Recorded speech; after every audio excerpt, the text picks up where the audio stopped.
My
husband's first Father's Day means I had to pick a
All this beef going on with Dana White and Eddie Hearn.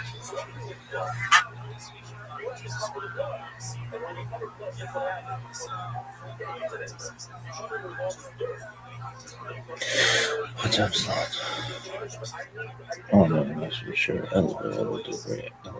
Kind of this is already far. Can't send the text line. Oh shit. 5786. That is June 12th.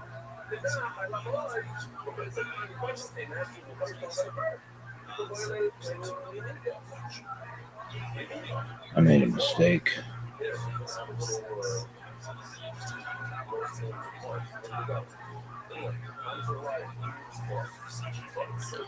Whatever.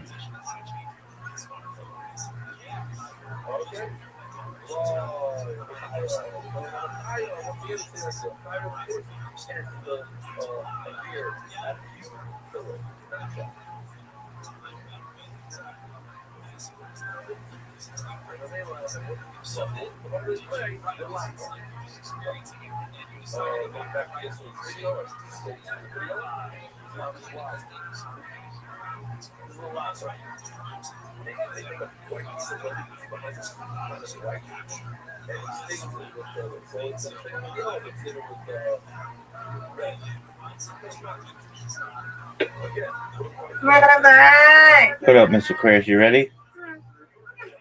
Yeah, I gotta suck my thing and I just got back up. Just woke up a little bit. Now I'm gonna go back to sleep after. I took my muscle relaxer earlier. Okie doke. How are you? I'm well, thank you.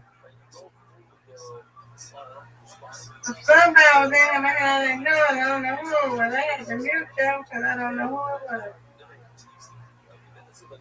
How was your day though? So far, so good.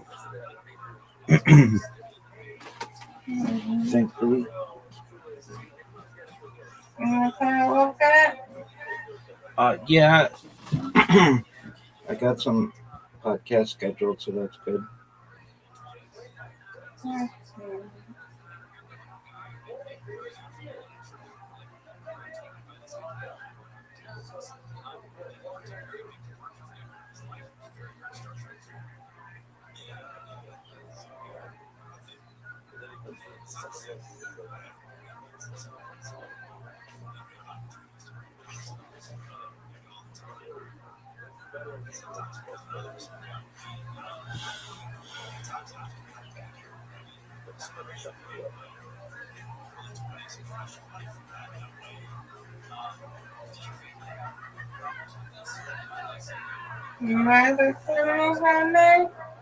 Yeah, he made a game that's really cool. I want you to play it when it's all finished. It's it's Scrabble, but it's like a better version of it, and it's just really interesting. So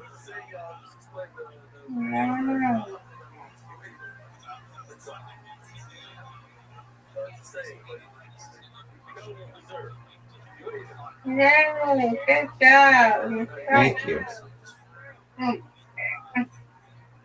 mm,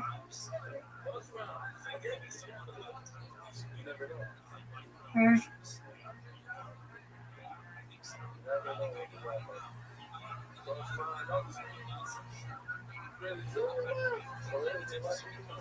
Yeah. Yeah, that's really idea. Saturn?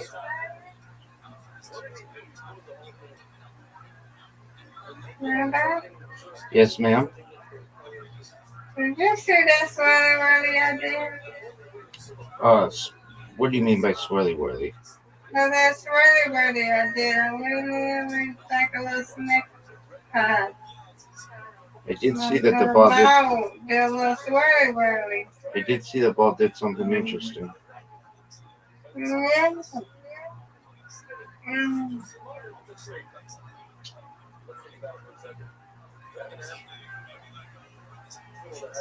That's good. He made a game. Yes, ma'am.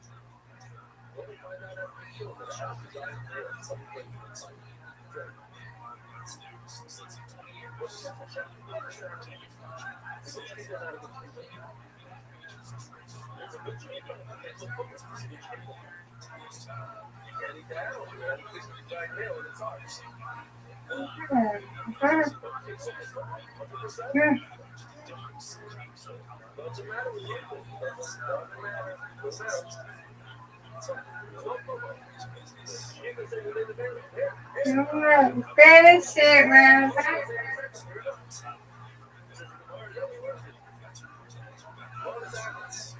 Just woke up, huh? Yes, ma'am.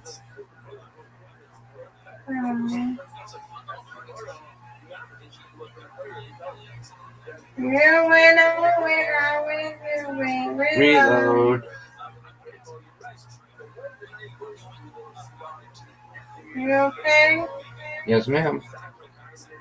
You say reload. I did say reload. Reload. I said it right when you said it.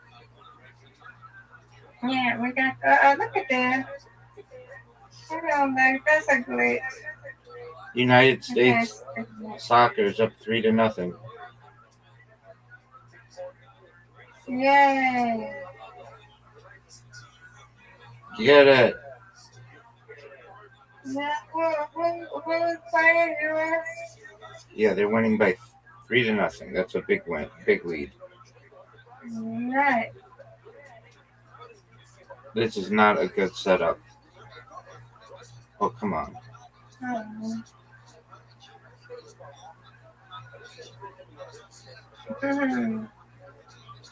That's good.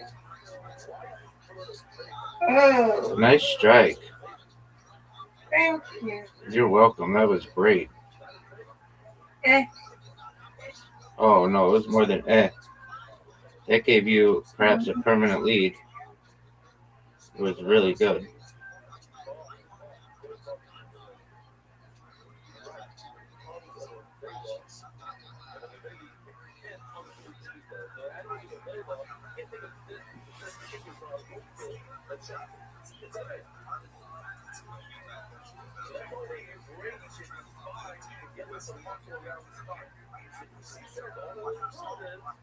Nice spare. Yeah. Okay, baby.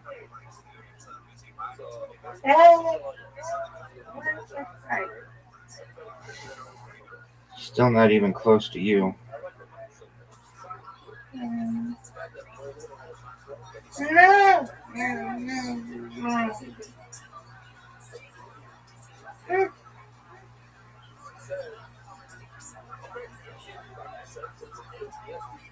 Yay. Nice spare.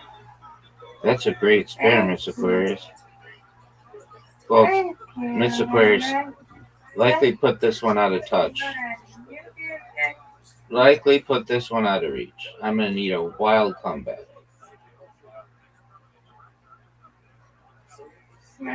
Folks, this game, nobody's touching her.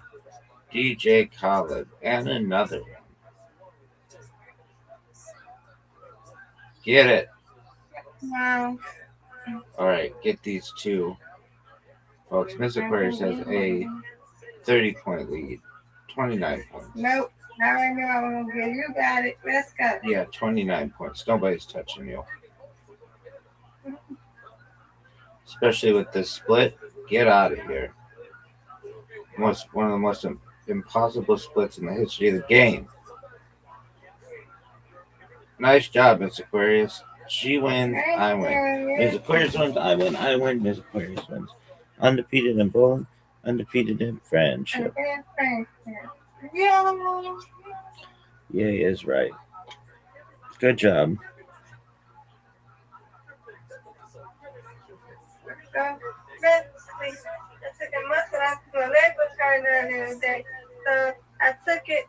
I had to take it now. I decided to take it by 7 or 8 o'clock before I go to bed. Because it's saying if I take it like right when I have to go to bed or to sleep, it's like it's something that does something. I don't know. So I had to take it way before I go to bed. So I'm going to bed now. Okie dokie, sweet dreams. Sweet dreams, and I'll see you in the morning. God willing.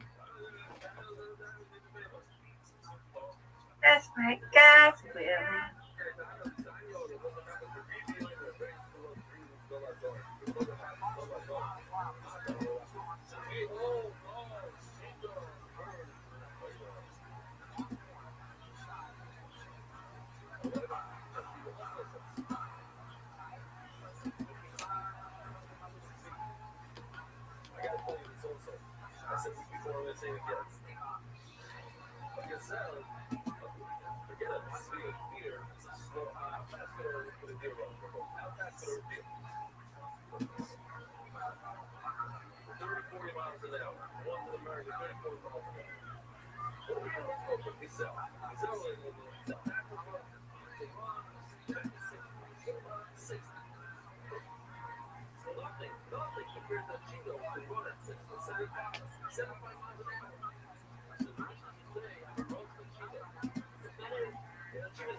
37, 61, creature of the world, breath of Adam and Eve. 36, 31, 137, son of Adam was born. 35, 26, 235, Enosh and himself was born.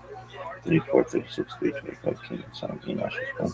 33, 66, 395, Mahalalel, son of Kenan was born. 33, Zerah, 468, son of Mahalalel was born. 31, 39, 622, Hanak, son of Yared was born. 30, 74, 687, Methuselah, son of Hanak was born. 28, 87, 874, Lamech 2, son of Methuselah was born. Dude, you can't believe it. He said the wrong date in that fucking interview. What it is, what it is. I was tired and I was contemplating that shit. 5784, dog, come on. 5786. You know better than that.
I'm Dr. Justin Sledge, and welcome to Esoterica, where we explore the arcane in history, philosophy, and religion.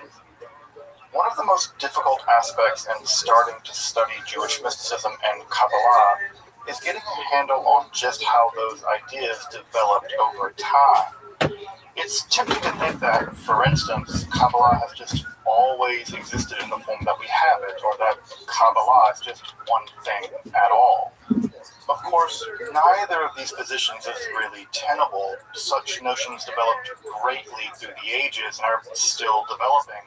And there are now, and there have always been, numerous mutually exclusive schools of Jewish mysticism and Kabbalah. This class is meant to serve as an introduction to Jewish mysticism and Kabbalah from the point of view of its incredibly complex development from the prophets of ancient Israel and to the rise of modern Hasidism in the 18th century. Of course, this series isn't meant to be exhaustive by any means, but only should serve as a springboard for deeper study and reflection, and hopefully it will also enable you to situate developments in Jewish mysticism and Kabbalah in their historical and cultural context, and hopefully embolden you to dive into the primary texts, which are admittedly as sublime as they are obscure. Let me express my gratitude to Congregation Tchia for allowing me to use these lectures to reach a larger audience here on Esoterica. If you want, you can find the entire series under the playlist Entering the Garden, an Introduction to Jewish Mysticism and Kabbalah. I'll be uploading them over the next few weeks, or if you find these episodes after autumn of 2021 and you want to watch the entire series, you can find them in that playlist. If you find this series on Kabbalah interesting, I'd hope you check out my other content on topics in esotericism, and perhaps consider supporting the production of free academic and scholarly topics in occultism, hermetic philosophy, by joining my Patreon or perhaps with a one-time donation. You can find those links below, and I really appreciate your consideration. Now, let's enter the garden of Jewish mysticism and Kabbalah. All right, folks. Well, welcome back. Let's do a little bit of recapping and what we got through in part one of this talk about the Sefer Zohar, which again is one of the most intimidating books that I know of. People talk about how the phenomenology of spirit by Hegel is intimidating. I don't know, the phenomenology of spirit is like Fisher-Price compared to the Zohar, at least in my opinion, trying to understand it. So as we went through last time, the Sefer Zohar, the Book of Radiance, is a mystical midrash. And midrashic literature is just a kind of literature that I sometimes describe as Jewish jazz. Not that there aren't Jewish jazz musicians, but it's sort of like medieval Jewish jazz at the literary level. It's where a person will take a piece of scripture and then riff on it, and then someone will riff on that riff, and someone will riff on that riff until you get something that's completely unrecognizable. But the idea is that if you know the guy that knew the riff, and he ripped off this riff, and that riff came from this riff, and if you can do the genealogy, the same with jazz musician historians can do. Midrash works a lot like that in a Jewish literary world. And so what we have is a kind of mystical midrash, which is sometimes largely a commentary on various sections of the Bible, although the Zohar is very uneven. Some like Genesis 1:1, in the beginning God created the heavens and the earth, or whatever how you want to translate it, that verse gets dozens and dozens and dozens of pages, right? And some other texts don't get much at all. So it's very uneven. It's composed of actually several different works combined together, and we talk about some of those minor works within the Zohar, which are self-contained units. Those self-contained units can be very accessible. The Sava or the Yanuka, those sections are relatively accessible. Other sections like the Sefer Tzniuta, which is only 8 pages or so, 8 dapim, is completely a mystery. It's one of the most difficult texts in all of Kabbalistic history. There have been dozens and dozens of commentaries written on it. It emerged in the 13th century in the circle of a fellow named Moshe de Leon, who we think is the principal author, but scholars think that there are lots of other folks' hands on this document as well. Though in the traditional world, in the Orthodox world, it gets its legitimacy because it's actually, according to them, traceable back to Shimon Bar Yochai, the 2nd century sage. And what's important about that is from their way of telling the story, right? So the academic progressive story is that it was composed in Spain, in the area of León, which is northern Spain, Castile, in the 13th century over the course of about 10 years. Beginning around 1270 or so, a little after maybe. The traditional story, the Orthodox story, is that it was actually composed by Shimon Bar Yochai in the 2nd century, and it was only revealed to the world in the 13th century. So that it existed the entire time, it just had only been revealed to the world by Moshe de Leon and his circle. And some of the core concepts that we dealt with last time are maybe 2 of the more difficult concepts to grasp. And one of those is Ein Sof. And this is God in God's most transcendent state, which is to say that you can't say anything about this conception of God. This is a conception of God that's completely transcendent. Nothing is true. All right, PGs, show up. In the negative. So this is a way But that he you knew do it was philosophy with 5,786. Kabbalah. Remember that in a big way, Kabbalah, the Zohar, is trying to answer a lot of the same kinds of questions that were relevant in medieval Europe at the time, theologically and philosophically. And one of those questions is, can a being beyond all adjectives, beyond all predicates, can we even talk about such a being? And Maimonides famously said, no, all you can do is say God isn't wise, because God is wise in a way that you can't possibly understand. And so comparing your wisdom to God's wisdom is blasphemy, and therefore you must say that God isn't wise. Perhaps you could say, you can speak in double negatives and say God isn't ignorant, right? And so if God is infinitely non-ignorant, then we can infer from that logically that God is all-knowing, something like that. So this being, Ein Sof, whatever it is beyond all understanding. Now, obviously, it doesn't end there, because if it started to end it there, we would not be here, right? Something must have created this world. And so that process by which that happens is through the Sfirot, the numerations. Again, how to translate this word is so difficult. That's why in most cases you just see that it's left in the Hebrew. But literally it means something like numerations. It doesn't mean number, because we have a word in Hebrew for number. It's mispar. And so it's not that. That's the standard noun you would derive from the root of safar, but it's not. It's sfirot. It's in the plural, and so it means something like numerations. And these numerations, there are 10 of them, although we've seen other earlier Kabbalists had up to 13. And these are transcendental emanations of the divine. Now, that's just a really complicated way of saying that these are parts of God that flow out of Ein Sof. They flow out of that no-thingness. They flow out of the vast emptiness of the Godhead. And they flow out, and there are discrete moments in the development of the Godhead, right? God is a process, not a thing in Kabbalah. And so as these things develop, you can tease them out. You can say, oh, that's one, and that one's different from this one because of this, and that one's different from that one because of that. You can see how these things are different because they're different parts of the dynamic process by which God comes into being. And one way of thinking about Kabbalah, all of Kabbalah, is to imagine that Kabbalah is basically dedicated to the emergence, the development, the dynamism, and the external and internal relationship of the Sfirot, and also the relationship of the Jewish people via Jewish law to the Sfirot. And we'll see that in a big way tonight. Because what's really important to grasp about the Sfirot in the Kabbalah, especially in the Sefer Zohar, is that there's absolutely no way of thinking about what they are without thinking about what Israel is, and thinking about how Israel interacts with Jewish law, and that interaction with Jewish law has a direct bearing on the metaphysical structure of reality. We're going to get to the idea of Tikkun Olam tonight, or at least a version of it, and as you'll see, it had nothing to do originally with giving to the poor. It had everything to do with you give to the poor, because that act of tzedakah, right, that act of righteousness, readjusts the dynamism of the Godhead and corrects the nature of God in some way, or realigns it in such a way that it brings about a new state of affairs, maybe even a messianic state of affairs. So this is the two big ideas we covered last time.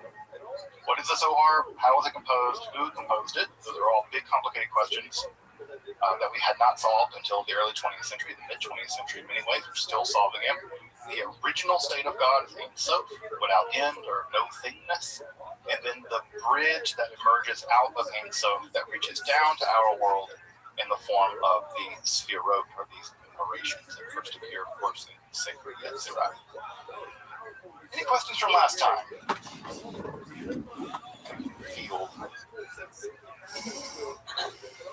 People like to ask questions I can't possibly field, like, why 10 and not 15? Because the Sefer Yetzirah says 10, not 11, 10, not 9. That's why. Yeah, Eric.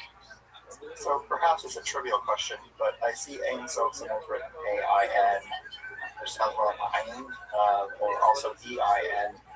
It's probably just a variation, not a difference in the two. So you would think, and there's a complicated pun at work in Hebrew actually. So Ein Sof written with one way of spelling with an aleph and one way of spelling it with an ayin can result in two different meanings of the word.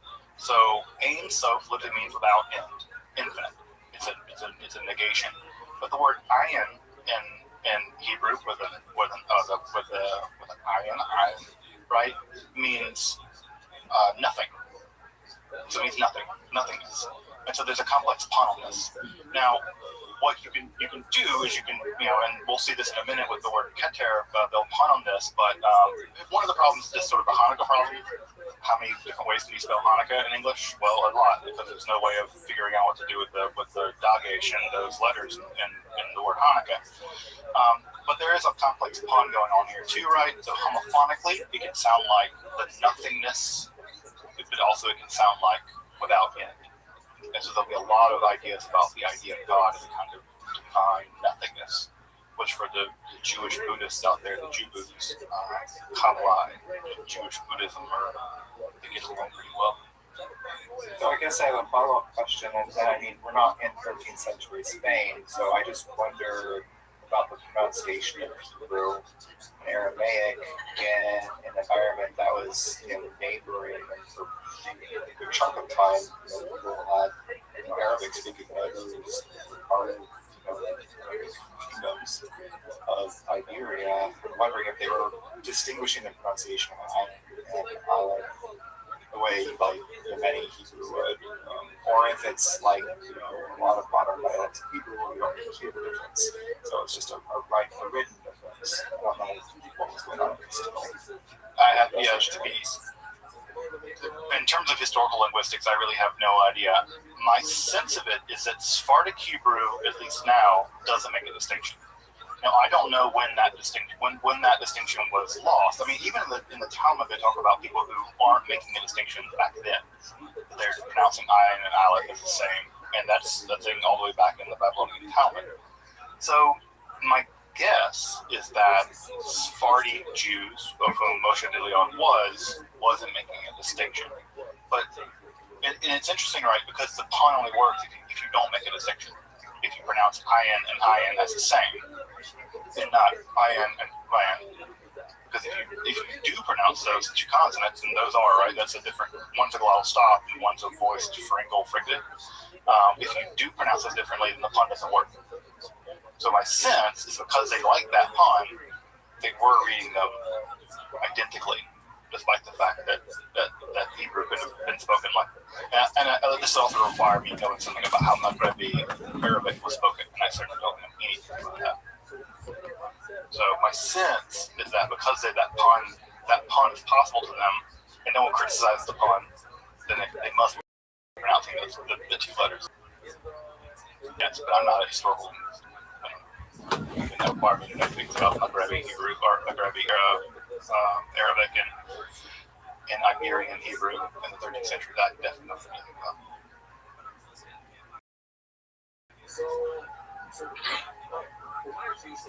Other questions before we jump into the Sefirot?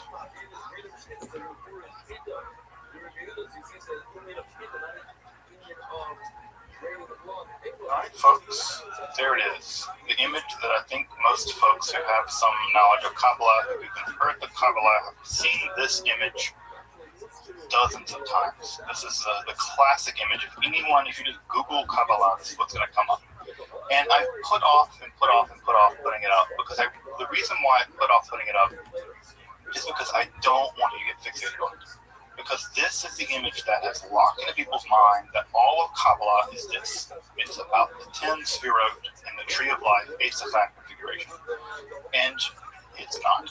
Kabbalah is much more sophisticated. It's much bigger than this. And even this alignment that you see here on the screen right now is an ideal alignment. This alignment will never happen in our lifetime unless the Messiah comes. In the Zohar, they are very clear, the writers of the text are very clear, that this alignment is a perfectly balanced vision of what the Sefirot are. And it's very clear from the writer of the Zohar that's not the case, because the world isn't perfect.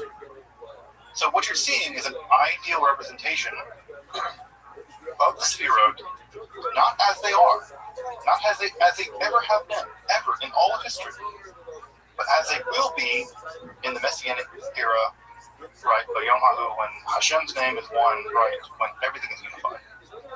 then they will look like this, but not until then. So one of the things I just want to scrub from people's minds is that this is what the Spirit look like. They don't like this in the Kabbalah, in the Zohar. They do not like this. Because if they did, our world would look very different. Because our world and the supernal world in the Zohar mirror each other. And if our world's out of whack, if anything has happened bad to you today, if anything's bad to happen to anything at all, then that means that the supernal world's also out of whack. Which means these relationships are not in relationship. So the thing that I just want to, again, I want to pound this drum. The thing I want to pound out this drum is that this is an ideal representation of the Sphirot, not how they are. They're always in an inner dynamic relationship, right? God is sort of polyamorously in a relationship with God's self, and all the various people, entities within God's self are always out of whack. So what is it that's out of whack? Let's go through them quickly, right? The first Sphirot, right? You see how this is open at the top? Because that's open to Ein Sof. Everything emerged from Ein Sof. So from up above here would be nothing. That's everything. Ein Sof is up here, and then the first thing to emerge was the crown of God, the first apparent thing of God. So this thing, this crown, is the inner glory of God. It's the first moment of God's divine will. Because in order for there to be anything, there must be intentionality. And that inner intentionality of God, the first stirring, I mean, this is a part of you. Have folks ever woke up before their alarm? Like before your alarm goes off? The thing that made you get up before your alarm, the thing that's not even conscious to you, it wasn't like you consciously decided to get up before your alarm. It's that something arose in you to stir you into consciousness, before consciousness. Imagine this is the thing that gets up before God's alarm goes off, right? Keter is that thing. It's not conscious. It's not a thing even. It's completely unknowable. You can never know the thing that stirred you to get up 1 second before your alarm. But something stirred inside you in your primordial consciousness. And that first thing is Keter, and we can know nothing about it. Except for it must have happened. We can logically deduce it because things are here. Keter is completely unknowable. And as you can see here, right, at the top, it says I am nothingness. Because it's a kind of knowable nothingness. Ein Sof is an unknowable nothingness. Keter is a knowable nothingness. Now, in order to wake up, when you wake up, you immediately come into consciousness. But if you've ever had a sort of surprise wake up, your consciousness happens to you like a flash. Everything's like, right? Like your Google Map, your Google timesheet shows up, your calendar and your emails and everything. It's like a flash of everything that you have to do for the day. That momentary flash that isn't even consciousness is Chokhmah. It's pure, undiluted consciousness that's completely just a flash of everything that you know all at once. Now, obviously, you can't dwell in Chokhmah because it's like everything that you know coming at you all at once. It's like a gestalt. You have to parse things out, analytically think, all right, now I have to get up, now I have to get the kid this email, now I have to do this and do this and do this and this. Your consciousness has to be compartmentalized into analytical structures. That analytification, that sounds like a real word, that analytification of God's consciousness is Binah. It's God's intelligence at some level, or God's understanding, right, as opposed to God's wisdom. So the flash and then the analyticalization of that flash. And you can see how these happen immediately. They're not brief moments. They're not like long period drawn out. These are like logical deductions from each other. We'll come back to Da'at in a minute. Da'at's a weird sphere. Immediately flowing from Binah, we have Chesed. Chesed is the immediate moment where, if you're doing things right, you know everything you have to do in the day. What is the first thing you should do? Take care of yourself. You know you got a lot to do. What's the first thing you should do? Make some breakfast. Get some coffee. Take care of yourself. This is Chesed. This is the part of you that's loving kindness, pure loving kindness. But if you stay in loving kindness, you're never going to get anything done. You can't just love yourself all day. And how do you do that? You judge yourself. I got to work. I got to write this email. This email feel bad. This guy's bothering me on the email. So what do you switch to now? Judgment. You have to move out of the world of chesed to the world of judgment. And judgment is a part of you that judges. It says, this is worth doing, that's not worth doing. This is the email I'm not going to respond to. I don't like this guy. Who cares what he says? It's judgment. Judgment, when it's unchecked by chesed, that's evil. If you're just pure judgment, that's terrifying. Because pure judgment, unchecked by any loving kindness, can just be violent, vengeful rage. And in fact, in the Kabbalah, as we'll see tonight, this is where evil comes from. Imagine a bowl flowing from Bina to Chesed, right? And then the Chesed flows immediately to Gevurah. Imagine Gevurah flows out a little bit. Pure, unchecked judgment flows out. That pure, unchecked judgment that flows out of Gevurah, that's evil. We'll get to evil tonight. Now, when all of these things are in balance, all these upper sphirot are in balance, that forms the most beautiful thing imaginable. The balance between justice and mercy, between analytical thought and pure insight, between the divine nothingness, that is Tiferet. It's the perfect balance of everything that can be made. Because you know how to judge, you know how to love, you know how to think, you know how to be wise. And Tiferet is the womb of creation. Everything becomes balanced in the womb of creation. From Tiferet, we have Netzach and Hod. Netzach and Hod are very strange little spheres that don't get enough attention, but I think they're very interesting. This is the fact that you have to persist. When you get perfectly balanced, I don't know about you, folks ever gone to the gym and you meet your fitness goals, or you reach your intellectual goals, or you reach whatever goals you have, and you want to stay there? You can't stay there. You have to continue to grow. Netzach is the part of you that continues to grow. It's a part of you that pushes you a little further than you think you can go. And then Hod is the part that's a little more inward, right? Because if you think you can only grow, you have nothing but blind ambition, well, that's unbalanced. So you need to check it. And what do you check it with? You turn inward. You become introverted. In many ways, Netzach is the principle of God's extrovertedness, and Hod is the principle of God's introvertedness. Those come together in Yesod. And Yesod is something like absolute divine unity, concentration. Everything comes together in Yesod. And this is God processing. God is processing outward. There's outward momentum. Balanced, of course, right? Because that's how we imagine this thing. Although it's never balanced like this. It's balanced between God's exuberance and God's interiority. I'm a very introverted person. Alana, as you may know, is a very extroverted person. Imagine the two of us combined, we somehow have a very curly beard, more hair than I have. Both of these things combined is Yesod. This is the phallus of the divine. But the phallus of the divine isn't balanced. And so what must be matched to it? The vagina of the divine. The vulva, the core vagina of the divine. And Yesod and Shekhinah fold in upon each other. We must think about this thing in like 3 dimensions. They fold upon, in on one another. And into that folding flows out pure Shekhinah. As you can see here, it's open at the bottom, almost like a womb, right? It's open at the bottom, and you are here. This is where our world is, in the world of Malchut. Malchut is kingship. I think better, queenship, because the Shekhinah is how we interact with God in this realm, in this part of power, in this part of reality. We only really approach God as Shekhinah, as the feminine form of God. And so here, this is the area of reception and expansion of God's power. Just as the womb grows to hold a child, God is expanding. This is the part of God that receives all of the other sphirot. And not only that, but God, everything that expands must contract. And so we are in the world of Malchut. We receive the law. This will be very important in a moment. We receive the Torah. What do we do with the Torah? We become pregnant with the Torah. We become wedded to God. Israel always female. In the idea of Kabbalah, Israel is always female. We are wedded to God.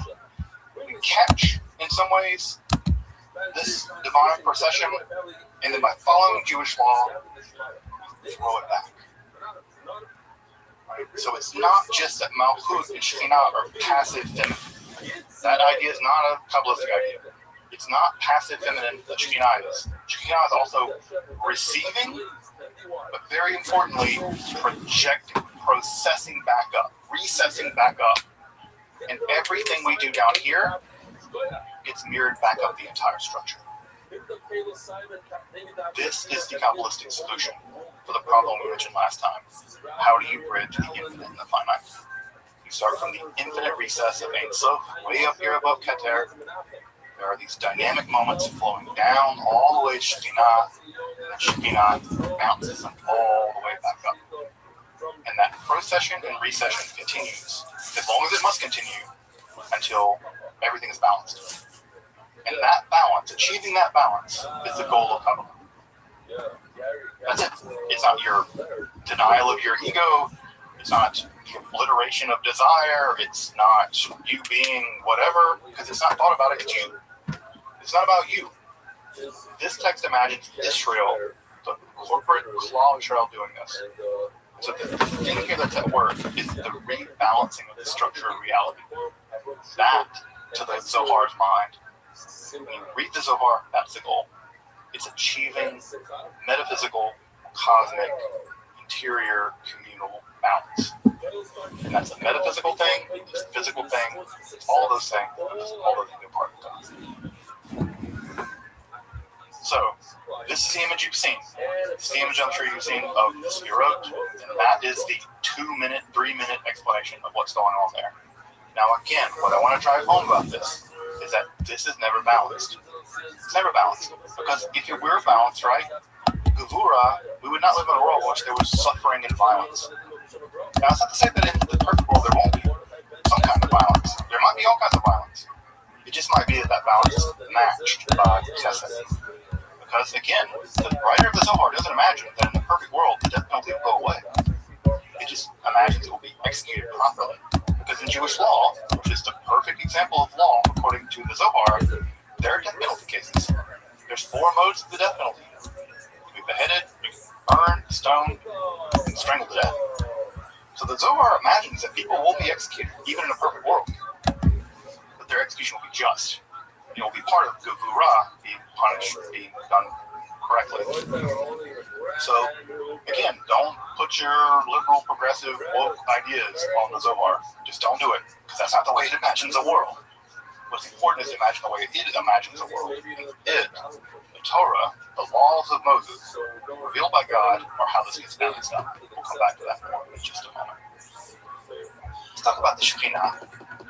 Sorry for the text being so small on this slide. I'm not sure why. The reason why is because it's my fault. I put too many text on one slide. It's very simple.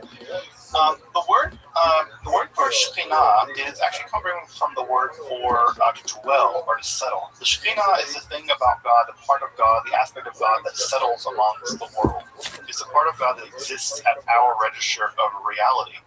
And this idea has a couple of different historically important precursors that I just want to mention. The first is that you may know this, but you may not, that in the earliest instances of the discussion of Yahweh, Yahweh had a wife. There are really early images of Yahweh actually having a consort or a wife, and this being Asherah. The earliest depictions we have of Yahweh actually depict this being as having had a wife. And so early on in Israelite literature, there's always a very difficult relationship with the idea that God could have a feminine consort. And one way of dealing with that was to condemn everything dealing with femininity and everything dealing with the feminine aspect of God, especially Asherah, and punishing the worship of Asherah. The other thing you can do with that is sublimate that. Good old classic Freudian terms. What that means is that there are all kinds of aspects of God that sort of get divinized, particularly God's wisdom.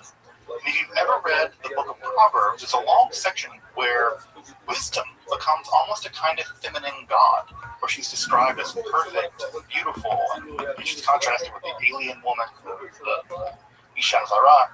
But there's an idea that wisdom can be personified and maybe even deified, and that idea is going to become hugely important in the Zohar later.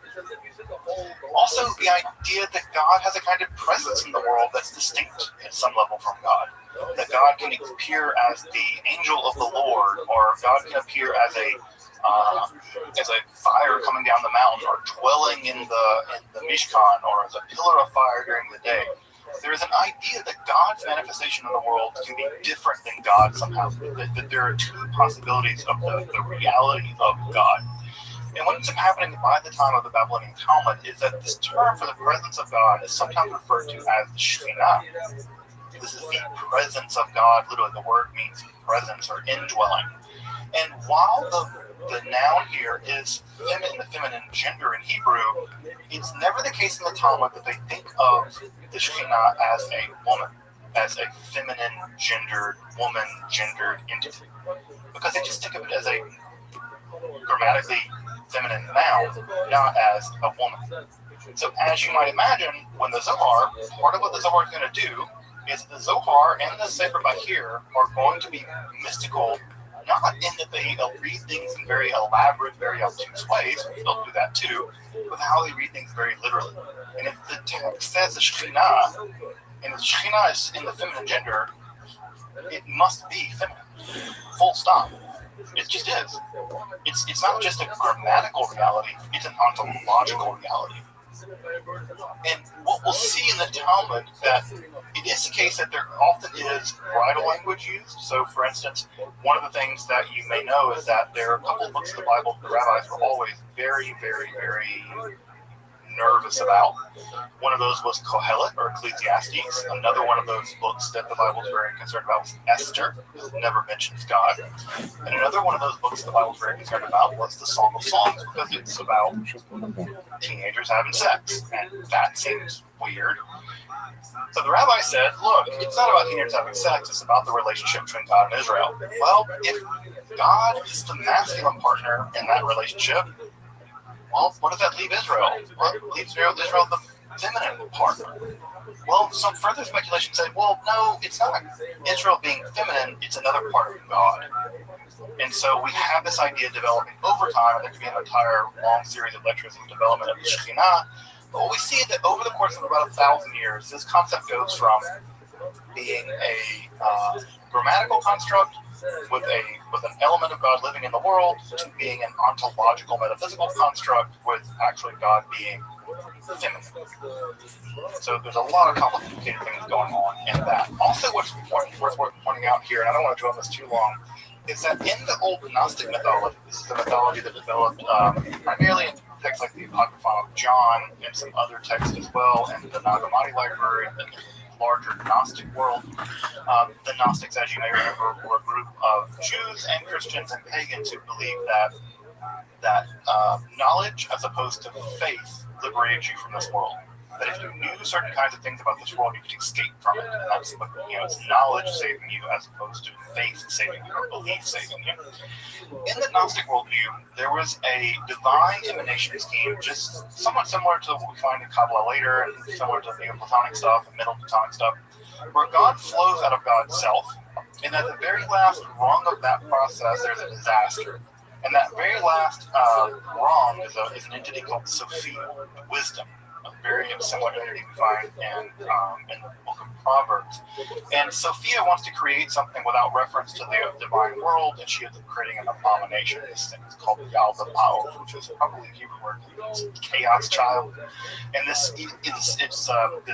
text described it as a living abortion, which is something really dreadful about that idea.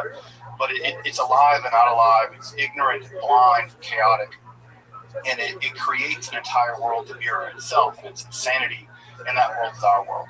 Our world is the world of that evil entity creating it, and the world is just a prison for us. It's a giant trap. And so what ends up happening, and not to rehearse this too much, is that there seems to be some good evidence to say that elements of that kind of mythology survived in Judaism a lot longer than it survived in Christianity. We see similar elements to that in the Sefer Bahir, where it describes wisdom, Chokhmah, as a maiden from a far-off land or a maiden from a foreign land cast into our world.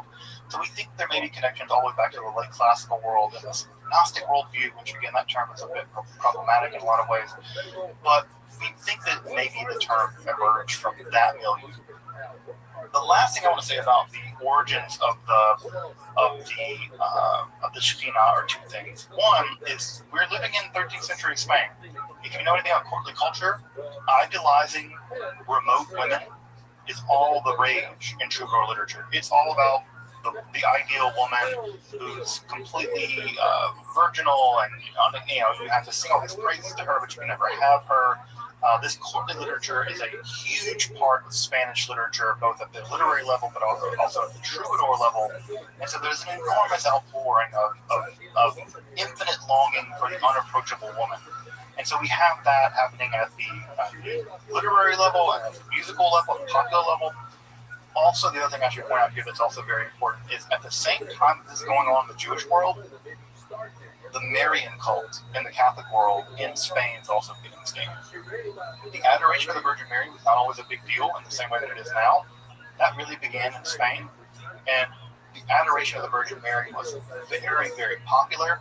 And so there's some reason to believe that the adoration of the Virgin Mary, that the Shekhinah, the development of that, may have been a Jewish response to the larger hegemonic culture, where the Jewish response was, look, they're trying to convert a bunch of us, and what's really popular is this whole Virgin Mary thing. Well, we got that. It's not even Virgin Mary, we got God. God's a woman. God does all the cool stuff Virgin Mary does.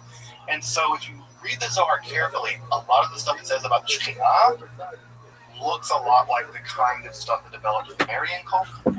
And so, unsurprisingly, the minority culture is mirroring in a very sort of hybridity way, something like Home Baba, but they're hybridizing the Marian cult and developing a hybridized version of it, and that hybridized version, leaning on their tradition, becomes the Shekhinah. There's a lot of debate about that, but I find it to be a very convincing analysis, especially when you take some post-colonial studies and apply it at some level to that stuff. I think it makes a very compelling point about the origin of the Shekhinah being something that's developed in Judaism as a response to what's going on in larger Spanish culture, both literarily and in song, but also with the Marian cult. And again, we use the word culture not to diminish their religiosity. It's just we use the word in religious studies, we use the word cult to indicate a very specific acute kind of attention, religious attention. It's in the Zohar that the Shekhinah becomes an explicitly feminine aspect of God. In the Sefer Bahir, we have echoes of this, we have murmurs of this, but it's in the Zohar that it's no doubt that there is a definitively feminine aspect of God, and at some level that's the aspect of God that human beings deal with. And this 10th Sphira, Malchut, the world of indwelling, the world of kingdom, is often tied to Rachel, who's, as you probably know, is associated with mourning. And so the world of Malchut is associated with black because of Rachel. All of the various Sphirot are associated with colors, with matriarchs and patriarchs. They're all associated with all kinds of parts of the body, as you probably saw in the diagram. There's all kinds of things they get associated with. What the writer of the Zohar does is something very interesting. When they want to find where the Shekhinah is, they will rely on the fact that any time you see the word et in Hebrew, et, as you may know for folks who know some Hebrew, et is a direct object marker in Hebrew. It doesn't get translated. So if you want to see it, for instance, at the very beginning of Genesis, I have the very first verse or part of the first verse of Genesis here, right? Bereshit bara Elohim es hashamayim ve'haaretz. So Bereshit bara. So in the beginning, he made, namely God, what? Es. Et. Check my pronunciation to be used correct academic Hebrew. Et. God created et. Now, to read this grammatically correctly, you would say, in the beginning, he created, who created? God, Elohim, gods. Et, direct object marker. What did God create? Hashemayim ve'haaretz. God created the heavens, and further direct object marker, the earth. So in the beginning, God created the heavens and the earth. No, because the Torah would never just throw words around. So the et here, Aleph Tav, and Aleph Tav cannot just be superfluous. They can't just be random direct object markers. What are they? It's the Shekhinah. It's the Shekhinah. And so they say, no, this is the world of the Shekhinah, that this world perhaps is the world of Sefirot, And then after the Shekinah is Hashemayim Ve'ed Haaretz. The heavens come first, then Shekinah dwells on the earth, the Haaretz. And so what we have here, right, in Eretz, so we have is a very Kabbalistic reading, also an incredibly literalistic reading of the Bible, where a direct object marker, et, is not just a direct object marker. It's the creation of or the emanation rather of Shekinah into the heavens, and then further the Shekinah into the earth, into the world of Malchut, into the world, our world. They make a lot of big deal about this. The Zohar is all about this because it means that Shekinah dwells in the heavens, and she dwells in the earth, and that's in our world. And notice who does not dwell in our world? Elohim, right? Elohim, and certainly doesn't bara, because bara is creation with no subject doing the creating. It's just he creates, or creates, you could say. What creates? Nothing. Right? In the beginning, nothing created. What did nothing create? Elohim. The Sefirot, and then what flowed from them? Shekinah. And where is Shekinah? Hashemayim Ve'ed Haaretz. For the Kabbalists, the Zohar, they see the entire structure of the Sefirot echoed in the first 6 words of the Bible.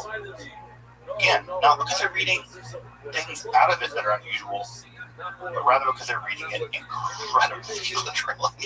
incredibly literally.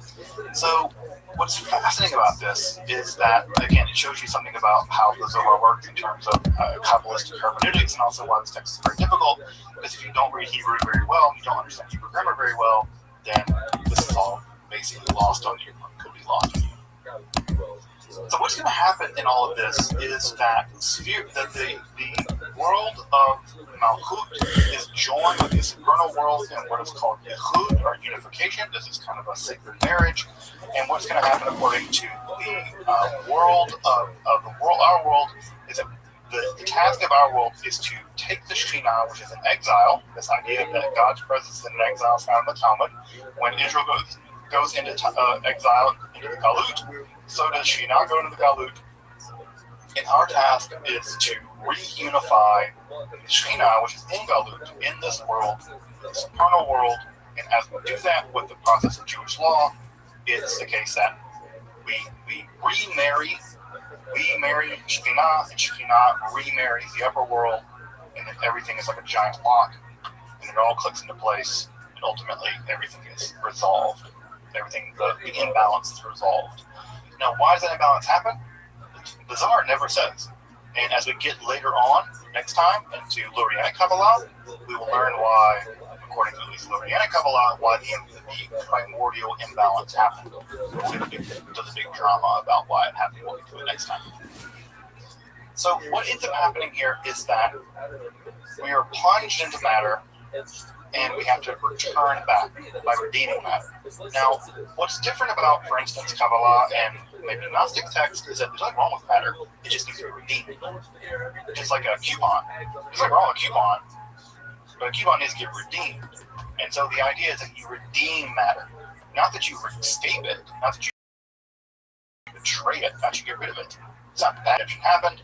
It happens through this spiritual process of being reunified with the supernal world. Even what happened in the Garden of Eden, that really went awry, it's not really clear what went awry, is that there's some indication, at least in some sections of the Zohar, that what ended up happening was that Adam became so infatuated with the supernal world that he abandoned his material life, that Adam was actually too pious. So notice it's a complete inversion of the Garden of Eden story. In the Garden of Eden story, it's that, in the original version, it's that human beings are too worldly, they're too sexual.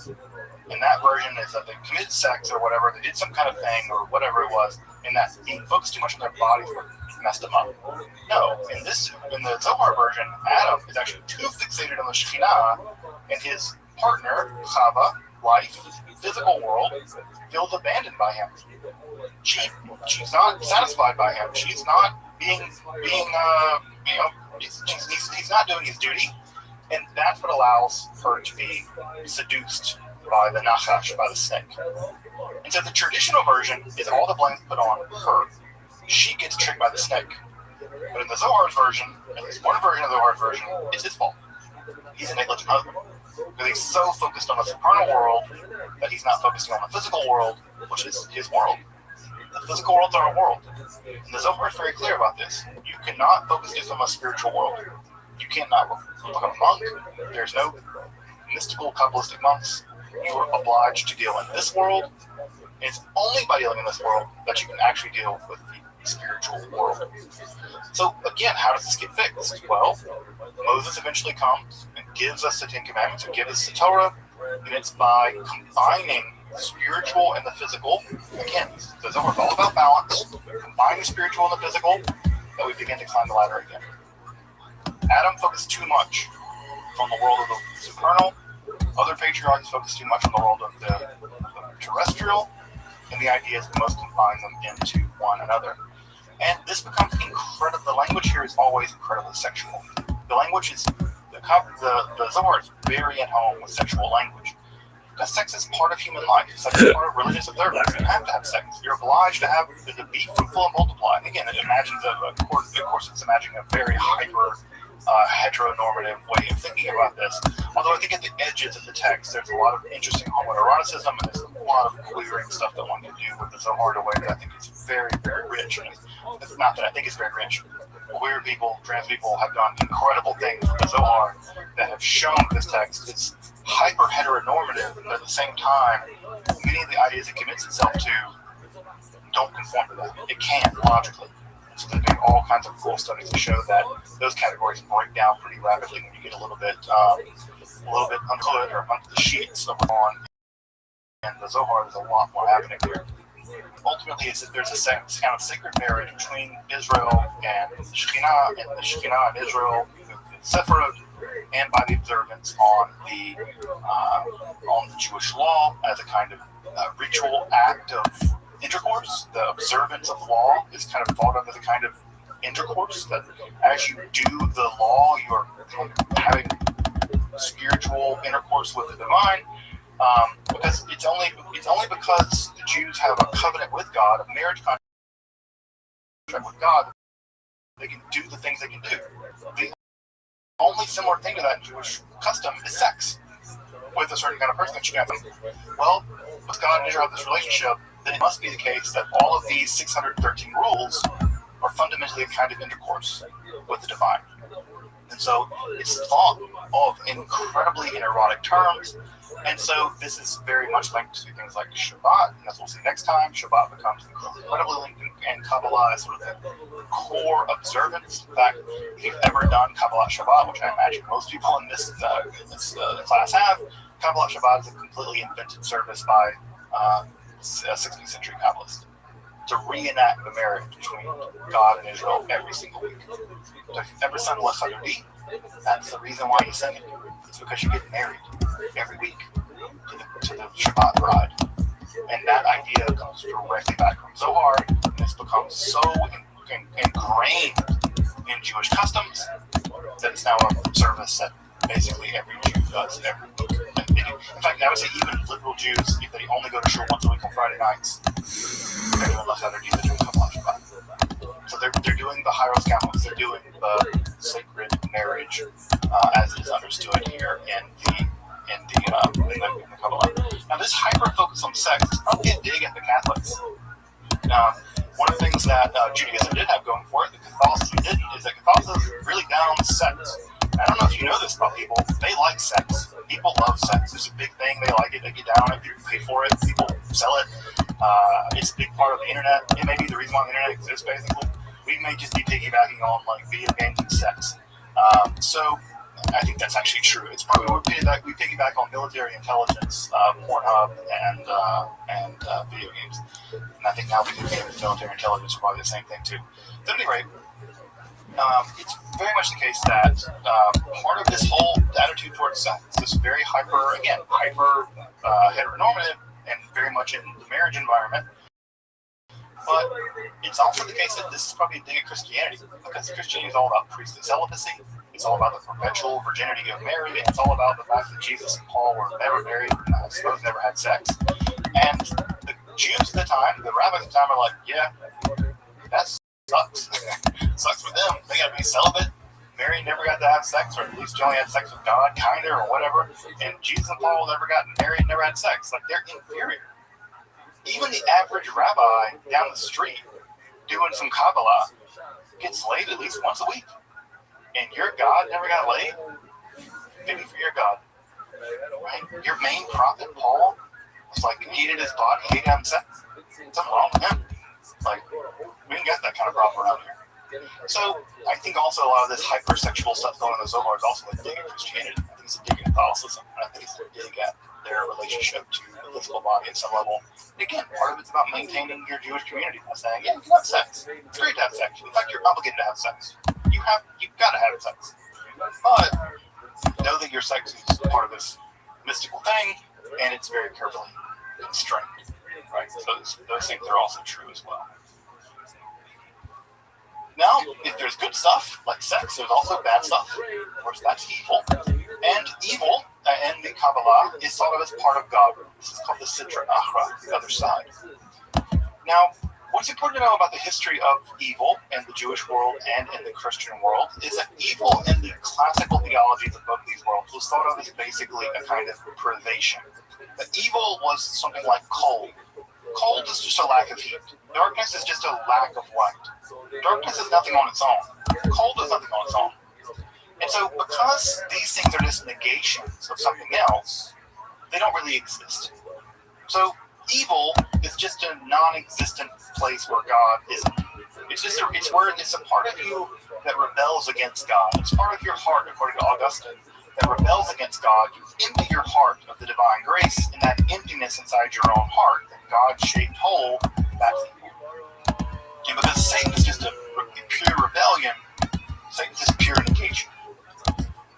Well, this is true of Neoplatonism. It's true of lots of different traditions within Christianity, Judaism, and Islam. The rabbis of the Kabbalah, especially in the Castilian Kabbalah, Zohar, say, no, evil's real. And it's not hard to imagine why a medieval Jew could be very convinced of the reality of evil. Evil was part of their world. I mean, they didn't face pogroms in Spain. They knew about pogroms. They didn't face annihilation the way they did in Germany. But the creeping reality of the Reconquista, no Jew in their right mind in 13th century Spain had any pretensions that once they were done with the Muslims, they were not going to come to the Jews. Evil was real. So we're not going to have this philosophical horseshoe crap. We're not going to have this idea that evil's not real. Evil's real. And if evil's real, it must come from God. Because everything comes from God. Everything flows from Ein Sof. So where does it come from? Well, we'll think back to this image, and we talked about this a minute ago. So Keter flows into Chokhmah. Chokhmah flows into Binah. And again, you can imagine sort of a rush of water, a rush of light. As it rushes out, it sort of gets caught by Chokhmah. Then as it rushes back over to Binah, it gets caught by Binah. As it rushes over to Chesed, it gets caught by Chesed. But as Chesed rushes over to Gevurah can't catch it all. There's so much power flowing now that it hits into Gevurah, and it's like a bowl when you pour water into it, some of it runs out the side. Or it's like in the famed image in the Zohar, the image of Zohar I love better than any other one, is the image of the blacksmith anvil. As you forge an item in a blacksmithery, right, a smithery, you pound on that hot metal. And the only way you're going to get a fork or a knife or a spoon or a sword or whatever is you pound it. You have to pound that metal. There's no way you can shape the unformed metal without pounding on it. And as you pound on it, sparks fly off, shards of metal fly off, dross pours out. And it's an inevitable part of creating something. When you create something, it throws off sparks. And those sparks are burning and dangerous, and they're dross, they're wreckage.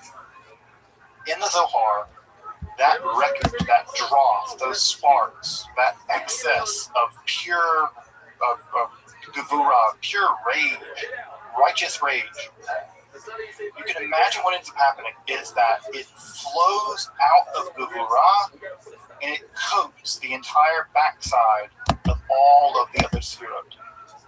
like a kind of evil coating, a darkness, a kind of hatred, a rage, an inversion of each one of these.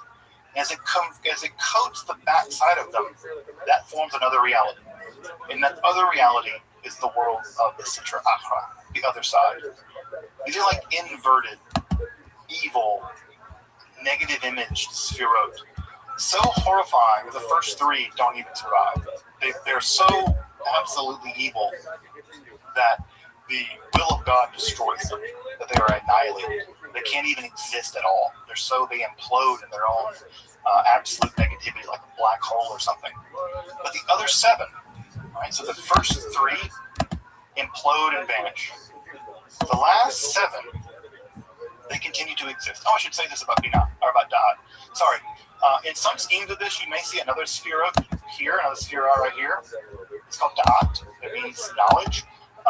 The reason why there might be another Sefira here is because Keter, because it's so not a thing, they don't count it as real. You need nothing. You need something else to make the 10 up, and Da'at becomes a kind of pseudo Sefira. It gets really complicated. We can't get into it for the purpose of this class, but it ends up being a balance between the completely nothingness of Keter, of Chokhmah and Binah, the balance of these three, just like these are balanced here, these four are balanced in Tiferet, you get a balance of here and Da'at. But often you'll see it drawn with sort of like a dot circle to be Da'at. If you have questions about that, we can get to that later in the Q&A. At any rate, that dross is thrown off, and that becomes evil. For the Zohar, evil's real. It's a necessary aspect of reality. And you can't get rid of it by anything other than refining it. You can't get rid of it except for to subject it to purification. And how does one purify it? One purifies it by the process of all seest. Now, as we get to later on, what's important to know about this, and we're going to go a little bit over, but I think we'll get a lot of this done.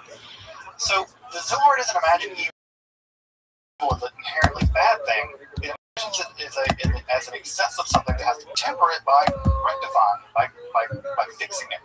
And in the later Lurianic Kabbalah, we'll get to this later on, this becomes the shards of the Klipot, these demonic entities, demonic angels almost, that rule the world of darkness. And that world of darkness can creep into our world.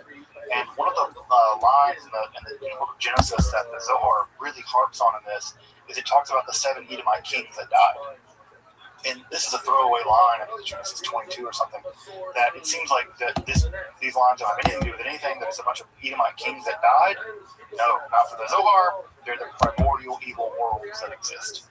And you have to deal with them. You have to deal with them by rectifying. And the thing that the Zohar is the most worried about, the thing that it harps on the most, more than I think anything else, is the same kind of thing the Catholics harp on. And that's masturbation.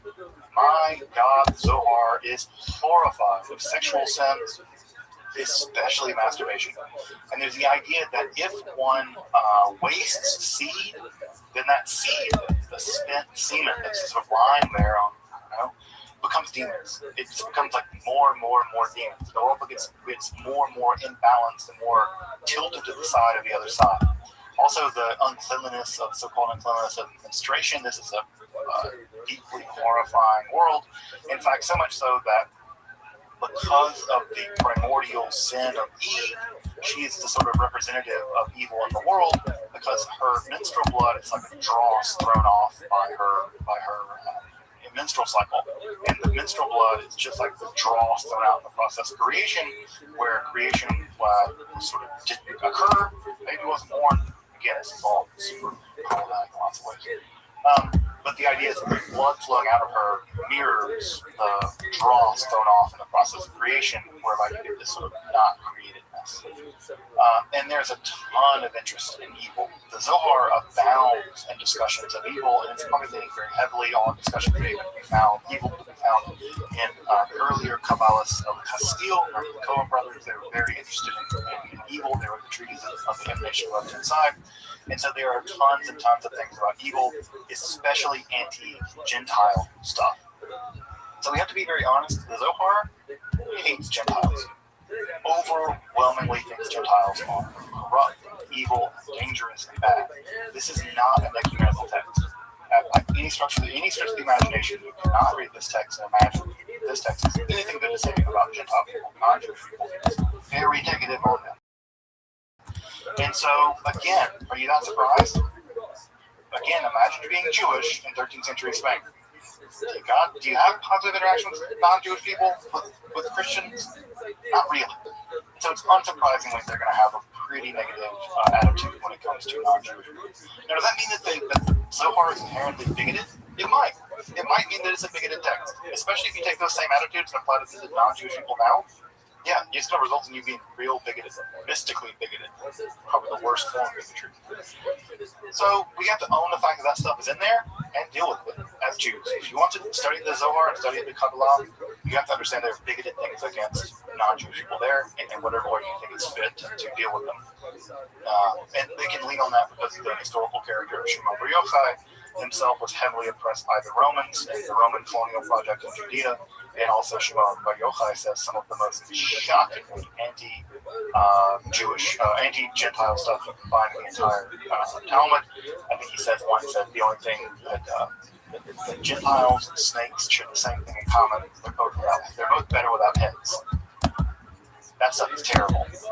For those of us who non-Jewish people are a huge part of our life, that stuff is unconscionable.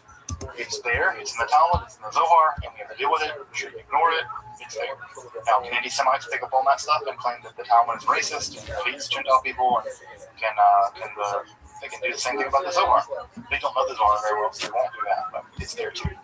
Just so you anti-Semites know, you can also attack us with the Zohar. They don't know that because they don't actually read this stuff. The demonology of the Zohar is very complex. You have numerous stories of demons and the Zohar, and that's not surprising because you have the exact same kind of demonological stories flourishing in Christianity at the time. This is the exact same time that you get a rapid rise in demonology in the Christian world as well. And so, again, unsurprisingly, Jewish and Christian demonologies are sort of developing at pace with one another at this time period, and eventually this will give rise to the concept of the Dybbuk. And we'll get to the Dybbuk in a little while when we get to concepts of possession and exorcism and Judaism that began to emerge primarily in the late 16th century. So the Dybbuk, you heard of the idea of the Dybbuk, the inversion is going to emerge primarily, at least originally, at something as a point. Last thing for the night. What's really important about the Zohar is that it's an incredibly conservative text, which is to say it wants to defend rabbinic tradition. It's very wed to rabbinic tradition. There's no interest in sort of bucking rabbinical tradition. Now it interprets saying the rabbinical tradition in very exotic and very avant-garde ways, but it's very worried about philosophers. Because philosophers are the most dangerous people in the world, y'all. I don't know if you know about us, but we're dangerous people. That's why they kill us from time to time. And one of the things that worried the writers of the Zohar is that the Jewish philosophers at the time, like Maimonides, argued that basically all the weird stuff in the Torah is just symbolism. It's just metaphor. And really, God is really concerned about you being reasonable, being rational, being a good person. And if you understand the Bible in more terms than that, you're probably engaging in some kind of stupid idolatry. Because you just don't know better, you're not really trained as a philosopher. The danger with that, folks, is that Jews are facing an overwhelming pressure to convert beginning at this time in the 13th century. Very strong pressure to convert. They can be given land and title and deeds. They can begin. Conversion is very, very attractive. We're 90 years out, 200 years out from the Alhambra Decree in 1492. The pressure is already on for Jews to convert. And as you can imagine, a wealthy Jewish doctor, wealthy Jewish poet, wealthy Jewish, rabbi, who's having a lot of pressure to convert, if he's a Maimonidean and believes that really God's a kind of metaphor and the Jewish law is a kind of metaphor and angels are kind of metaphors, why the hell are you going to stick your neck out for a bunch of metaphors? If Jesus and God and Moses and they all kind of come out the same in the wash, you get to keep your job and flourish and get new land, you best believe those people converted.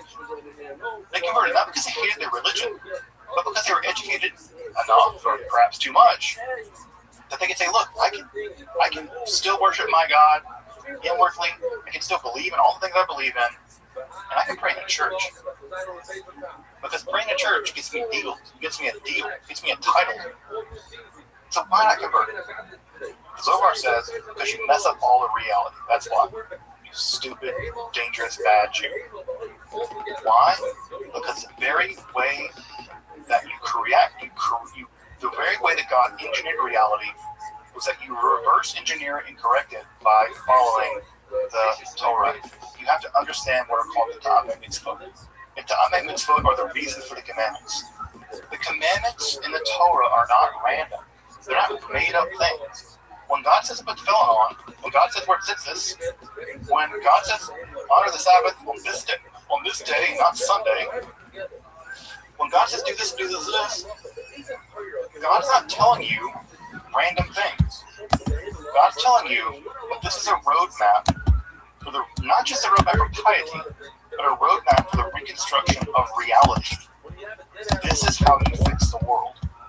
And not only that, God's telling you not just to follow these rules because you should follow them. God's telling you to follow the rules because God follows them. God kept Shabbat. God puts on the felon. God puts on a talith. God does everything that you're supposed to do. This is imitatio Dei. The task is not for you to do a bunch of rules. The task is for you to follow the rules because God does those rules. And insofar as God does those rules and you do those rules, you are co-creators of the perfect world. And it's only by doing that, it's only by following the Jewish law scrupulously, especially the rules that make no sense. It's only by following those rules that seem to make no sense that you have any chance at all of fixing the world, of balancing out the world of Sefirot. The only way you can do this, the only way that the world will be fixed, is by Jews being observant Jews. So, again, to drive this point home, the Kabbalah is not liberal, hippy-dippy Judaism. The Kabbalah is the most radically, legally conservative Judaism you could imagine. And why? Because the esoteric meaning of the mitzvot is that they are actually part of the reconstruction, recreation, renovation of the world.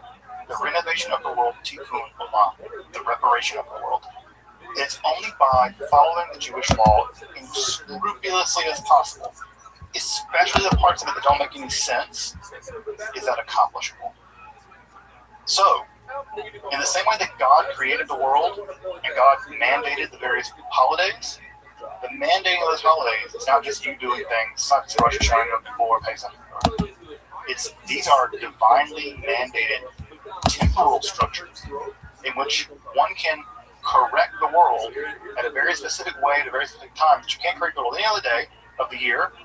You have special powers that day, right? And you have to correct the world. And the Zohar loves, for instance, very minor holidays.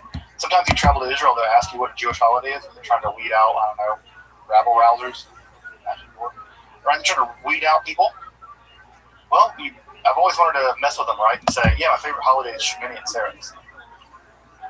Shemini Atzeres, the most obscure holiday ever. But the Zohar says Shemini Atzeres is the most important holiday in the whole country. There will be no more important holiday. Yom Kippur will be a joke. But Shemini Atzeres is completely obscure holiday, right at the very end of the cycle. No, that's what's really important. Because that's what's going to be important in the world to come, right? So all of the holidays get these heavily mystical meanings. Counting of the Omer, something that seems completely ridiculous. You're counting down the days to bring a piece of grain thing that we don't even do anymore? Oh yeah. Counting of the Omer is incredibly important. Because you're not just counting out the Omer, you're counting out the reception of the Torah. So you get to replay the entire process again. So everything becomes heavily imbued. If you ever stayed up late on Shavuot, if you've ever done a tikkun on Shavuot, stayed up late on Shavuot studying, well, you've done something Kabbalistic. Why? Because the entire process, right, is by receiving the Torah again. You have to be studying to receive it again. And so you get a completely cyclical theory of time. The Zohar is imagining a cycle, and that cycle gets you, and it spirals up, right? You start from here, cycle, until eventually we reach the world of the divine. And it's through the process of the rectification of the divine particular law that the world is redeemed. Now, this gets liberalized in our modern conception, right? It means like be a good person, do nice things, and make the world a better place. The Kabbalists do not imagine it to like make this world a better place. It's the idea that you're renovating this world metaphysically, ontologically, cosmologically. And so that idea is found deeply in the sacred Zohar. So, folks, these are the major things of the Zohar. These are the big things. If you were to read the Zohar, study the Zohar, you would see these things over and over and over. It's like it's like jazz. They're gonna take these things and play them over and over again. Oh, the things are the minor things that are important. These are the big things. And so the Sefirot, Shekhinah, the balancing of the Sefirot, the idea of the Sitra Achra, the theory of evil, and the idea of the Torah and Mitzvot. These are the big things that dominate the literary text that is the Sacred Zohar. What we're going to pick up with next week is how this thing became scripture. How did anyone believe this was true? This book just appeared, and people were like, yeah, that's it. That's the roadmap for the recreation of all being, is this book in the hands of this dude in Spain. And so people were skeptical. And we'll talk about how this became scripture, how this went from being a weird collection of texts in the late 13th century of Spain to becoming basically the cornerstone of Jewish theology. I'm pretty sure if you've ever heard any aspect of Jewish theology, it's been something coming out of the Sacred Zohar. So we're going to do next time, we're going to pick up on how the Sacred Zohar was received, and we're going to begin discussing Lurianic Kabbalah. Because one of the big things that Lurianic Kabbalah is going to do is it's going to be part of the systematization of the Zohar. The Zohar is not a systematic text by any stretch of the imagination. It is it's very difficult. It's not systematic. And so what ends up happening is people begin systematizing. And you have a couple different generations of systematizers, and what ends up happening is that the definitive systematizer is going to be Vincent Luria through his student Chaim Vital. So we'll talk about that process of systematization, that process of canonization, and why it became decanonized next time, so as we transition into what I would call the Zohar and its vicissitudes. On. Welcome back, and thank you for joining me as I explore the garden that is Jewish mysticism and Kabbalah. Again, if you'd like to support my work of providing accessible, free, and scholarly content on topics like Kabbalah, alchemy, and the occult, magic, hermetic philosophy, consider supporting my work on Patreon, or perhaps with a one-time donation. You can find those links below. Until next time, I'm Dr. Justin Sledge, and thank you for watching Esoterica, where we explore the arcane in history, philosophy, and religion.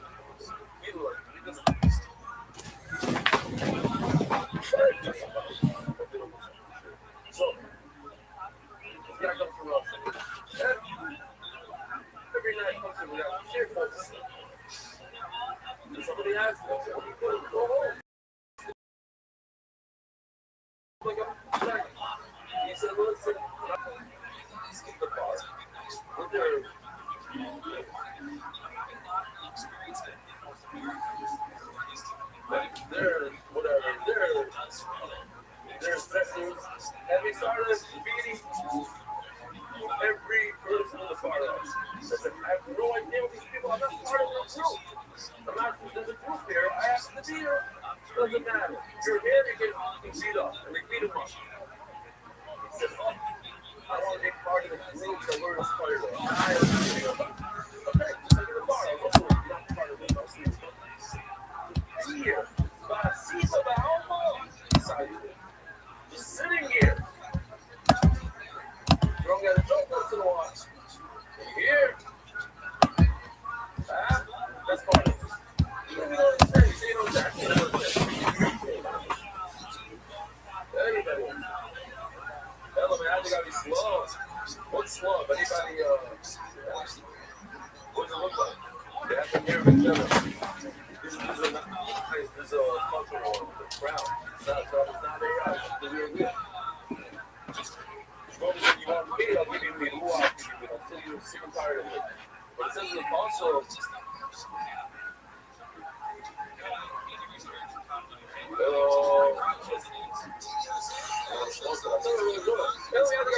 wyniosło, wyjaśniło ze snow, pokonamy szkido. Co złożyło siło, tak pierwszy na siebie, to jest siło i tygat. Other. So by slow is the gap, pokonamy szkido. Bardzo że pan podjeżdża, szkoda, że nie sobie bird that you szkido, bardzo sobie. Bird szkido. Also, says more of siwa open szkido that training. What does it say over the box? The phone starts over shit at some fucking shop. And then it says the guy don't be awesome. So here, the shop like the also means the guy on the glove that says the word y'all have seen. So possible. Obviously, you have to check the slot. Se assim, como eu digo, it's mentioned, but it's escrito, se assim, porque it's just the gather. Don't have to do it. Says this person will go. Behavior should address the emotion. It's hard. It's strong. That's seriousness. See, Schwarzenegger, motherfuckers. you have to cut this one.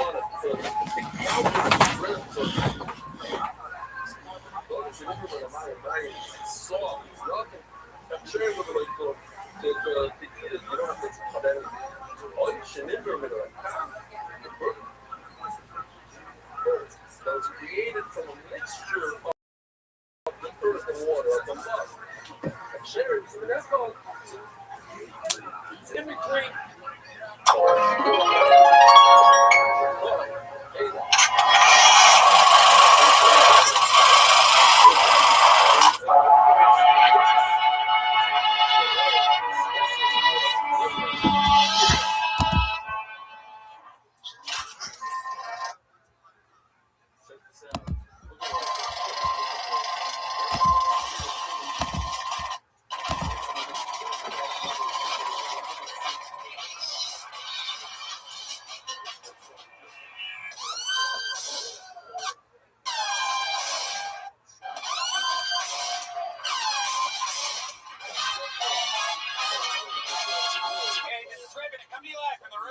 Comedy Store main room for a brand new episode of Kill Tony. Give it up for Tony Hinchcliffe.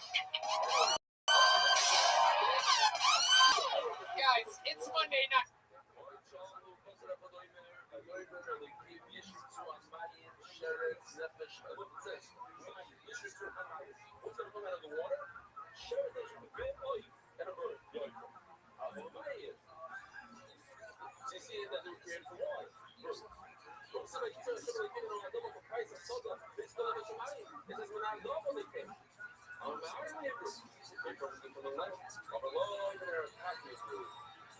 So, what J-Lo, I just want to point out that right season, what J-Lo is pretty good one of the players. That's it.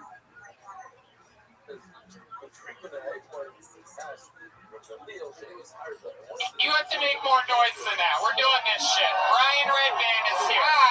Ryan Shaibel already drawing tonight's episode. This is incredible. We are live streaming around the world for people that maybe live in West Palm Beach. I'm going to be doing stand-up there the first weekend of October. And no, September, that's next month. And then in October, we do Kill Tony Mania in Sacramento in San Francisco. Barely any tickets left for that. And today is the day the tickets went on sale for Australia. October 25th in Brisbane, the 26th in Melbourne, and the 27th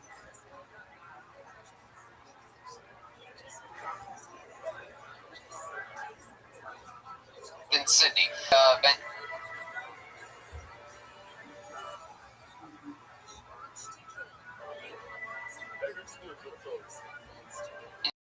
In Australia, so come see us there live for the first time ever.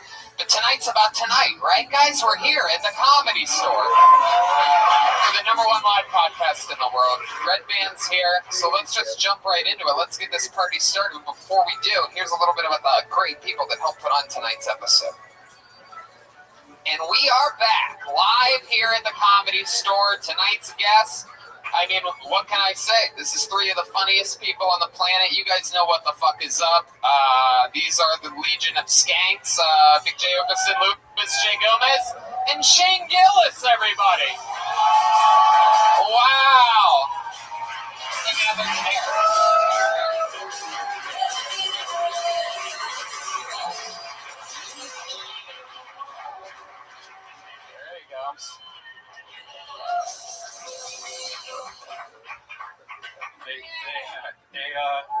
came out and then it went back. Shane Gillis is here for the first time ever. This is Shane's first time on Kill Tony. We've wanted to get him forever, and finally, it has happened. Welcome to the show, Shane. Say hi to these people. What's up? Shane's going to be in Harrisburg, D.C., Austin, Texas, Indianapolis, Minneapolis, and Raleigh. ShaneMGillis.com for tickets. And this is your first time on Kill Tony. Look at these people. Monday Night Animals. You excited to be here? Yeah, man. It's got 2 Miller Lights. This party's ready to go. Ladies and gentlemen, how about Louis J. Gomez and Big J. Okerson, everyone? Yeah, baby. Wow. I love it. Here we are. It's been all the way since the Great Skank Fest. We've had Louis J. on. Jay, this is, we're rounding out our first ever guest appreciation week. This is his second week in a row. Welcome back, Big J. Okerson. Louis J. throwing joints out in the audience. Shut up. He's excited to be in a place where pot's legal. He can do things like that. Like out there on the New York side of things. How's it going, Louis J? I'm up.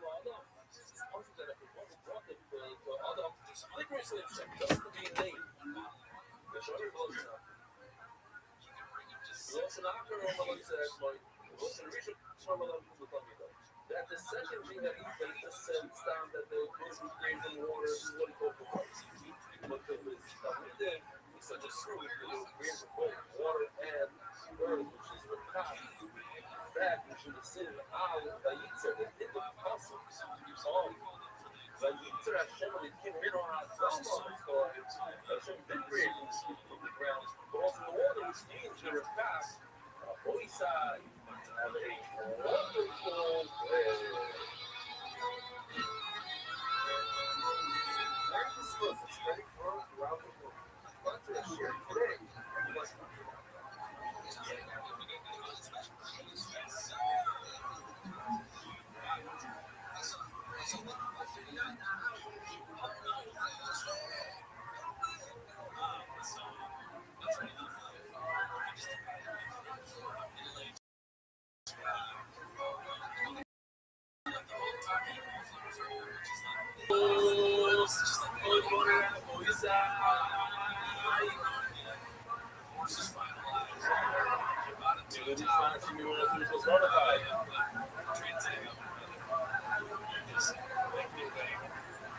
welcome. All together. Day 3.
Raven,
coming to you live from the Road Famous Comedy Store main room for a brand new episode of Kill Tony. Give it up for Tony Hinchcliffe. Guys, it's Monday night. You have to make more noise than that. We're doing this shit. Ryan Redband is here. Hi. Ryan Shaibelt already drawing tonight's episode. This is incredible. We are live streaming around the world for people that maybe live in West Palm Beach. I'm going to be doing stand-up there the first weekend of October. And September. That's next month. And then in October, we do Kill Tony Mania in Sacramento and San Francisco. Barely any tickets left for that. And today is the day that tickets went on sale for Australia. October 25th in Brisbane, the 26th in Melbourne, and the 27th in Sydney. We're doing big venues in Australia, so come see us there live for the first time ever. But tonight's about tonight, right, guys? We're here at the Comedy Store for the #1 live podcast in the world. Red Band's here, so let's just jump right into it. Let's get this party started. Before we do, here's a little bit about the great people that helped put on tonight's episode. And we are back live here at the Comedy Store. Tonight's guests, I mean, what can I say? This is 3 of the funniest people on the planet. You guys know what the fuck is up. These are the Legion of Skanks, Big J. Okerson, Louis J. Gomez, and Shane Gillis, everybody. Wow.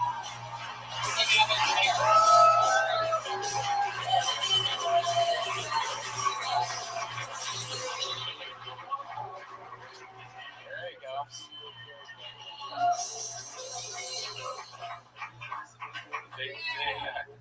The link came out and then it went back.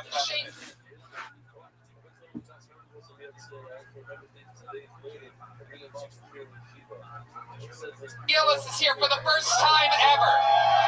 This is Shane. First time on Kill Tony. We've wanted to get him forever, and finally, it has happened. Welcome to the show, Shane. Say hi to these people. What's up? Shane's going to be in Harrisburg, D.C., Austin, Texas, Indianapolis, Minneapolis, and Raleigh. ShaneMGillis.com for tickets. And this is your first time on Kill Tony. Look at these people. Monday Night Animals. You excited to be here? Yeah, man. It's got 2 Miller Lights. This party's ready to go. Ladies and gentlemen, how about Louis J. Gomez and Big J. Okerson, everyone? Yeah, baby. Wow.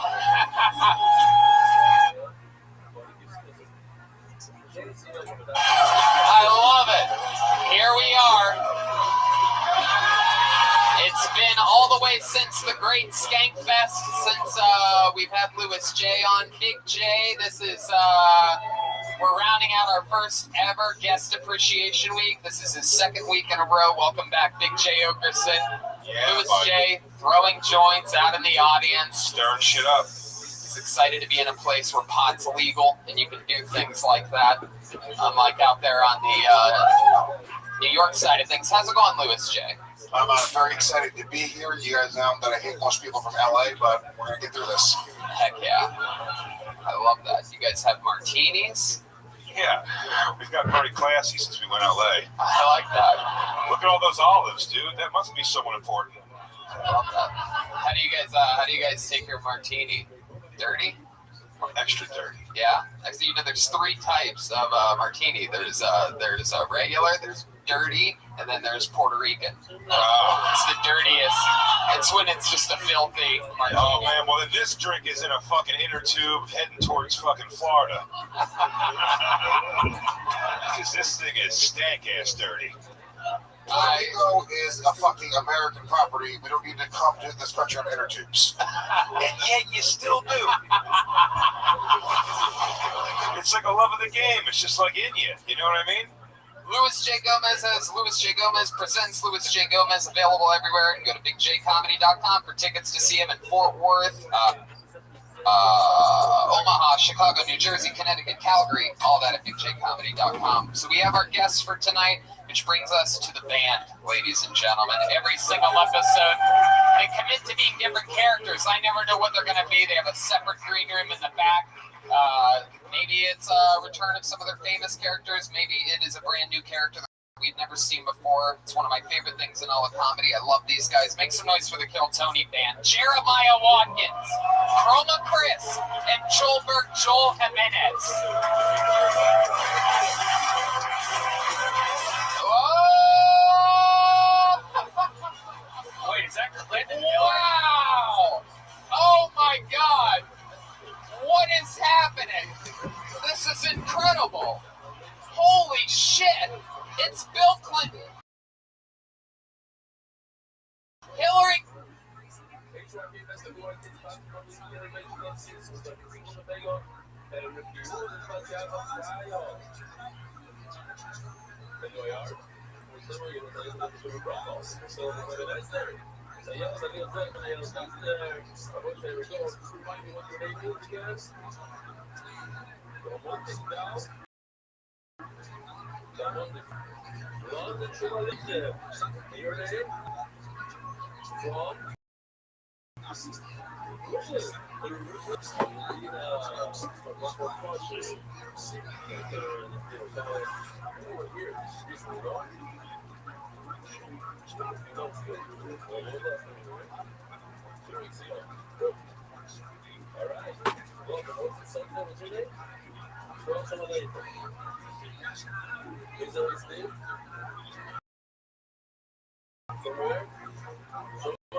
Clinton, Jeff Epstein, and I'm not exactly sure.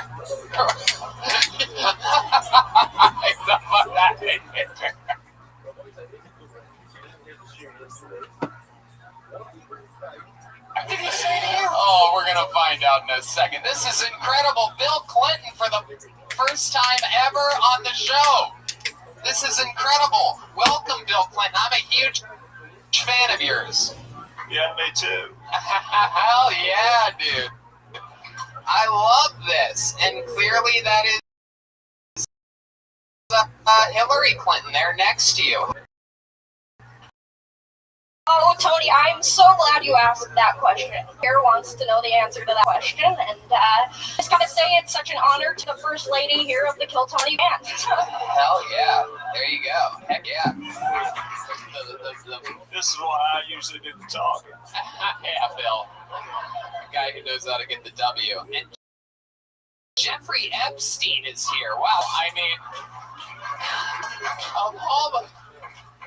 that's mind-blowing. How are you, Jeffrey Epstein? Good. I was just here, Tony, just, you could say, hanging out.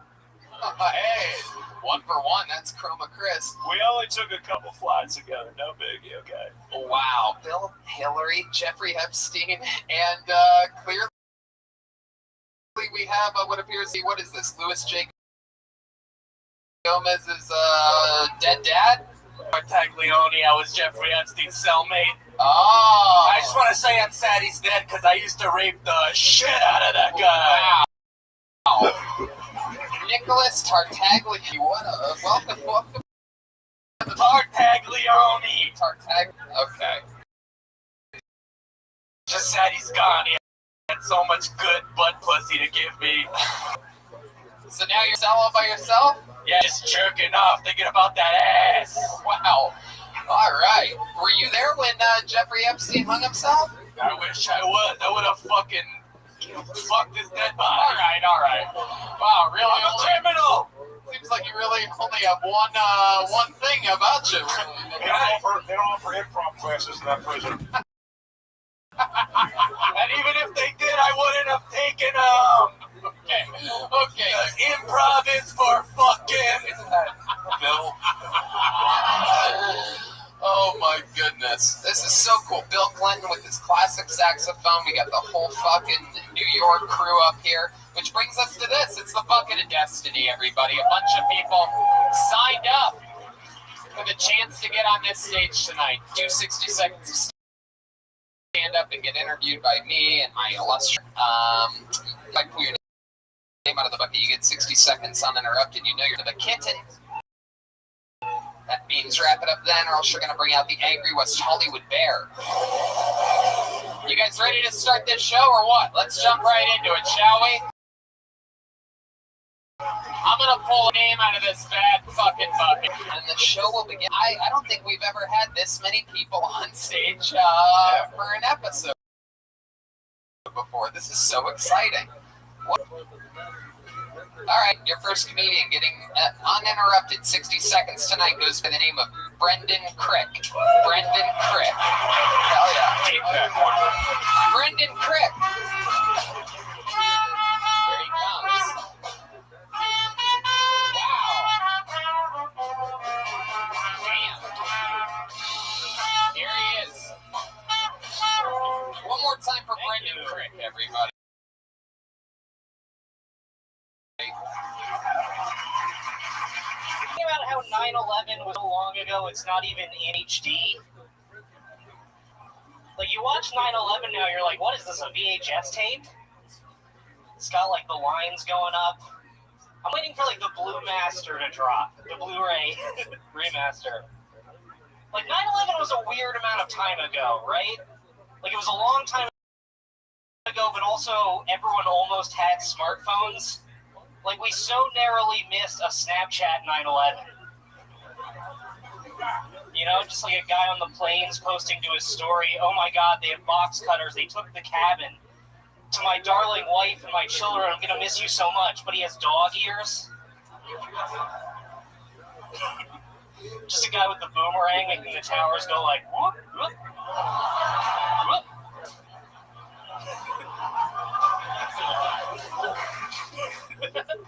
Just falling. No, thank you. Oh yeah, Brendan Crick.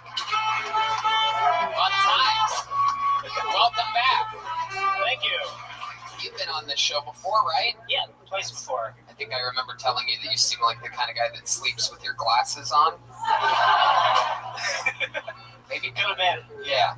Look at you. You are adorable. How long have you been on stand-up? Years. Heck yeah. You looked at, Yeah, he and I started together in Central PA. Yeah. Wow. Yeah, he's from Lancaster. Oh, Damn, this must be awkward as shit then. Yeah. Yeah. It's kind of like judging him. He probably hooked you up with a show once. Oh, this is weird. I wanted this to go well. It did go well. Yeah, No, no, that was- I feel good about it. That's always been. He had. You remember that thing you had about the troop? Like he had one bit in Central PA. It's very like hick, white trash, and he was like, I liked 9/11 because it resulted in the death of so many troops. It's like, he bombed constantly. In Central PA, but yes. I love that. How long have you lived in LA?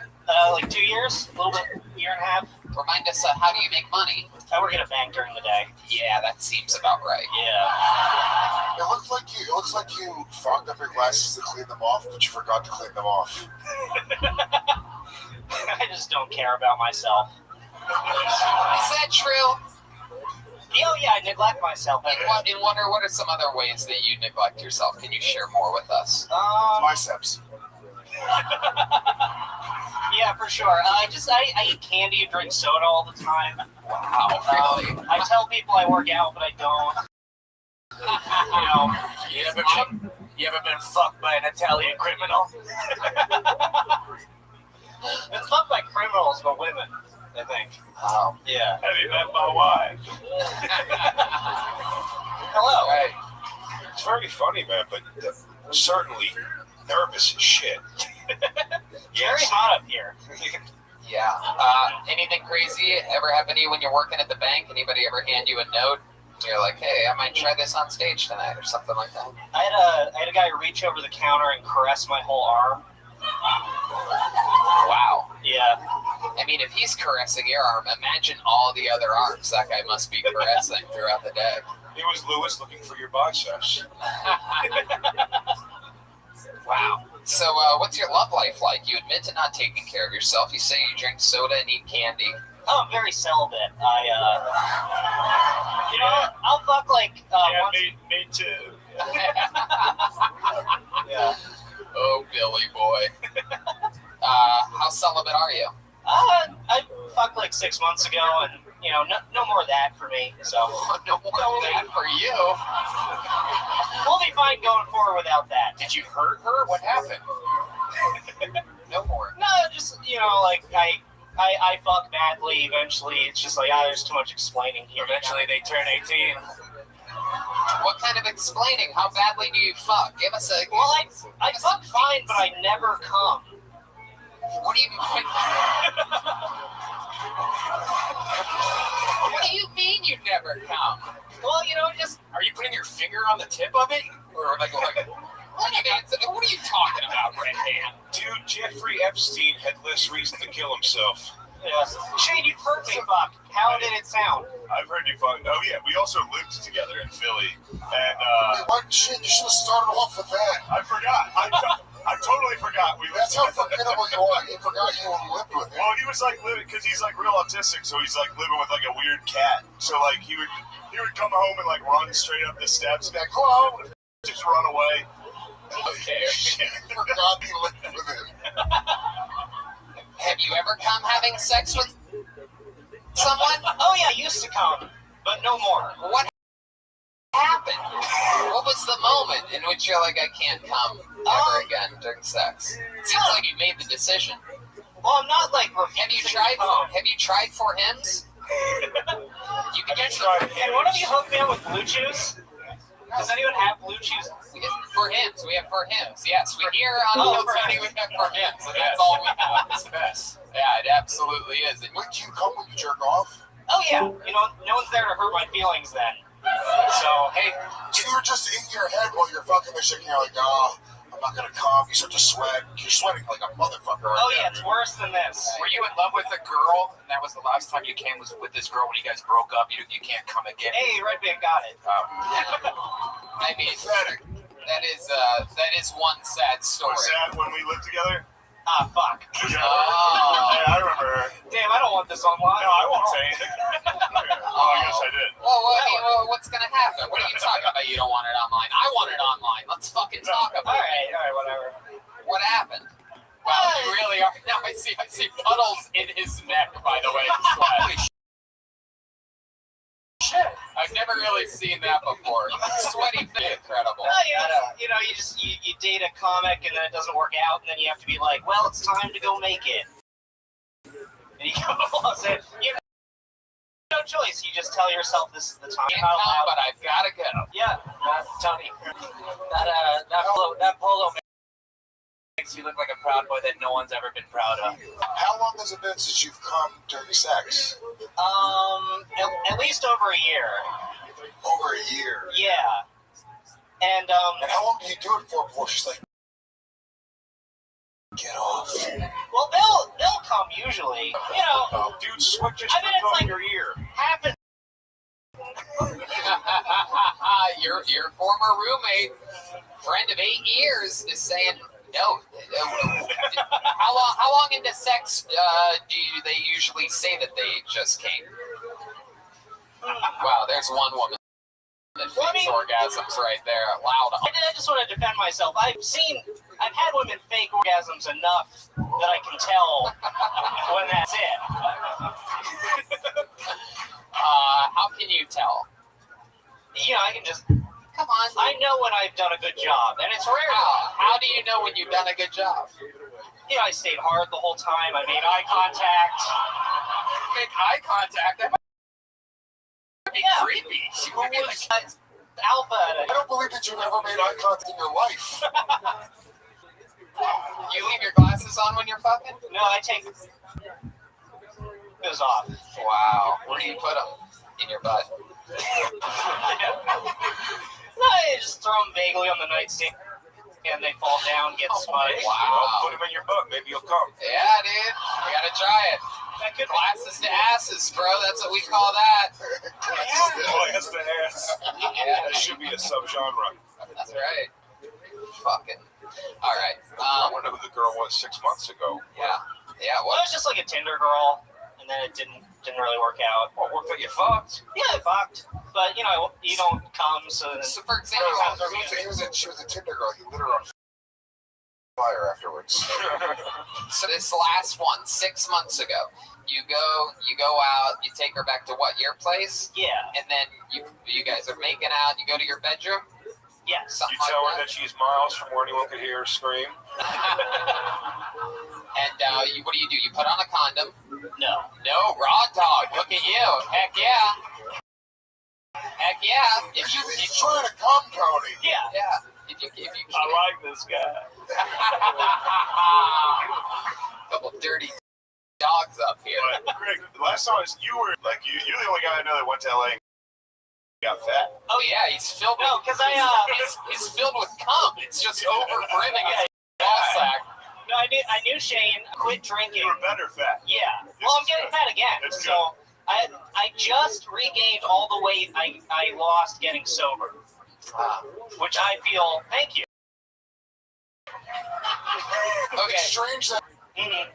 you know, This is really for no one. So before I let you go, because I find this to be so intriguing, right? So now you're fucking her. How long would you guess that you had sex with her for?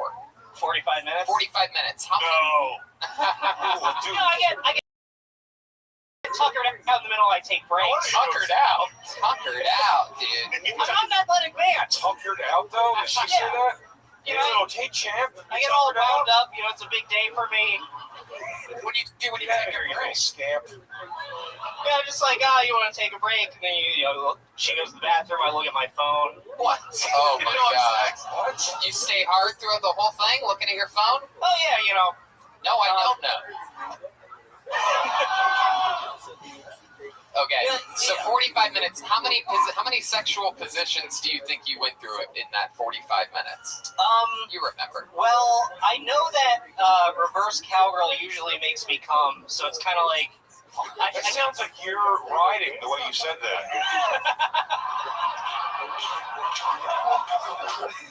Reverse cowgirl? That's a weird way to say, Yeah, I don't know the angle of the hole or whatever. So if you're laying on your hole or whatever, are you talking about laying on your back? I'm on my back. The girl is on top, facing this way. So I kept Facing with the other way, right? facing. Yeah. Right. So why do you think that position is the yeah, one? how do you make eye contact then? Oh no, that's You fucking liar. He holds out one of those handheld mirrors like a selfie stick. Just, Have you tried guys? Hey, That could be the problem. hey, he knows you better than any of us. I I should- thought that. hey, before you answer that, don't ask, don't tell, okay? Hey. All right, Brandon. Well, fun time. I'm glad you were on again. Very fun set and a great interview. How about that, Brendan Crick? Getting it started. Brendan_Crick. Tony. Yeah. Jesus. Yeah, baby. All right. There you go. Okay, what's happening? What's going on? Are we going to commercial break or something? She's got erotic control. Brendan was sweating like he was shooting NBA Finals foul shots. Yeah, we had to get him out. I had to get him out of here. He's clearly getting tuckered out from all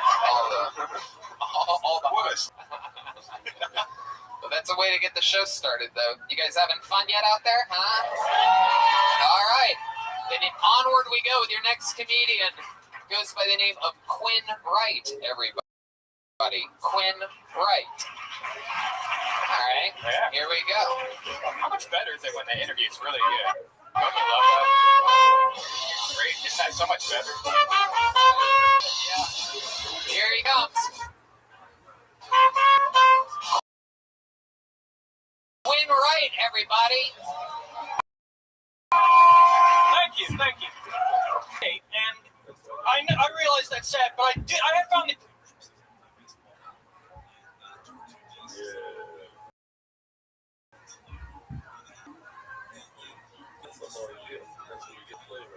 Nobody talks about that brand until we shoot up.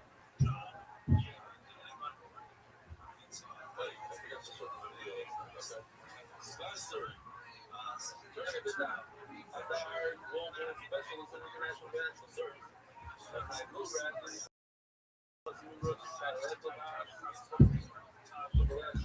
Upside of that, that is, even in this culture, I can't be accused of rape.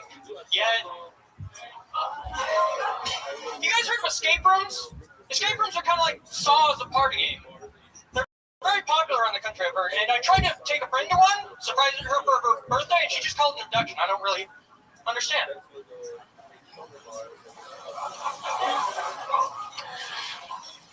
You know, they say that ice cream tastes kind of give clues to your sexual proclivities. You know, vanilla is regular, plain. Chocolate is a little more adventurous. I think that even applies to me because I eat so much ice cream, no one wants to fuck me.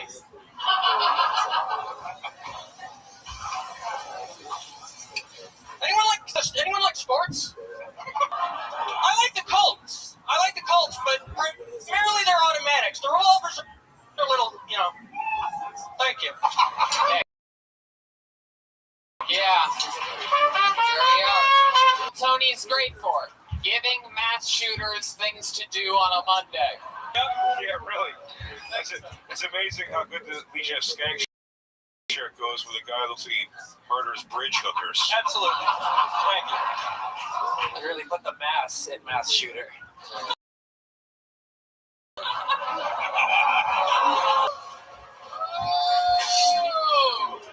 Nicholas Tartaglione. Oh my God, he's warming up back there. Look out.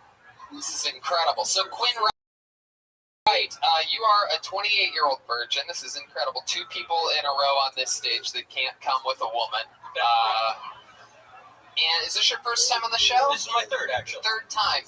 Yeah. That's great. How long have you been on stand-up? About 2.5 years or so. 2.5 years. Since I was 25, so 3 years. How do you survive? What's your living situation? Photography. How do you survive? Not very well. You make a living taking pictures. Yeah. What do you take pictures of? Events, typically. Feel like you're the type of guy that likes to take a picture secretly and then threaten the person with blackmail to release it. Yes, that's the old blackmail theme song. Centerfold. Yeah, I don't like the look of this guy. Yeah, Bill, what are your thoughts about someone like this? That ain't my... Oh. I'll take care of it. Hey, Hillary. Always got his back. So, you ever go on any of these dating apps? You're 28. I tried Tinder for a while, but it worked out. I actually did have a date a while back. Just she wants to be friends, but that's it. So you lit her on fire? Wait. Yeah, dude, definitely. You should kill her. Dude, if I were you, I'd strangle her to death. I'm not doing that. You want to be famous? Because this ain't it. Strangle someone. No, I know. And then take pictures. Yeah, no. He was like, Tony, he thought apps was short for appetizers. Never mind. It is. There you In go. my defense, it is. So this chick that put you in the friend zone, you went on a date with her? 2. 2 dates. Yeah.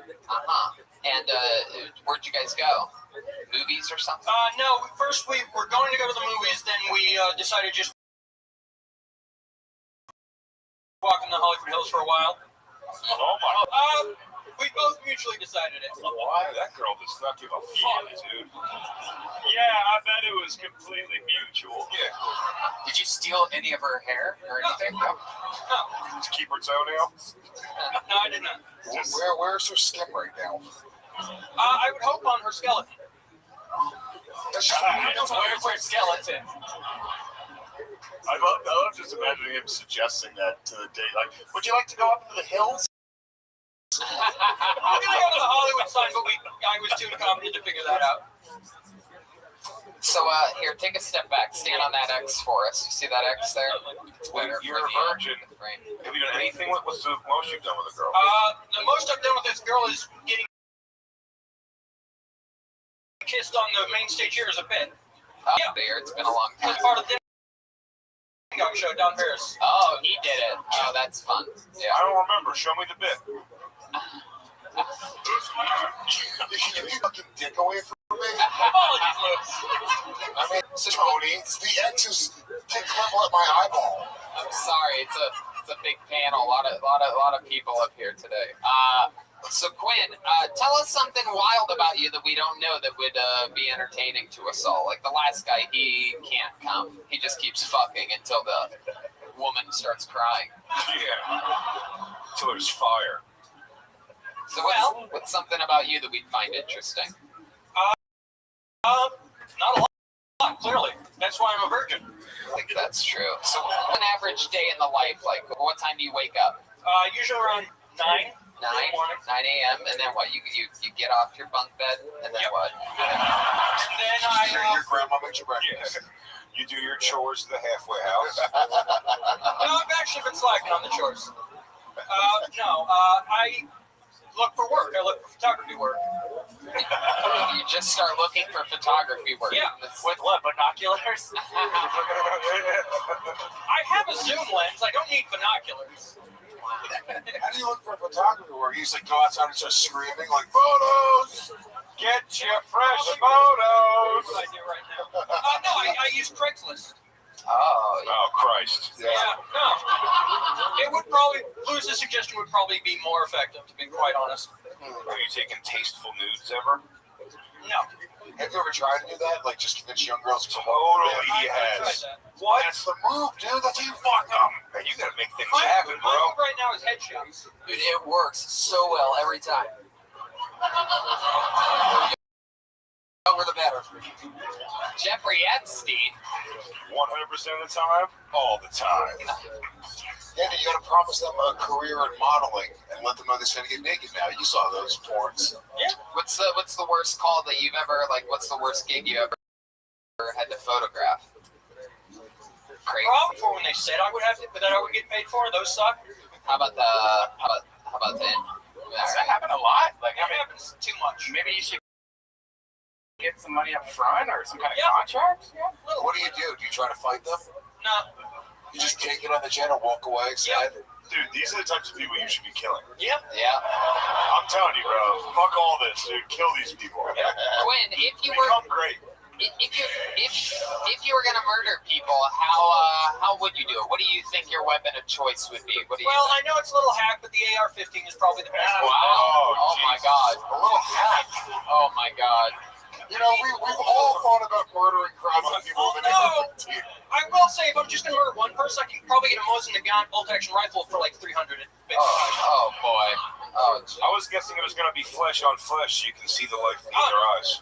No, I'm not. No. Bill Clinton. No, you're not a weirdo. Can I just I'm not a weirdo. take this as a moment to tell the parents out there watching, tell your kids you love them. All right, Quinn. Well, we were just kidding about the whole killing people thing. Yeah. Now we set him free into the Los Angeles night. No, I would have done my school shooter joke if I hadn't done it before. What? Last time I was on, I did a school shooter joke. Oh, you did? Yes. I didn't remember that. Clearly. He was like, knock, knock, who's there? Me. Get out there, Quinn. There's a world of confused young models out there waiting to be whatever happens that you do to them happen to them. All right, there he goes. Right, ladies and gentlemen. Part of the Ding Dong Show every Monday in the Valley Room. He's on social. And how awesome is the band tonight, huh? I mean, Jethro Tull. Jethro Tull up in this motherfucker. Bill Clinton. Hillary. Wow. All right, your next comedian goes by the name of Carrie Miller. Carrie Miller. Here we go.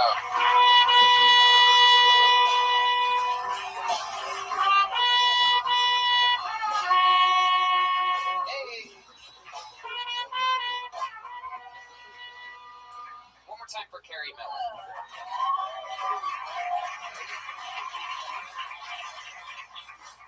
I am so glad I saw you. You were hitting on me when I had the camouflage shirt on before, and you did one of these. And I was like so confused. When does that work? Like, I don't understand. I was hoping. That's fantastic. I was like, I gotta change my fucking shirt. This is not working. He was like, are you a Marine? I'm like, little me? No. And then, I don't know, does that work for anybody? That sound? No. Great. Well, my aunt was the biggest woman in Arizona. We only know because the hospital told us, just so we should know it wasn't like a Guinness Book of World Records situation. But she was, they had to cremate her in sections because they were afraid of a grease fire. I'm not kidding. It's my Aunt Pam. She's a good woman. Heck yeah, Carrie Miller. Welcome. That's great. Holy fuck, that was so good. So good. That was so fucking great. I can't believe how good that was. Shit, she's good. Funniest woman I've ever seen in my entire life. So hot. Hell yeah. Hot off the press is funny. Wow. I was the one who said you were good, not Jed. For real, I leaned over to him. I was like, this is fucking good. I told Sheen I was going to tell you how good you were, and then he started elbowing me and taking the microphone.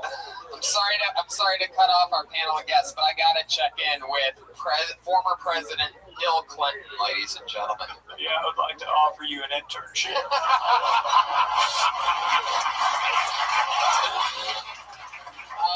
So Carrie Miller, it's your first time on the show. Heck yeah, welcome. Fuck, that was good. How long have you been doing stand-up? A few months. So that's perfect. That's it. That's exactly what She has it. That's quick. That's good. Can I just say she is a natural? With a couple of private lessons, you could probably be doing produced bar shows in a couple weeks. Or Showtime I don't want special. to fast track you if you don't think you're ready, but it's Who's hitting on you? Yeah, sir. That guy? Oh, no, okay. Sit down. Dude, look at this confidence. Are you in your fucking mind, sir? It was an interesting move. You took a chance calling him out. That's really what he did. He did the kissing noises. And you brought it up. Didn't really have taken chances. So the guy looks like Forrest Gump from when he was jogging across the that's right. Just never stop. Or the true Carrie show guy. You know, with the beard on. Carrie Miller. So what made you want to start doing stand-up? I like making people laugh. Oh, really? Where do you do that at? Like, where were you doing it before you started stand-up comedy? I did improv for a long time. Oh, you did improv for a long time. You live here in California? So you're comfortable with saying yes and I like that. These guys, Bill Clinton is a very, very horny president. So, Carrie, what do you do for work? I'm a studio coordinator. Oh, like, what exactly does that mean? I work around a studio that shoots content for the company. Oh, what an angel. Yeah. What an absolute angel. Yo, dude, you want to cut it out, bro? Just fucking respect her, dude. I'm sorry about these fucking dudes. I'm fucking sorry. Stand on the X. I used to shoot content into Jeffrey Epstein's ass. Now, for those of you that just listened to the podcast, which is, believe it or not, the great majority of consumers of this show, clearly I hope that you've caught on to the fact that Carrie Miller is a beautiful girl, right? Yeah, but even the video people can't see her ass. Chill. Talkie, I don't know what to tell you. Dude, but it's just like it's more than that, though. It's like, sure. She happens to have a fantastic ass, but like, I I mean, you gotta look past that if you want to be with somebody. Let me just take a moment to talk to whoever is writing a blog about this as they're listening. That it was Carrie who brought up that she gets hit on at the beginning of her set. The first half of her set was about that, so that's why I feel I can completely rationalize doing this to a human being pulled out of the bucket. Go ahead, Bill Clinton. Yeah, have you ever been to an island before? Carrie, do you get hit on a lot? Is that a common thing? You get a lot of like cat calls and things like that? I wouldn't say a lot. No? Like, other than this guy back here and everybody on the stage, like how often does that happen? Not that often. I don't know. Do you have a boyfriend? No. Oh, you're single. Wow, that's interesting. So what? Strong, independent woman. You have really cute feet. Oh my God. Now that's where I draw the fucking line. Jesus Christ. Really cute feet. What do you even... All right. Size of a baby's. Okay. All right, so if you had to pick one of us to date, hypothetically, I'm not dating anyone right now, so. why aren't you dating anyone? What's wrong with you? Because I'm trying to focus on my comedy. No, don't.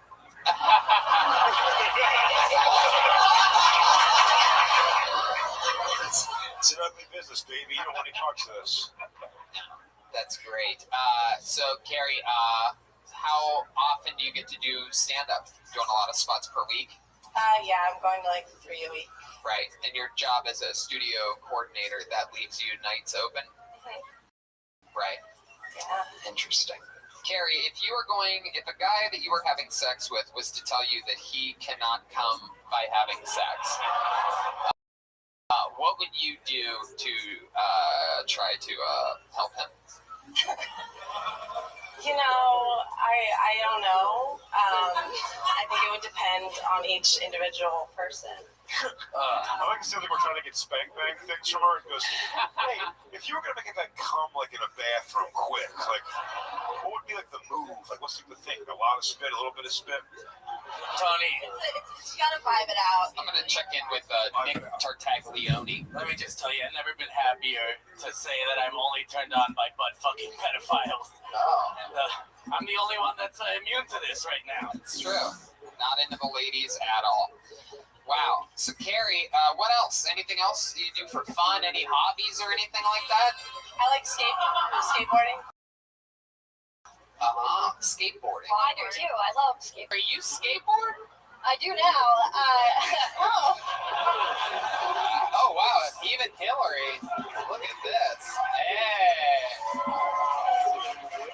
Wow. I want to change my campaign to I'm with her. Wow. Heck yeah. Bill, what do you think about this? This kind of behavior is unacceptable. All right, Carrie. Well, that was fun. For a few months in, you're doing it. You're fucking taking chances. Like, I don't know if it was a good move to acknowledge the guy that hit on you, but if you had something to go to, like, it's like that type of thinking outside the box is good. You just gotta have, something that is gonna fucking make it all worthwhile in the end. But so there's, a cool thing, these glimpses of you taking chance. Like, nobody really does that because it normally wouldn't work, and it didn't. But you had a joke about that? Like things like that. Have you written about this experience before? I mean, that might be a good joke. No, I tried beforehand. I couldn't quite complete anything, so. That was funny. Bill?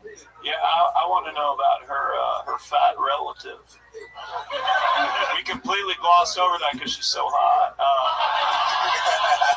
But she says something quite interesting, actually, if you listen to her set, about having her relative cut up into pieces who's so fat, didn't want to start a grease fire. So let's get into that.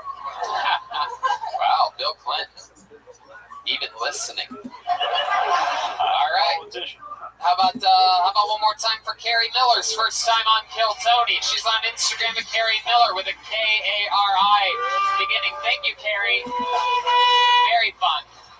All different shapes and sizes. How many of you like it when comedians do good on this show? How many of you like it when comedians do bad on this show?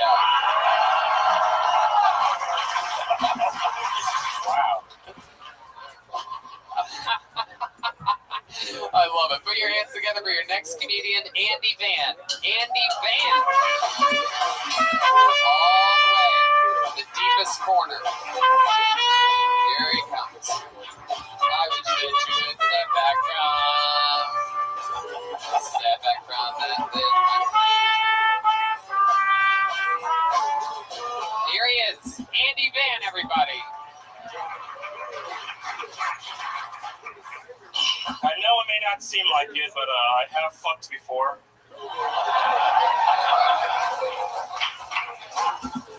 The problem is sometimes girls say weird shit to me when we fuck. Like one time I was fucking this girl, and she was on top, and she wasn't Asian. And we're going at it, and she's like, yeah, give me that Vietnamese dick. I was Vietnamese. So you nailed that one. That's crazy. Does it feel like a spring roll? What's happening here? Jesus. I don't know, man. Sex is a weird time to bring up race, right? Am I crazy? Am I crazy? Streets. You know, Central Americans and Mexicans come into our country treated like pests. Asians are underrepresented. We gotta talk about race. And we should keep talking about it on Facebook. Don't put that shit in the bedroom. The bedroom is where I'm closing my eyes and thinking about my ex. Don't fucking room. Thank you, guys. All right, Andy Van. Man, does that band sound good. God damn. Like, technically a better comedian than the last girl, but I miss so fucking much. I wish Carrie was up here. We put Carrie back up just like, just the interview for she. We don't want to talk to the guy. No. Has it ever happened a double interview for one person? Poor Carrie, I've never seen a girl get, I've seen someone get Me Too'd, but I've never seen someone get Me 7'd before. Okay, so let's talk about Andy Van. Andy, okay, Red Band, come on, that's not nice. Red Band brought out an Asian guitar sound effect machine. Okay, all right. Yeah, I am Vietnamese, yeah. Did your parents or grandparents fight in any of our wars with Vietnam? With Vietnam, no, my escaped. My grandparents, we all escaped in the 70s. I was born in America. Yeah, sure. Where'd those cowards go? You gotta stay and fight, dude. Where'd those cowards run off to? My goodness. So, Andy, how long where did... No, it's funny. Sorry. Yeah, no, it is. Where did they run off to? Where'd the cowards run off to? The cowards came to America. Those pussies. Yeah, the pussies came to America, and then they met here, and then they gave birth to me. Yeah. We're talking about Vietnamese pussies. Yeah, Vietnamese pussies. They're sideways. They're slanted. Is that what you're saying?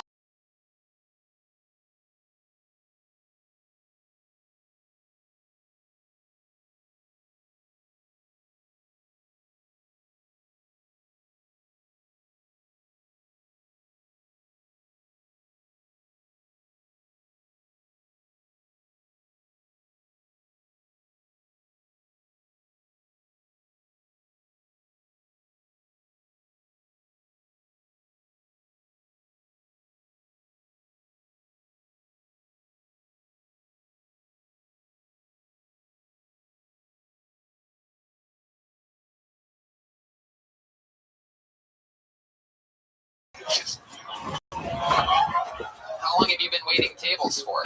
About a year. Yeah. Did you move here a year ago? I moved here about a year and a half ago. From where? I was living in San Diego. I was teaching high school there, actually. Yeah, San Diego, very popular with the Vietnamese. One of the first American stops coming from that direction. Yeah. Why is your shirt so short? Like, not so much why is it so short, but why is it so short that you chose to do half your set with your arm up? yeah. As a fat guy, I was just befuddled. Wow. 2XL, I love it. I love it. I don't give a fuck. Heck yeah. Nobody on this show ever wants to get laid. Yeah. That's interesting. Wow. Luis J. Gomez.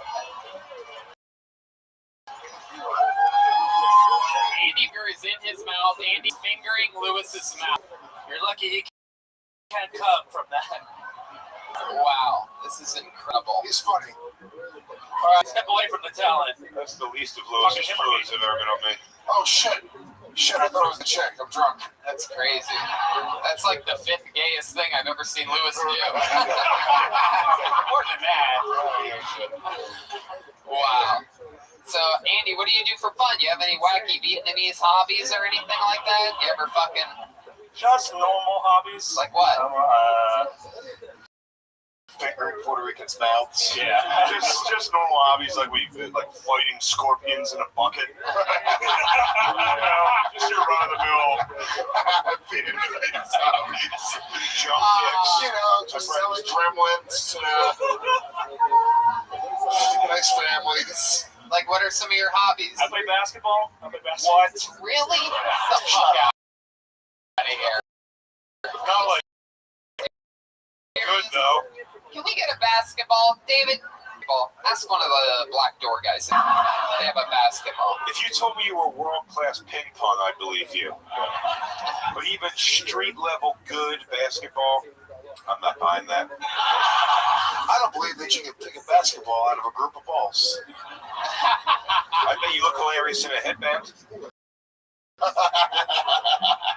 You play basketball with other human beings, or you play, just on my phone. Yeah, other human beings. All right, easy, Andy Van. Jesus Christ. Andy, this is my first real I do hate your confidence. And I want you to know that going forward, you need to chill. But, yeah. How long is that? How often do you play basketball? I play once or twice a week at least. Oh my goodness. No fucking way. Give us a basketball, please. And you drive to the hoop and everything? No, dude. Don't lie. Yeah, I can dribble. I can shoot. I can do normal. How about that microphone? Why don't you take a step up here? How many of you want to see what his shooting form looks like? Huh? So bad. I'm so excited to see that shirt come up when you said it. That's what I said when he does stand up. He's practicing his shooting form. Here he is. This is it. This is like if this is good. Okay, you're gonna dribble to. Whoa! Oh my goodness! Look at this. Imaginary basketball here. This is the first time we've ever done this on Sony. He's either dribbling a basketball or yeah. Whoa! Wow!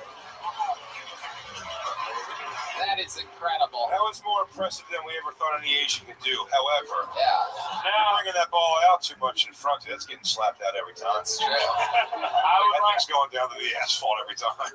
Bill Clinton. Yeah, I would like to do that exact reenactment when you have a defender on you. Heck yeah. Oh, wait a second. Oh, shit. Bill Clinton. Oh, my goodness. Oh, get that shit the fuck out of here. Heck yeah.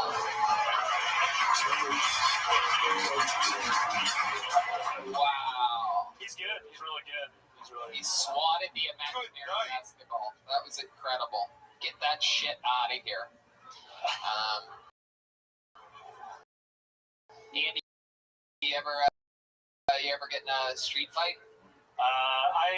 What happened there? That's what a street fight is, you idiot. Didn't mean to hit the street. I was in a kitchen fight. I was in a supermarket fight. 3 street fights. A bicycle rental place fight. It's a Burger King fight. Have you ever... High school cafeteria fight. never a street fight. Have you ever gotten in like a guerrilla warfare fight? Is that how you fight the guy? Do you like punch him and run away? Because the goddamn cowards. Give us an example of what happened at the bar fight. We're just at a bar and someone was hitting on my cousin. Wow, was it a sushi bar? No, go ahead. Your cousin is a female? Yeah, my cousin's a female. Yeah, that'd be weird if you were just cock-blocking your cousin. Well, I don't know how much you know about Vietnamese girls, but they are so horny. Yeah. That's true. Accurate.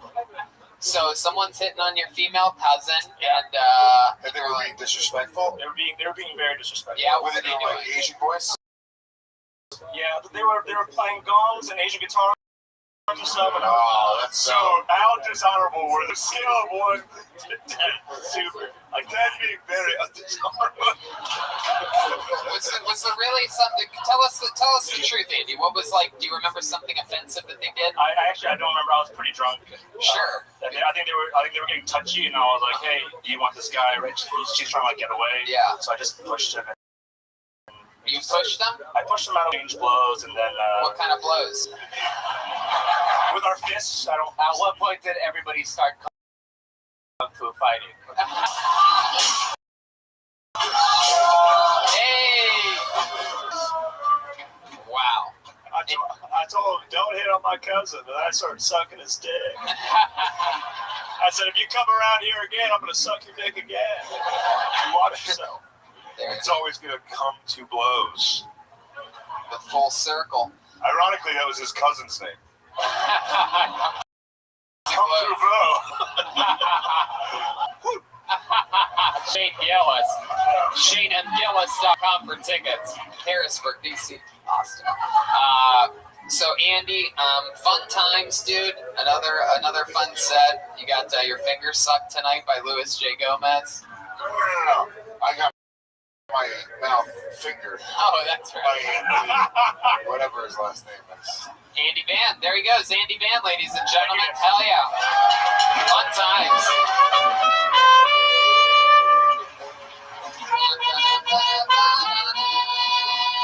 Hell yeah. Burning ring of fire. Can I grab another dirty martini, please? Oh, me too. Extra dirty? Just mine regular dirty. Jay's weird. And my, I guess, 2 Miller. Yeah, geez, you are a fucking AC, I like bro. this style. Shane, are we taking ecstasy tonight? Yeah, it says something about Shane. I saw him at the Improv last night, and he ordered a couple Miller Lights, and then the waitress handed him the bill, and he goes, "Oh, I thought these would be free." These are free, right? Yeah, no, These fucking better be free. free. Put your hands together for your Canadian Cajun Siva or Saiba. Cajun? Cajun. Here he is. Hey! One more time for Cajun.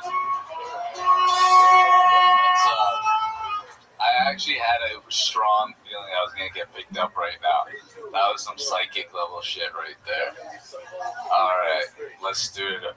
Who do you think is like an intelligent person? Like who's really a rapist? He's trolling. Einstein, that's what I thought. And then that's what most people think. Clap if you agree Einstein is like an intelligent person. Well, yeah, so is Einstein really like his like thinking created like the bomb, really, right? So you gotta think like who else is like an intelligent person? Because like he's like a parasite if you like really think about it. He like created a bomb. You know what I mean? So you gotta think of like people that really bring people together would be a real intelligent person. Hey, John Siva, ladies and gentlemen. Heck yeah. I'm just guessing that you smoked all the pot before this. Is there anything left? What are you? Yeah. I don't even know. I feel like you're some sort of like a Mad Max Thunderdome race of person. There really is something like going on. post-apocalyptic people. For those of you listening, he Dothraki. looks like a he looks like a white guy from Oregon in blackface. I don't know if I've ever seen And anything he's quite like dancing this. now, and it was I mean, wow. How do you think that went? That's all I wanted to ask. I enjoyed it. I had a lot of fun up there. No way. I did. That was good. That was a good bit. Thank Yeah. you. So you were like, Fuck he's yeah. smart, Einstein. I don't know if he's smart. Light. That's a good set. That's a good set. This is the best guy of the night by far. Yes, dude. Fight someone. Fight someone tonight, dude. Go I nuts. brought everybody here tonight. Yeah, you brought everyone here? Yeah, everybody knew you would bring that Einstein shit tonight. Yeah. That's like a big bit. A lot of people in LA were talking about that bit. Heck yeah, Bill Clinton. Yeah, he looks like Slumdog Millionaire became a lost boy in Neverland. Wow. Kajan. How long, how stand up? Guess. Nope. How long do you think? You give me the answer to the question I just asked you. By less than 5 years? Yes. 8.5 years. No way. That's 2 terms, son. You gotta go. Wow. Bill Clinton, ladies and gentlemen. Bill Clinton's first time on Kill Tony. Kajan. Dan, did I bring Kajan. Bob? Kajan, over here. Stick Oh, with I me. did. Focus. Keep a lot of your focus. No, see, he's not a... Nope, on me. Over here. Okay. I promise you, you have to, or else this whole thing's gonna be completely off the rails. Alright. First of all, are you fucking serious? 8.5 years? Are you fucking with us? Do you believe I'm serious? No, dude. No, this is your first night. No. Everything from here on out, just tells you, right? Stop. He wants to guess, and no one can believe what Well, I what's want to see happening. where you're coming from. If you think I was hoping you were gonna. Are you fucking? What is going? Are you fucking serious? Don't listen to these motherfuckers. That's what I'm welcome. I see the vision, dude. Keep at it. Where have you been doing? 8 more years. 8 more years. 8 more years. It's not gonna be a total fruitless adventure for you. It's gonna be great. So that's just like something new that you're working on, brand spanking new, like an unfinished thought that you had. And you're like 8.5 years I've been doing this. If I debut on Kill Tony, I'm gonna fucking work this out up there. That's exactly what I did. So can you get? Tony, I'm sorry to interrupt. I'm so sorry. Can we please hear a bit? That's exactly where I'm going. Is I want to hear a joke in 8.5 years. If that's just something that you were trying to finish, anything at all, one-liner, anything in 8.5 years. Dude, what's the beast? What's like the beast? Yeah, just really more closer. How many you?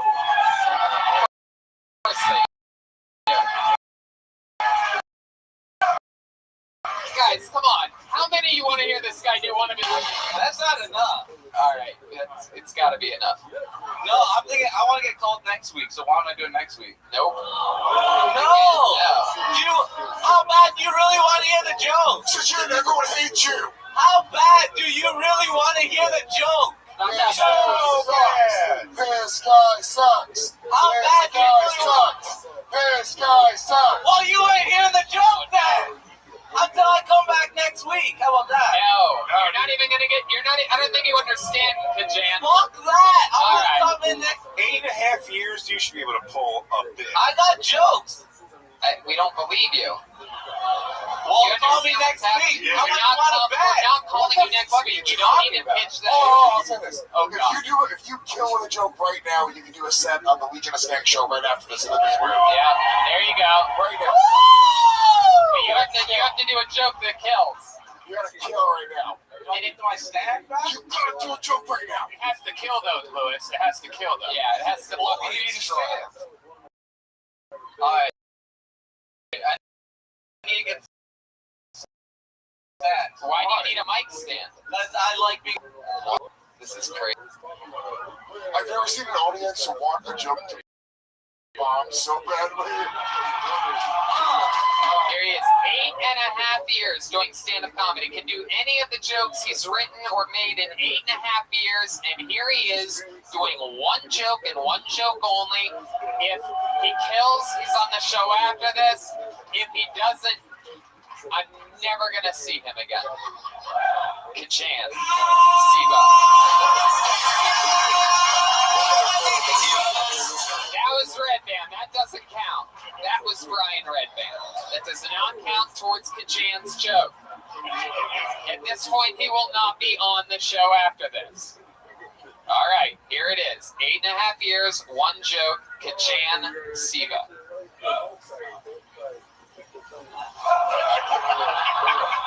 But no fun. No, I'm joking. All right.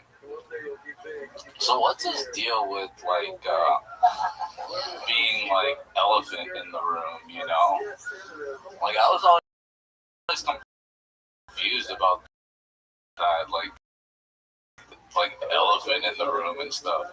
Cause there you go. Nothing. Man. Damn, dude, you are bananas. All that for nothing. You haven't really been doing it 8.5 years. Where? No way. Where have you been doing it for 8.5 years? Toronto, Ontario, Canada. What ethnicity fuck are you? Canada. What are you? Yes. No. You fucking fuck. God, I hate you. He's I hate Indian. you so He's much. Indian. Why does it matter? Yes. He's Indian. Why? No. There he goes, Kachan Siva, everybody. There he is. You'll never see him again. Kachan Siva. If he's not This is the Indian. guy. This is the kind of guy that. If he's not Indian, he's definitely Indian-y. Hey, Tony, could I make a quick announcement? Sure. So the Kill Tony band's been working on a secret project for a while. It's finally done.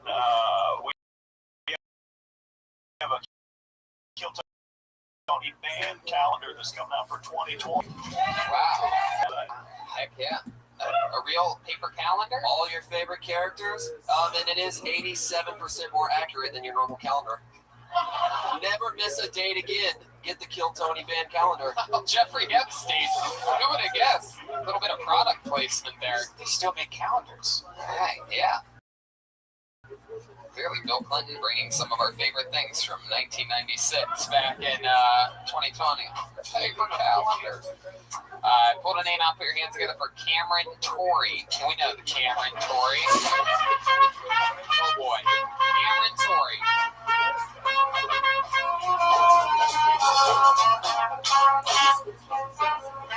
One more time for Cameron Torrey. Thank y'all. I got 60 seconds, so I gotta keep it short. I've been thinking about some shit. It's completely random. I thought about it over there. But kids now have it way too easy to jack off. I'm serious, because when I was a kid, I liked to jack off, but you had to wait till HBO or Cinemax got too late, and your parents were asleep, their fucking phone, and then just jack the fuck off. That's not fair. It's not. I had to earn that shit. I grew up with dial-up. I'm not that old.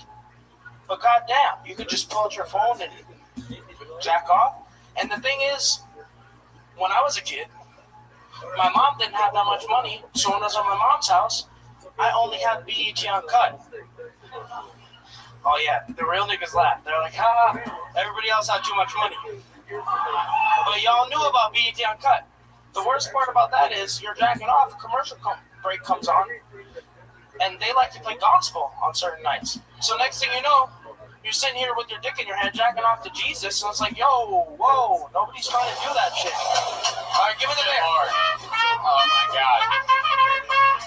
Somehow the same comedian 2 times in a row is on stage. Fuck yeah, keep Damn, dude, you thought about that right over there? It's a weird, specific thing to say. Yeah, they're gonna put up a marker. Like, this is where that bit was created, dude. Tori, you've been on the show a few times now. You are comedy royalty, right? Nephew of what? Guy Tori? Well, my dad's better, so I'm the son of Joe Tori. Joe Tori. Yeah, That's right. Yeah, my uncle's cool. Yeah. Joe Tori, Def Jam legend. Yeah. One of the few black guys pulling off a cowboy hat. Yeah. You were adopted? No, I wish. Any updates since the last time you were on about anything in life whatsoever? Absolutely not, Tony. Nothing. Besides the fact that, like, I figured out you look like a gay pony. That's it. That I look like a gay pony. To me. That's what you came up with in the weeks that. You thought about that right over there. No, yeah. Oh my I thought about everything right over there. Unbelievable. Like a baby horse. When you say pony, I'm just making sure that we're all on the same page. A gay pony. A gay pony. Yeah. I think all ponies are gay. You hold the mic too close to your mouth. Just for the eye for the crowd. When you say pony, you mean like a small horse. A small horse that likes to fuck other horses that are not the same Other gender. the same Same sex. Yeah, you get it. You gay pony, Tony? Yeah, that is. It's a gay pony. I am deeply Every time I see roasted him, right now. I'm remember just trying My to. Little Pony? My Little Pony, My Little Tony. Wow, what has happened here? Literally the same insane comedian, two people in a row. Oh, fuck. Yeah. This is a fucking bizarre interaction. It really is. Literally. Whatever curse that Jan put on that microphone, it is carrying over right His dad gave him advice. He's like, yo, you gotta go take the biggest guy out as soon as you get to the comedy store. Exactly. This mic, no, I get it. There's a curse in the mic. It smells like the mic you talked on after you gave a blowjob. Yes. So, Yes, dude. it stinks. This Yes. is stinky You guys ooh like that. That's what I want to know. Who are the people that go ooh at something like that? That's what I always wonder. Oh, People that have a sense of humor, Tony. Yeah, dude. Fuck all these lames, dude. You're good.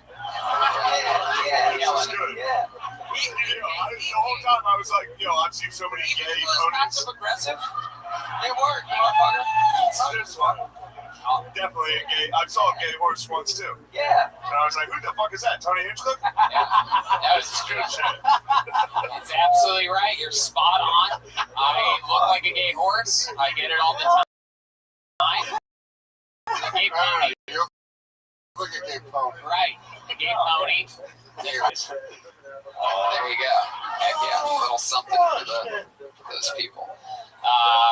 Okay. Well, there he goes. I mean, there's nothing to talk about. I asked you how your life is, and I'm not gonna sit here and make fun of you again. There he goes, Cameron Tori. How fun. How fun. The exciting part of this show is that it's all pulled out of a bucket, as you can fucking tell. Tony, you know what's funny is they're so like delusional. They're gonna go, man, I got him. Yeah, I know. It's just like sad. I mean, I would make fun of him back, but it's like then I'm just training people like, oh, you get roasted. His dad All I have to do is say anything. What was that? His dad was in Poetic Justice. That was pretty cool. He was what? In the movie Poetic Justice. Oh, in Poetic Justice. Yeah. Just fucking young Tupac, dude. Let's do something fun. Let's get a little reset here. There is a regular on this show. He writes and performs a brand new 60 seconds every single week.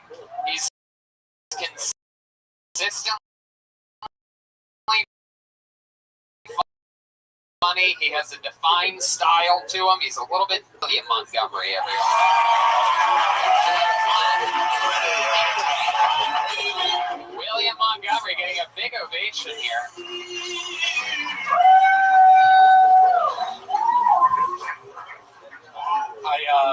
I shit my pants the other day. Luckily, I was at home last night. However, I wasn't so lucky.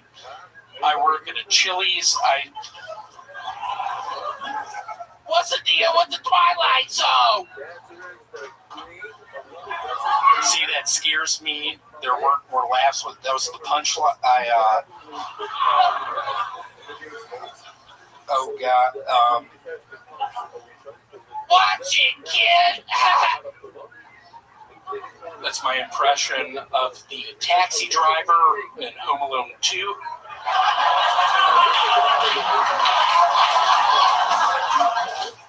What's the deal with Gilligan's Island?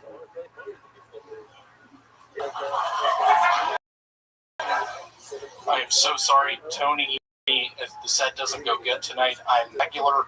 I have a lot of pressure on me tonight. I have a lot of pressure on my small toe. Heck yeah, out there in exactly 60 seconds. William Montgomery. Who told you that I said that? A good friend, Zane Heichel. He's part Iranian, part Mentian. Really good at mathematics. His brother's really good at English. Where'd you meet this guy? In high school. And he told you that Tony told him that if you don't do good this week, you're off the show? He did, and I'll be quite frank, I don't get why Zane Heichel told me that.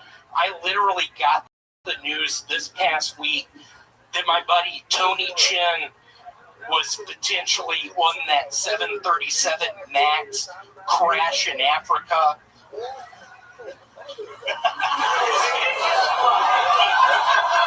So Tony Chin may be dead? I am worried Tony Chin is dead. I had a bunch of stock options with him. With him? In the Hubba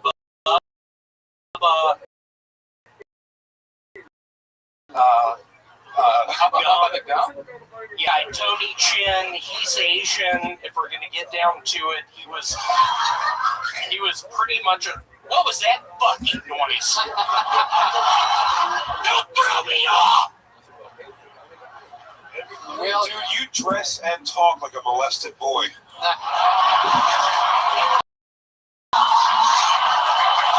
10 years ago, I was in Atlanta, Georgia. There was this manager guy. His name was actually named Tony Chin as well. Weirdly enough, I found myself in a bathroom. He touched my butthole. Oh my goodness. I didn't know what to do. We've never talked about this before, William. He touched your butthole? Touched my butthole. Why? The stall was out of toilet. I don't know. I was wearing an eye patch at the time. You had an eye patch? Over your butthole? Over my butthole and over my right eye. I had...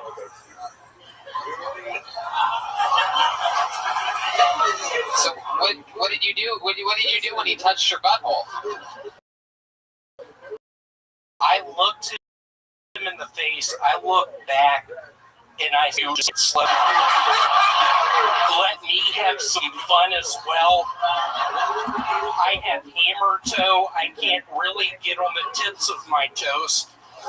So what did you do? You wanted to have some fun as well. What did you do?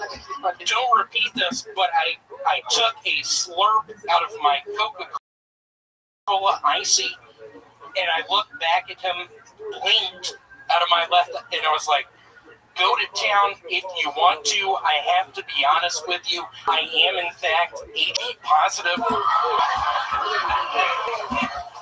I have 2 years to live. Is that true? Yeah. Who told you this? Zane?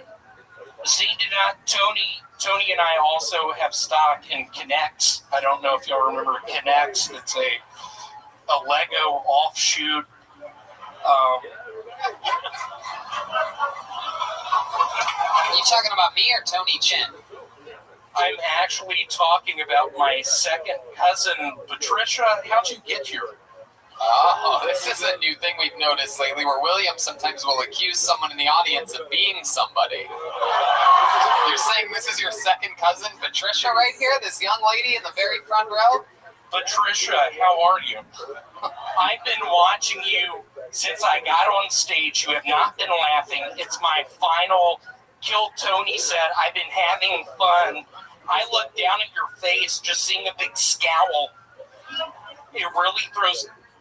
What can you tell us about your cousin Patricia? Is there anything interesting about her? Any fun facts? Do you have any history with her? 9 years ago, in Atlanta, Georgia, we were in a Ford, cheated a little. We were in a single room apartment building, sort of in the ghetto, if you want to call it that. That's what you called it.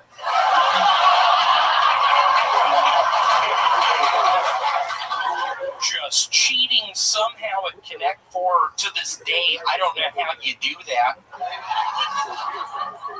The guy was was like, hold on, what are y'all fucking doing in here? She pulled out a pistol. I pulled up my eye patch, winking, just like, hold on, it's all right. William, you got a little bit lost in the eyes of Louis J. Gomez there. What happened? What happened when you looked directly? Louis, what throws me off is I was so looking forward to Skankfest. You never gave me the invitation. That's not true at all. That's What just the fuck, simply, Louis? that's just, I can't do math. William, you are a fucking liar. Yeah. You are a liar. You do not lie. We gave you an invite. You could not get off your Chili's job to come. That's what happened. Wait, you work at Chili's? It's a self-storage unit. Called Chili's. Those are blooming onions. It really is. Outback Steakhouse normally does that, but in the storage unit, yeah, we serve fajitas. You name it, we do it. I have Q-tips on deck. For what? What do you use the Q-tips for?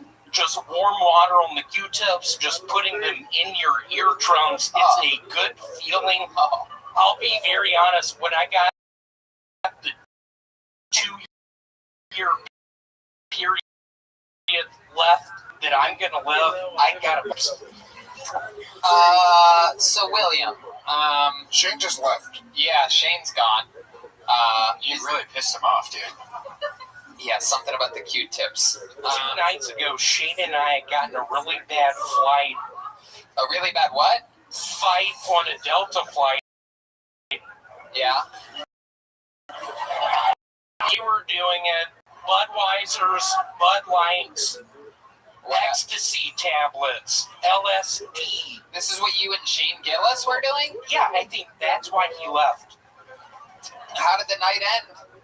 It ended with a... With a what? I'm kidding, that's a character I'm working on, just sort of pause it. It ended with both he and I getting thrown off the plane in Atlanta, Georgia. Me not understanding what's going on, just wondering where Shane went. I can't hear at that point in time. I have an ear rape. He is on a row ahead of me. I don't Let me know ask where you my something. head... Let me ask you something. You're known for your absolutely everything. A lot of other people, the truth is comedy and this and that seem to be sort of the exception to that rule. Tony, I'll be very honest. I've been down recently.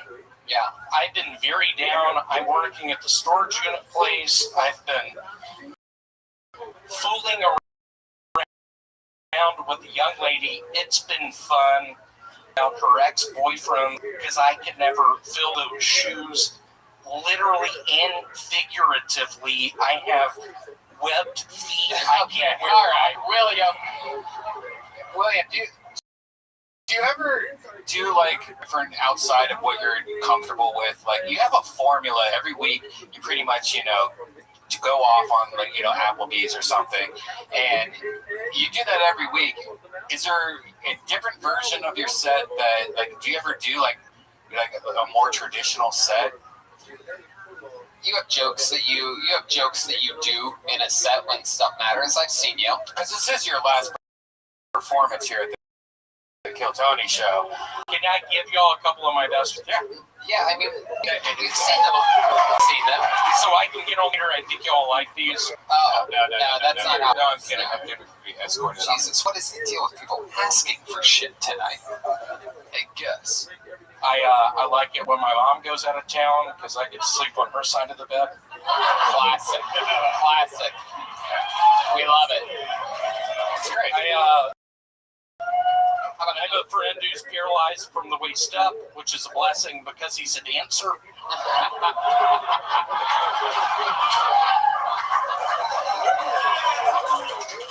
White with black stripes. Is he racist zebra? Well, William, those are amazing. We've seen those classics before. You did it again. You're working hard. You're getting development spots here at the Comedy Store. You have a big manager. I hope I haven't been calling in. You have Adam. Okie dokie. You have a big time manager, and things are going good for you. I heard a little rumor that you might be showcasing for the Conan show, right? There's a guy named Robert Conan. No, you're lying, William. I'm currently living in the sewers. There he goes, William Montgomery, everybody. What do you guys think? Should we go to the bucket one more time? All right, let's do it. One last comedian, and then we got to end it and flip over the room because we have an amazing, exciting, sold-out Legion of Skanks and Friends stand-up show after this. All right, your final comedian of the night. Names don't get much cooler than this. Put your hands together for Salvador De Santos. Salvador De Santos. From that way.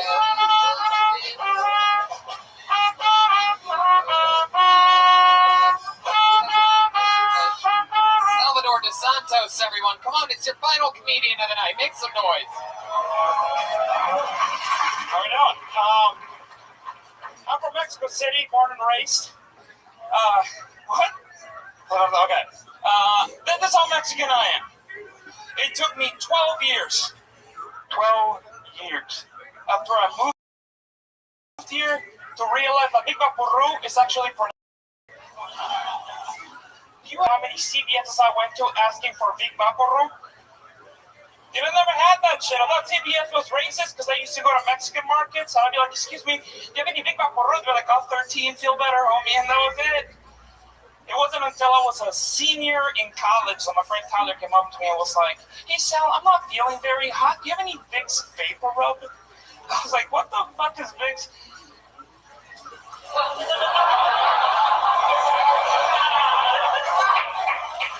Yeah, CVS isn't racist. I'm just a fucking pendejo. Well, thank you very much, guys. Appreciate it. Salvador De Santos. Bringing it home. Welcome. Time on the show, right? It is. I remember you. You're like a little Mexican Wario. Great look to you. How long have you been doing stand-up comedy? RSEO. 5.5 years. 5.5 years? Where at? I started in Dallas, in Texas, and then I moved over here. How long have you been here? In the States or LA? Sure. Both. I moved to the States in 2002, and I've been here for about a year and a half. You were in Mexico before that? Yeah, I was 11. Wow. My God. So. Yeah. Did you come here alone? Parents? No, with my family. The whole family. How many people in your family? We're actually pretty small. It's just my sister, my dad, and my mom. You guys do it the right way? Huh? Do it the right way or no? Yeah, dude. Hell yeah, dude. How much do you and your family fucking hate caravans and shit coming up here illegally? You guys did it the right way, you know what I'm saying? How'd they do it? Trump. What? Do you remember that day coming over? Can you not say that word in front of my wife, please? So you were 11 years old. What do you remember about it? I remember I was actually very scared that the shit's happening now was going to happen to me back then. But I'm white, so I was fine. Let me ask you something. So, like, your parents told you, like, it's a big day. We are going to the land of freedom and opportunity. Like, they tell you that? Put it in Spanish. Yeah. Right. Oportunidad. 1, 2, 3, 4, 5, 6. That's what my dad told me. Oh, they really say it. I was like, well, okay. Oh my God. We're going to America.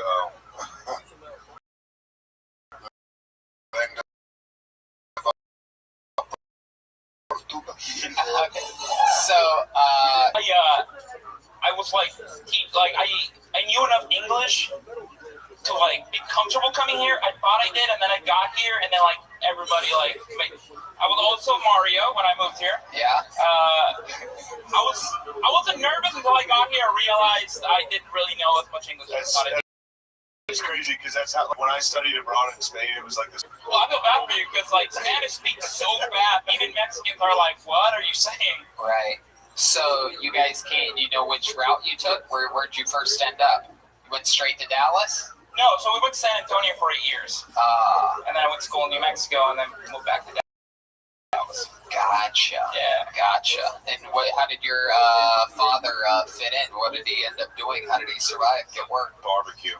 So my dad used to work for the biggest, like one of the biggest record labels in Mexico, and so another big Mexican record label wanted him in the States, and that's why we moved. Wow, yeah. That's cool. Yeah, but the biggest record label in Mexico isn't that impressive. It's all mariachi music. It's all the same song over and over.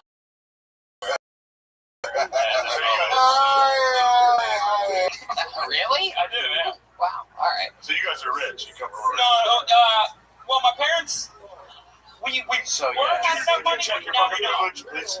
Huh? Please check your privilege.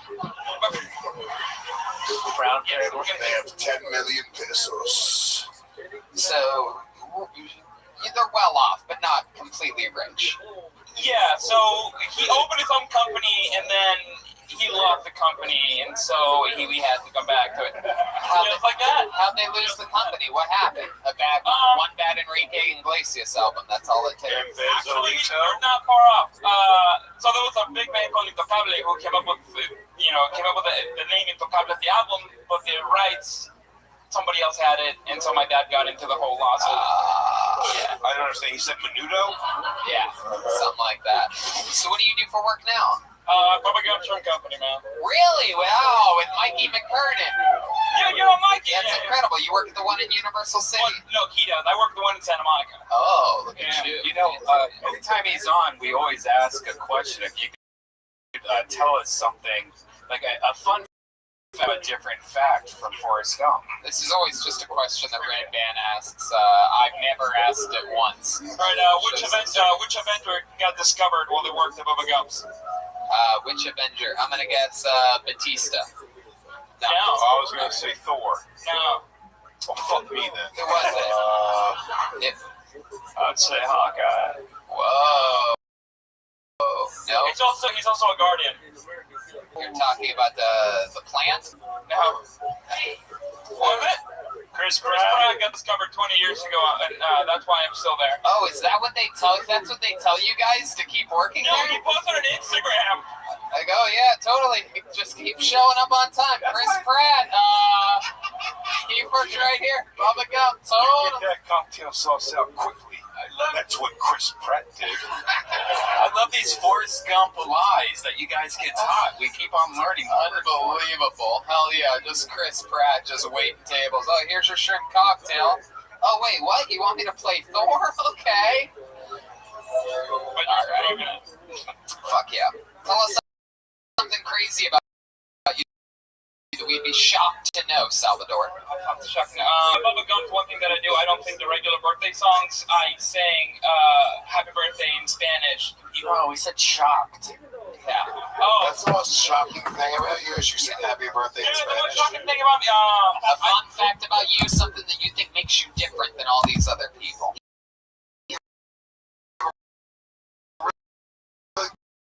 Dumb mustache.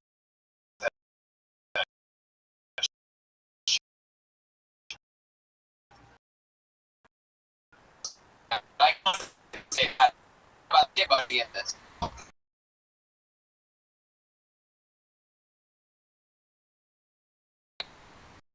Puerto Rican and a sword. I used to teach girls magic tricks. I'd say, hey, put my penis in your mouth and watch it disappear. Oh, Bill Clinton, come on. Sorry, Hillary. Wow. So how did that work for you? You ended up getting laid a lot from showing girls magic tricks? Yeah, I came a lot, yeah. Bill. Salvador? It worked a couple of times. Really? It did. I was not expecting it either, but it did, man. Huh. Alright. Oh, I can also say thank you in like 15 different languages. 15? Why? Because of Bubba Gumps. Oh my god. How long have you been at Bubba Gumps? A year and 8 months. Yeah, it's your whole identity. Unfortunately. Yeah, you need to fucking don't wear a t-shirt. Stop talking about it. Stop. Oh, you are. You keep another t-shirt in your car. It's not cool. Nobody thinks it's cool. You're like, oh, this guy's a Bubba Gump guy. Nobody cares. You're right. Lewis's Hispanic ego just kicked in. What the fuck are you doing, man? You're making us look silly. It's ridiculous. She's like, everything he says, every answer is like, oh, Bubba Gump, Bubba Gump. Dude, nobody fucking cares what you dumb thing. Shut up, dude. You're living a fucking dream. Do this shit at home. Yeah. If you're going to be obsessed with a loser that just keeps running and running and running, you meet Hillary Clinton. She's right over there. Oh, shit. And I'm glad you're here. All right, Salvador dos Santos. There you go. There he goes, Salvador. Bring it into a big end here. This episode got wacky about 35 minutes ago. Never really recovered. But here's a drawing from Ryan J. Ebelt, everybody. Look at this. He drew all that while we were sitting here.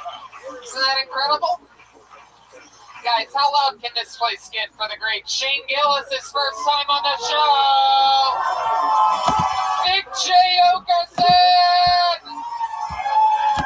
And the Puerto Rican rattlesnake himself, Louis J. Gomez. BigJComedy.com for tickets. He's on the road. ShaneMGillis.com for tickets to him on the road. And Louis J. Gomez has Louis J. Gomez presents Louis J. Gomez. Very, very fun. I'll absolutely love it. When my brothers from New York are here, it's always a fucking super pleasure. It warms my heart. And Shane, welcome, welcome. So yeah, bro, we love you, man. Thank you so much, man. This is our LA family, man. Thanks for having us. I love it. Shane Gillis. Matt and Shane's secret podcast, dude. Suck our dicks to all of our enemies. Heck yeah. I love that. Louis J., anything else? Yeah, just check out the pods on Gas Digital, and we love Kill Tony. Kill Tony is the fucking best live show on earth. There's nothing else. We love you guys. Thank you so much. We're going to be doing a live stand-up show after this tonight. But before that, how about we give it one more time for the great and powerful Bill Clinton, everybody, huh? President of the United States. Jeremiah Wonders, Jeremiah Watkins, Jeremiah, tell us more. Yeah, Melissa Villasenor is my guest on Jeremiah Wonders this week. And then I have a new merch store open at JeremiahWatkins.com. There's a Bison t-shirt there. There's the Kill Tony band calendar. And a lot of great stuff. So go check it out. Thank you. Yes. How about a hand for Hillary Clinton, everybody?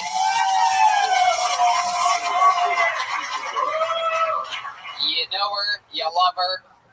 Follow me at Jetski Johnson and listen to Screw Ups podcast. That's right. That's the great Jessie Johnson. She's played the horns on here before. How about a hand for Average Epstein? Yeah, shout out to Ben Landum of Landum Guitars, as well as Ernie Ball. That's right, that's her up. Epstein, what do you think about tonight's episode? I was so excited, Tony. All right, one last guy. It's Nicholas Tartaglieri, Joel Jimenez. He's on social media. Australia with us, Sydney, Brisbane, and Melbourne at the end of October. What else? I mean, if you haven't been to Skankfest, get your shit together. Get there next year. These guys treated us so well. It's such a fun time. Best festival in the world. I talk about it. Love you guys. Shout out to Ludwig Drums. Peace out. All the time. Skankfest really is. As every listener of this show knows, I talk about it a lot. Some of the best stand-up comedy fans, some of the best comedy fans, one of the best experiences. Always looking into the next. Did I hear rumors that you guys might be going to Houston for Skankfest? Skankfest South, March 28th, 29th, 2020 this year. Coming up the first time we're going to New York City, guys. So the end of March in Houston, Texas. We have a lot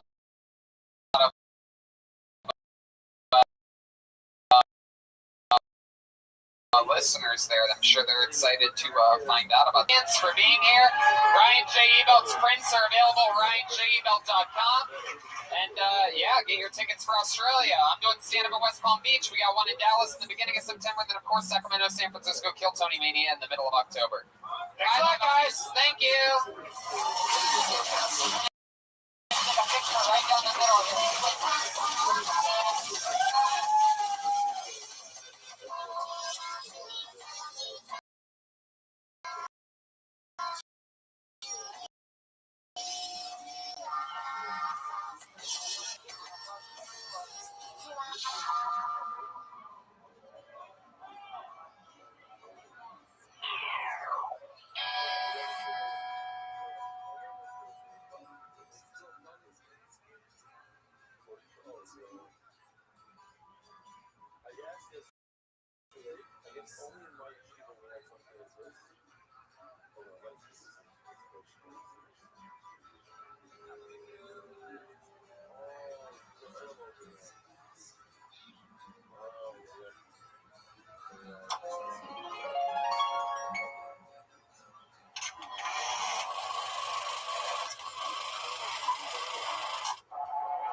room for a brand new episode of Kill Tony. Get up for Tony Hinchcliffe. Hey, everybody. Hello and welcome live. We are live. Listen to the sound roar here at the Comedy Store. Make some noise, everyone. Here, live on a Monday night. Yeah, there it is. Booyah. Live at the Comedy Store. Brian Redband's here. Hey, guys. Hey, guys. I don't know what's happening here. Maybe it was because the sound was a little bit low. I need you guys to make some fucking noise. We're live at the Comedy Store on a Monday. There you go. And it has begun. That's what we'll start the show. Brian Redband's here. The great Ryan J. Ebelt is already drawing tonight's episode. This is very exciting stuff. We're all over the road, of course. That never ends. I'm going to West Palm Beach just to do stand-up comedy in Florida next weekend. But hey, let's break some news, shall we? This is exciting. I can't believe that we're breaking it this late, but I just found out. Breaking news: September 22nd is the La Jolla Quarterly episode of Kill Tony. I forgot about it too. So congratulations to you, San Diego. We're with you in just a month. They're going to be there doing Kill Tony on the 22nd of September. Then we do Dallas, October 3rd, with a weekend of stand-up after Sacramento Kill Tonys, the road to Kill Tony Mania, the 16th and 17th of October, and then Kill Tony Mania, the 18th and 19th in San Francisco. We do Kill Tony in DC on November 7th, and then a weekend of stand-up after that. And of course, Australia, October 25th, 26th, and 27th. Brisbane, Melbourne, and Sydney, all big venues in Australia. And we don't miss a Monday. Every Monday here at our home of the Comedy Store for the last 6 years and 3 months. The Kill Tony band calendar is now available. And a lot of other fun stuff. And, summertime is here. And while you may be breaking out that baseball cap for a day at the beach or the ballpark, if you're wearing it to hide thinning hair, you may not have to anymore. For Hims.com is a one-stop shop for hair loss, skincare, and sexual wellness for men. Him connects you with real doctors and medical-grade solutions to treat hair loss. Well-known generic brand name works for me. It's great. You just go online. You don't have to go to get some sketchy stuff that you get at a gas station. You actually talk to a real doctor. You just answer a few questions. Next thing you know, you have real prescription medicine. You can save hours going to forhims.com. And products are shipped directly to your door. And our listeners get a trial month of Hims for just $5 today, right now, while supplies last. See website for full details and safety information. This would cost hundreds if you went to the doctor or pharmacy. Instead, go to forhims.com/killtony. That's FORHIMS.com/killtony or hims.com/killtony. Yeah. How about that? Here you go. Lights out. I love it. And then, And then do that after. Yeah, do that after too. So that part will be good. All right, you guys ready to start tonight's show? Very exciting stuff. Every single week, we have two of the funniest comedians in the world on the show, and this week is absolutely no different. This is very exciting because this is one human's first time on the show, and another. It's the massive return of one of our favorite Lady Wineshank. Wow. I need more from you people. There you go. Sure. Sarah Wineshank.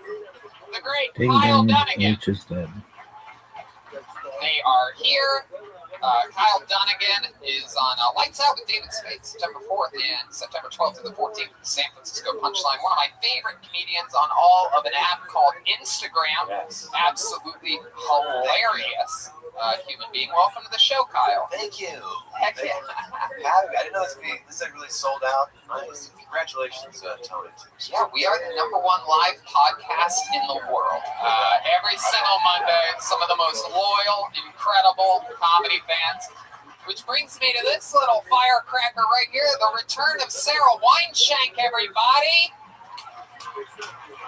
One of the first ever regulars on this show. You wrote and performed a brand new 60 Seconds every single week, and we have a huge announcement.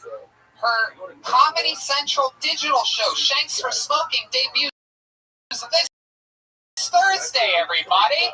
How about that? Another killer killed tons on the CC app, YouTube, and Facebook starting this Thursday, 9 a.m. Eastern Time. She also has Shank the Podcast. Welcome back, Sarah. Why don't you Shank? Thank you so much. So excited to be here. Hell yeah. So we have you guys here, and as you know, Sarah, Kyle, I don't know if you know this, we have a band on this show. Is that right? Yeah. Let's be. They are known as the best damn band in the land. Every single episode, they commit to staying in character. Maybe it's a brand new character that we've never seen before. Maybe it's the return of some of their famous characters from the past. They're one of my favorite things in all of comedy. Three of my funniest friends on the planet. Make some noise, everybody. It's Jeremiah Watkins, Joe Jimenez, and Chroma Craig. Here we go. Oh, wow. Hello. Look at this little fairy. Oh!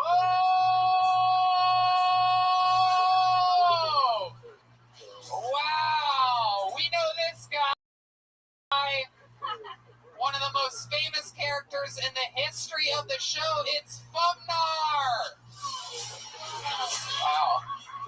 This crowd is on a 7-second delay if I've ever seen one in my life. It's very mellow, very indica audience here on this Monday night. Fumnar, what's going on, man? Welcome back. This is your favorite woodland creature, Mr. Fumnar. Mr. Fumnar is here, live and in the house.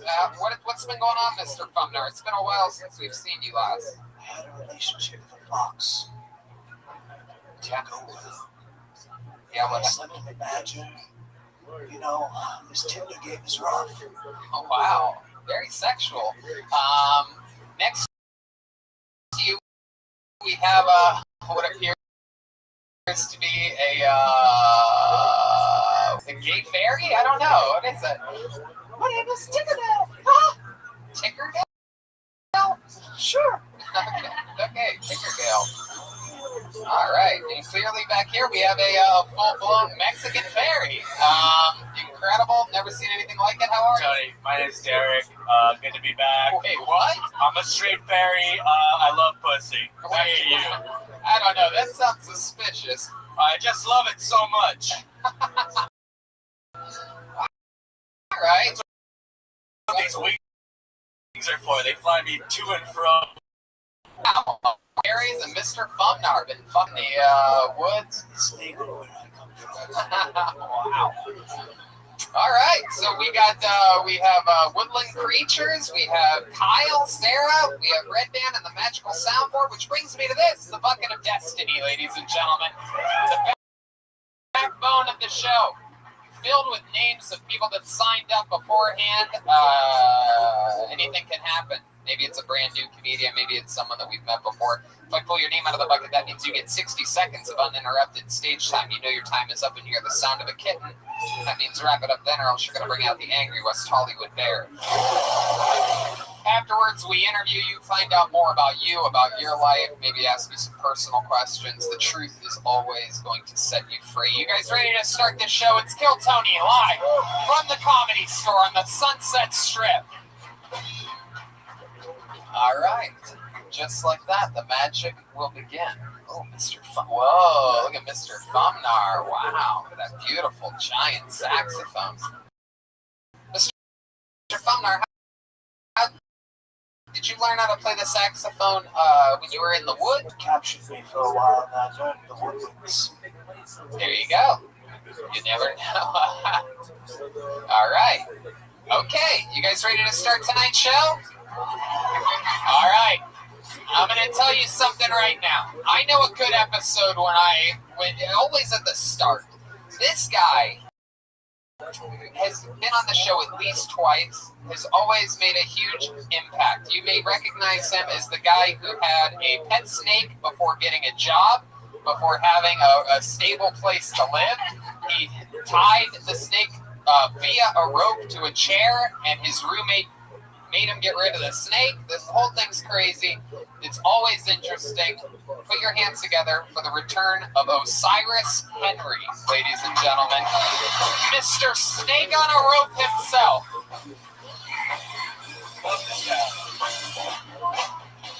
Come on, guys. This is the start of the show. One more time from Osiris Henry. Let's get into it. I appreciate it. Thank you so generous with that. Thank you. So I'm getting into a new hobby right now. Some of you might have heard of it. Nobody? No, it's starting to get really big right now. So you might want to jump in before the wave takes off, okay? It's going to be bigger than Coachella and fanny packs combined. So it's going to be huge, right? This is why, okay? It lets you get super intimately familiar with LA, all right, which is like the best thing ever. So in my example, let me tell you, 2 months I've been living without locks, right? So by intimate, what I mean is you don't really, you think about where you can camp in LA, and you generally can't masturbate. So when you dream about places that you can get away with sleeping in parking lots. And so when you wake up with a pitch tent and some man yelling at you, saying, no, excuse me, sir, this is not your house. So you can't live here all day. You're going to need to go. Thank you, Stephen Moving. Thank you so much. There you go. Oh, Cyrus Henry. Now, this is your guys' first time probably seeing him, but let me tell you, this is the best set he's ever had on Kill Tony. Holy shit. Kyle, any initial? I like the look a lot. That's important, you know? Yeah. You gotta have a good look. You had that. So much. So, there's that. I like you live outside. Yeah, he looks more like a woodland creature than the woodland creatures. Recreationally. Okay. So are you talking about yourself? Camping, but yes, I thrive in outdoors. Mr. Bumnar. I like how homeless people are starting to call outdoor living urban camping. Have you ever ran into this guy out there in the woodlands, Mr. Fumnar? Have I seen them? Yes, yeah. Actually I have. Well, I bet you have. Embarrassed at the time. He went on a few trips on mushrooms out there, and I stumbled upon him a couple times. Osiris, shut the fuck up. Let us just Sarah Weinshank, initial thoughts on Osiris. Is that like a bootleg Winnie the Pooh shirt, or? This is Quasimodo, who is a significant individual out here in LA culture, I believe. Quasimodo is that? Another Quasimodo. I don't know what they're camping Quasi. Yeah, he finds you. You don't find him. Sick. Wow. Unlike any employer. So, Osiris, let's get right into it. The comedy is still as great as it's always been. What's going on in your normal life? That's always the most interesting stuff about you, is the stuff that you don't talk about. So let's figure it out. What's been happening lately? What's your living situation? Still the same? In between places right now, so currently looking for a place while mostly just saving on rent and getting a great care. And then I'm trying to secure a job because I just had a job over the summer, and so it's harder to find a job right now. So you had a job, but you don't have a job anymore? No, right. What was the job? I was working at a summer camp. Yeah? What the fuck were you doing at a summer camp? I was trying to keep my resume looking tip top.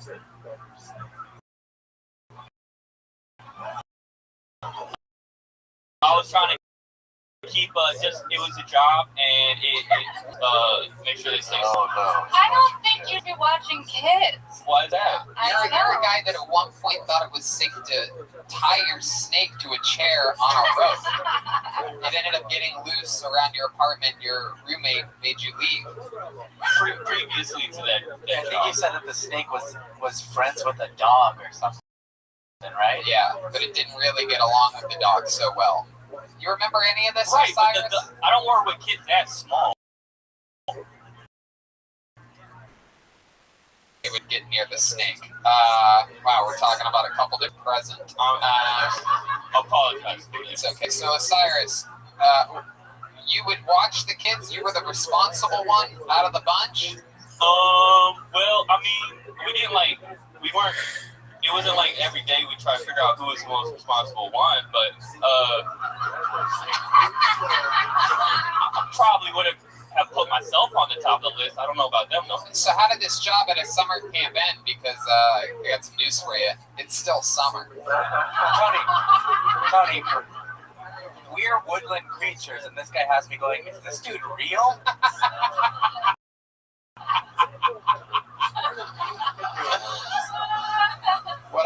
How did that end? I mean, I wish I had a joke. They just don't have AC at the school, so it just gets too hot for the kids. Do you like your kids more dead or alive?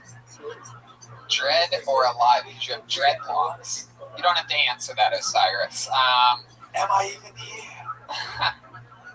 So what's the plan? Where is this audience even here? We don't know yet. Okay. Osiris, over here, buddy. Over here, Osiris. Like, I don't like to like throw out the location because homeless people are like it's like you get one and it's like a steady stream until you get a flood. So when they see me, Chris, I can't be telling people my spots. Hey, he's in bulk 7 still. Sorry. Living at the camp. Oh, gotcha. How many homeless people are listening to this? You don't want to give out your spots because you're afraid that the homeless people are going to take your They're spot. called comedians, Sarah. There's many of them here. Mr. Thumnar. Very efficient. You'd be surprised. Wow. So what's one of the, according to you, what's one of the strangest places that you've slept that you never will again? You said you slept everywhere until someone finds you. What's a weird place for you to where even you're like, wow, this is pretty shady? Or does it just become the shady so once you okay, there was in Pasadena, like I thought I was gonna get anally searched. Anally searched? Like, what happened? Search. Tell me about it. I mean, I don't know what they told him I was doing, but I was just asleep. And the next thing I wake up and he's like telling me to do 20 things at the same time, and I'm trying to pick one to do. And he's like, you need to listen, you're gonna end up naked.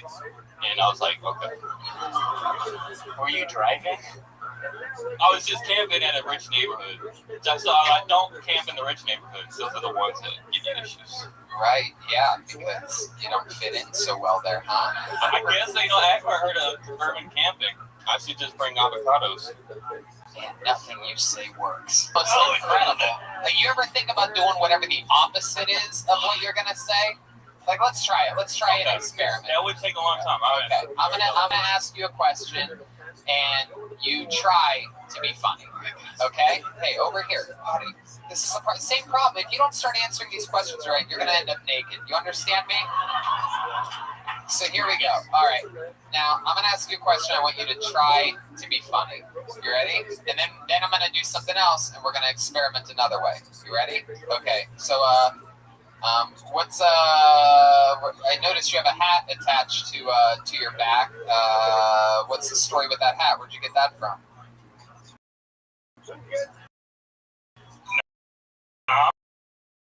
Okay, hold on, wait. No, we don't need that was actually pretty good. Now let me ask you something. On that one, did you think about it and then think of what the opposite is? See, that's then you can't even do a fucking anything with you, dude.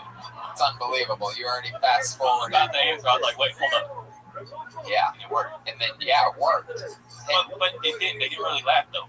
No, they did. Oh, okay. They did. Now I'm gonna ask you again.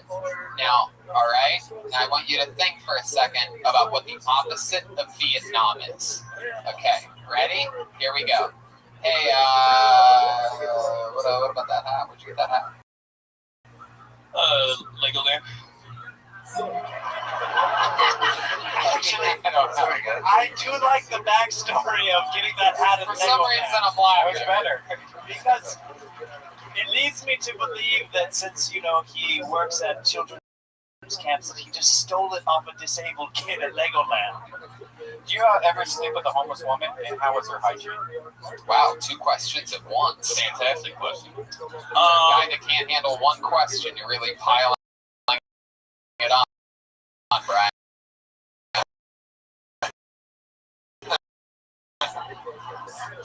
I'll say most of it. It doesn't. It's not very hard. Is what I'm trying to say. With most respect to them, but They're easy. It's easy to fuck a homeless one. nothing would be easy for me in that respect. But I will say I'm not. What does that mean? What does that mean? I haven't tried, so I don't know. So I can't say. That would be me assuming. So the answer is no. No, I haven't slept with any homeless women. I'm sorry. I'm trying to be very respectful in my answer. All right, well. That was a mistake, and I didn't think about it. Big bush, stinky butts, easy to sleep with a homeless woman. Yeah. Here we go. Working on the cab, feels like step. I'm going to have sex with that lady, cause she living on the streets. Oh yeah. There you go. And with that, ladies and gentlemen, there goes Osiris Henry. It's getting the show started. Let's just keep it moving along. He's on Twitter at Osiris Henry. And the show has been... Hey, look, everybody. It's David Deary, everyone.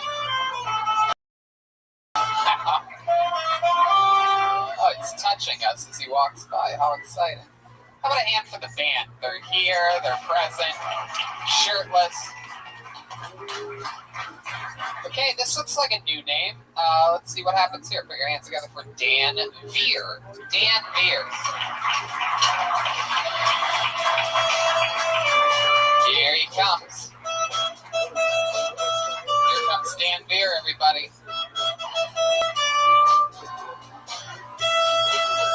Oh. One more time for Dan Veer.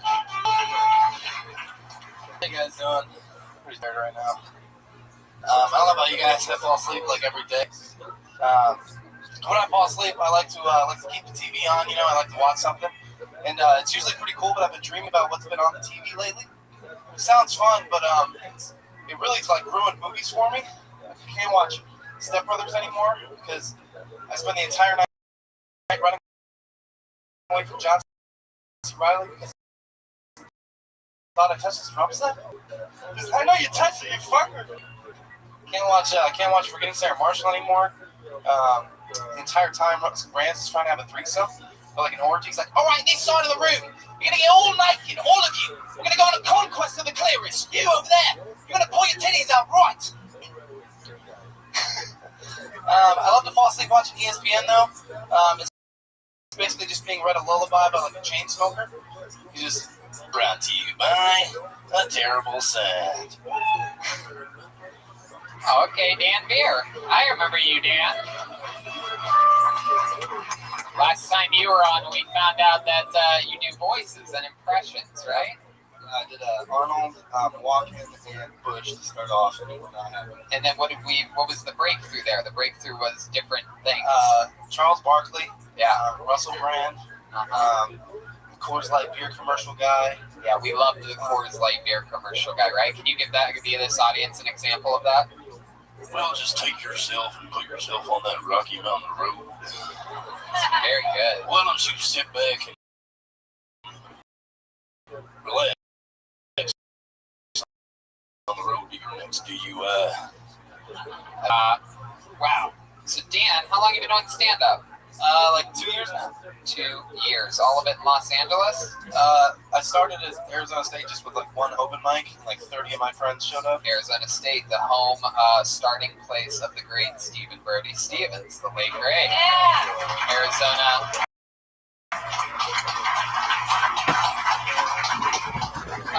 So 2 years you've been doing that. Now you live in LA. How long have you lived here? I lived in the same house for 2 years. It's pretty cool. I've been running like a comedy show out of my backyard. Oh, very cool. Have you ever gone out to your backyard to start the show and you noticed Osiris Henry was back there sleeping? Doing some urban camping? I mean, my house is kind of like a crash house. It's always been kind of like a flop house where everybody comes. So, has anyone ever told you that you look like the Undertaker's little brother King? You told me that last time I was here. Yeah. Really? Did I ever tell you that you seem like you'd be the youngest pastor at one of those mega churches? No, I would love that. Yeah, that's my new one. Wow. Watch that. And I like dub it over with like a Gilbert Gottfried voice. It's just gonna be one big pool. I'm gonna throw it in. No. That sounds more like Gilbert Gottfried's agent than Gilbert himself. Wow. I'm still a little like I feel like I'm a little nasally and stuff. That's just gonna get my point. We just threw the show that I run last Saturday. So. You're still hungover? I buy a keg and it's free beer. Drink a lot like throughout the show. How many beers do you think you had? Probably around like 15 or 16. 15. Throughout like 5 hours though. I was struggling. You went in hungover. You know, pretty standard. Yeah, Mr. Fumnar. Sometimes I get drunk off of the hummingbird nectar that rich folk I will confidently bomb all night.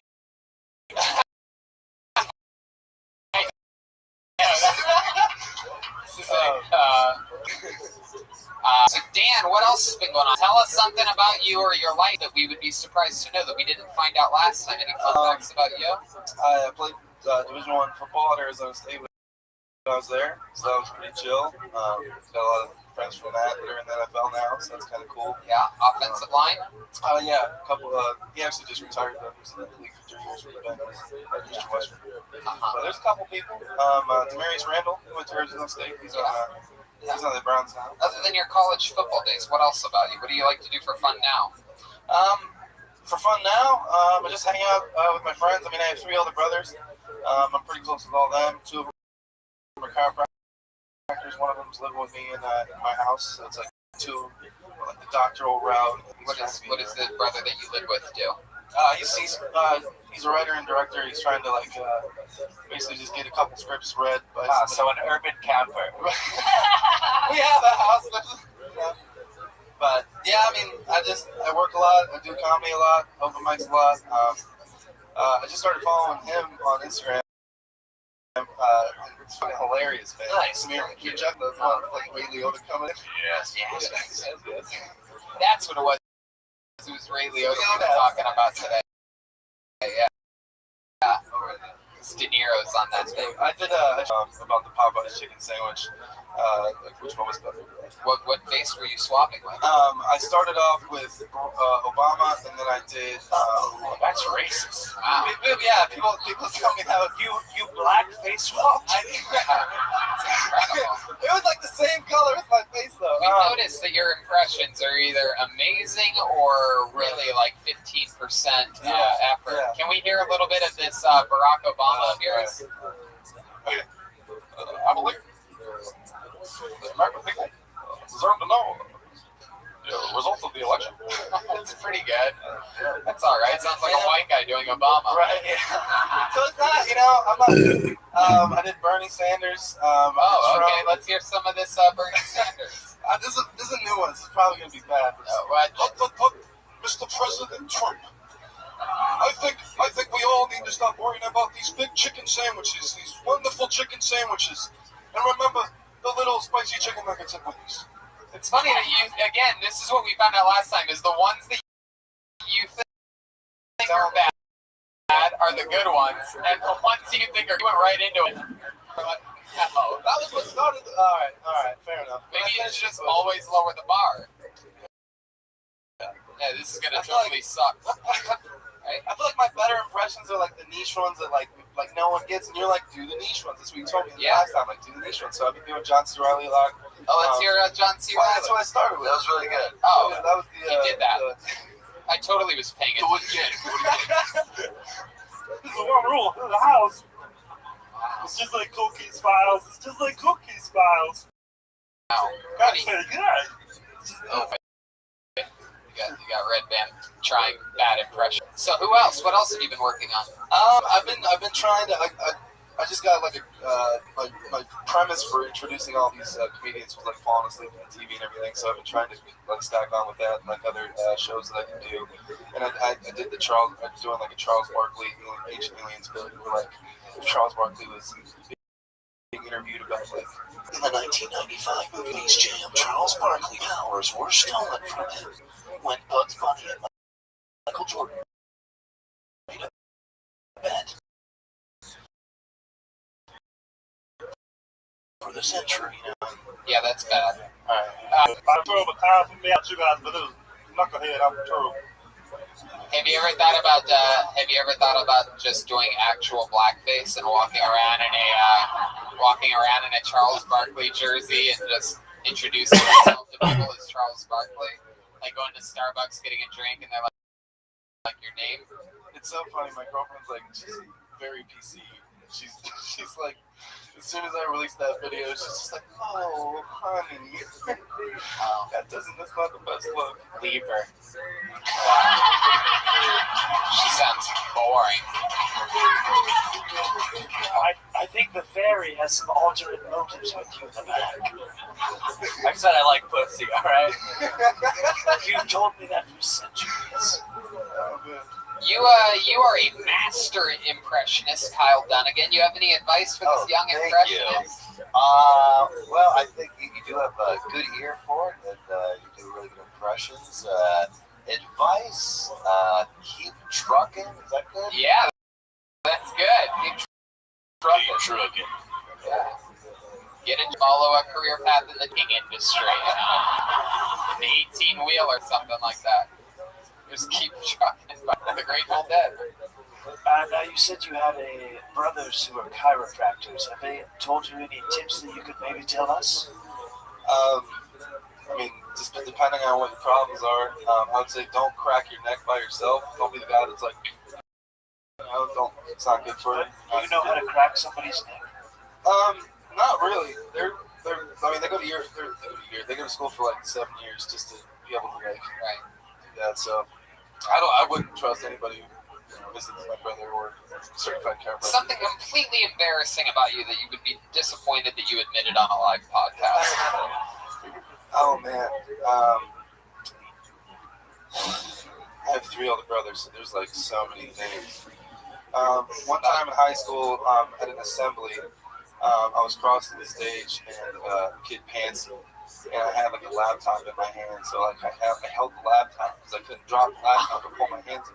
So I'm like holding the laptop over my body, but I'm like, somebody pull my pants up, somebody pull my pants up. Oh shit! So that was, you did that as Obama. Can you do it? I believe we have a national emergency. There you go. In the moment. All right, Dan Beer, his return to Kill Tony. There you go, Dan Beer. Appreciate it. Dan Beer. There he goes. Hell yeah. Kyle, is anyone that you've done a voice to, like, ever contact you, like Kim Kardashian or? Yeah, Kardashian. Oh wow, I made a video that was like, we're not yeah, we're not and one. And I know Bill Maher's heard it. So that's great. Pretty cool. That's so cool. I pulled another name out. This is definitely a new name. This should be interesting. Figure your hands together for Polly Wally. I would remember that one if I'd seen it before. And I hope you do. Here comes Polly Wally, ladies and gentlemen. Is it Even Magic? Hey, one more time for Polly Wally. Yeah. So, speaking of transgenders, okay, listen, you got these gay guys who live their whole lives as gay men, and then one day they decide they want to chop off their dick, get fake tits, and become women. And they still end up with guys who want to fuck up in the ass. Okay, listen, I love everybody, and I think everybody should be who they want to be. But here's my issue with transgenders, okay? But God doesn't fuck up anything. I mean, take really ugly people as an example. God made them because we need to have ugly to make the rest of us look better. Okay, like another example, take retards, okay? Some people might think that God made a mistake with them, but obviously he didn't. I mean, if God didn't create retards, who would greet you when you walked into Walmart? Polly Wally, ladies and gentlemen.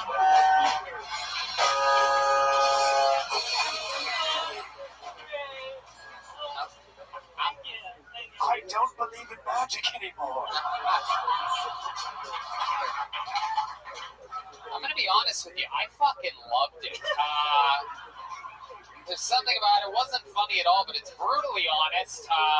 It's absolutely filled with hate. Could use some punch up, but it's very compelling material. It's definitely original. I haven't heard any of the professional comedians that I work around talking about anything like that. Yeah. I love it. Mr. Say I am half god, half deer, and I was vindicated. Wow. Wine Shake, is this your first time seeing Polly Wally? Oh, yeah, this is my first time seeing Polly Wally. I like the Star of David necklace. I just feel like if you're gonna be wet, you gotta have some punchlines in there. I completely disagree. I think just mod and scale. It's completely original. And sometimes that's what matters the most. How long have you been doing stand-up? Like a year and a half. Year and a half. All of it here in Los Angeles? Yeah. How often do you go up? You work hard at it? Yeah, I do. Yeah. Yeah. What's your day job? Oh, just got fired. You got fired? Wow. Who would guess that karma would hit you? Can you stop saying retard in our library? Yeah, I told the kid I'd kill him, so I think that might be part of it. I think he might have repeated that. Where'd you tell a kid that? What was that? Yeah, What happened? I kind of I babysit. You babysit. I babysit and Shaping the youth of America. And what happened? You know, listen, the kid was a fucking maniac. These kids in LA are so fucking spoiled, and I was always like on the verge of this. He did not listen to me. He literally, last time I saw him, I told him, Stop. You were on the verge of You wanted to what? You have to finish the fucking sentence. You don't know what the rest of your brain is thinking of. So what? You were thinking of strangling. How old is this kid? 6 years old. 6-year-old. Boy or like a little dick. a little boy, 6-year-old boy. And you were thinking about strangling him. Here, stand between Mr. Fumnar and Kyle. Getting way too close.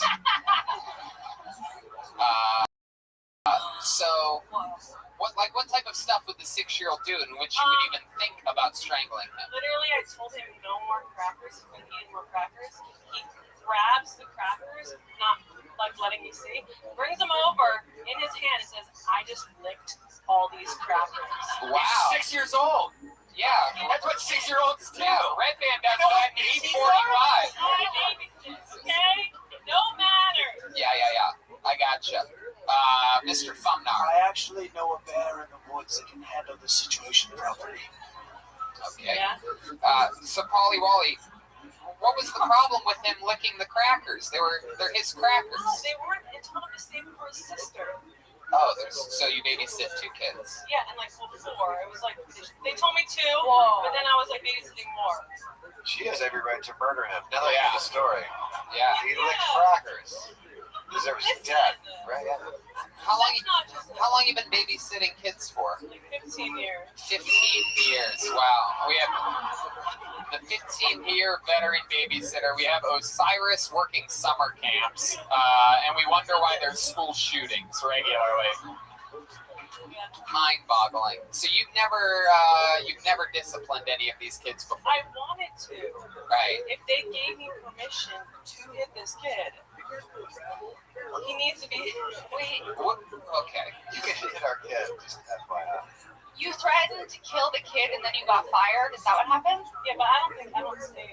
You don't think that's why? It could be. Listen, Yeah, there's like multiple reasons. There's multiple options. What else did you do?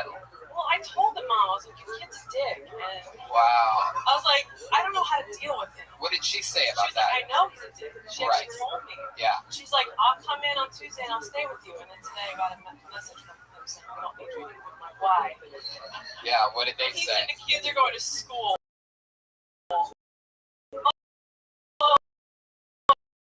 Oh, yeah, okay. That's a big dick, man. I thought you were, then you pull out a hand job like that. Oh, shit. champion black guys. You must have been hanging out with deers again. Oh, are deers known for their giant cocks? Wow, incredible. Polly Wally, what if you could create a dream guy in a machine? What would it look like? Black Jew. Really, a black Jew? Really? Oh my. Really, about black Jews? Yeah. Can we hear some of your song? Yeah, that's what I do. Yeah, it goes like this. It goes, "No boy, boy, I want a Jew toy. I want a Jew toy," and then it goes at the end. "I don't want a boy, boy. I want a black Jew toy. I want a black Jew." Oh boy! Wow. I'm actually looking for a cameo right now. I don't understand the words that she just said in the native tongue, but I am angry regardless. Like, what is it about a black Jewish guy that you fantasize about? I mean, what are we talking about here? The kind of guy that'll steal somebody's wallet and then not spend any of the money that he gets? I mean, what exactly is it about? He wears his yarmulke backwards.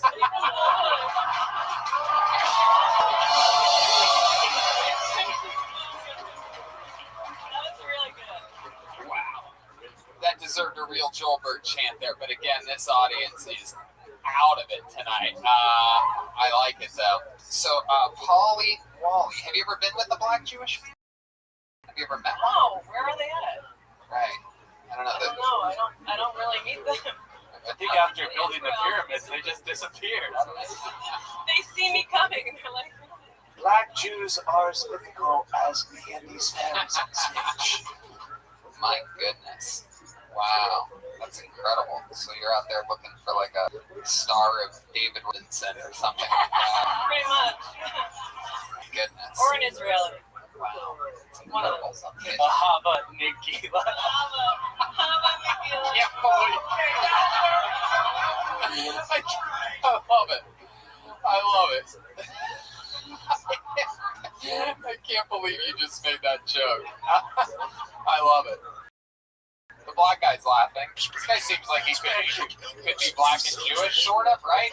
Savage. Yeah, is that your, what do you think about that guy over there in the yellow shorts? Black guy? He doesn't look Jewish. Well, I don't want him to look Jewish. Oh. It's brown and Canadian. It's the best we can do. What are we talking about? Brown Canadian, black Jewish, apples and oranges. You know what I mean? Yeah. I love it. Well, Polly Wally, I mean, I have about 700 more questions for you, but we got to keep it moving on. Hopefully you'll sign up again and share some. Mr. Fumnar? Yes, she's dressed like an item that you would find in a Long Island City claw machine. That's absolutely true.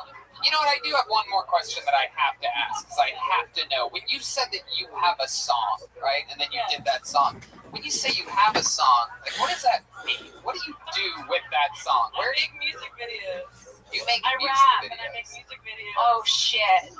How long have you been rapping for? And are you as bad at it as you are at babysitting? I think I'm better. What's your YouTube page? It's youtube.com/PollyWally. Wow. I thought you were just going to say youtube.com and end it there. To be Polly, POLLYWOLLY.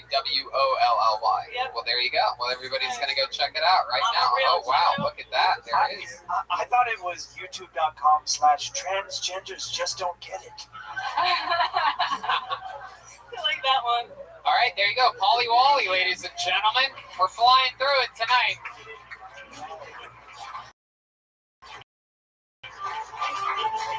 Wow. People that we meet on this show are just incredible. I gotta see more of her material.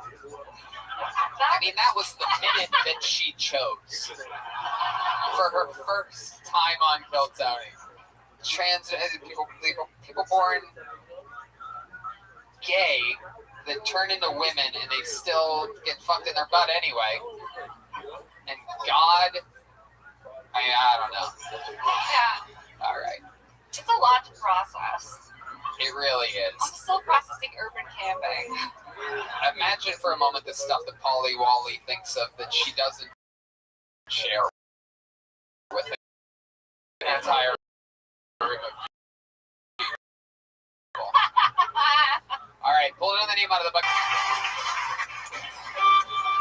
back from that ledge. I wish that you would step back from that ledge, my friend. Okay. Blacklisted. We're gonna keep it moving on here. Holly Wally choked him out. Yeah.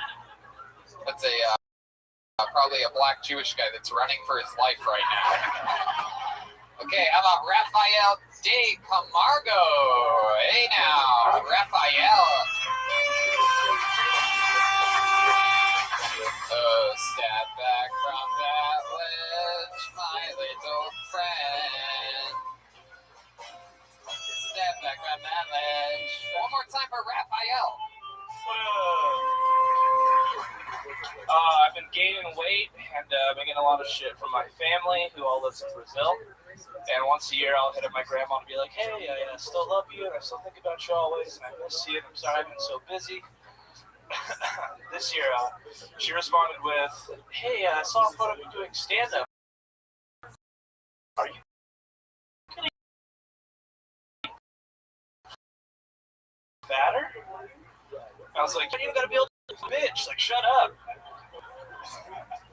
I didn't get a response, and then a couple weeks went by, and I got a package in the mail. It's 2 pounds of my favorite Brazilian chocolate. Made it through the first pound, there was a note. So I picked it up, and I said, who's the bitch now? And it was me. Never went back on my diet. And that's it. That's all I got. Thank you, guys. Okay. Oh, man. Rafael de Camargo, ladies and gentlemen. What are the Polly Wally palinquins? Yeah. Yeah. We needed that. It definitely was. More jokes, less hate from you. Yeah. The last comedian. It's the first time we've had a goth Eric Cartman on this show before. That's exciting. I've always wondered what that would look like. Welcome to the show. It's your first time, right? Second time. Oh, really? What happened the first time? Can you remind us of any highlights that we found out? I talked about being circumcised when I was 8. Oh, boy, a late circumcision. That was traumatic. Talked about that. I'm from Brazil. Don't really care. So the doctor, when I was born, my mom was uncomfortable with it. So she was like, no. She was uncomfortable with your foreskin? With them touching me, with like them giving me the operation. Oh, wow. So then when I moved to the States, I was 8, and the doctor was like, probably be a good idea. So she was like, all right. Wow, Jesus. Did they cut it off like Fogo de Chao? Hey, I like that. Brazilian circumcision. That's funny. You have to flip your coin over to green when you're in your car. Whenever you want some more. That's incredible. So that must be sort of traumatizing. Did that scar you for life? Sometimes I have trouble peeing in public restrooms, yeah. Really? Wow. How about with girls? Are you ashamed for girls to see it? Like, nope, I have a pretty cool scar, so I get to be like, hey, check this out. Really? Prove it. Really? Yeah. Girls love Joel Startup.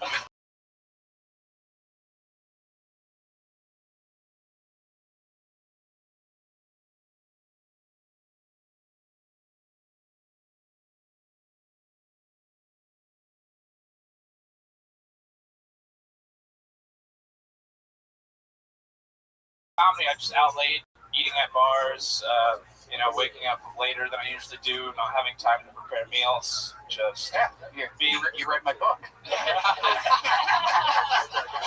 So yeah, just not really properly taking care of myself. Woo! How to be a trash can.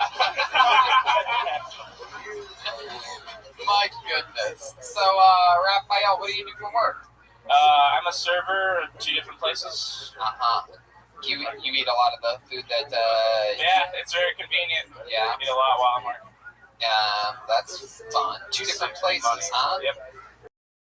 So you're working sometimes doubles and long days? No, mostly just nights. So I switch it out like every other day between the 2 places.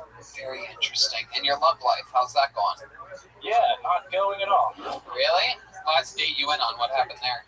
I haven't been on a date. I had sex with my upstairs neighbor like a few months ago. Oh, that's very interesting. Can you give us a little breakdown of the timeline of that? Like, how did that happen? You carrying her groceries, started snacking on your way in. Pussy, and you're like, let's fucking do this, chick. I got a fucking scar on my dick. You gotta. I woke up. They're like drinking upstairs, and I woke up because they're talking about Joey Diaz, like very loudly, and I was just like, oh, they're having a comedy conversation. So I went outside to smoke a cigarette, and they were like, hey man, come drink with us. And yeah, after a while, like her roommates went away, and it was just me and her, and then we ended up having sex. Wow. Oh my goodness. Yeah, Three's Company over here. That's incredible. So how did that sort of break down? Like you guys started making out, and then what? No, she's like, hey, come talk to me in my room. And then we went to her room. She goes, can I see it? No. That was the magic words that she said? She was like, can I see it? And so I was like, yeah, sure. And it was like flaccid. She just grabbed my dick out of my pants. She's like, yeah, it's pretty nice. And I was like, yeah, check out this cool scar. So, what? Are you? Do you have like a legend around your apartment building? Like you have the elephant man of dicks or something? Did she start sucking it? Yeah, she did. Did you have like flaccid? Did you have server dick? Was it a little swampy? No. I had gotten home and showered by then. I mean, now when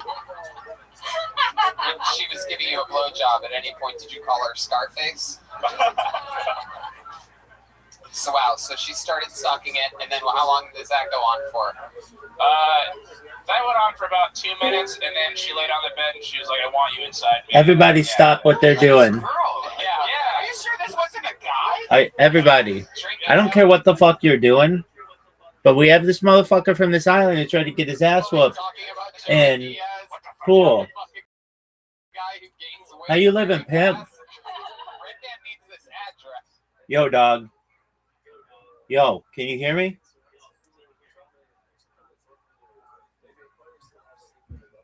This motherfucker is jerking himself off raw. I'm too tired, bro. Dog. Okay, that's cool. No worries. I'm glad you're here. You can practice. Dude, I don't need practice, baby. I won the last game I win them all. If anything, I let you win just because of the goodness of I want to join that Discord that has that rabbi whoops my ass every time. I want to keep it sexy. I want to keep it light. That's what I do. That's who I am. Everybody knows that. You're welcome, big dog. Are you ready to see your, what do you call them, the England Lions?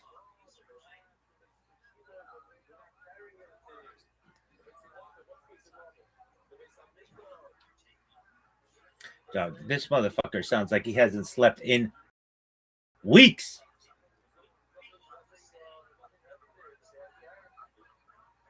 All right, well, you just do you, baby. We like having you here. Sweet dreams, darling. Thank you, beautiful. You're welcome. She's a comedy fan. Is this my girlfriend? Mr. Fumnar. Next question. Did you raw deer? Yeah, no protection for you, right? She asked me in the middle, she's like, yeah, I think I have condoms in my car. And I was like, well, we're already here, so. Melted condoms. Melted? Of course. You think condoms last in LA 120 degrees? Those are not good condoms. Is it weird now? Like, do you have the seer in the complex? Do you have the mailbox together? What's the vibe? It was weird shortly after, because the next day she was like, hey, do you want to come up and hang out? And I said, no, I have stuff I got to go do. I told her I was like, I gotta go shower and stuff, and then I'm just like, oh yeah, busy day of showering. Oh, I gotta shower and take off, and then 15 minutes goes by, I'm just sitting on my phone, and then I get a text message like, yeah, we can usually hear the shower when it's running. Oh. And I was like, oh man, fuck. So like, how do you ghost your upstairs neighbor? You know, like, I don't know. Why wouldn't you want to fuck her? With the smell? It was a drunken mistake. Yeah. Wow, that's incredible. So, my goodness, that's incredible. So, is it uncomfortable now when you see her? No, now we're cool. Yeah. It just needs some time. She's seeing some other dude that she brings around, so I feel like it's right. There's no animosity. You've been there, you've done that. Yeah. Love it. That's so fun. Well, Raphael, very fun times, fun set, good interview. Got the show on track. He's on Instagram at @the_Raphael_De Camargo. DECAMARGO. How many of you like it when comedians do good on this show? Wow.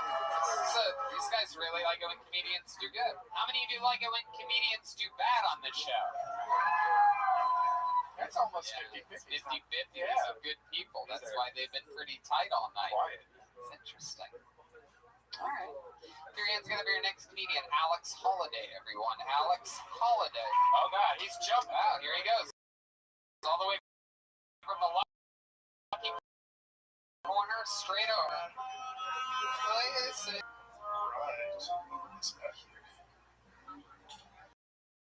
Got any dog people here tonight? Oh yeah, I love dogs.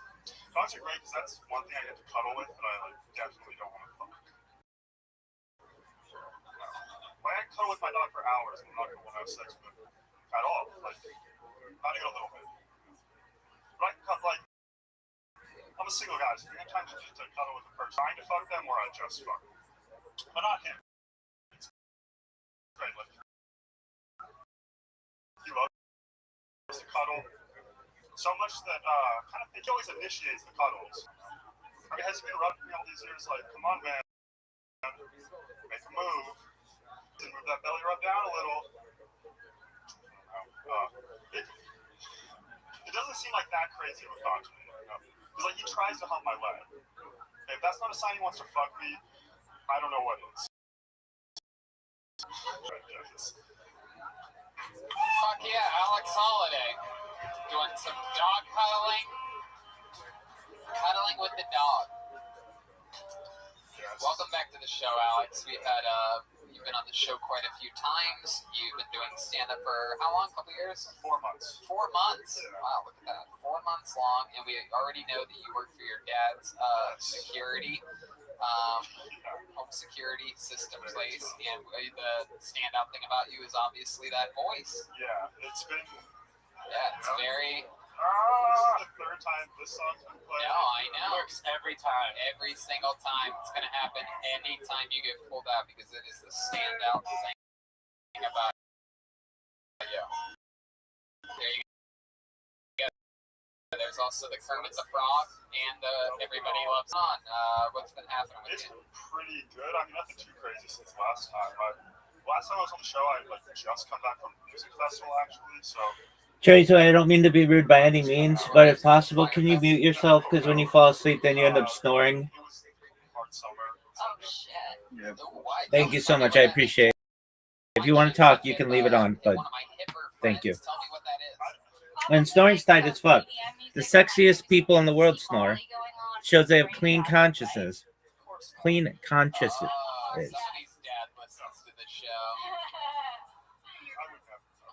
No one that goes to Hardfest and doesn't roll. Whoa. I don't do that kind of thing. Hey, you got any Molly in the bag?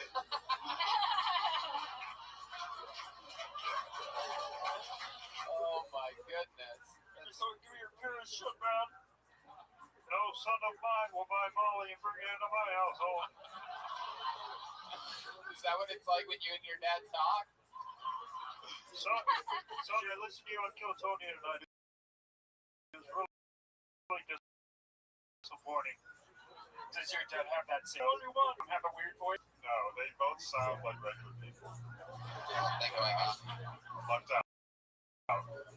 It's incredible. But you get in trouble from your dad? Is that why you don't want to talk about it? Well, I mean, I just rather not. No, but how old are you? I'm 23. 23. So what was the highlight of your festival? I mean, you're shy to talk about what drugs you did, but I'm sure you'd be happy for your dad to know that maybe you had sex with your upstairs neighbor or something like that. No, it wasn't that bad. Jeez, you are a fun interview, Alex Holiday. I danced with my friends. It wasn't like. Yeah, can you give us a little example of what? How many of you would like to see him dance, huh? Yeah, can we get some EDM music or something? Here we go. Ladies and gentlemen, live from the Comedy Store. Here he goes, the one, the only, Alex Holiday. Here we are for live. Oh. Husband. Yeah.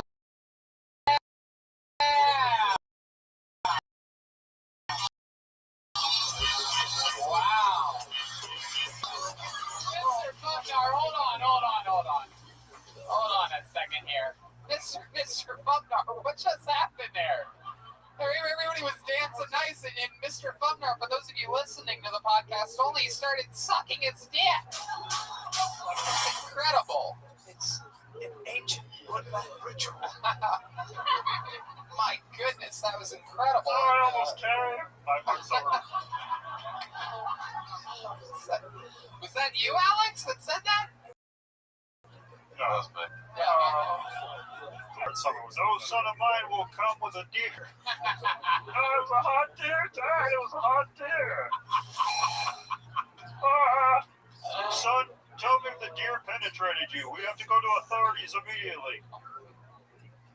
Who are some of the people that played Hard Summer? R.L. Grime. Oh, I know R.L. Grime. I'm actually a fan of his work. Yeah, it was very good stuff. Yeah. Very good. Oh, yeah. I'm a fan of R.L. Stein. Yeah. That's fun. Yeah. I like his song "Tell Me." Did he? That's cool. Heck yeah. Yeah, I thought you had a good set. I feel like you could be a little more confident, but I thought that you had a good set. One of the best sets of the night, maybe, I think.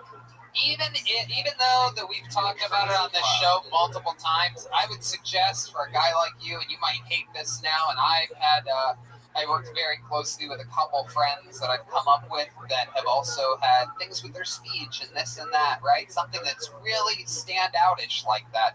I would still say acknowledge at some point, every time, even if just for a second. Hi, I'm Alex. I sound like this, or whatever it is. You know what I mean? Hi, I'm Alex. I sound like I was just chugged a glass of milk. And then get into the thing you want to talk about. But other than that, shut the fuck up, dear. Oh, come on, guys. And raise the stakes a little bit. You got to cuddling the dog thing there, and you say maybe the dog wants to fuck me, but like I don't know, you're there. You know, just figure it out. Yeah. Yeah, I mean, you've been doing it 4 months. Yeah. That's great. Yeah, for 4 months, you're way ahead of your curve. You have a little bit too much of an attitude. If you ask me about it. It's a holiday. It's a holiday. Wow.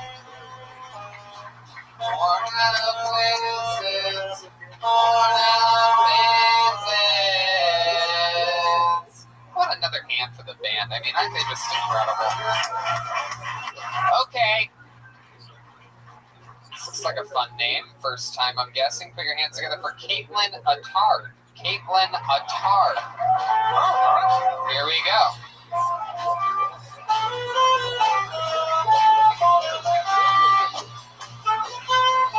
Caitlin Attard. Hello. How are you? My full name? Caitlin Mary Attard. But I think I'm just gonna marry autistic. Gotta keep it in the family, you know? I went to Germany a couple years ago.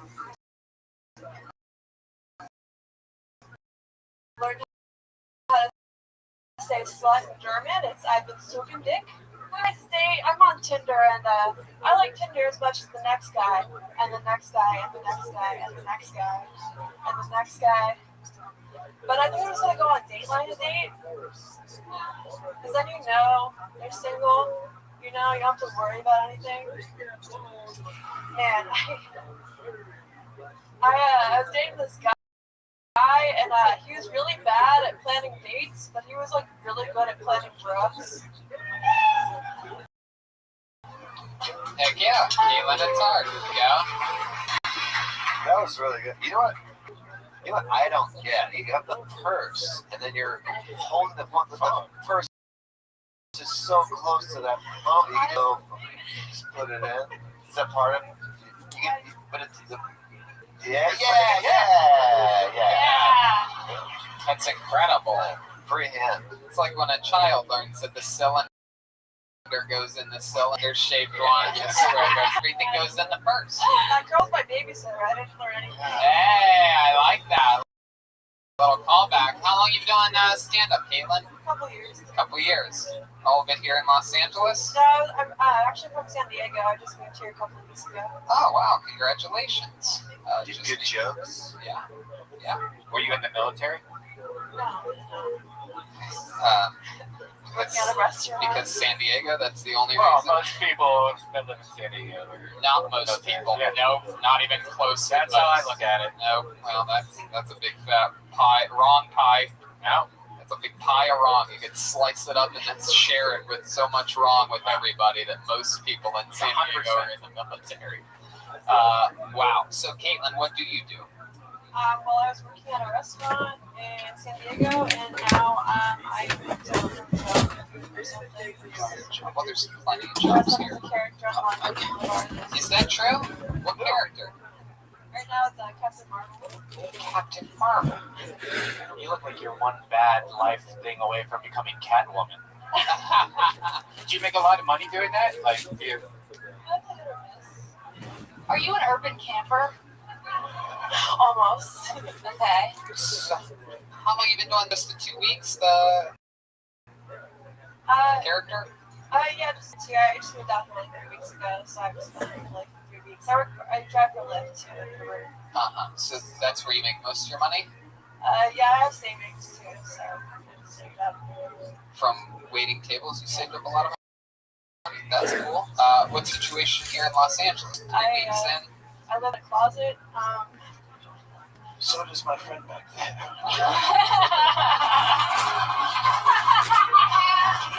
Is that? I know your sexuality. It's 2019 and it's okay. Is it true that you really live in a closet, Caitlin? Well, actually, it used to be a kitchen, but you made it into a room. It was like a 1-bedroom converted into 3. A walk-in closet. Basically. What do you have? 2 roommates then? Yeah. And you have 1 bathroom? Yeah. That's interesting. So, like, what can fit in this old kitchen? A bed? Okay. A small bed. It's a small bed. And then, like, what else? You have, like, a dresser?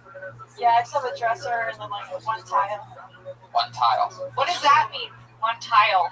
It's like the 1 tile I can stand in my room. Yeah. Wow. Other than that, it's pretty much just lay down. Yeah. Is there a man with a massive dick scar in the room too? Not yet. How are your roommates? Are they both girls or guys? No, they're guys. Now, a lot of your material went around you.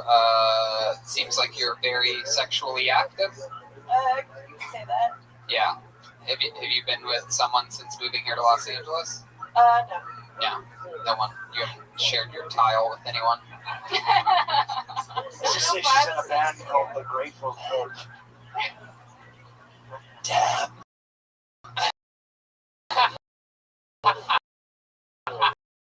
All night.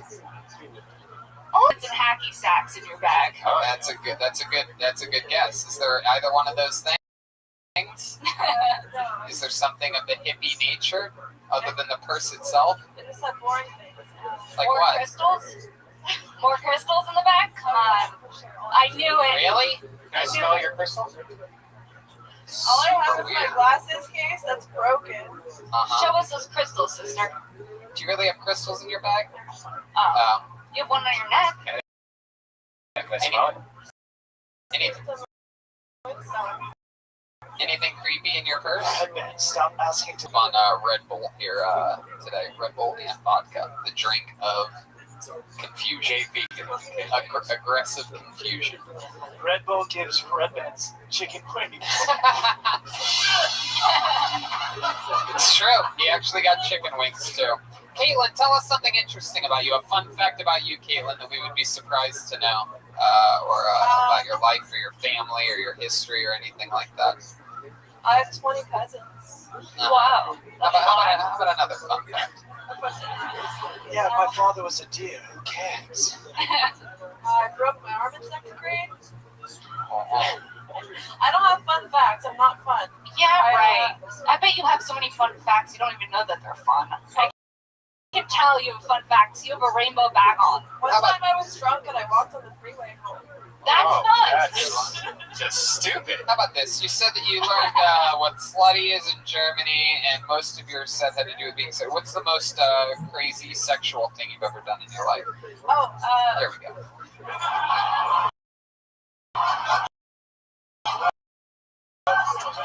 Yeah. one time I, Wait, whoa. What do you mean? like I went on a date with this guy, but then I went home with someone else. Ivan. Was Ivan shitty? What happened? What went wrong with Ivan that you left with Miguel? Well, we were at a concert, and then What actually- concert? It was some like random concert in Monterey. I don't know. I didn't care. And then he got me a shirt. Like he won me a shirt, and then he said, "Well, you can go home with this guy." Wait. How did he win you a shirt? What did he He do? like caught it like a midair, like a prince. Like, hey, so What a winner. yeah. Wait, did somebody have a t-shirt gun? Yeah, and then he was like, "You can go with this guy, but you have to give me the shirt back." And then I gave him the shirt back. Where did you find Miguel? Dancing in front of me. Wow. My goodness. You think he just said his name was Miguel? Was he getting his dick air sucked by a centaur? Hi, I'm Miguel. You have any ecstasy? I like how you turned a beach towel into a dress. Want to hang out? It's true. Caitlin, you smoke a lot of pot. You are dressed like someone. That's rough. It's a lot of pot. Yeah, I do. Yeah. It's my I got a question. The characters on Hollywood Boulevard. Yeah, it's a SAG. Have you ever met somebody that dresses up as boy? Yikes. Never mind. Yeah. Anyway, well, Caitlin, fun times. If we drive by on Hollywood and Highland, I'll give you a beep. All right. There you go. Caitlin Attard. She's on Twitter or Instagram at Show Me Your Bits. Show me your bits instead of tits. Alright, I'm gonna do that now. Okay. I'm so worried about everybody. Yeah, I know. It's very interesting. Sometimes the bucket is a little bit stranger than Holly Wally? I'm not worried about Polly. Seems like a lot of people are slightly mentally unstable here tonight. This is unlike any episode we've ever seen before. No, I'm kidding. It's always like this, but not always this extreme. But that's what's fun about a live, unorthodox, raw, completely unproduced show. Anything can happen. Except for this one part, it is produced. There is one young it. It comes from a long history of some great regulars, like the great Sarah Weinschenk, who's here, Ali McCoskey, who just spent the weekend opening for Joe Rogan in Denver, the great Kim Congdon, who is a legend, and in New York. Ladies and gentlemen, Malcolm Hatchett. Here he is, William Montgomery, everybody. Here he is, William Montgomery. How's it going, y'all? I work for Speedo Goggles. No, but seriously, I have been snorting pretty high on it.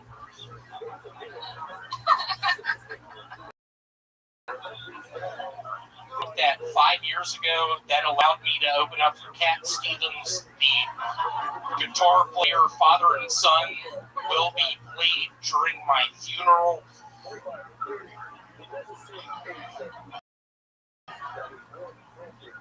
Missy Elliott taught me that one day if I could escape from the dungeon in the basement of my father's insurance agency, if I could put my mind to it, I could become a dancer.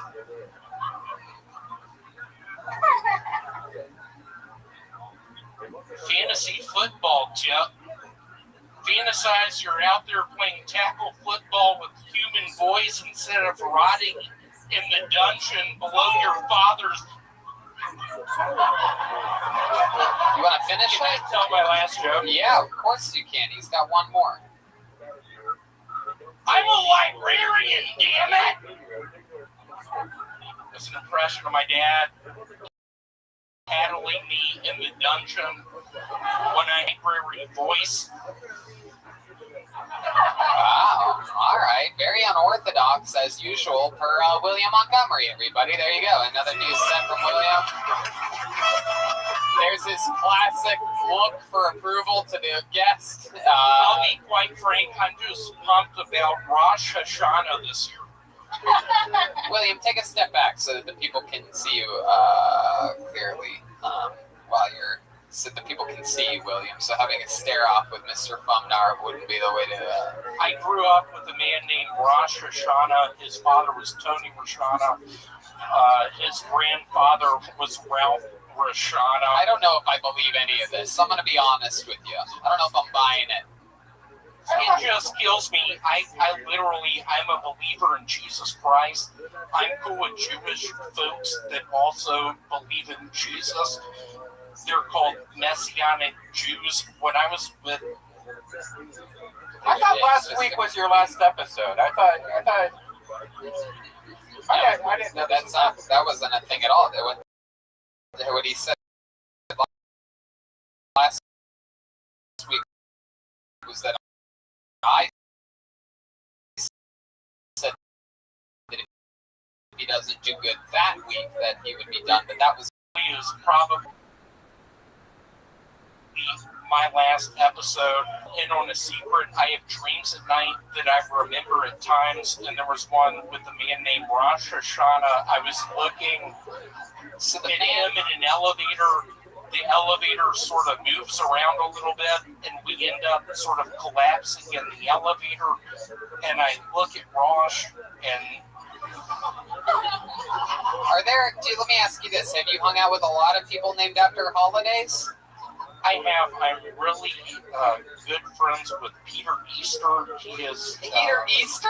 He's a really nice black man. He's involved in a gang in Memphis, the Bloods. I was with him 3 years ago. We went around shooting people. Wait a second. Lot. Now this is a new level that we've never gotten to. Now your entire comedic style is based heavily on the truth, and so now we're finding out that you shot people. Peter Torres just telling me, William, pull the trigger, don't breathe. I found myself in the passenger seat of that Ford Taurus, passing out, looking up, seeing. Who's Peter Target? Mr. Fumnar. Peter Easter. Yeah. Peter Easter is a man that started a church outside of Memphis. He was a believer in snakes. William. That's right.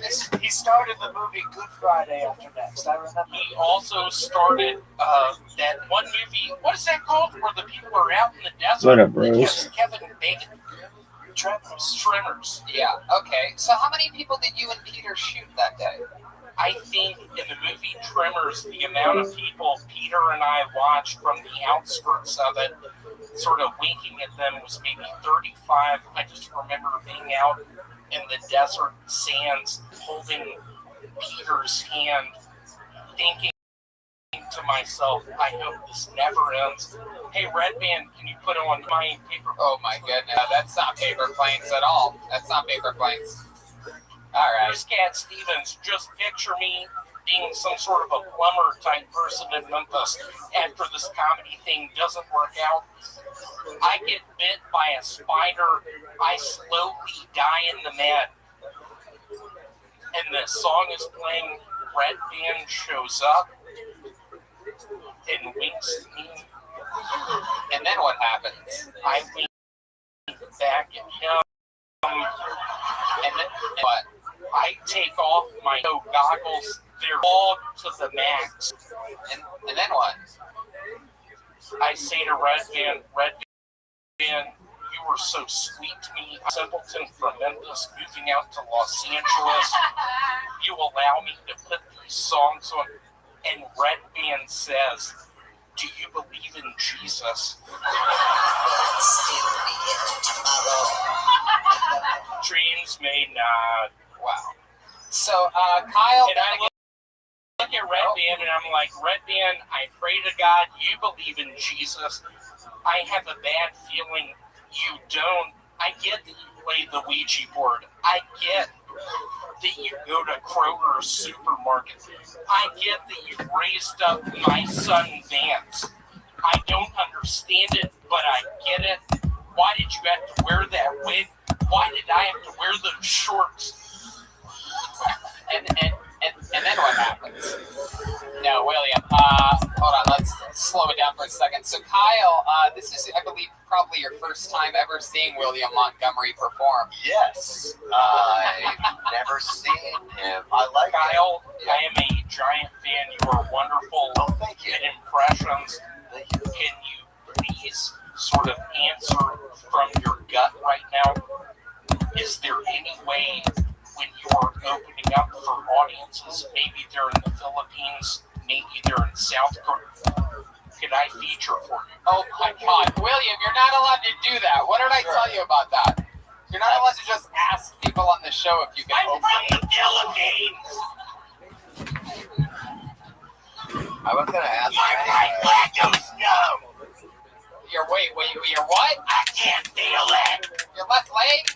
My right, sort of, this muscle up, it goes numb when I'm eating the foot long. It costs $14. That's why I got the app. All right. That's incredible, William. My goodness. Have you let a doctor look at that at all?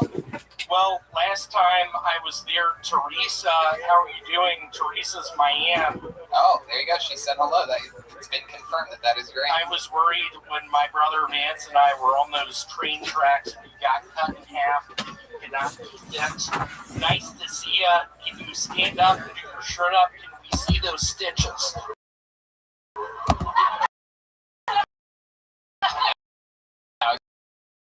You don't know. Don't make her show her stitches, William. This has been a pretty common thing the last few.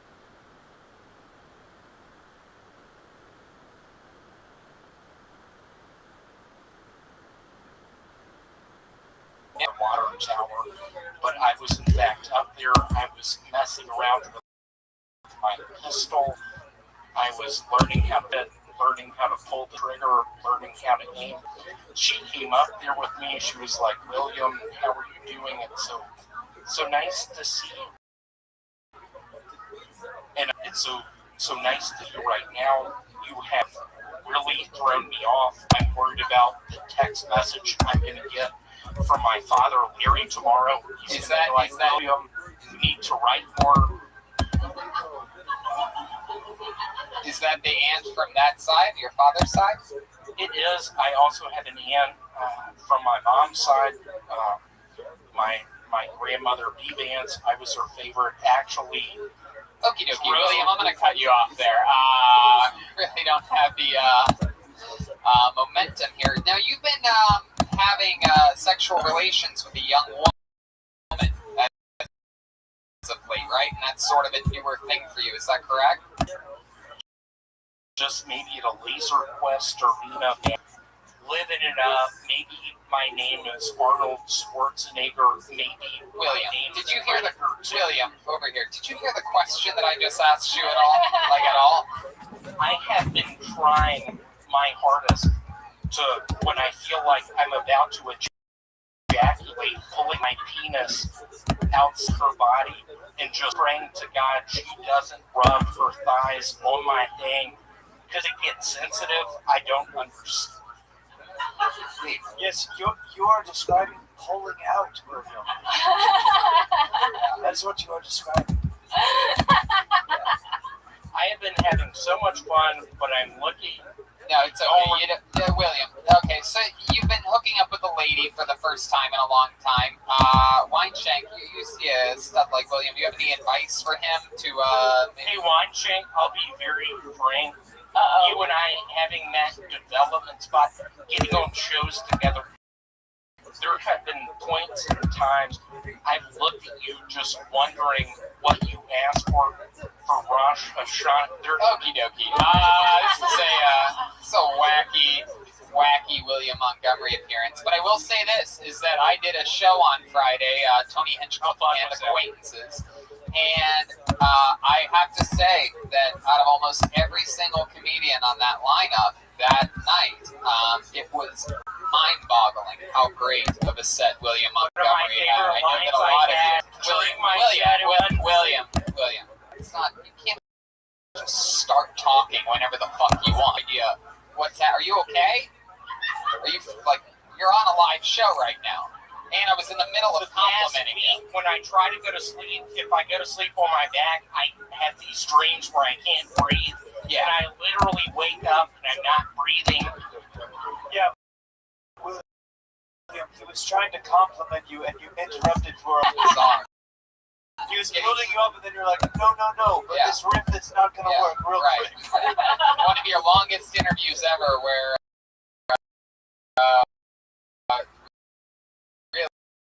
really, like, there just hasn't been a ton of momentum behind.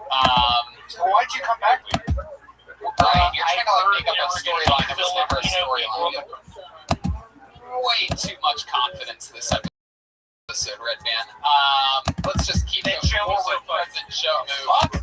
Keep bringing it up. What are you talking about? Over that, you keep going back. I think it's a good idea. You brought up a good idea. The show was so fun, y'all. I'll be quite frank. Probably one of my best lines I had during the show, in between killer jokes. I said, "Yeah, I'm single.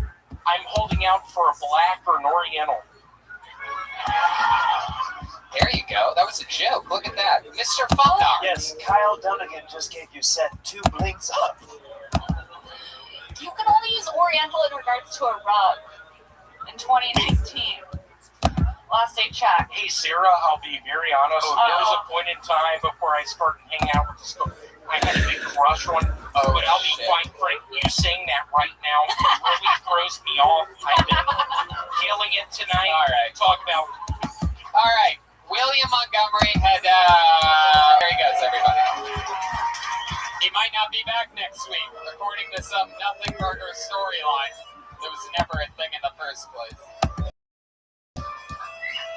There he goes, William Montgomery.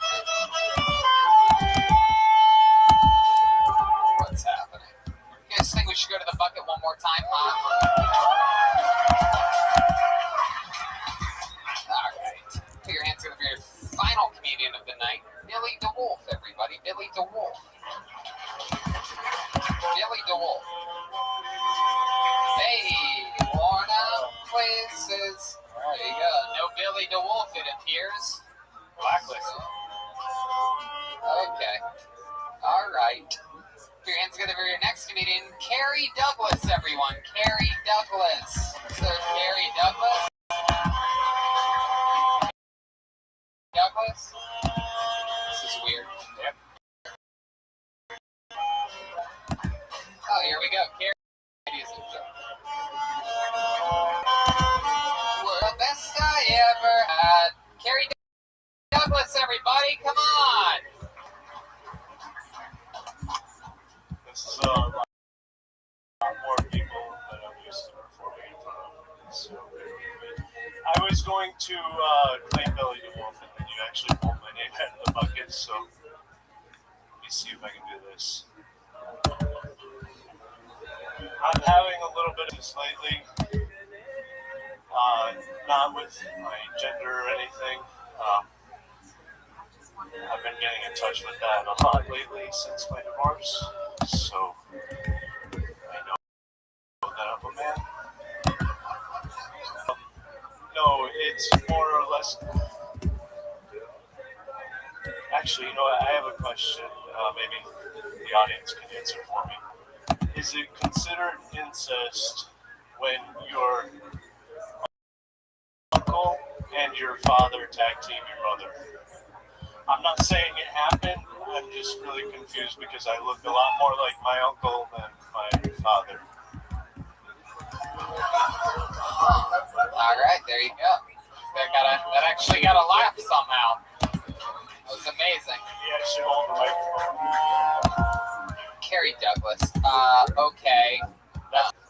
How long have you been an amateur rollerblader? Said that by the way. Wow. Does it matter? Does that matter for the It answer? does because one of these guys joined me rollerblading last week, and I wanted to make sure Is that really true? It was this guy. I don't know what's happening. Try harder, dude. Carrie, are you Sorry, I did a lot of acid. You did? Is that why you're like this? A little bit. How long have you been doing comedy? On and off for 3 months. On and off for 3 months. How long have you been doing acid? On and off for 3 years. Yeah. What do you often do after taking acid? Comedy. Are you on acid right now? No, You've done so much that it I did affects the it. acid, and now I'm doing the comedy. Oh, the acid. We're trying to do comedy. The acid inspired you to do comedy? 3 years ago. Jesus Is Christ. this a riddle? This is real, yes. So the real story is my heart stopped. I died for about 30 seconds. When was this? 3 years ago, and Is everything 3 years ago? Everything started 3 years ago, and you're fucking. That's as far back as I can remember. Sure, Mr. Fumnar. Can I just say that I'm starting to appreciate this audience's sense of humor more because the biggest pop that you got during your set was when you said your heart stopped. Yeah. Somebody started an applause break. I think they finally started coming around here right towards the end. So this audience is like a fine wine. I didn't understand you at first, but now I'm starting to appreciate you. So 3 years ago, your heart stopped for 30 seconds. What was that about? How did that happen? I have epilepsy. It's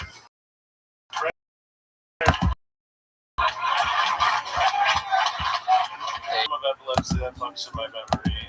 But what happened was my heart stopped. Okay. Mr. Fumnar starting the applause break. My ex-wife was a very bad Asian. She had them. There you go.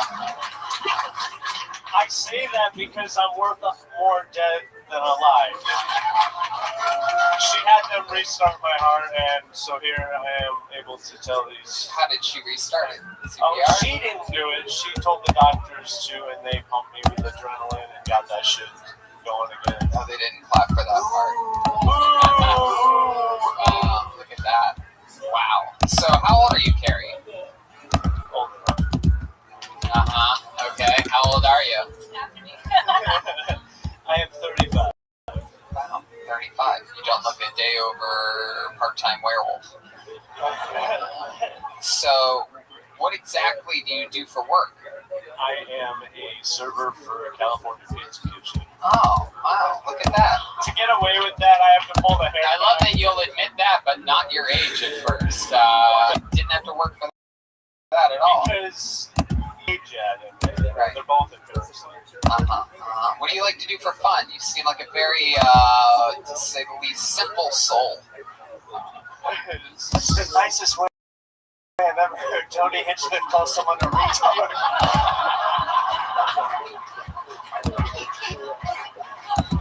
Hands down the nicest. Seems like he has good intentions. It looks like there's like a good spear under there, but yeah, I do think you're retarded.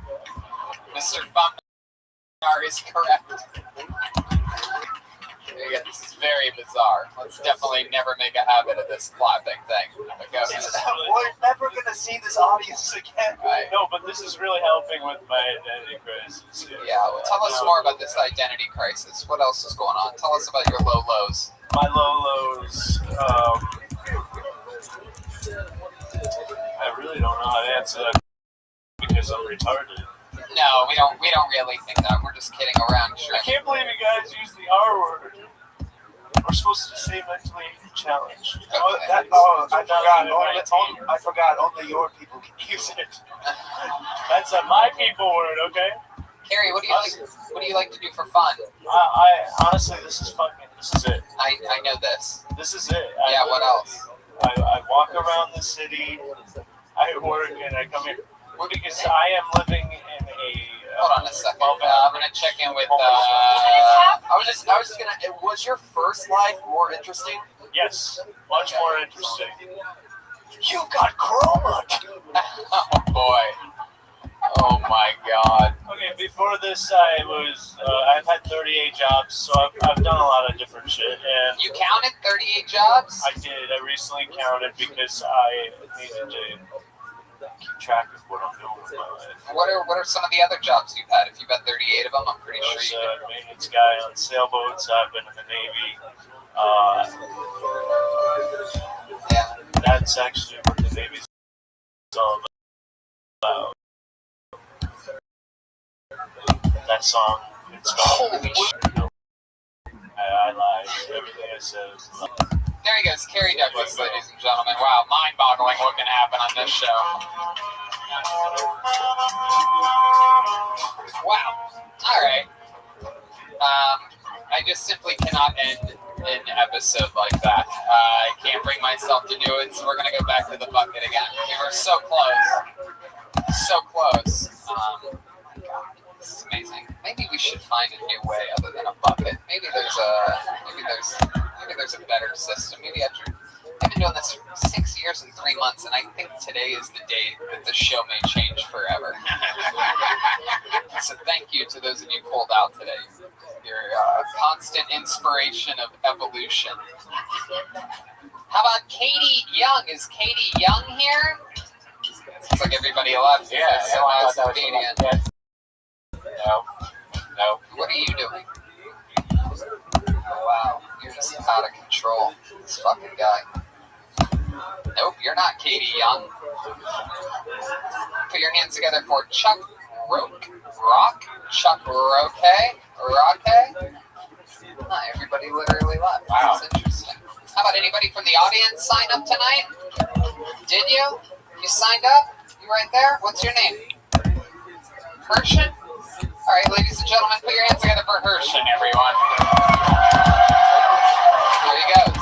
This is the first time he's been on the show. He's been sitting in the front row all night, right in the heat of the action.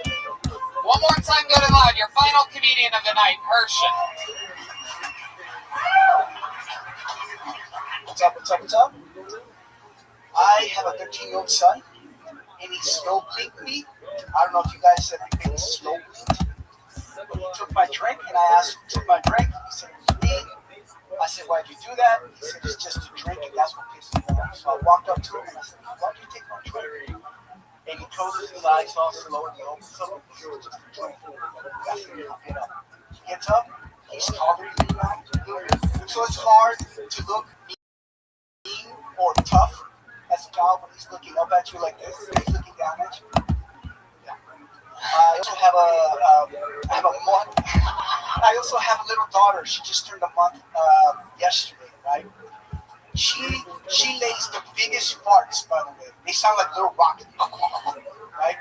So whenever I'm holding her, I'm walking around and around people, and she lays a fart, people look at me like I'm the one that did it, right? But it's not me. I try to play it. Fuck yeah. Hell yeah. How about that? So let's jump right into it. Give me your name one more time. Person. Just like the word person, but instead of a G. Instead of a P, put a G on it. Persing. Okay, Persing. Welcome to the show. So you've been sitting here in the front row all night. Yeah. What did you think about tonight's episode? Awesome. Really? Yeah. Wow. That's one of the biggest lies I've ever heard in my entire life. It's incredible. I love it. So, Persing, you a fan of this show? Where are you from? San Pedro. You come here often?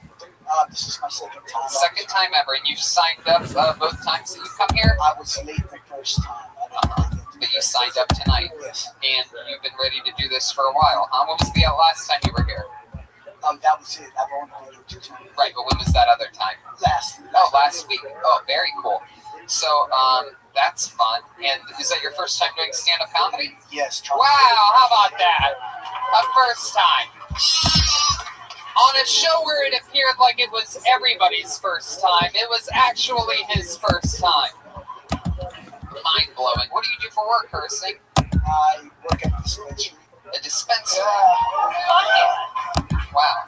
Is the dispensary that you work at open from dusk till dawn? That was for you, Joel. I knew you'd like that one. That's fun. You sell a lot of pot. Yes. I get the feeling that you were selling pot before it was legal. No, I've actually only been smoking for 3 years. Really? My goodness. Your hair seems longer than 3 years. Everything started 3 years ago.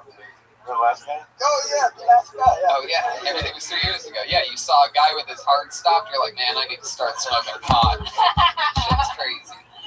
That's fun. 1-month-old daughter. What's the other kid? 13 years old. Yeah, that's incredible. Man, 13 years old. How old are you? I'm 38. 38. Fuck yeah. And you work at a dispensary. You live in San Pedro. Is that where you're from? Born and raised? No, I'm from Auburn. I live in Utah for a little bit. Now, Heck yeah. What do you like to do for fun? Get away from the kids and what's your hobby? Jiu-jitsu. Oh, hell yeah. Wow, that's awesome. I love it. My goodness. You go to any one camp in particular? It's in Hawthorne. It's called Systems. Systems? Yeah. Check that out. Systems of a Down? Yeah. You do look like all the members mushed together. Jiu-jitsu and Systems of a Down. What else do you do for fun? You know, eating seeds is a pastime activity. Yeah, no, I'm at home right now with my daughter, so that's all I'm doing right now. Right.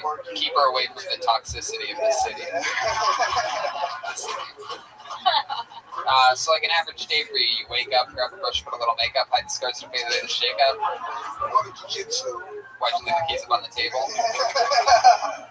What was the loneliest day of your life?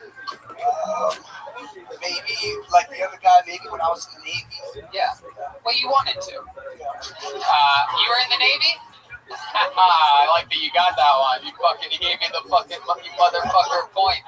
I got a lot of System of a Down references. I'm just getting started here. This is, all right, forget it. So you were in the Navy? With 4.5 years. Wow, that's so cool. Were you ever deployed anywhere? Kuwait was the farthest away, but never really seen. Holy shit, Kuwait's a big deal, man. What did you do in the Navy? I was a helicopter mechanic, but if I was in the flight deck, I would man the helicopters. Man, so you have been getting high for longer than 3 years. Incredible. So wow, that's a lot of fun. Any other fun hobbies or anything about your life that we would be surprised about? I don't drink. Because they used to drink in the Navy, but I used to get in trouble all the time. I used to black out. I go to the hospital. Wow. Now you don't drink at all. It used to be BYOB, but now. Yeah. So the joke about your son was from when he was younger? No, this was maybe about a month ago.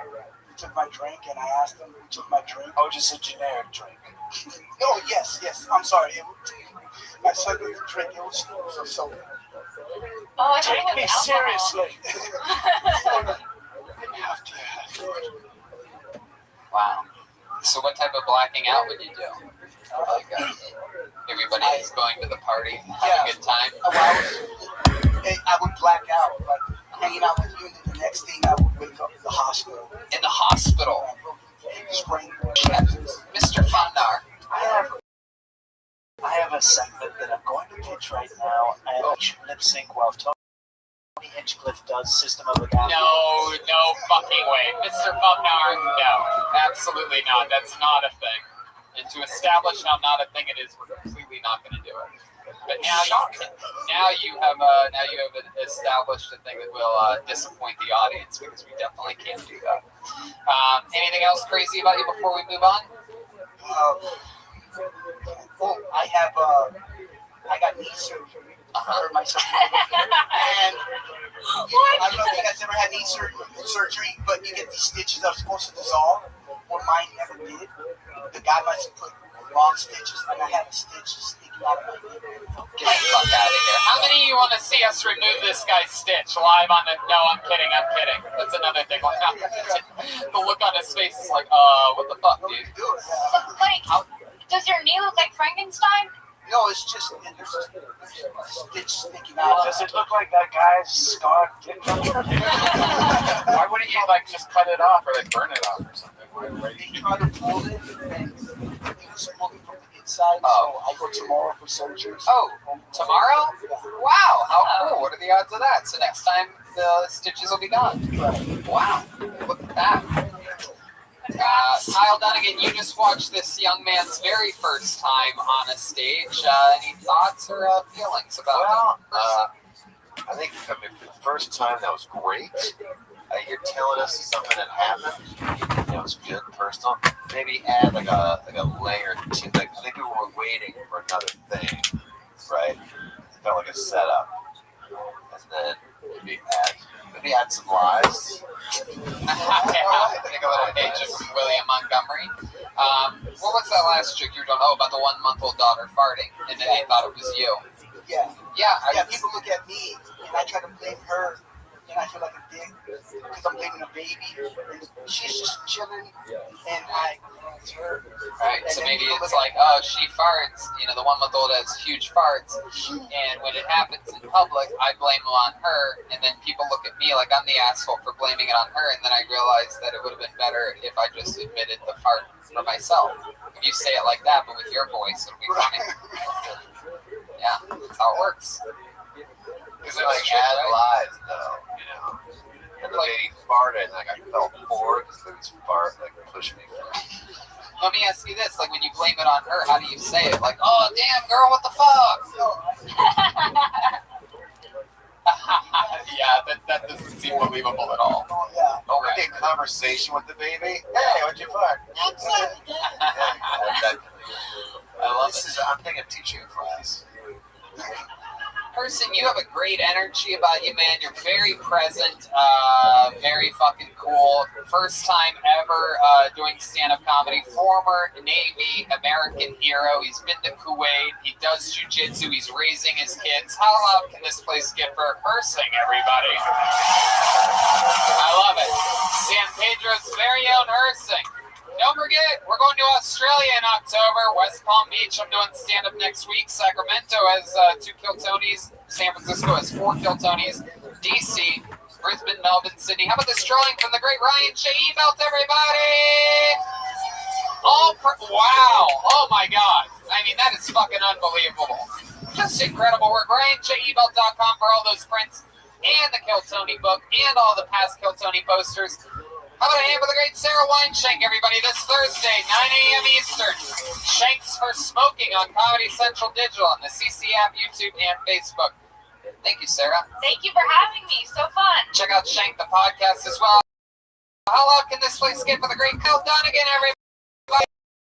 He's on Lights Out with David Spade, September 4th, San Francisco, September 12th to the 14th, the San Francisco Punchline, and definitely make sure you follow him on Instagram, everybody. You're about to get the Kill Tony bump.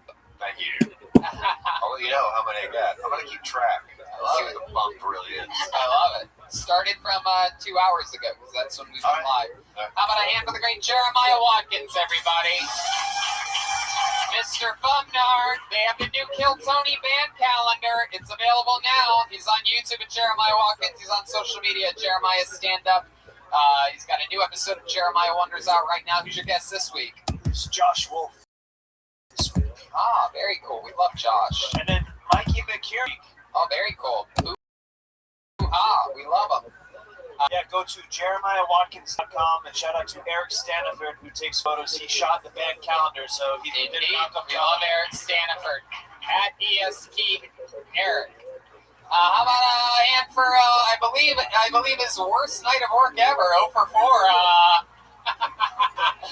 I always give him huge compliments when he bats 1,000. I figure first time ever. Well, Chroma Chris, what do you think about tonight's episode?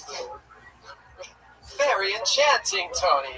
Hey, you know what? 1 for 5. Yeah, there you go. And also, just a shout out to Ernie Ball. Thank you. I love it, Ernie Ball. And how about the great Joel Jimenez, everybody? You did it again. Yeah. He's on social media, mostly sorry. He's, what else, Joel? Shout out to Ludwig. I love you guys. Yeah. There you go. That's another episode of Kill Tony. Make sure, in La Jolla, September 22nd. That's a really big deal. And we thank you all for coming out to this crazy live show, a diabolical episode of Kill Tony. Red Band? Thank you, guys. Thank you. Good night, everybody. Sorry, we're going to take a picture.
Store main room for a brand new episode of Kill Tony. Give it up for Tony Hitchcock. Wow. Hello, Comedy Store. Come on, we're here at Kill Tony. Make some fucking noise. Brian Redband is here.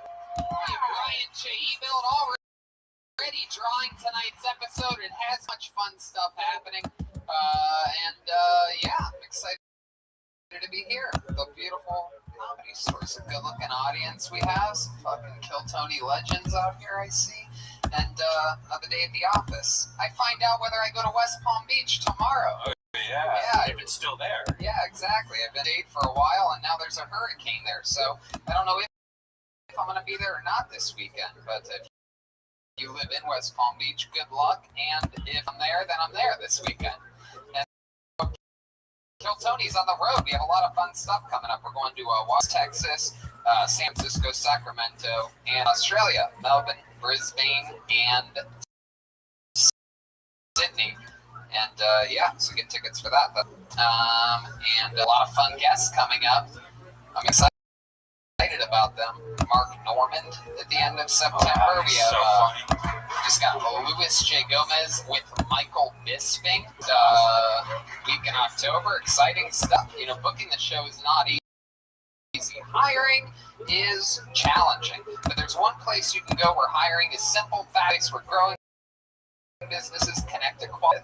That place is ZipRecruiter.com/KillTony. ZipRecruiter sends your job to over 100 of the web's leading jobs with their powerful matching technology. ZipRecruiter scans thousands of resumes to find the people with the right experience and invites them to apply for your job. As applications come in, ZipRecruiter analyzes each one and spotlights the top candidates so you never miss a great match. ZipRecruiter is so effective that 4 out of 5 employers who post on ZipRecruiter get a quality candidate through the website in just one day. Within one day? Wow, that's incredible. And right now, our listeners can try ZipRecruiter for free at this exclusive web address, ZipRecruiter.com/KillTony. That's ZipRecruiter.com/KILLTONY. ZipRecruiter.com/KillTony. ZipRecruiter, the smartest way to hire. And we're back. You guys ready to start tonight's show or what?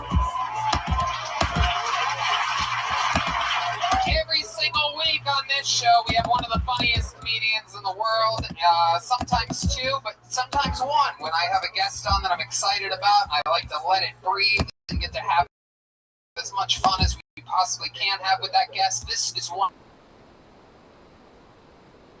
She's an unbelievable, one of the greatest comedians the other night. I went up before the other night too. I mean, it's just crazy. She's absolutely, you know her from her great appearances on the Joe Rogan Experience and so many other great things. Star of the hit podcast, The Pat Down. I present to you the great Miss Pat, everybody. Wow. Shit. The great and powerful Miss Pat. We've waited a long time.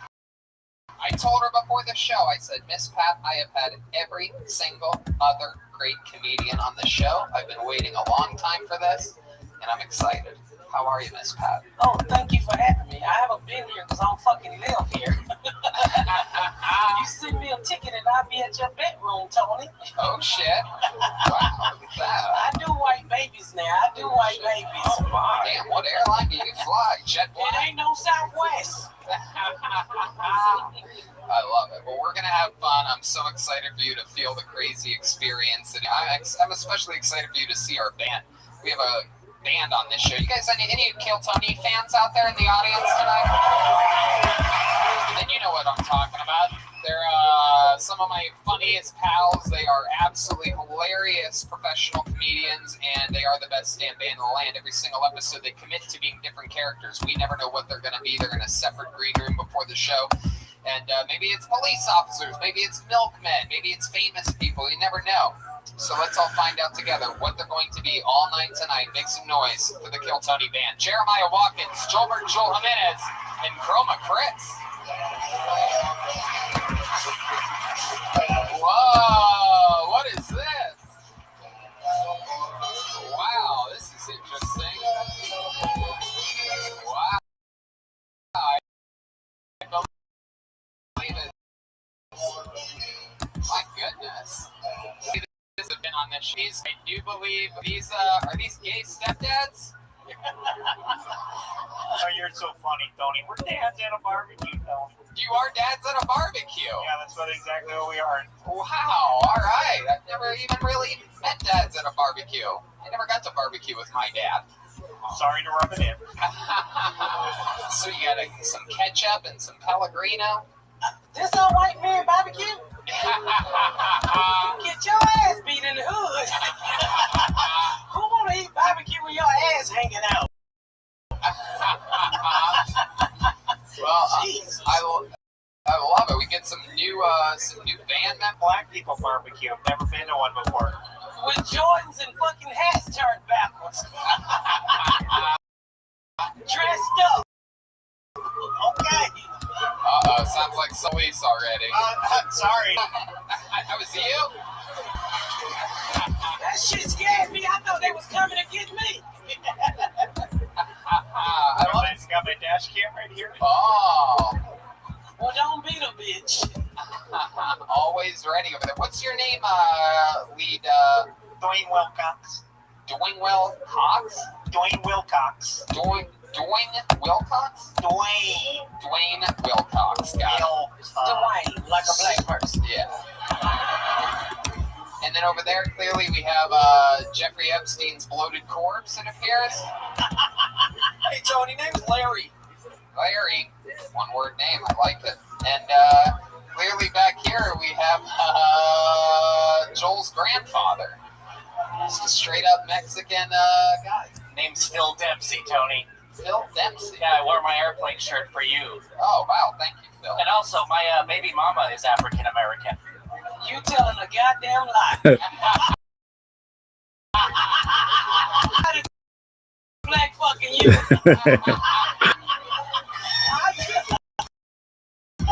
I know what black people fucking is not. I'm gonna go to more black barbecues now. Phil Dempsey, is this? Yeah. I'm African-American. Yeah? Yeah.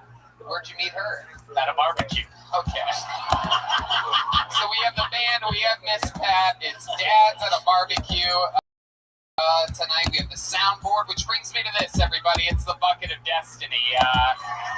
Bunch of people signed up for the show. If I pull your name out, you get to come on stage, do 60 seconds of uninterrupted stand-up comedy, and then we interview you, find out more about your life and what makes you interesting. You know your 60 seconds is up when you hear the sound of a kitten. That means wrap it up then, or else you're going to bring out the one and only Angry West Hollywood Bear. All right, that's it. You guys ready to start the show? Monday night, I just need a little bit more. You guys ready to start this fucking episode? There we go. Yes. And your first comedian getting an uninterrupted 60 seconds tonight and then talking with all of us afterwards goes by the name of Joel Malams, or Malams. Joel Malams.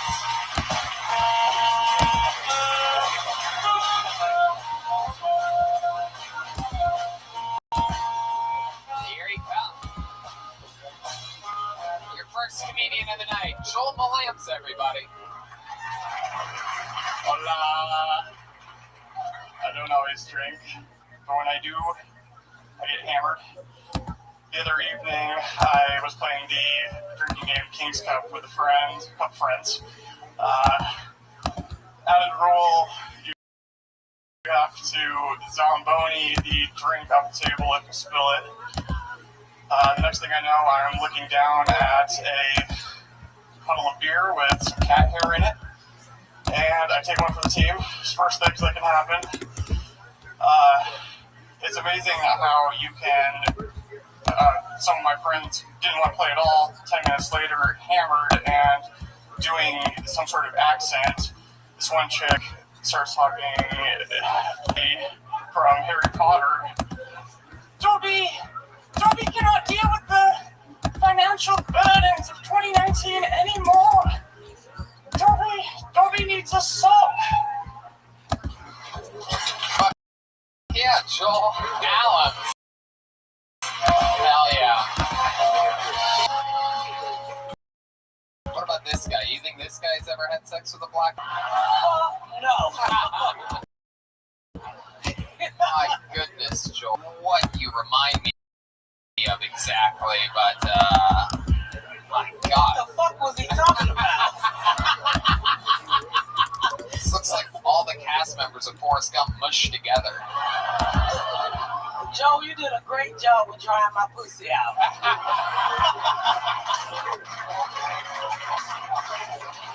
That is incredible.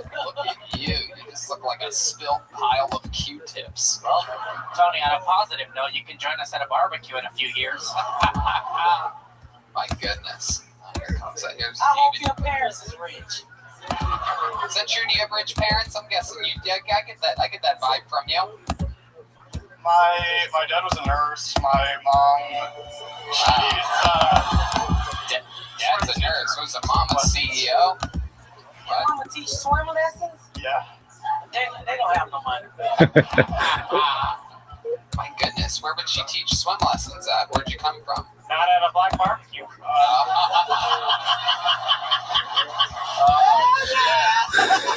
Dwayne Wilcox. Where are you from? Montana originally. Whitefish is the name of the town. It's Whitefish? I knew there was Montana bullshit. Even the fish are white. Is that the sequel to Blackfish? Anyway, okay. Back to you, Tony. Joel, how long were you in Whitefish, Montana? About 19 years. 19 years. What did you learn how to do there? What was some of the things you did for fun? I grew up skiing there and mountain biking. I love to do artwork. Wow, it gets whiter and whiter. Keep going. And don't forget drinking cat hair. Yeah, what does that mean? You said you Zamboni things? Did you notice that? What does Zamboni mean to you? That's what he calls it, is to Zamboni the drink. Why Zamboni? Like an ice rink Zamboni. You think that's a Zamboni? Is that what they use at an ice rink? A Zamboni? You hearing me right?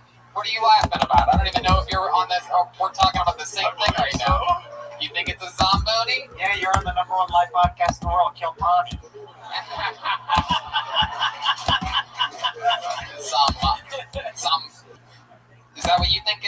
That's what he called it. Yeah. That's what he called it. And what is it?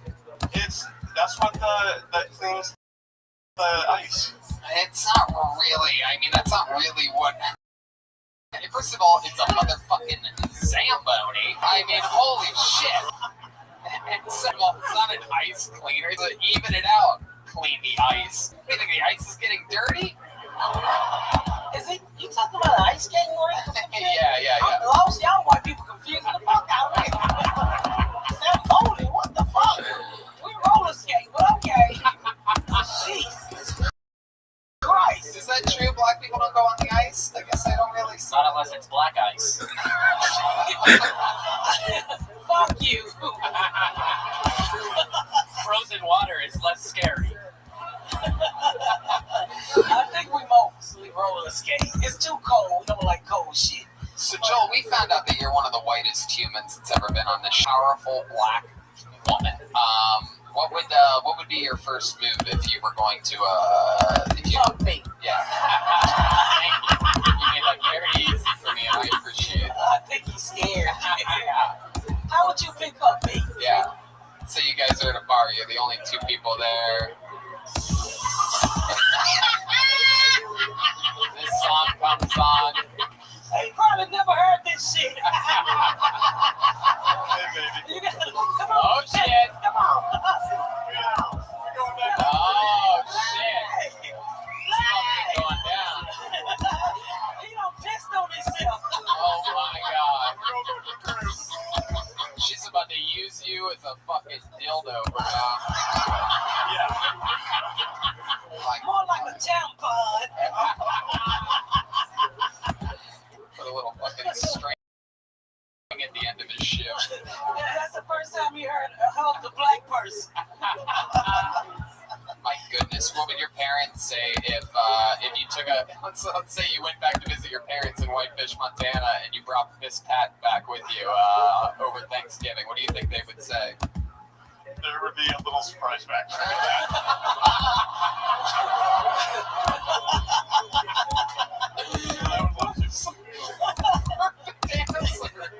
It couldn't have been any better. There'd be a little surprise factor. This is my girlfriend, Miss Pat. Oh shit! Oh my god, Joel, how long you been on stand-up comedy? Second time. Second time ever on stage, really? Was your first time was here? Yes, first time a few weeks back. Yeah. Wow. So how come you don't go up other places? No, I live in San Clemente. There's not much of a scene there, so I try to drive up here every Monday. What's in San Clemente? Lots of surfers and drinking. You drink a lot, huh? No, I really try not to drink. I work at Fred's Market Liquor, though, there. And I'm still living out of my vehicle. Oh, yeah. You look like you're living out of your vehicle. Yeah. What kind of vehicle is it? It's a VW Golf. Oh, fuck. Yeah. I put my life savings into it. I wish I would have gotten Put your life savings into a small person's car. He's so white, even his car plays golf. That's why the VW stands for very white. Why do you live there? If you live in your car, you can move anywhere you want. I've been thinking about that a lot. Hopefully, be able to get back out here and get a job up here. You answer these questions so beautifully honest. I wish other people would take notes. It's just. So where do you shop? I go to 24-hour fitness. Oh, Wow. so you stealing? It's my other humble abode. Wow. So you literally go in there, clearly have never picked up a weight at the 24-hour fitness. You just walk by all those fucking things with a beach towel and a change of clothes. Just to wash your ass. Bless your heart. Do you ever grab anything? You ever pick up a kettlebell or anything like that? That will kill you. Lifting alcoholic beverages more lately. Wow, alcohol seems to be a real running theme for you. Yeah. So how much are we talking about? What level of alcoholism or drinking are we talking about? He's homeless a lot. Yeah. Once a week or so, but it just turns into one of those like just staying up all night and. What do you mean staying up all night? That's a different thing. Wait, sorry, say that again. Are you doing drugs?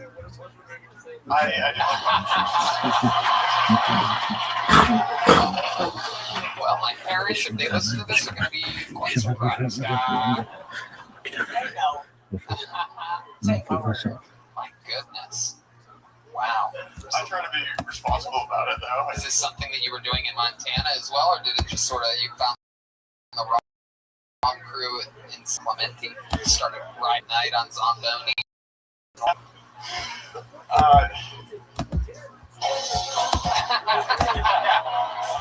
Yeah, I'll ask you this way. How much does it snow in Montana? It snows a bunch. We get about... Wow. I swear. Even your favorite drugs are white as fuck. It's incredible. My goodness. So you're really having like this party time out there in San Clemente, sleeping in your car, working at a liquor store, doing it again. I got a DUI when I was 21, so that ruins... That's why you don't take your work home with you? You got a DUI when you were 21. How old are you now? 27 now. 27 now. Do you have a girlfriend? No girl right now. Boy. Is there anything that inspires you? Yes, I love art, and I love listening to this show, and I love comedy, and I just love sports generally, and hanging out with people. How are you watching sports? You homies. I just like playing sports. Yeah, what kind of sports do you play? I actually do play golf. That was one of my main ones. I mean, this is a goddamn anomaly. I used to be a club professional, actually. Wow. Yeah.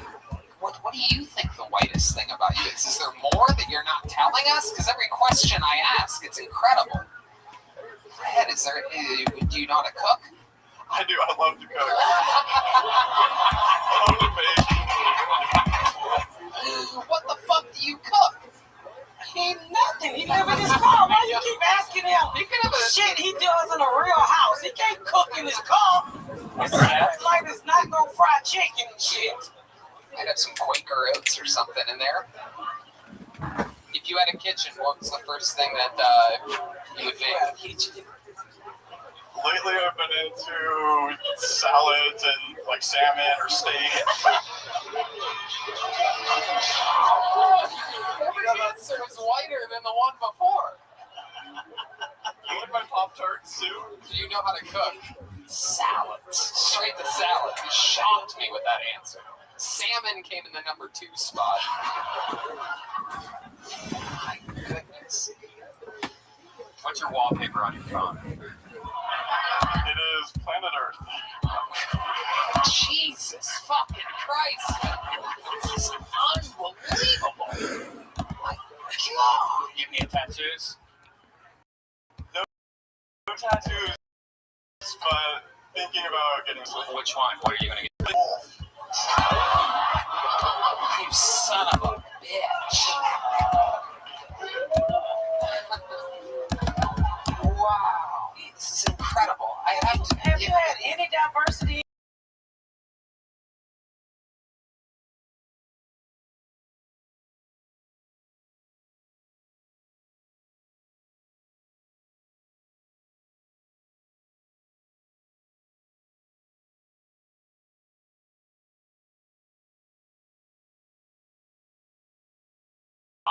Stop. First of all, stop. Hold on a second. You're telling me you got your culture, the most cultured thing about you is that you drove from Montana to here? To San Clemente, not even here. San Clemente's whiter than here. There's very few black people in Montana. So oh, shit. And it's cold. That's a big reason I came out and here. It's nothing to fucking do. And that. So what do you think? What do you think? What do you think is the most like diverse thing about you? The most thing that you two that would surprise us the most? White. You like black porn? Guilty.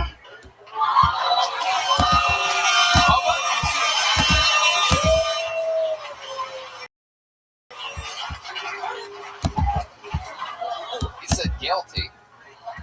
Black what? Wait, black what? Why I didn't get what?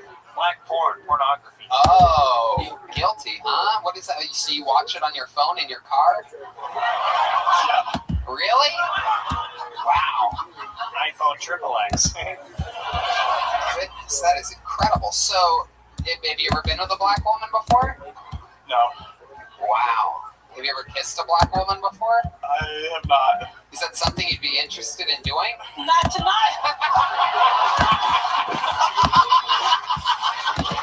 Not till motherfucking night. What if I had a stand-in for you, Miss Get Cat? this stand-in. All right. Red bean kissing. Ladies and gentlemen, I present to you the one and the only, the great, the powerful. You know her. You love her. Everybody. Aphrodite. Oh, Jesus Christ. The fuck? Here she is. The one and the only. Sideways, guys. Sideways. No, you gotta kiss her. Oh, no. That's why we called your ass up here. Aphrodite. Stand-in. No, you gotta kiss her. Don't help that white boy. Don't kiss him. Aphrodite, show this guy how it's done. Wow. Yeah.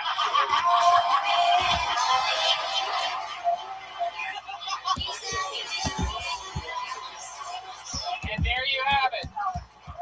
How about one more time? Good enough for the great Aphrodite. How about one more time for Joel Malams, everybody? Now he pronounces it Zalboner.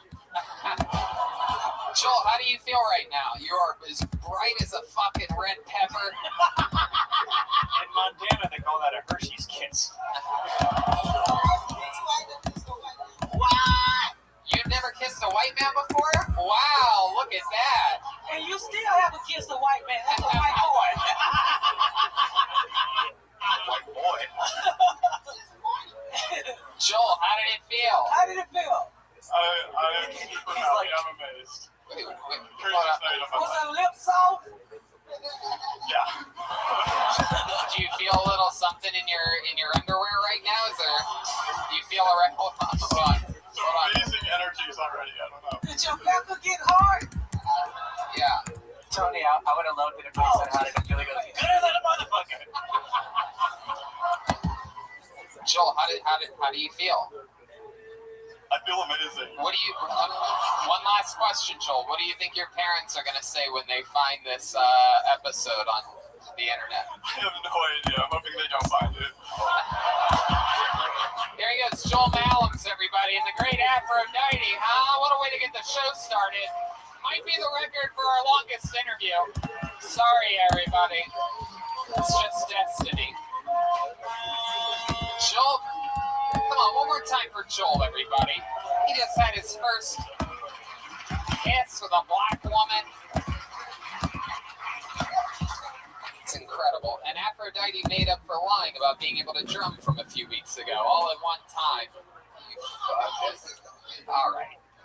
I pulled another name out of the bucket. You guys having fun yet, huh? All right. Make some noise for your next comedian getting an uninterrupted 60 seconds. His name is Stephen Belkowski. Stephen Belkowski. This is fun. I heard you like this episode 1,000 times more than last week's. It's exciting. One more time for Stephen, everyone. Alright, so last week I saw a sign that said call your mother. And I was like, you know what, I do need to call my mom. But I was on my way to work, so I was like, I won't call her. And I called her the next day. And my dad was there, and he was like, hey, so we were at your aunt's last night, and she wanted to see some of your stand-up. So we tried to show her that link that you sent us, and it had expired. So we Googled your name, and what happens when you Google my name is my Facebook comes up, and then my Instagram comes up, and then about 7 different web links to the Rogan Kimcast entitled "Virginia is for Druggies" with Stephen Balkowski comes up, and my dad was like, yeah, after like the 3rd fuck, we decided to pause it. We figured it wasn't appropriate for the kids. And I was like, I've probably never said anything into a microphone in my life that was appropriate for kids. Sorry for not telling jokes. Fuck yeah, Stephen Balkowski. My goodness. Yeah, it was like right after you said all that shit about like, what do you think your parents are gonna say when they find this podcast? I was like, now I can't not like open with that, I don't know.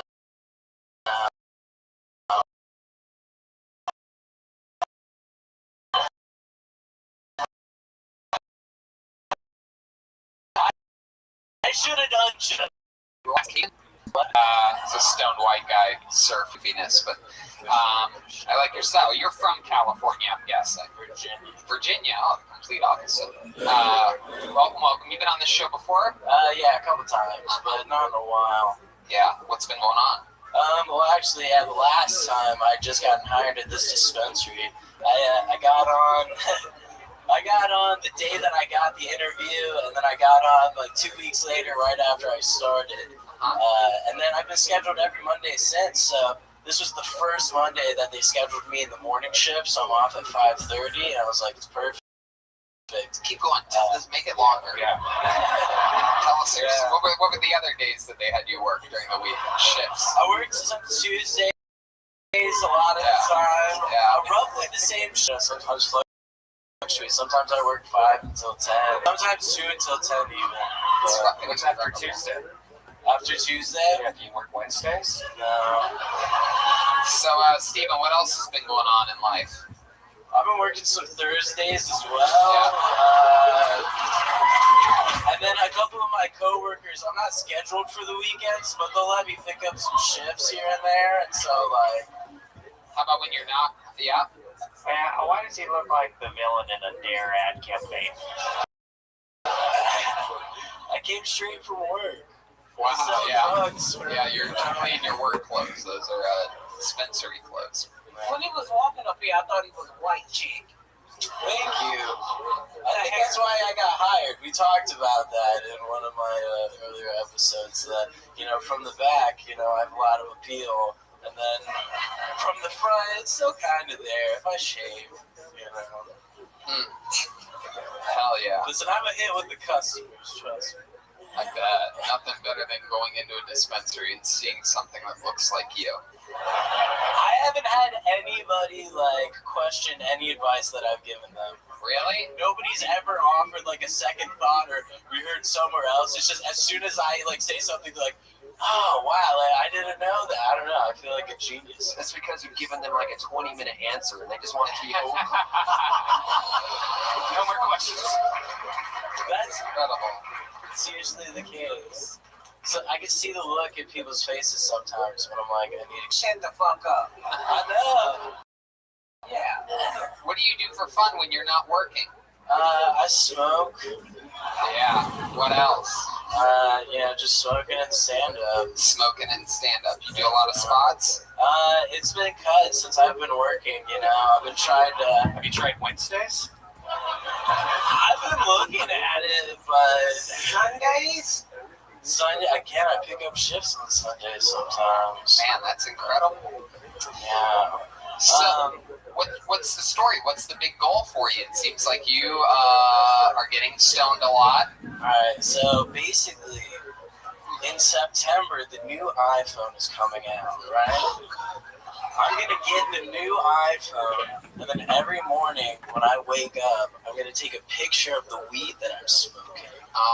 And then I'm going to smoke the weed, and then a bunch of kids in states like Arkansas and Virginia, where it's not legal, are going to be hitting their shitty weed and dabs and stuff.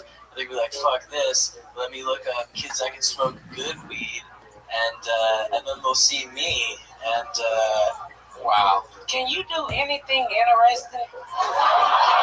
Like, let me give you some ideas, like rob a bank. Do you know how to take a dab? Do I know how to do what? Take a dab. What the fuck is a dab? It's kind of interesting that if you don't know. It's when a guy like this has a blowtorch within a few feet of you, and horny now. it's a fire hazard. Crackhead. I go to bass actor shows sometimes too. You go to what? Bass actor shows. Oh, okay. Yeah. That's fun. It's a good time. I think he was more boring than the last white dude. Yeah, it's incredible. I'm going the wrong direction here. Yeah. Totally different Forrest Gump character too. Yeah, it's Vietnam vet. I'm fucked up. I didn't smoke first thing in the morning, and so it's like I'm higher than I usually am because I had that 4-hour tolerance break before my. Oh my God, your life is in shambles, my friend. Let's check in with Dwayne Wilcox. Yeah, when was the last time your father said "I love you"? So that was the thing. So after I told him about after he told me that they found the podcast, he was like, "We'd ask, figured we should ask your permission to watch it." And I was like, "Yeah, go for it. I'm just gonna let you know what you're gonna see and hear." Fuck at it. And so I told him, I was like, basically, I do drugs, and He know. no, you would think. Wait, what, son? I had no idea. Now, like a year before I moved out here, my parents were coming to see me. Can I just say this is the worst audiobook I've ever listened to? That happens. Jesus Christ. This is High Times, the podcast. Would you like to sell your hair? Potentially. How many pounds you looking at? Oh my God. You say you do drugs. I mean, not weed. What else do you do? I like to trip, mainly. Pretty much.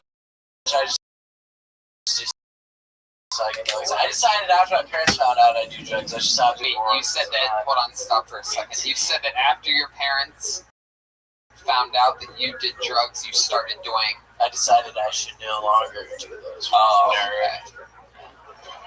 So I I already don't really do them like that. Hold on, wait a second. Phil, you called him a nerd. Phil, what kind of drugs do you do? You're all of them. Really? Yeah. You're a dad at a barbecue. What's the most recent drug that you did? Cocaine, Tony. Somebody's got to man the grill. Oh my goodness. All right, Steven. Stop. Cooking up in the top. Whoa, are you doing Migos? I told you my baby mama's African American. Oh! That's incredible. Well, Steven, while you're doing it, and maybe next time some Adderall before. I used to do Adderall. I was prescribed it, but then one time I went in, and I never used to go in to get it refilled high. But the one time that I did, they were like, "Hey, we need to drug test you now." Is it just me, or have we dismissed him 4 times already? Yeah. Anything else? Anything you don't do? Yeah, Coke Molly and Adderall. What did he say? Coke, Molly, and Adderall. That's what he does. I thought he said he did all of those. He did it one point. Used to do it. He doesn't Well, what do the fuck are you on tonight? Honestly, an orange creamsicle. It's a sativa dominant hybrid by Fate. Terpene profile of a green crack. I hate kids. We're going to keep it moving along. There goes Steven Belkowski, everybody. Very diverse show. You want to pull one? Let's do it. Miss Pat goes to the bucket. Okay, we got the great Evan Vest. Oh, Evan Vest. Evan Vest. Here he comes. Oh, shit.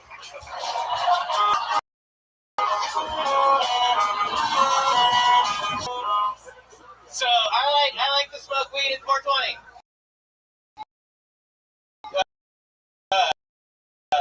I'm a super cheesy stoner like that, just realistic with like a time frame attached to it. You know, like it's like it'd be weird if like Blow had a time. You know what I mean? 11. And then 11:15, 11:30, 11:45, 11:50, and then midnight, and then 1:15, 1:30, and by 2 a.m. you're just arguing with your friend about who's had the worst life, you know? I'm just saying, bro. All of my cousins killed themselves. All of them. It kind of worse. It's weird. I like to do a character, if that's cool. Character, sure, cool, man. This is an awful mime. That awful mime. All right, here we go. I trapped in the box. Trapped in the box, and I can't get out. Now I'm doing the rope thing. Thanks, everybody. I'm Evan. Evan Vest. Wow. There you go. How are you, Evan? Good, man. Really good. How's it going? Evan, like a school. Thank you. I'm blown away. I've never seen Silent Bob without a hat. It's incredible, Evan. Over there, Evan. Don't step too close. Yeah. Fair, but fair. Who kills the motherfucker? It is true. For those of you just listening to the podcast, Evan looks like he's transitioning into a warthog. Quite incredible. Animorph style, baby. I love it. What's your story, Evan? It's your first time on the show. I remember that face, that's for sure. Who Jackie you stole? I'm from Humboldt County, California, 10 miles north. I've been doing comedy there for 5 years. Haven't been to SoCal in 10 years. Got here and said, I'm doing the store. I fucking got to. I love it. You did it. Here you are. Thanks, guys. Yeah. Very cool. Fun jokes. I loved it so far. And let's find out more about you. So what you've been doing up there in Humboldt County? Man, I've been working with this magazine. We have a magazine out there. It's a comedy magazine called Savage Honey Magazine. Don't worry, I haven't heard of it either, but it's really cool. We have comics that just write for it from all over. We go out and distribute it where we can. It's mainly West Coast right now, but it's Humboldt County originated. Okay. And it's cool. I see you have some elements of the last comedian with your hopefully not as embarrassing, but you know, you do. Now, of course, you live in Humboldt County, and also under people's beds as a child. Finding mattresses in the fridges. You know, I love it. I can shake and bake. What do you do for fun, Evan? I like to go to shows. I do drugs as well too. Wow. Mainly all of them. So the drugs I don't do are meth. I've only done meth 3 times, which is glad I have a number, so like, you can't. What happened the third time that made you stop? I had to travel from like the Oregon border back over the California border, which takes about 3 hours. And the driver had meth, and he's like, "I'm gonna do it." And I said, I don't do that, but I'm going to do that too, because we're probably going to die. And if I'm going to die, I'm going to be high on meth. Why would you die? Because he's on meth. Because he's on meth and driving. And it's like fat. They're like narrow, like it's just like trees, you know. It's like. You can't drive on meth? Yeah, I mean, you can. Anybody can. Well, I mean, it depends on the person. It seems like that'd be tough. It seems like that'd be the real life version of Breaking Bad. Yeah. Smarter than it is funny, but it's a driving on meth joke. Breaking. So what's the deal with the jacket? The jacket. I wear the jacket because it's just ridiculous for me to wear it. But I'm on the Sunset Strip, so I decided to get all guessy, you know what I mean? You gotta. That ain't guessy up. I gotta look cool. That's definitely casting ready. Yeah, you look like a women's studies professor at a community college. Thank you. It'd be awful at All right. Well, what else, Evan? What do you do for like fun? What would we? I try to go to music shows as much as I can. I'm really into like music, like all of it. A lot of like, out in Humboldt, you have like a lot of like reggae shows. Yeah. We have like a pretty big reggae festival out there. And, I'll go out there and do it. You also perform music too sometimes, don't you? I know. Me? No. No, you're not. I'm not a musician in any. You sure? That's some shit he'll sing. That's not you? No? Objects in the rearview mirror? That's not. No? Meatloaf. Now we're getting this barbecue cooking. Hey. All right, Evan. What's your love life like? What's that? I'm just fucking. I'm really weird. We know. Like I don't. Yeah. It's like real obvious. So like I can't really like flirt like traditionally. What is that? What are you doing? What'd you just? I have bad anxiety. Oh. Okay. So you check her pictures of death. Yeah. And it's like, You know who he looks please like? stop moving. Who does he look like? Lena Dunham. Nailed it. Nailed it.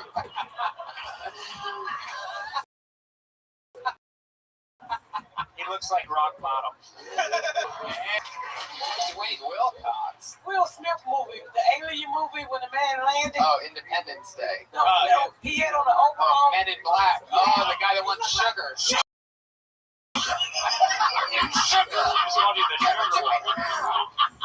He looked like a dude who needed sugar. It's true. And it's funny because I do need that. He looks like where the wild things are at a job interview.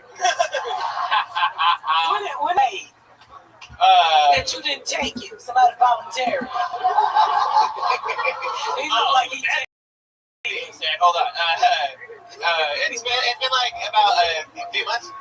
It's been a few months. Yeah. You said that you're bad at flirting. Can you give us an example? Perhaps you just walked up to a bar and beautiful Miss Pat sitting there sipping a drink. What would You trying to get him fucked up? I just want to see what type of What game I he can has. do? All right, let's. You can use this napkin as chloroform No, or whatever. No touching, by the way, Evan Best. How you doing, Miss Pat? Hold on. Oh my God! All right, get back to the microphone. I'm totally regret. I mean, I thought it's not. It's no. He's like, usually the girls I hit on are in a casket.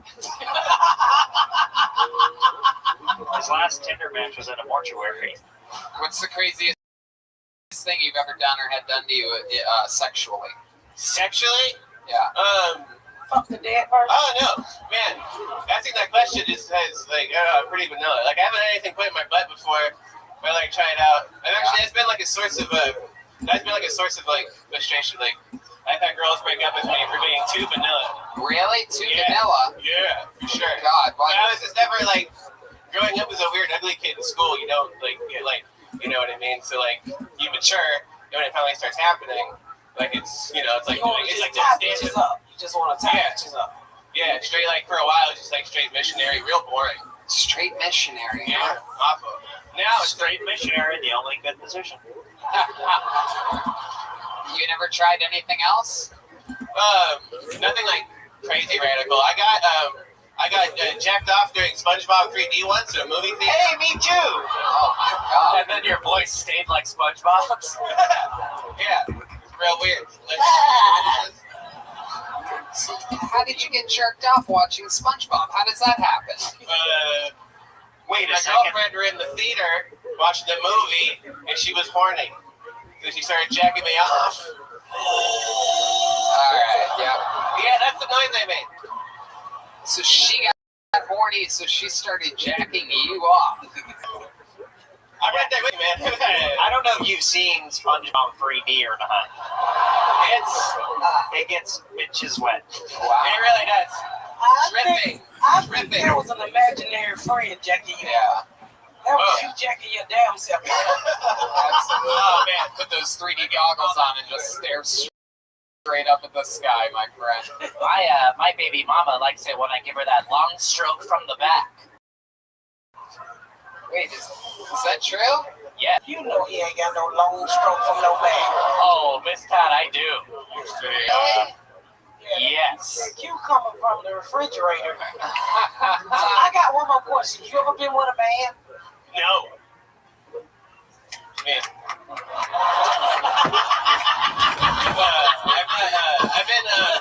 I've been flirting with before by men. I've had things happen. You just politely decline it. I'm straight. What did the guy that flirted with you? What did he say? He just walked up to you and he's like, "I'll literally fuck anything." Yeah. Perfect. Yeah, exactly.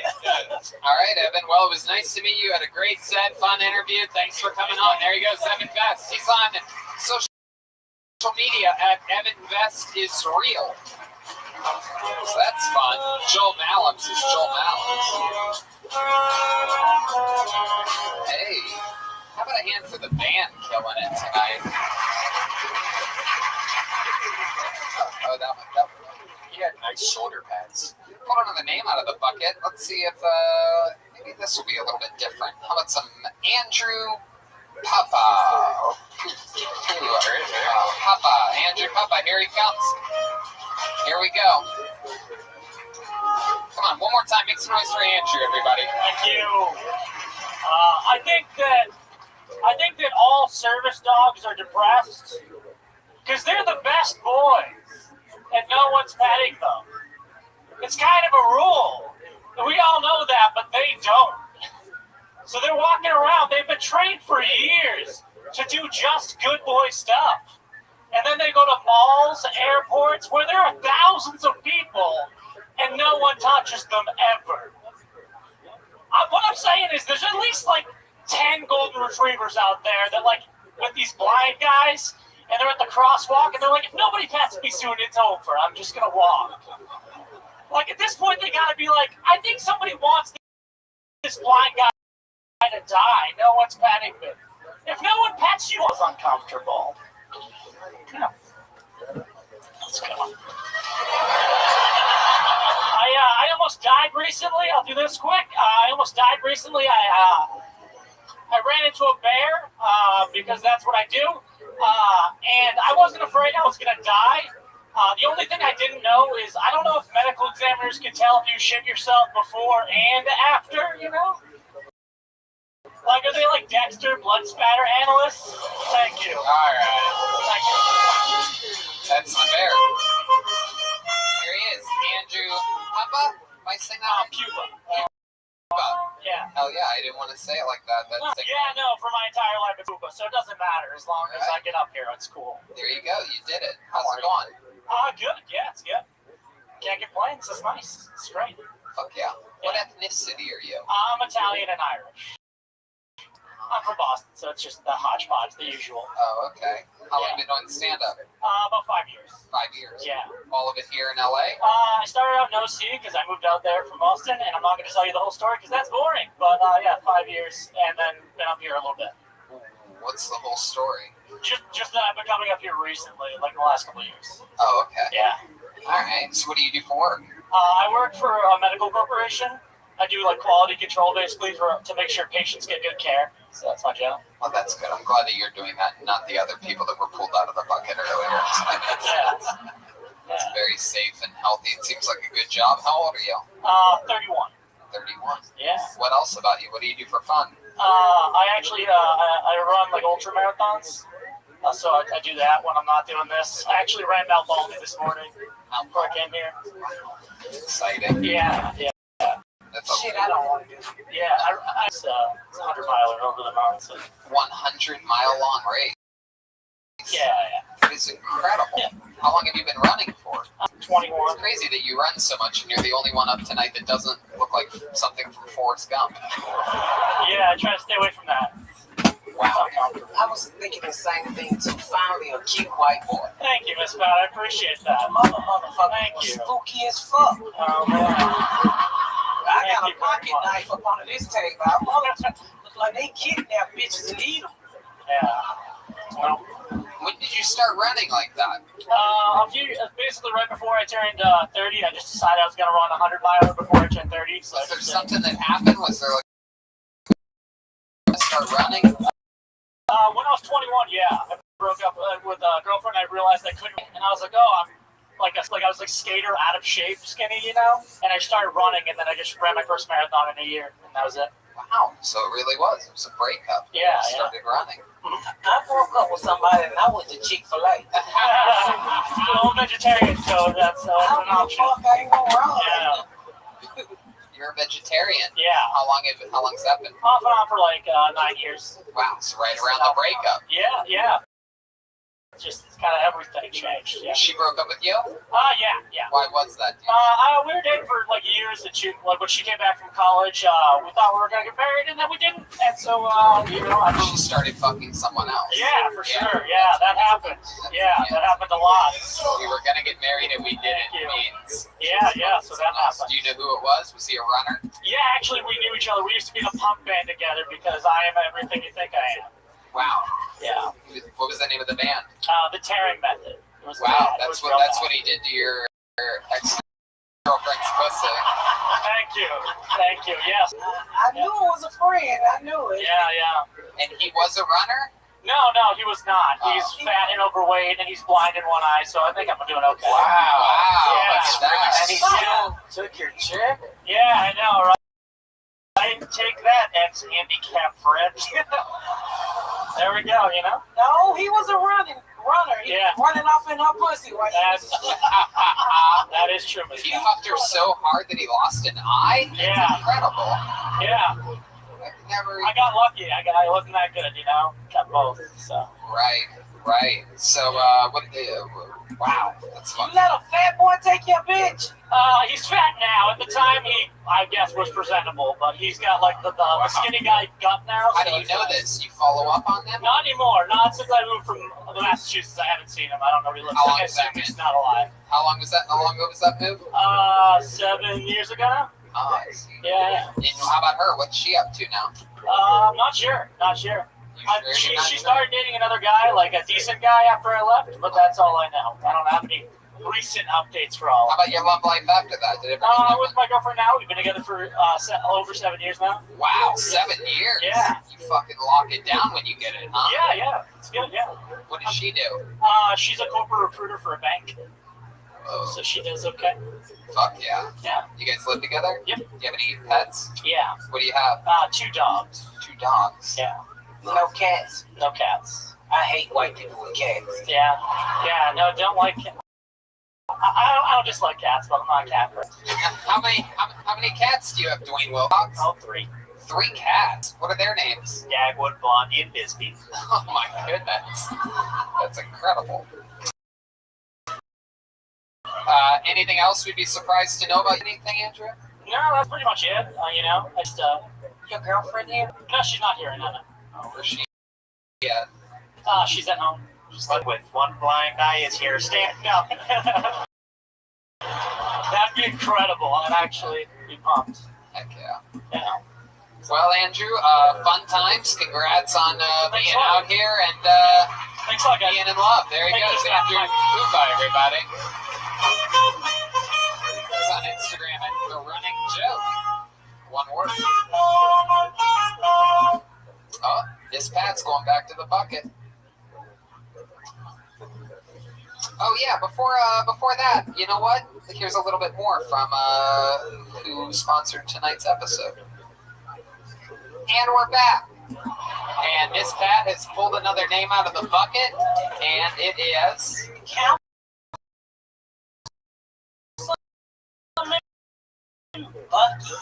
Ooh, Councilman.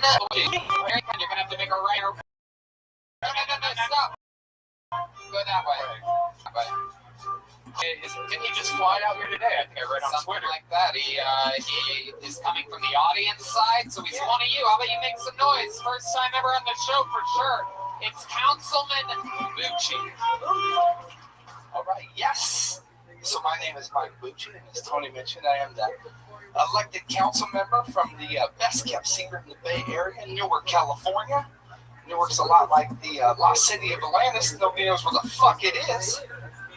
So I was elected in 2014, re-elected in 2018, and now it's 2019, and I'm up here doing stand-up comedy. So I think it's fair to say that my political career is just really taking off right now. It shouldn't take you long to figure out I'm not like most politicians are used to seeing, except, of course, for being a underqualified middle-aged white man. And then I got those skills locked down. I mentioned I was re-elected in 2018. It was the easiest campaign I ever ran, right? I won that shit in a landslide because nobody ran against me. Apparently my biggest competition was just voter apathy. Yes. That's it. Councilman Bucci. Am I saying that right? Yes. All right. Well, welcome. Gucci's, we don't got that good Gucci money.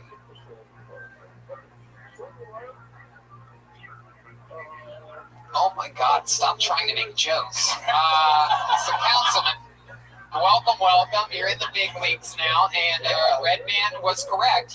Earlier you tweeted that you had the name.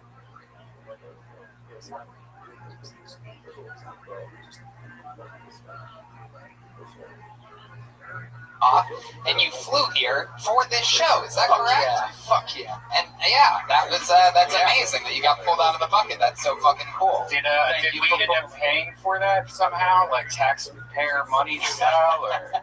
Not you, just the good folks in Newark, California. Heck yeah. There you go. Well, welcome. Thank you. Congratulations on This is getting pulled out. exciting. Fuck yeah. It is. Hell yeah. How long have you been doing stand-up comedy? This is my, about 3 weeks, this is my third time up. Wow, started 3 weeks ago.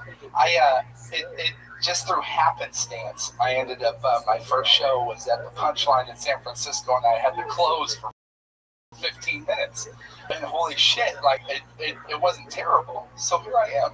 Your first time you did 15 minutes? At the Punchline, yes. Wow. Why would they let you do that? How did that happen? You know, They thought they were going to close, and they stayed open, and the whole thing.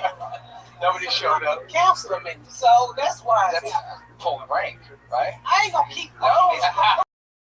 Step away from the talent. Pat with a hard, cold shoulder on that fist bump from the councilman. I know. So tell us, how long have you been on the council of Newark, California? So yeah, 5 years. I just got reelected. Yeah. Yeah, 5 now. years. Yes. Tell us about some of your policies or what you've been doing for the city. You know what? Not to bore everybody, but we got the best parks we've ever done. We're kicking ass on our unfunded pension liabilities. So I'm happy to report that all the employees of Newark will have a pension when they retire. Wow. So yes, I'm happy. Fuck yeah, on Labor Day, I'm proud to kind of announce that. Yeah.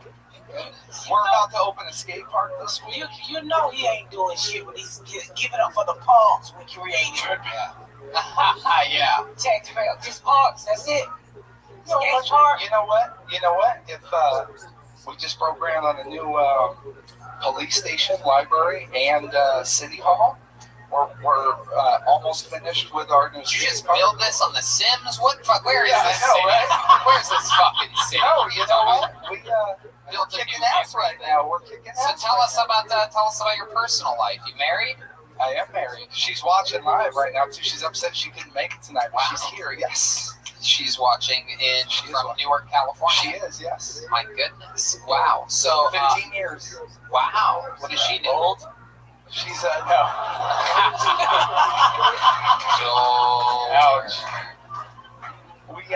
She works for the water company and stuff like that. Yeah, The she's water awesome. company. Yeah. Yes. It's starting to sound like a game of Monopoly.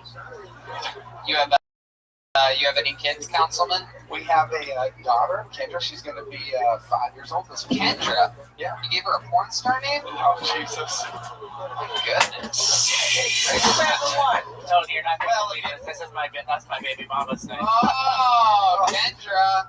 You've obviously met her mom. Get the mic away from your mouth. You know how dirty that is? I like a dick in your mouth, sir. Jesus. Yeah. Pull the mic back from your mouth. This shit been on comedian asses. Well, up here, I saw Andrew up here for the fun fact. I got one eye, and I would have been his old lady. So you only have one eye? I do only. What happened to your eye? Let me see. Which one? This is my good one. This one, it's there, but I can't see it. Your good one look like your bad. Right? I thought that was the bad one for sure too. Glowing and shit. Believe it or not, this is my good eye. What happened to your eye? I've had 8 eye surgeries in the last 8 years, and at one point I actually went blind for 4.5 months. In both eyes? Yeah, the double retina detachment. Oh my God! How did that happen? You know what? They still don't know. Yeah. You have thyroid? You have a thyroid disease? No, they tested me for that. Did you throw up around that time? No.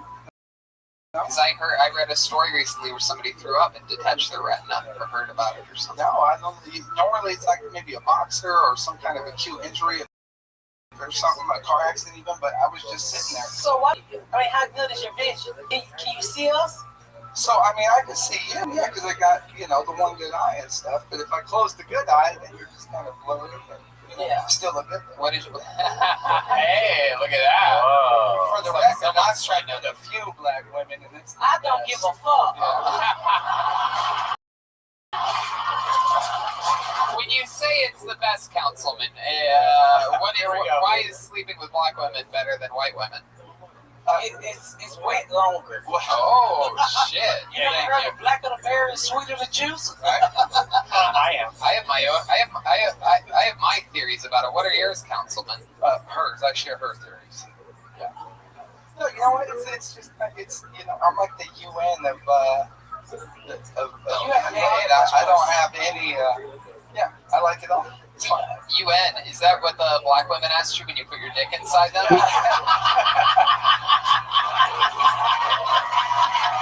That's a good one. That was a good one. But none of you wanted to go along with me on my fucking Breaking Bad. Driver on meth, bad at braking? No? Still don't get that one? Oh, shit. Anyway, Councilman, what's something that you would say on this show that could get you fired? Nigger. Whoa. For the audio listeners, he did a perfect voice. Yeah, I can't believe you did that Miss Pat impression back there, Councilman. It was mind-boggling. Sounded just like her. Well, congratulations on everything, Council. Sideball out. Just the eye comes out. That's got to be a glass eye. I don't think they pull out their normal eyeball. No, right? Yeah, no, I don't want to. I was talking about the one that was going out. No, it's you know what? It's still healthy enough to stay in, but I can't really see it. You know what? It's Miss Pat. Pull out your fucking eye. Councilman, this is, I think that's so fucking awesome. I actually, I saw that tweet earlier. I made it part of my tweet today about the show because I thought it was so fucking cool, and it just goes to show how one of the things that I love about this is it's random fucking, it really is a bucket of destiny, and you deciding to come here today, jumping on a Southwest flight from Northern California, coming here, signing up, getting up, just goes to show how fucking random and crazy this show is. So thank you. There he is, Councilman. Thank you, guys. Gucci. Thank you.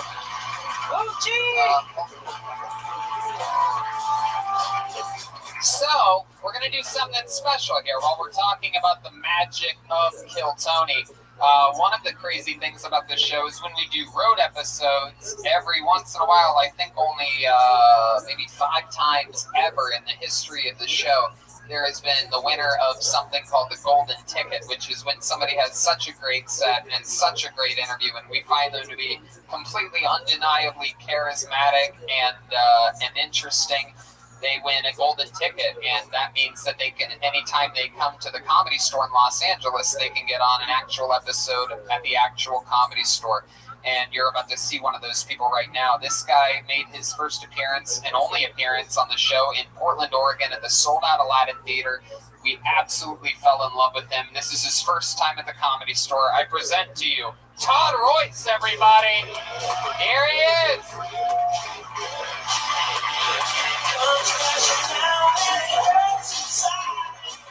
Come on, make some noise for Todd, everyone.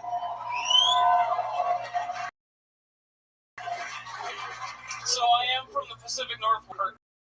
Cobain liked putting donuts in his mouth instead of bullets. I went to the doctor. My doctor told me that I have high pressure, high cholesterol, and I'm pre-diabetic. I'm paraphrasing. He actually used the words "not surprisingly" before each one of those things. He prescribed a bunch of pills that I'm going to have to take from now on. And I never really wanted to take a lot of pills. And I said, is there anything else I can do? And he said, no, you're going to take those for the rest of your life. And I said, well, what if I lose weight? And he said, oh, yeah, then you can stop taking the pills. My doctor has no faith in my ability to lose weight. Dropping the pounds wasn't even on the table. He just took one look at me and said, nope, pills till death.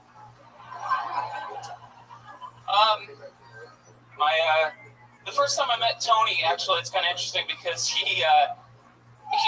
okay. What was that? Todd Royce, everybody. Well, you got Golden Ticket winner, absolutely decimated in Portland. Another hilarious set, a whole different minute. Welcome back. This is your first time at the Comedy Store. First time ever at the Comedy Store. This is amazing. Yeah, welcome. Very exciting. You flew today too, huh? Wow, that's so cool. From Portland? From Seattle. Oh, okay. Wow. Fuck yeah. How's life been, man? It's been awesome. We just did my wife and I just went on a big trip down to, or over to England. Every trip you take is a big trip. Wow, you went to England? Wow. All the way to England. All the way to England. That's a long trip. You buy the 2 seats? No, just mine. One seat. God, I feel so bad for the people that What's it? Which Alaska. It was his wife. Yeah, it was my wife. So yeah, you should feel sorry for her. Yeah. She said to see this naked. Is she a bigger lady too? What's that? Not really. No? I mean, not compared to you. Yeah, I mean, yeah. What's your guy? I got a Buick that I don't consider to be big next to me. How long have you been with her? 12 years. 12 years. What's your guys' sleeping situation? It's comfortable for me. I don't know, but she got a over on the other side. Dangerous for her. Yeah. Every sexual position for her is underneath. I love men like this because they got titties and you can suck them. Hey, hell yeah. And I don't know if you ever sucked a fat man dick, but when you pull his stomach back, it's real hot down there. Oh. So just don't do it with eyelashes. It'll make your eyelashes fall off. Yeah. Oh, my God.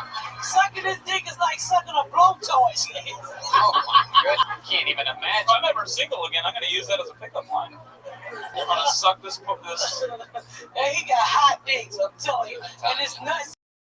So they get heated real so bad that it just go up his asshole.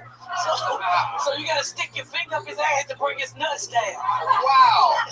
Is this true? It's 100% true. Oh my goodness, that is incredible. This is like I'm learning. I found that out last night. No, the fuck. You just said you were in. You said you were in Seattle last night. Heck yeah. I only can do you after October. It's too hot to be fucking all that right now. Yeah. After October, what are you trying to get? His Halloween candy?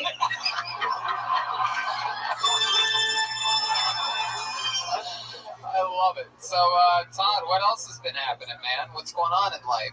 I'm still wrestling. I had a match on Saturday night. That's right. For those of you that might maybe didn't listen to the Portland episode, he is a professional wrestler. Ain't no fucking way. Yeah. Yes, he is. I wrestled. Oh, bears. Very unfortunate man. Is you sumo? No, it's not sumo. You're not WWF. This is not WWF. No, it's not. It's definitely not WWF. Unless you're talking about the World Wildlife Fund. In which case it's definitely the WWF. This is a real pro wrestler. How long have you been doing it for? 18 years. Wow. He's like The Rock if he only had Rocky Road. So, I think, do you wrestle for Cracker Barrel or some shit? I'll wrestle for any food they give me. Wow, it's the Nacho Man, Randy Savage.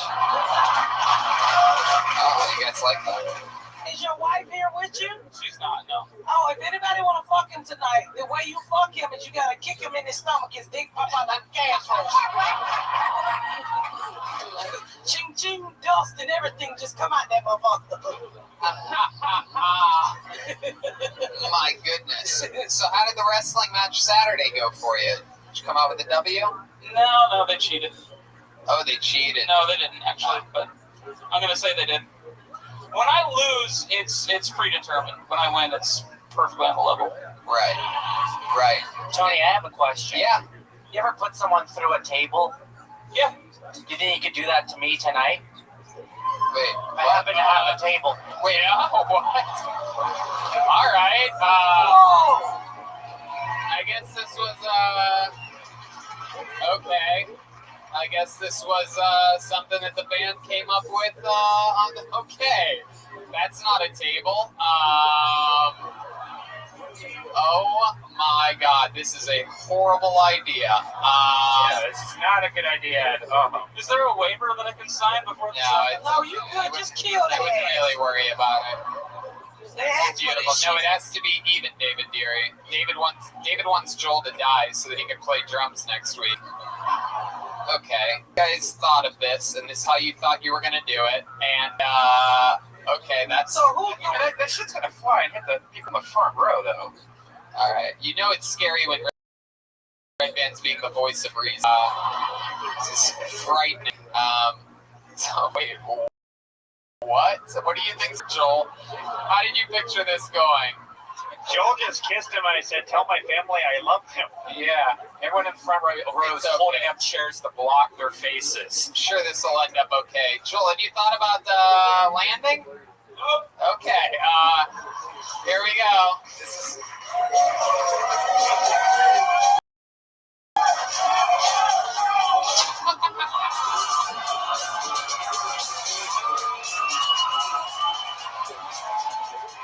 Hey, what can I say?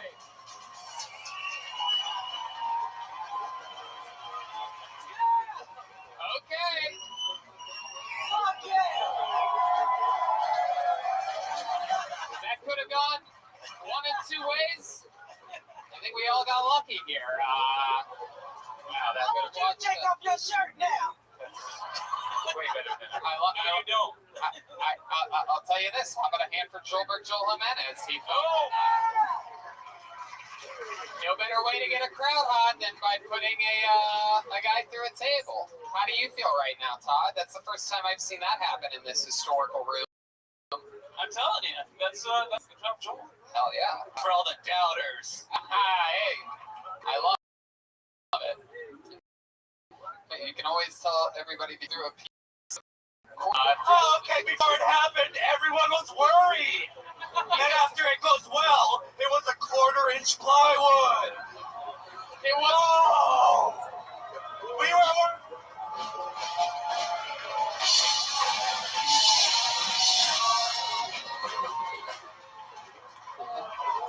Turn the lights back on, damn it.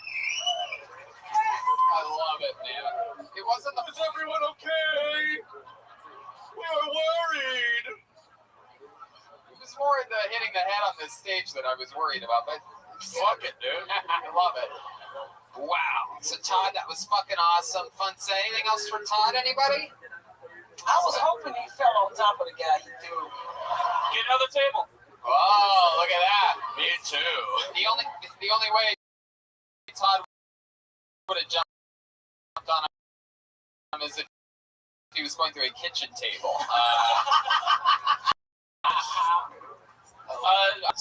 Really? Is that that's not a good answer, but yeah. Do you like the Krispy Kreme when the light is on? Yeah.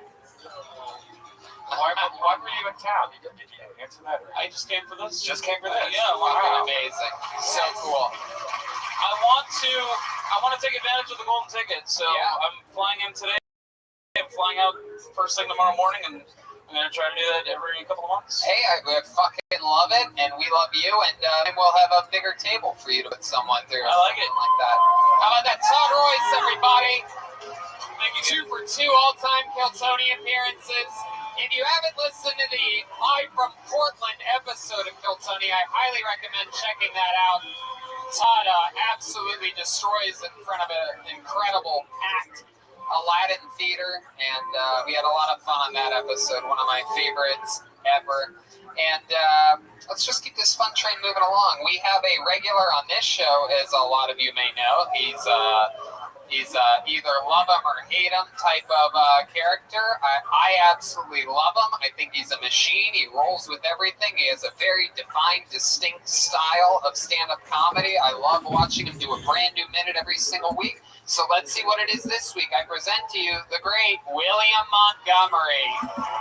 Here he is, live in the flesh. The one, the only. Bright red beard. Here he is, William Montgomery. I'd like to give a brief moment of silence to Milli Vanilli's Rob Anderson. He tragically died on this day, Labor Day. It's a dark time for me. I recently got fired from QVC, something about they were pretty sure I was addicted to heroin and lived in a tree. I'm going to be passing out my DJ cards later. My DJ name is Rob Anderson's Milli Vanilli Experience, featuring William Montgomery, he's not that sick, period.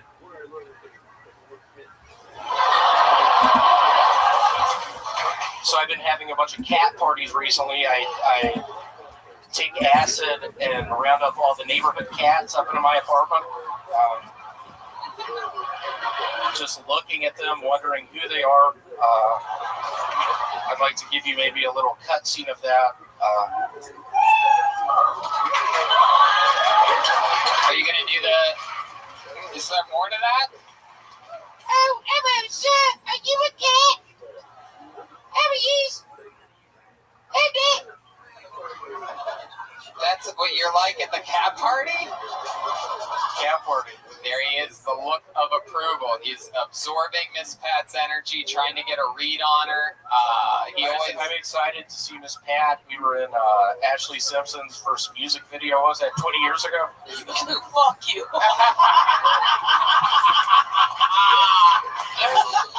Oh my goodness. I started to believe that motherfucker. I was like, what? Oh. It was 20 years ago. We met for the first time. I was like, hey, my name is William. She was like, hey, my name is Miss Pat. And she was like, fuck you. Quit. Wow. William Montgomery, we've seen your Jedi mind tricks work on a great many comedians, but I don't think you got Miss Pat there.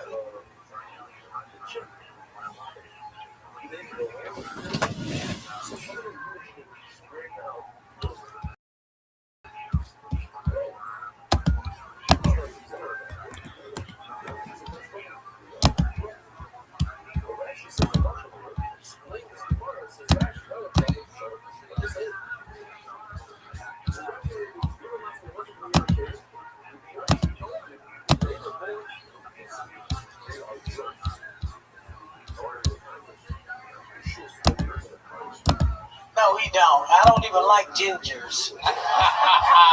They burn too easy. I don't fuck with y'all. Said 2 weeks ago, I was at a campfire with some buddies, and I got a little too close, and I'm talking about the sun. Yeah. Oh, whoa. Sunburn. You got sunburn from a campfire? I did. It was really bad. I think I have carcinoma. Wow. How true is this cat party thing? Everyone knows you're a very honest comedian. How many times have you had a cat party before?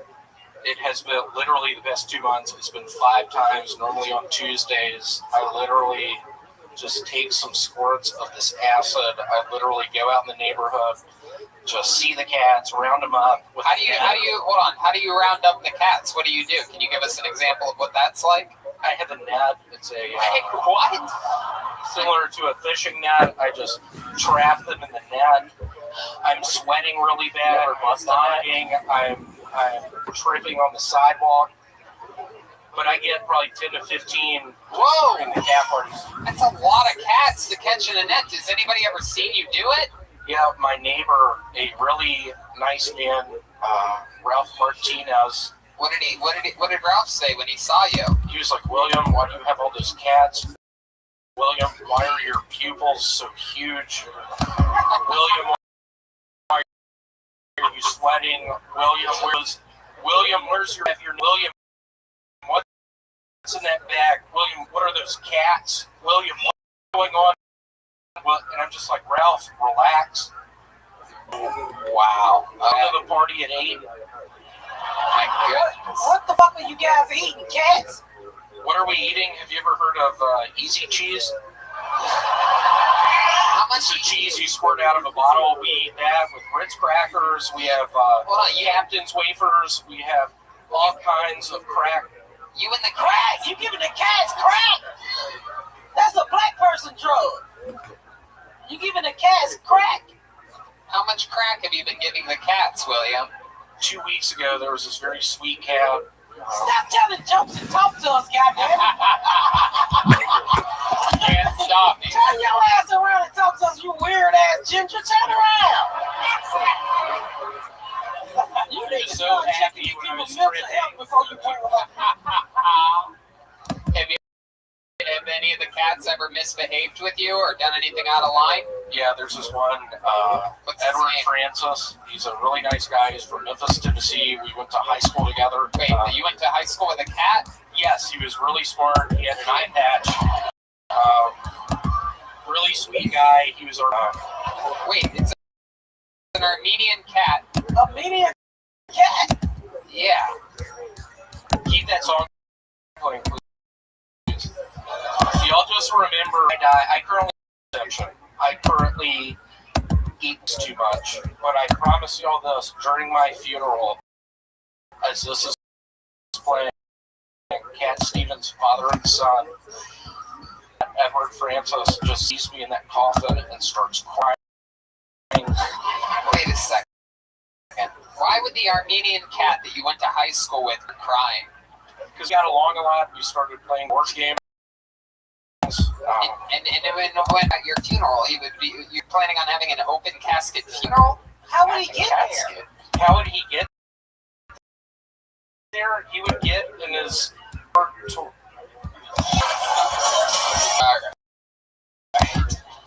Anything else exciting happening? Oh, look at that! Oh. We've heard rumors of William having sexual relations lately, and I think it's really showing. Look at this! Wow!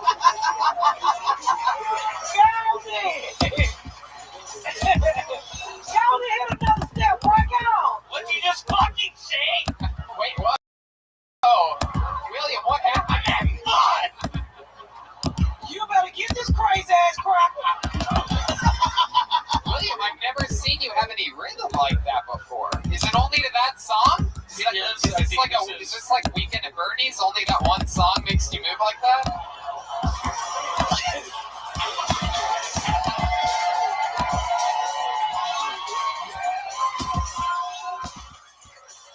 Wow. Oh my goodness. I feel like with moves like that, you could win a date. Oh my god. No. All right. Wait, what was that? What was that? All right. Okay. I was gonna dance with you, but I think you crazy. Jesus Christ, what you give these people? I didn't learn how to spell in the 3rd grade, so yeah, there are certain people that say I'm crazy. I ended up working at a Kmart for 5 years. I didn't know how to read the... Wow. William, are you married? No. I'm not, no. Why is that funny?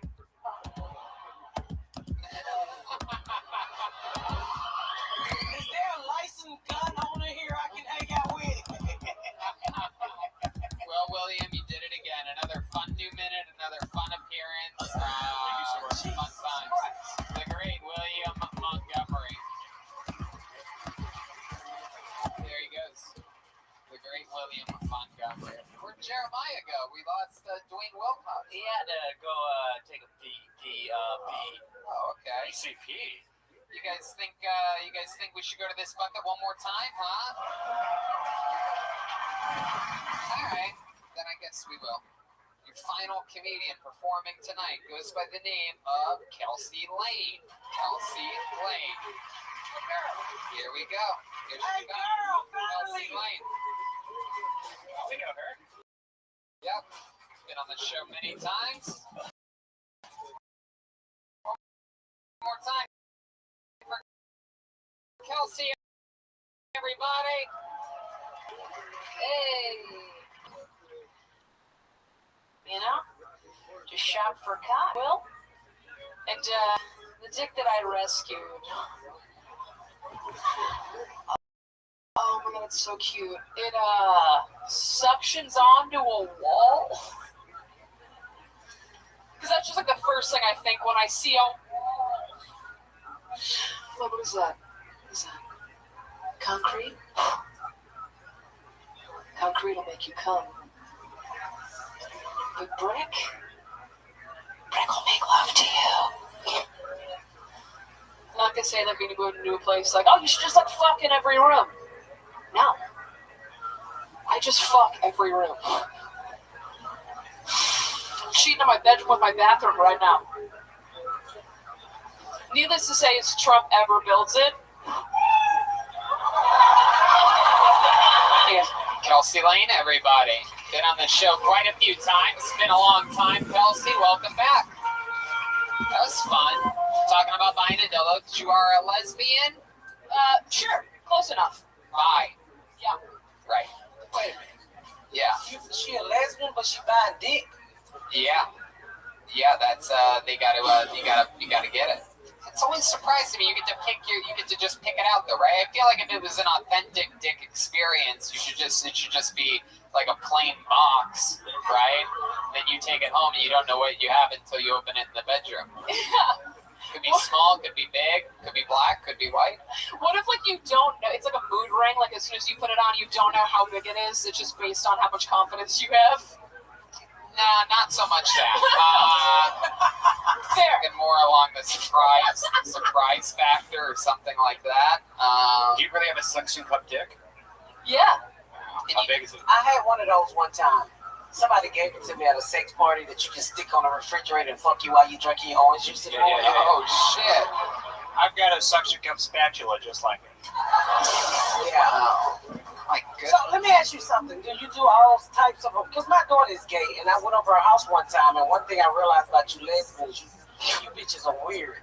Like my daughter keep her dicks in the dishwasher. Do you do that? Oh shit. No, that's where I keep dishes. Looks like we're using paper plates at that barbecue.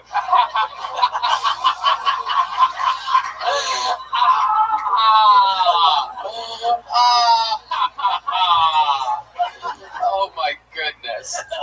So no dishwasher. How do you clean it? With cleaner? What kind of cleaner? You buy it. It's like dildo cleaner. That's what the mouth is for, right? No. That's what your mouth is for. All right. Hey, give me your dildos. Where are they? There it is. Oh, they have special dildo cleaner? Yeah. You get that at a sex store? Yeah. What's it called? John? Rubbing alcohol. No. Dick be clean.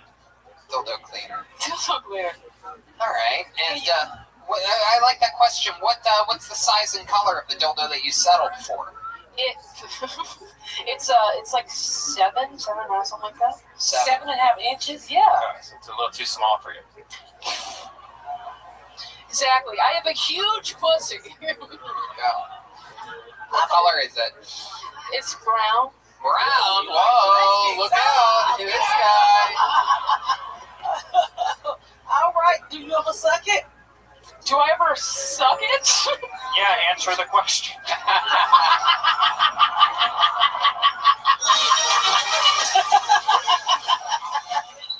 Do you suck your dildo dick? No, do you? Bitch, I ain't never used no dildo. No deal. I've been getting fucked since the 6th grade. It's all dick for me, real big. You and I know. Yes. Yeah. So let me ask you something. With the dildo, the stick-up dildo, do you fuck yourself from the back? Sure. Yeah. What do you stick it on? You can stick it on anything, any walls in the Say anything like you fucking do it to your plumbing or something like that. Windshield. This sounds like the infomercial for the product. You can stick it on anything. Do your dildo have balls? No. What? Just a suction. Why would you? They come with balls. Yeah, because that's your whole. Do they all the way in there? You can get it. Dildos come with balls? Yeah, they come with balls. So when you bounce on them, your ass don't hit the fucking seat. Oh, now we're talking physics, and I like this. How long have you been gay? Yeah. How long have you been hooking up with women? I mean, technically high school, I guess. Just a ballpark, or as you guys call it, a softball field. Breaking Bad? No. So just a few years or something? How many dildos do you have? 4. Wow, what was that noise? How many of them are brown? How many of them are brown? 2. You ever use 2 at once? 2 out of 4. No. What do you mean? No. Do you have any white dicks? Yeah. Yeah. Now. No. Do you ever use it in one position too much? You have to like roll it over like a hot dog on the grill, so there's not burn marks. That's a real dad at a barbecue joke. That's a good one. So, I'm glad your arms are so long. You really reached for that one. I thought it was pretty good for 90 minutes into a show. Yeah, it was. I agree. Have you ever broken a dildo? No. My girlfriend broke one. She fell asleep with it on in her vagina. And she woke up, it was fucking broke. Oh my god. This thing's... How big is your girlfriend's vagina? Or she can put it in an attic like storage and forget about it and be like, oh yeah, okay, here we go. That's another part of the infomercial. Set it and forget it. Fuck it, and then fuck it.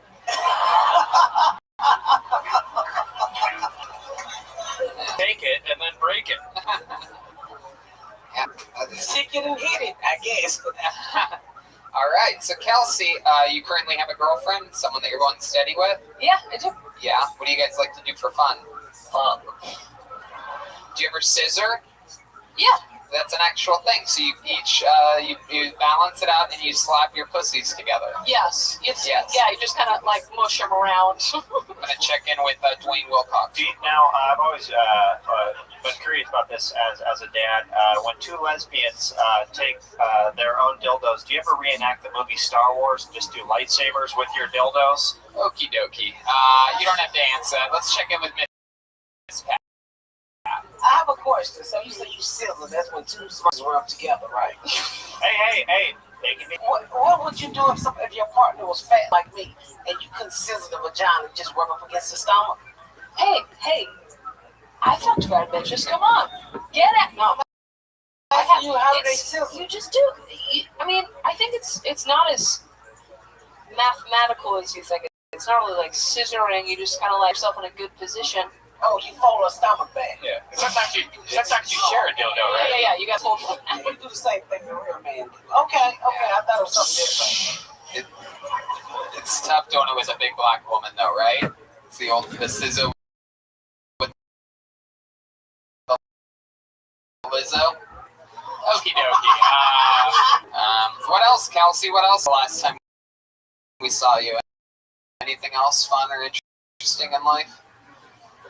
Any You seem like you'd be more on the alpha lesbian side. You're the girl that you hook up with, more the girly girl. I think we both are pretty balanced. Yeah. Yeah. I don't think you're like a butch, but it still seems that you'd be more the dominating one could say.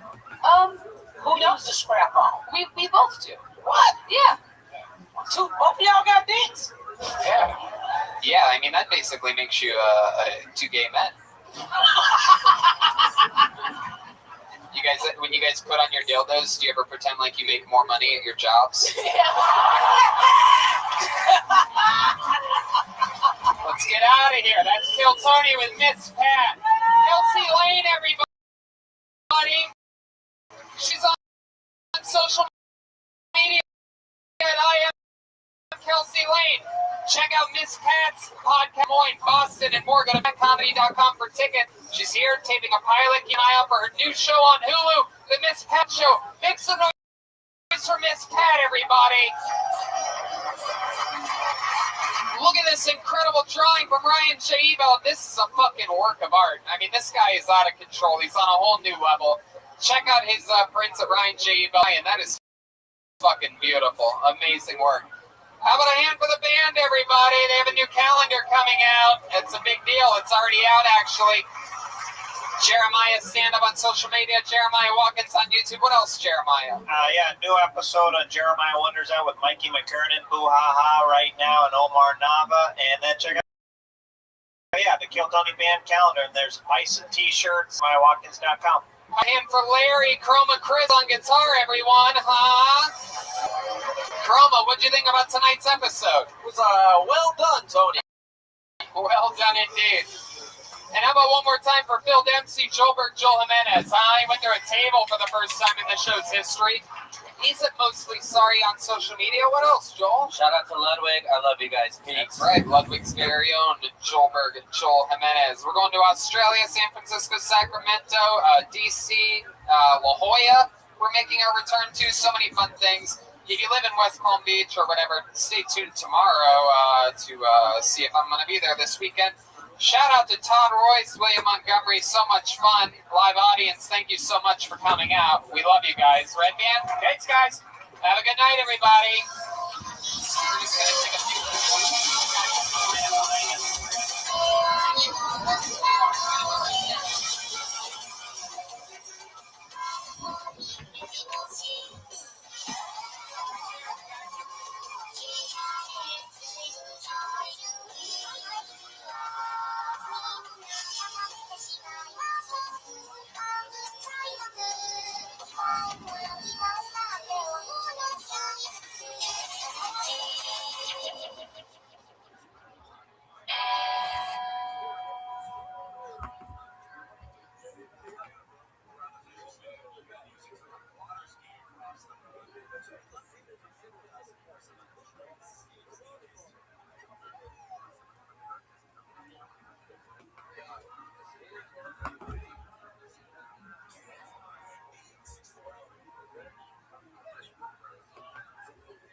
Comedy Store main room for a brand new episode of Kill Tony. Give it up for Tony Hinchcliffe.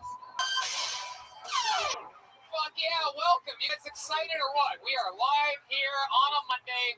Brian Redband's here. Come on, guys. You got to make a little more noise than that. We're here. Everything's happening. We are live from the world-famous Comedy Store on the Sunset Strip. Very fun stuff. I had an amazing weekend in West Palm Beach. So thank you to everybody at the Improv there in beautiful West Palm Beach. I had no idea. It was my first time there. One of the rare cities that I hadn't been to before. Had an amazing weekend. The hurricane missed Florida altogether almost. Yep, it was true. A week ago, I sat here saying, stay tuned to my social media tomorrow to see if I'm even going. And sure enough, I went and had a blast. That's how life works out. But speaking of touring, guess what, everybody? We have breaking news. Thank you. 2 weeks in La Jolla at the Comedy Store. The new La Jolla Kill Tony, what's supposed to be quarterly, has sold out. And we have added a second show. There's going to be a late show on September 22nd in La Jolla. So 2 shows there. Something interesting for you comedians that might be bored on that Sunday. Take a little nice 2-hour drive straight down the coast if you want to have a chance of getting up at the beautiful La Jolla Comedy Store. And then we move on to Dallas the week after that. We're doing a Kill Tony there. And then 4 stand-up shows the 4th and 5th of October. Kill Tony Sacramento, that's the road to Kill Tony Mania, October 16th and 17th in Sacramento. And that's it, because it's Kill Tony Mania that entire weekend after that. That's in San Francisco. That is 4 massive shows. I think like 700 or 800 people in the audience, 4 shows all weekend. Special guests, a special rotating panel for those shows.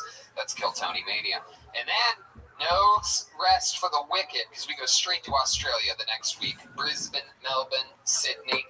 And then a week later, we're in DC doing a Kill Tony with 4 stand-up shows after that. And guess what? Through all of that, we do never do we miss a Monday here at the Comedy Store. It's all scheduled for us to come back. Australia Day, we land, and we have a few rest up. And also stay tuned for a New York City and Ohio announcement coming in the next 2 weeks. I'm not supposed to really leak that information, but for some reason I still do it. Look out for the announcement coming in a couple weeks. A lot of traveling.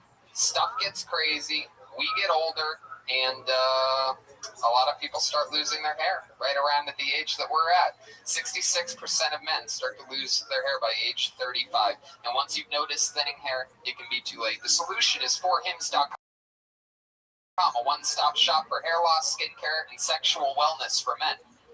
Yeah, there's a lot of like snake oil out there. So why not just go to a real website with real doctors? You just answer a couple questions. Next thing you know, you get real prescription medicine. Don't buy the fake stuff at a gas station. This stuff is tested. It's 100%, and you can see it like in GQ, Men's Health. It's in all the magazines, Playboy. It's the new way to do it. You don't have to visit a doctor. You go to this website and you talk to a professional, and they send it straight to your door. And our listeners can get started with the Hims Complete Hair Kit for just $5 today, right now, while supplies last, and subject to doctor's approval. See website for full details and safety information. This could cost hundreds if you went to the doctor or pharmacy. Instead, go to forhims.com/killtony. That's FORHIMS.com/killtony for Tony. Heck yeah. Make that money, sweet, sweet honey. Which reminds me, Honey is a free browser add-on that finds me the best deals online. The app magically auto-applies the best deal to my card at checkout. And Honey finds discounts and coupons across 37,000 sites, Amazon, Sephora, Best Buy, Nordstrom, and more. You know all about this. This is one of the best because it doesn't cost anything. It's completely free. It's just a plugin. You know, like I have it in my Firebox. I have it in my Firebox. Wow. It's a plugin. Like as an example, if you go to Amazon.com, say you're going to buy a camera, it will show you like, hey, you know, if you just click this, save $70. And it saves me so much money, and it's free. It has saved its 10 million members an average of $28.61. Everyone that's used it has saved over $800 million. Honey has over 100,000 5-star reviews on the Google Chrome store, and Time Magazine calls Honey basically free money. Look, there's no reason not to use it. It's free and easy to install on your computer in just 2 clicks. So shop with confidence. Get Honey for free at joinhoney.com/Tony. That's joinhoney.com/Tony. Honey, the smart shopping assistant that saves you time and money when you're shopping online. And with the money that you save and the time that you treat yourself, I'll tell you what I've been doing lately. I've been a busy guy, right? I don't have time to cook, and I'm going to be honest with you. I'm a little bit better than eating a normal sandwich nowadays. I used to be able to settle for a ham and cheese. I'm a little bit fancier now. What do I love? Postmates. Postmates is your personal food delivery, grocery delivery, whatever kind of delivery service you need all year round. And I use it all the time on the road. Like if you're at a hotel at 12 o'clock at night, why go down there and get some peanuts when you can order from a bunch of restaurants? Yeah. It's amazing. And I probably ordered it, maybe this is for real, 5 times a week. I ordered it today. There's a pizza place in Burbank that costs like $6 to deliver it. I just go on Postmates and I get it for free. So it's great. Yep, sometimes I do it twice a day. I feel great. I come in with an extra swagger to me, knowing that all these normal peasants ate normal food. Probably cooked it for themselves like they live in the 1800s. Not me. Not me. Download the app for iOS or Android for free. Browse local restaurants and businesses and track your delivery in real time. And for a limited time, Postmates is giving our listeners $100 of free delivery credit for your first 7 days. To start your free deliveries, download the app and use the code KILLTONY. That's the code KILLTONY for $100 of free delivery credit for your first 7 days when you download the Postmates. Download Postmates and save with the code KILLTONY. Ladies and gentlemen, thank you. Are you ready to start tonight's show or what? We are live, and this is exciting. We always have one of the funniest comedians in the world on this show. This week is no different. You know this guest. This is his first time here, so give him a hot Kill Tony welcome. You know him from Your Mom's House and so many other great things. Make some noise for the great Josh Potter, everyone. Here he is, everybody! Yeah, baby! Josh Potter's first time on Kill Tony. What's up? Thanks so much for having me, dude. Yeah, welcome. I still do open mics with half these people, so I'm so excited. I love it. It's very exciting. I am a avid fan of Your Mom's House. It's one of the few podcasts that I listen to and laugh hysterically. And you are something special on that show. Well, thank you. You know, it's helped me broaden my career from not only comedian, but now I'm a sex worker. So yeah, I heard about that. You're a Cameo guy, huh? I am. Cameo is the vehicle I use for trafficking my sex work. they reached out to me, and you can pay $100 to get a glimpse of my feet or my shoulder hair. Wow. Kill Tony. They save. No. I'm excited to have you here. We're going to watch comedians together. And I don't know if you know anything about this, John. We have a band on this show. How many of you are Kill Tony fans out there? Huh?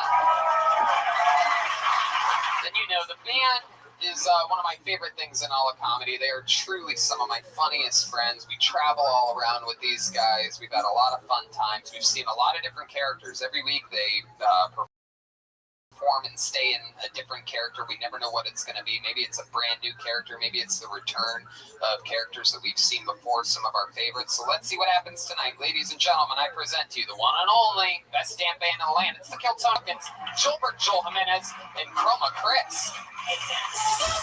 Uh-oh. This is interesting. Whoa! What is this? Wow! Oh my! Whoa! Uh-oh! I have a feeling I know what this is. Is this a bachelor party? I believe this is a bridal shower of some kind. This is very exciting. Joel has a dick necklace on. Typical Joel. Jeremiah has what appears to be dick pigtails of some kind. And he's trying to untangle this sign. He's minutes away from that happening. We have what appears to be fucking Khaleesi after slamming the craft services table for a few hours. I'm just kidding, sweetheart. Welcome to the show. We have Chroma Chris down there looking a complete methed out hooker. Unbelievable. All right, still minutes it appears until Jeremiah unravels. Does it say getting married? It says bride to be. Wait, oh God. That's it. What? I'm the bride. Oh, you are? Duh.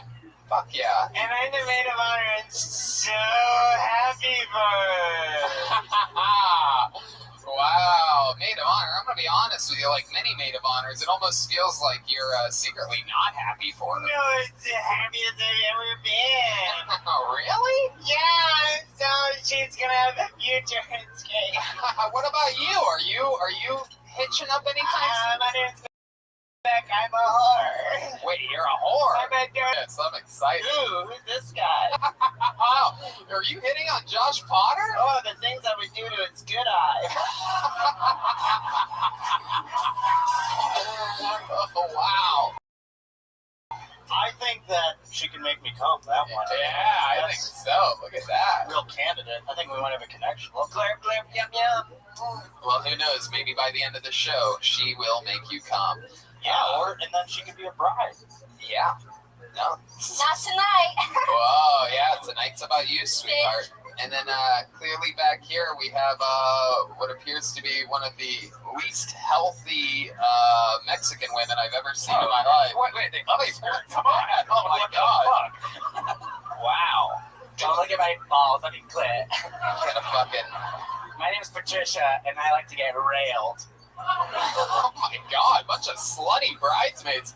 Are you slutty too, you Kathy Griffin with AIDS? Name's Donna Dick Swallows. Okay, Donna. Donna, are you a slut too? Yeah, obviously. Okay, very good. So it appears as though we have a slutty bridal shower here today. This is very exciting, Jeremiah. Did you bring them back from West Palm? Yeah, basically this is what West Palm is. But Jeremiah, what are we doing with that sax there? Can we get a larger saxophone for you, perhaps? Is this like a prank of some kind? What the fuck is that? That saxophone for She's a size queen. Is that your normal saxophone? No, this is my sax when it gets excited. Oh my God. God, is it one? Even your saxophone is slutty. So we have the band, we have Josh, we have the Brian, and the soundboard, which brings us to this, everybody, the bucket of destiny. It decides tonight's episode. bunch of people signed up for tonight's show. If I pull your name out of the bucket, that means you get 60 seconds to do stand-up comedy or some form of it on this stage. You know your time is up when you hear the sound of a kitten. That means wrap it up then, or else you're going to bring out the angry West Hollywood bear. And then we interview you afterwards, talk with you more about your life, figure out more stuff about you. That's compelling. You guys ready to start this show or what? All right. Good enough for me. Let's do it. Let's see what happens here. And your first comedian going up tonight. This is very interesting. This is a one-word name. It's a blue Sharpie. No Twitter. Make some noise for Shane, everyone. Here we go. This is it. Hey! Yeah.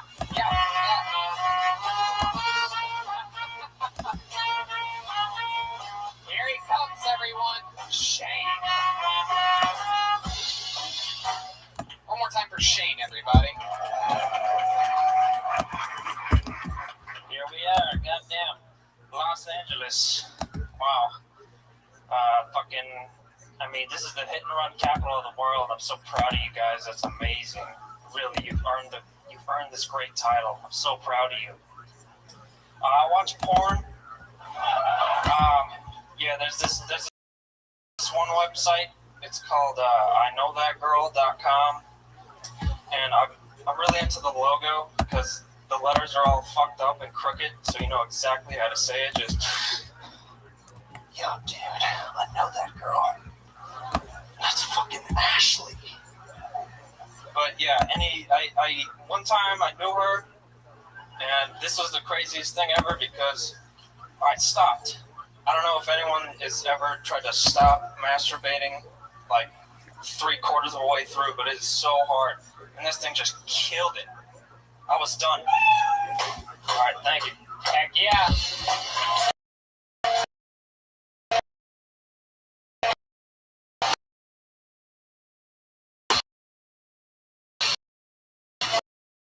Shane. This is your first school most of the year, and then here again for this summer. Okay. 2 years. Now, 2 years. 2 years. You've been coming to Kiltony. Yes. Have you been signing up every 1 year? Yep. Yes. And you clearly waited for this to be your first time ever doing stand-up. Yeah, right? that's right. It That's is? right. That's really? right. Yeah. Is that true? Yeah.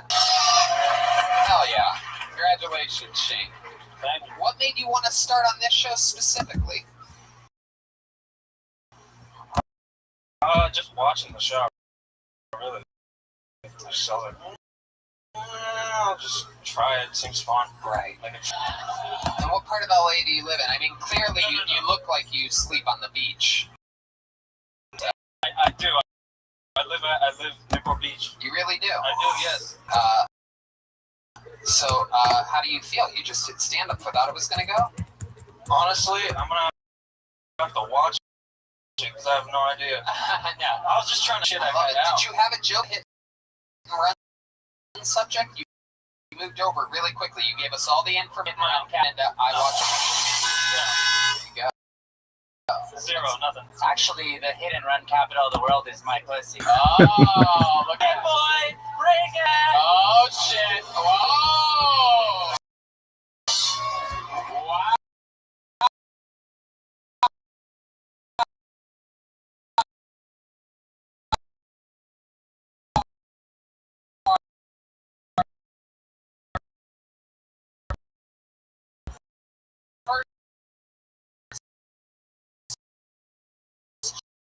Over minutes into the show.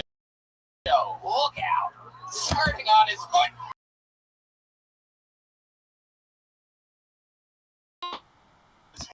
Sure, I would own Showbiz in here. Yeah, he looks like his mom was cream pied in a Hollister. Damn. What's your name again? Becca, you idiot. Whoa, Jesus, wow, you're very mean. No reason. Oh, you're crying, Becky. No, don't cry. What's wrong? What happened? So happy.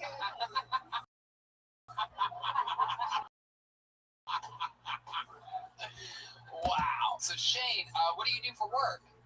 don't. Yeah, I had an internship. I am a real American. Fight for the right. Some like finance internship. Watch this. What would they ask you to do with that job? Give us an example.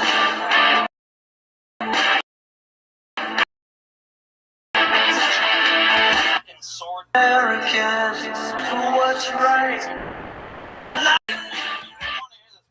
So, did you fuck an HR lady named Kathy? Is that how you got that job? No. So, and where do you live? I know I'm sexy. Corona Del Mar? What? Corona Del Mar? Corona Del Mar. Yeah. Damn, that sounds like two cities mixed together. Is that an area? You're mixing those two, right? That's... Yeah, it's like a town. Everyone just drives through to get to the. Do you live in your car? And so, my fellow Americans, How do you not what you can do for your American. Whoa, close the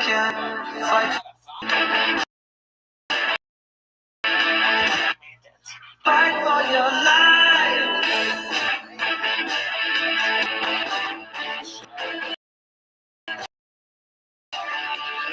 Crashing down and it hurts inside. gas driver that drives a convertible for some reason. Torched, for those of you that are listening to the pod. It's not really a sun, it's very homelessy. It is? The type of suntan that Wow, you have, that's yeah. the first time I've gotten that. Well, people will not just walk up to you on the street and start a conversation with you and tell you what you look like. So I look homeless. Hey, you signed up for the show, pal. I don't know what you want me to say. Are you... That's funny. That's funny. Sometimes I think that. You have rich parents? Oh, yeah. Yeah. That's why it's funny. Yeah. If it was anyone that's ever... Oh, yeah, man, I should probably take care of myself. But I tell you, you almost... Like... It's rich parents shit. What do your parents do? I know I'm sexy. That's right. Wild, I've got.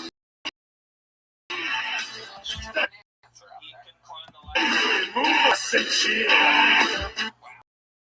Shane. Sexy. Hobbies or sports that you're good at or anything like that? You see and catch it yourself before it lands. Yeah. I do play frisbee. Yeah. You ever skateboard with a frisbee? That's all I'm gonna say. All right, Shane. Well, congratulations. Your first time ever on the show. You got the party started. There he goes.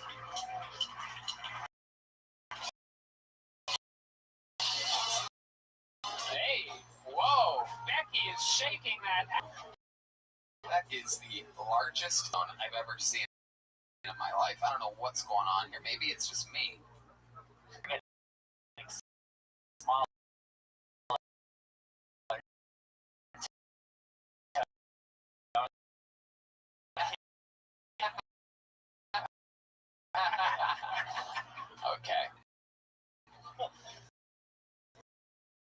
This looks like a...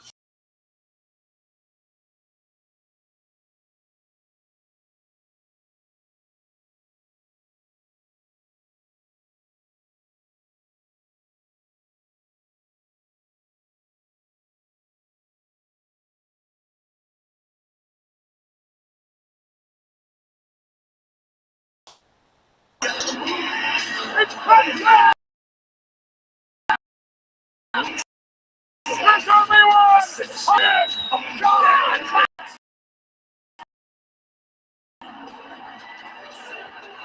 Daddy? But no one wants me to call them Dad. It's a little different interesting questions lately. She wants to know if the men that I date have a 401k. She wants to know if they have property. She's super curious if I'm listed as a beneficiary yet. And, you know, it's weird because I had no idea my mom cared so much about money. Considering we definitely didn't grow up with any. So weird. What else is going on here? So my mom's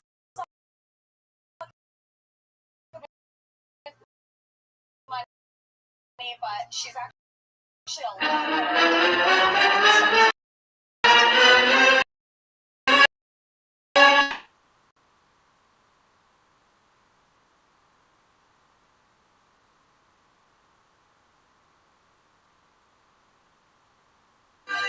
On and off since 2015.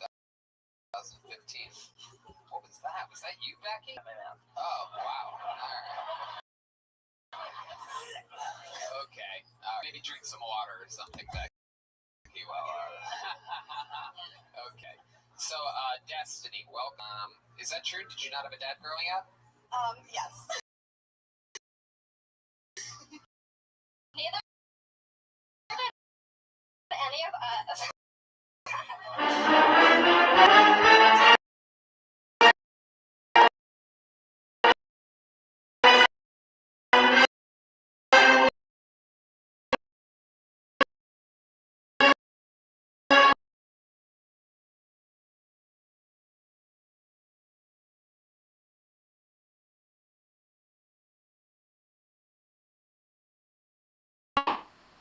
Jewish mom?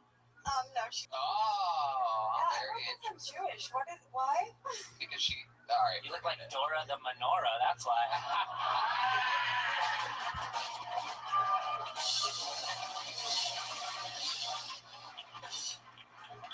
Jesus Christ. Beautiful. What the fuck was that? Right. He's gagging on his drumstick. Joelberg is in full effect tonight. Oh my God. Our Grand Slam, Dora the Menorah. Now I don't even have to describe to the listeners what she looks like. You can tell by the laughter. My analogy was going to be so much worse now. Yeah, the old is over here. Yeah, right? I thought she looked like Poison Ivy before she went insane. That's why I was going to just not make it, because I didn't want to be the one to push you over, you know? So welcome, Destiny. Destiny Elaine. Is that your real name? Yes. I love that. Where are you originally? Okay, all right. Okay.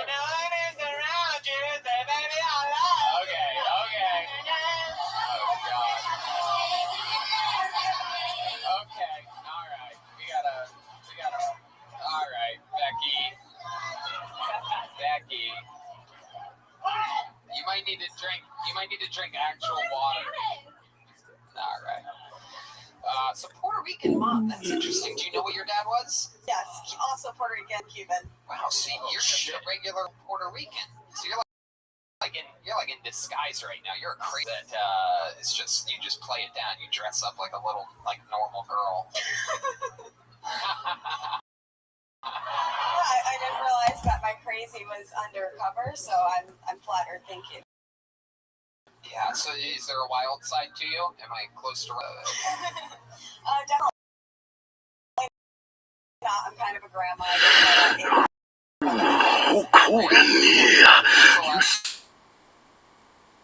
Man is coming from...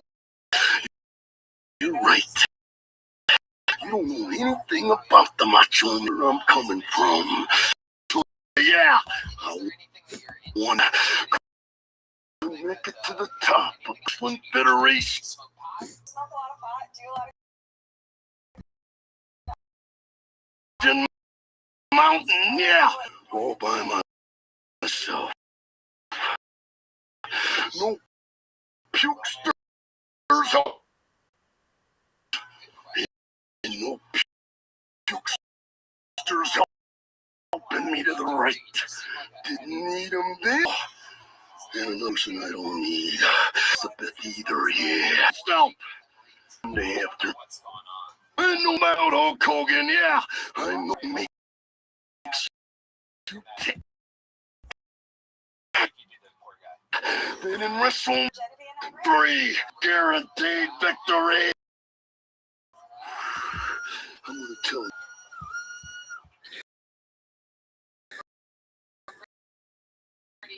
WrestleMania 3 at the Silverdome in Pontiac, Michigan. Nothing good about all the way to the top, yeah. Probably in a position that I'd rather not be in, but the queen. Oh yeah, my business has got more to offer. Let me say it, yeah. In the World Wrestling Federation. Wait a minute. Intercontinental Champion today? Yeah, I do. Yeah. What do you do for work? I'm a technical recruiter. I never noticed how scared Miss Elizabeth was all the time. She's Halloween energy. Walking. What's something that we He's gonna compete. His legs busted, dude. Look, everybody does a macho, but how is perfect? I think it's how deep my voice is. I think Just naturally. I think he is.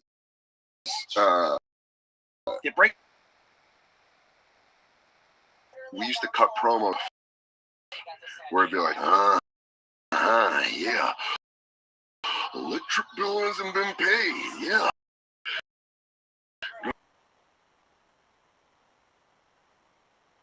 They shook the lights in Georgia, yeah. And it's like, it's all fingers for me. If I get the little wag, if I'm standing on my belt, but that's always the, like, he was old school macho in a whisper, and that's what I always thought was funny when I was little, where he'll just, like a dad getting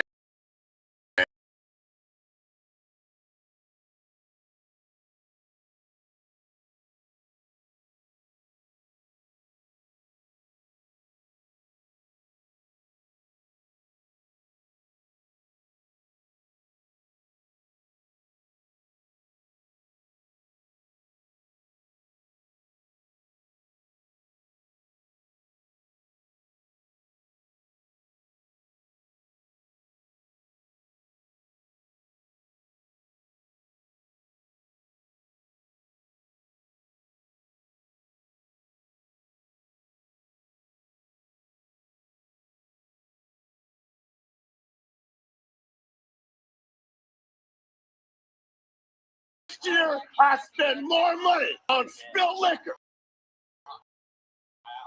in bars from one side of this world to the other than you're talking to Rolex and diamond ring wearing, kid stealing, wheeling dealing, riding, jet flying, son of a gun, and I'm having a hard time holding these alligators down.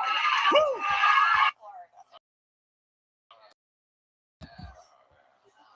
The Rolex wearing to the Rolex wearing you talk the diamond ring wearing, kid stealing, wheeling dealing, limousine riding, jet flying, son of a gun, and I'm having a hard time holding these alligators.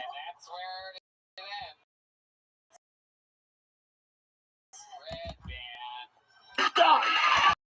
Everybody. Oh my God. All right. You guys get the show? You having fun out there, huh?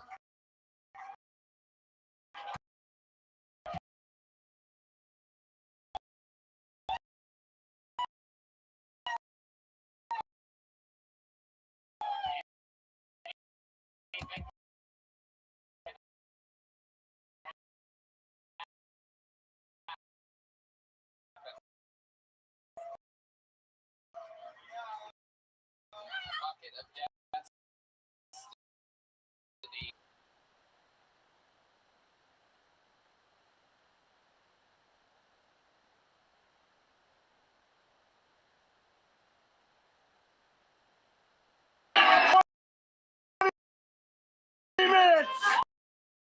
I'm on ease.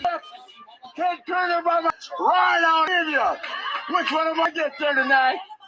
The bottom line is Big Dust If you got the butterflies, don't feel bad. You gotta wrestle the world champion in the knees tonight. I want.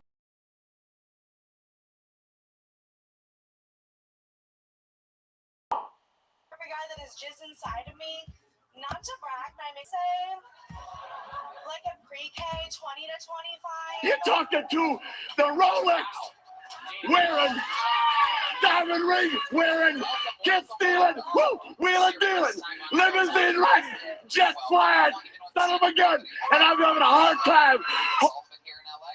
No, Orange County mostly. It's my first time in LA. Okay. I feel at home. I feel like every one of you has been me drunk. I have that top. And Then you may. necklace. You're talking to the Rolex. I gotta think I killed Tony. Hell yeah, you did. Excited. Okay, first, You're talking to the Rolex wearing, diamond ring wearing, kiss stealing, woo, wheeling dealing, limousine riding, jet flying, son of a gun, and I'm having a hard. That is so awesome. Congratulations. Thank you. Here you are.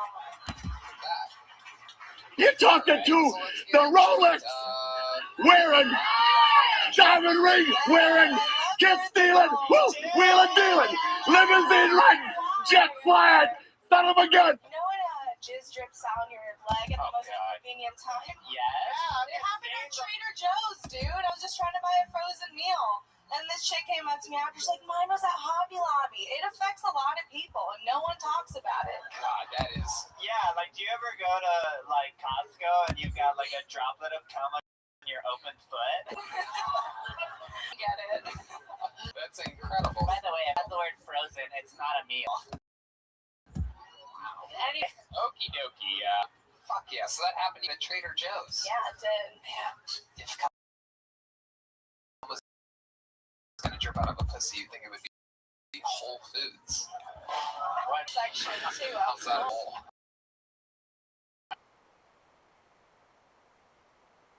Or maybe the Gap. Yeah, hello. Fuck yeah. On your way else. Danielle, that's all true. You sleep with a decent Girl. Sometimes though, you know, but What do you mean? That's Who's tight. raping who? everyone's raping everybody. Dude. Wow. I lost my aunt. My aunt thought it was rape because I didn't ask for it. I thought he was fisting me. But it was a dick. Oh, wow. And, You know, it's always funny. You're real when you think you're being fisted, and you're like, oh my god. Here's all the world shit. Just and drink.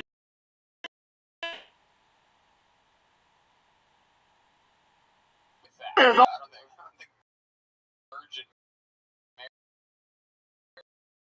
70,000 people.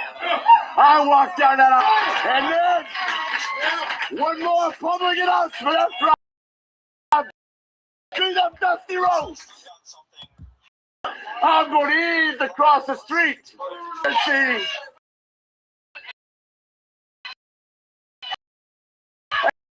And drinks.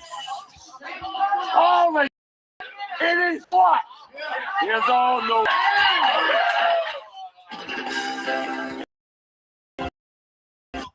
And then one. You gotta wrestle the world. Come on.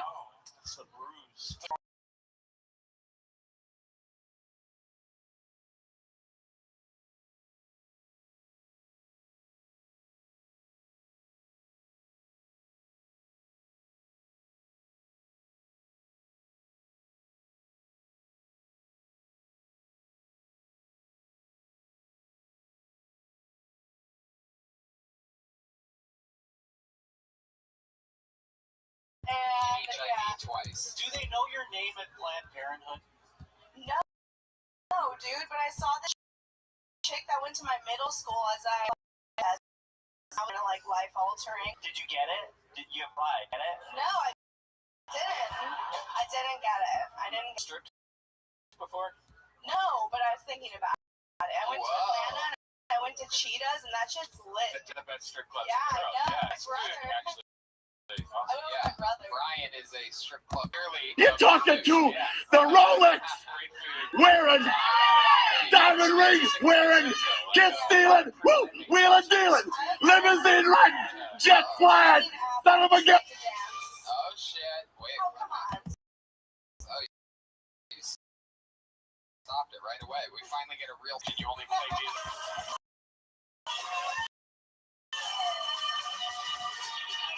Wow. Wait, stop shaking. The cup's falling out. The cup's falling out. Can we get a towel? David Deering, towel, please. There's cum all over the stage. Lick it up, bitch. I will, you fucking slut. I love this, Danielle. For 11 months in, I mean, it's quite incredible how you're able to roll.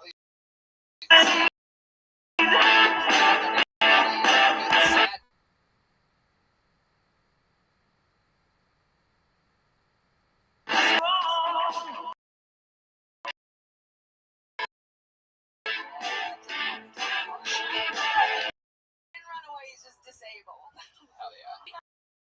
Can't run away. He didn't run away. How old is he? He has MS. It's a Lachlan syndrome. Wow, MS-13? No, it's like a It's what syndrome? brain shuts down. Oh, I know what MS is, but you said it different. Locked in.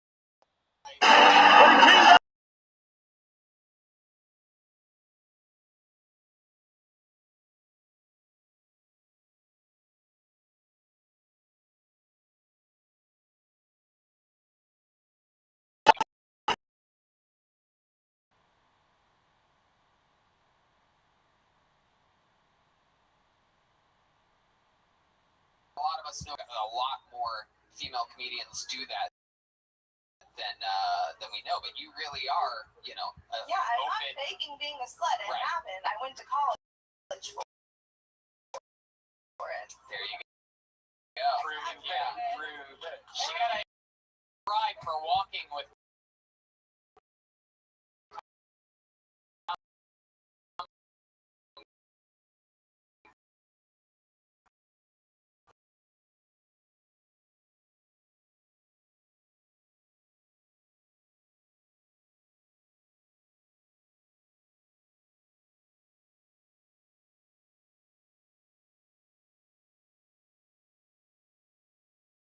It's fun. It's very rare that you get to see a real live honest slut every once in a while. And we're going to hear next comedian Jacob Lee, everyone. Jacob Lee.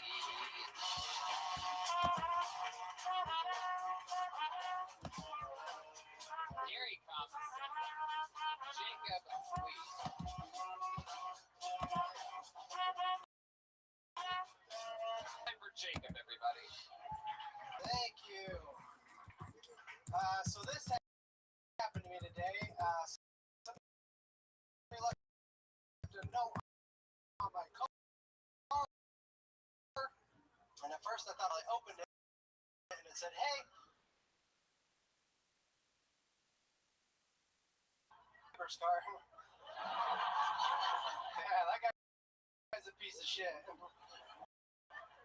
I don't know. I don't want you guys to take this the wrong way, but I made a kid cry recently. But in my defense, he scared the hell out of me first. And this little kid turned and stopped. And then I thought just it. So I picked him up. I was like, "Oh my God, son." He starts. And then the mom turns around. She looks at me. She goes, "Oh my God, what are you doing to my kid?" I was like, "I'm sorry. I apologize. He called me." That's it for me, guys. I'm Jacob Lee. There you go, Jacob Lee, 58 seconds. Jacob, welcome. You've been on the show a few times. I've never been on the show. Really? First time, yeah. Is that true?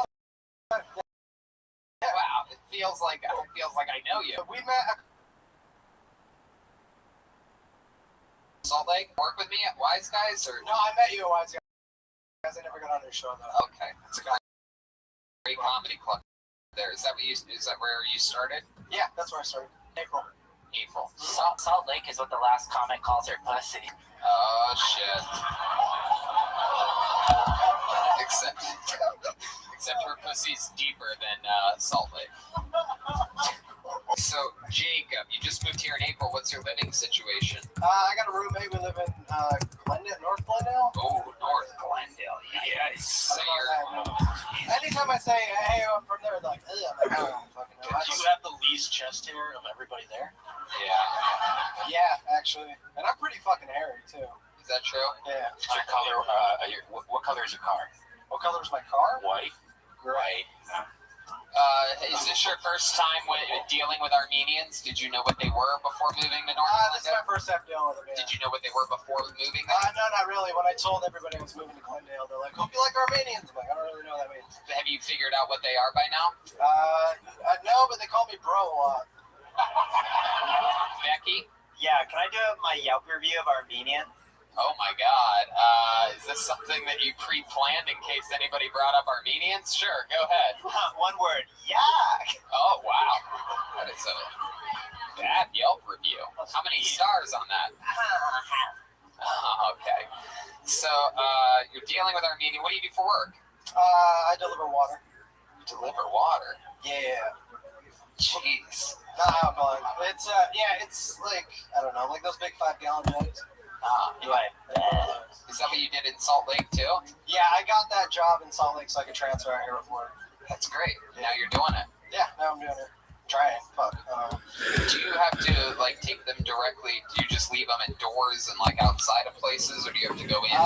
Houses, yeah, I just drop them at the door and try to run away because I don't want to talk to anybody. Right. For a guy that delivers water, you're making me dry as fuck. Wow. What do you like to do for fun, Jacob? Just do stand-up, mostly since I moved here. Other than stand-up? Yeah. There must be something that you I'm do. pretty good at bowling. Oh, really? You go bowling often? Yeah. How many times have you gone bowling since I moved here? Maybe 3 times. Oh, that's awesome. Who do you go with? By myself. Oh, wow. Bowling by yourself. Yeah, I do a lot of stuff here by myself. I don't have any friends. Like what? What else do you do around town by yourself? What else? Did you just that? I just moved here. I'm shy and I don't talk to people. He draws faces on the pins. He's like, these are the only friends I need. Yeah, I walk down to the end and grab a pin because you can do that. Whoa, Jacob, what are you thinking? Hey, what the fuck did he just say? Jacob, that's a good point. Jacob, is there any chance you know how to play the drums? No. Oh. Good, because I'll fucking put my dick in your my pussy in your face. I mean, I could try. No, Jacob. No, you can't, you idiot. Back to you, Tony. Thank you. What's your name again? Patricia. Patricia. Keep it together, bitch. Did you almost forget your name for a second, Patricia? No. I like to party. Who cares?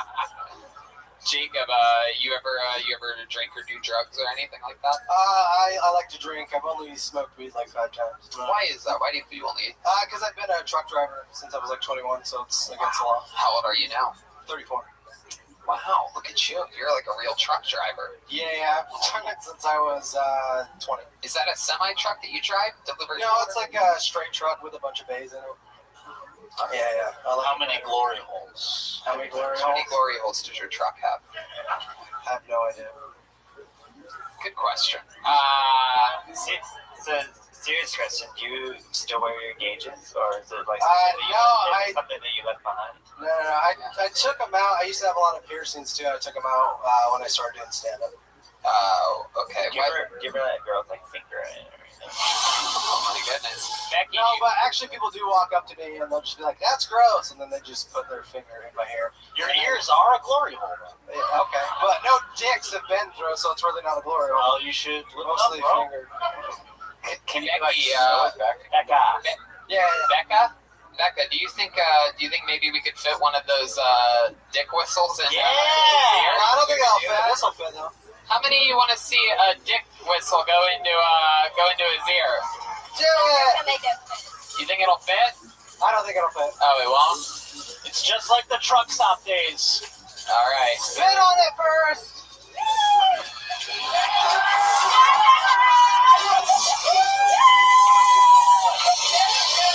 All right, he's going for it. Look at the Trippers piss. Throwing up gang signs, baby. Motherfucker barking. Your ears are tight, dog. Yeah, they used to be an inch and a half. I don't know. Have you ever thought about getting them fixed? Yeah, I have actually. I was gonna do it before I moved here. How much they were an inch and a half? Did cum ever drip out of them? No. They call those come ears.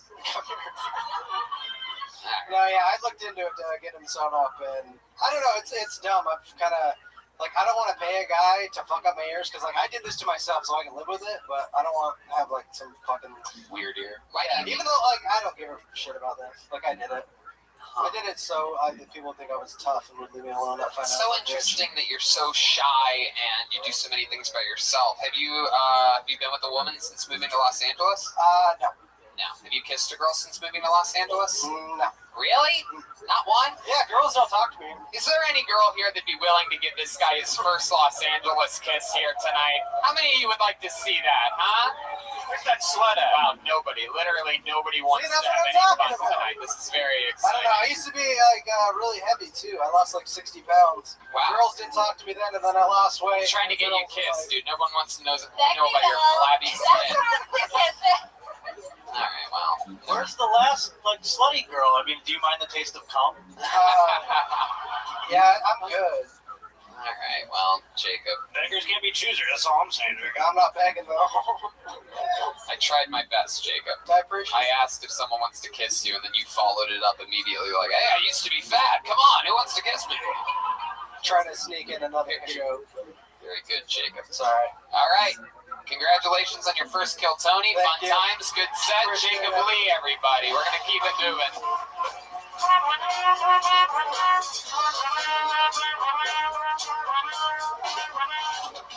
You know what? Let's take a moment to plug our favorite sponsor, Infinite CBD. We've been using Infinite CBD since our first time getting a chance to work with them, and I use all the stuff that they sent me. I reorder it. I have so much at stake using Infinite CBD regularly. They offer the cleanest, healthiest, and purest forms of CBD available. It's grown organically in Colorado and pure CBD isolate tested at over 99% CBD. Yeah, if you have insomnia, it works for that, which is great. Take a couple gummies right before you go to bed. Anxiety, depression. And with back to school season, we wanted to make sure we had some recommendations to our listeners going back to school. Big bang. It's a CBD lube, you know, so when the kids are at school, grab the CBD lube and go to town. You know, CBD nano detox shots. If you're new to partying, the next day you do a CBD shot. It's great. Helps you with those hangovers. Has ginger, beetroot, stuff you might actually help you out with. I love the CBD AM pills. At some point, there's going to be tests and things like that for you back to school people. CBD AM combines caffeine and CBD that will have you calm and focus. So go to infinitecbd.com, and if you use the promo code Tony15, you get 15% off. That's infinitecbd.com. Use the promo code Tony15 for 15% off. And we are back in the show. You guys having fun out here tonight, huh?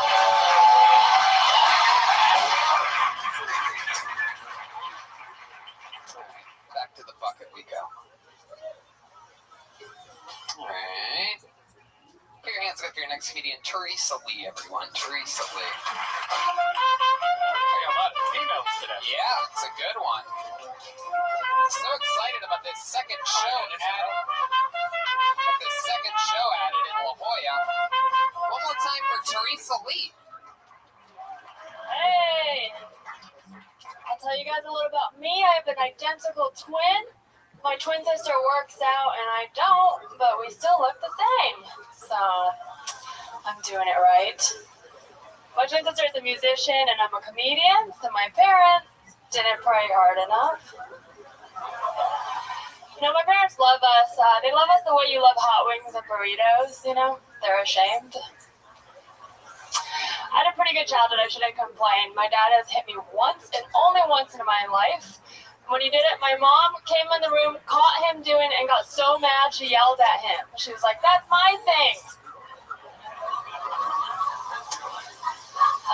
I'm bisexual. I don't always tell people that because people ask me dumb questions. Like one time this guy was like, yeah, but if you really had to choose, which one would you pick? I don't have an answer. I like men and women for different reasons, you know. I like men because it's nice to have a big, strong man make me feel safe and small. I like women because I like to come. Okay, thank you. I have a Wow, look at that. Heck yeah. Look at you. Very rare blonde Asian. It's natural. So that's fun. How long have you been doing stand-up, Teresa? I've been doing stand-up for 5 years. 5 years. Awesome. Where at? All over. I just moved here to Hancock Park, so I started coming to the store today. So that's great. Fun to get on. Yeah. There's a lot of people getting lucky tonight. You've been doing it 5 years. Where at? I'm mostly in bars and alt scene, but. Oh, in LA? Yeah, in LA. You're all right. Gross. I thought you said you just moved to LA, no? I just moved to this area. I haven't been hanging out Gotcha. very much. You were farther east before. Yeah. Right. And now what area do you live in? West Hollywood? Yeah, far east. No, I'm down in Hancock Park. Cool. Not in a mansion. I'm in like the very one apartment building that exists there. You have a new movie out, right? Yes, it's called Hustlers. Please check it out. I am Cardi B. Okay, thank you. No, you and Christine, don't you have... Oh, yes, I'm sorry. I thought you were trying to make a Constance Wu joke, and I'm so sorry.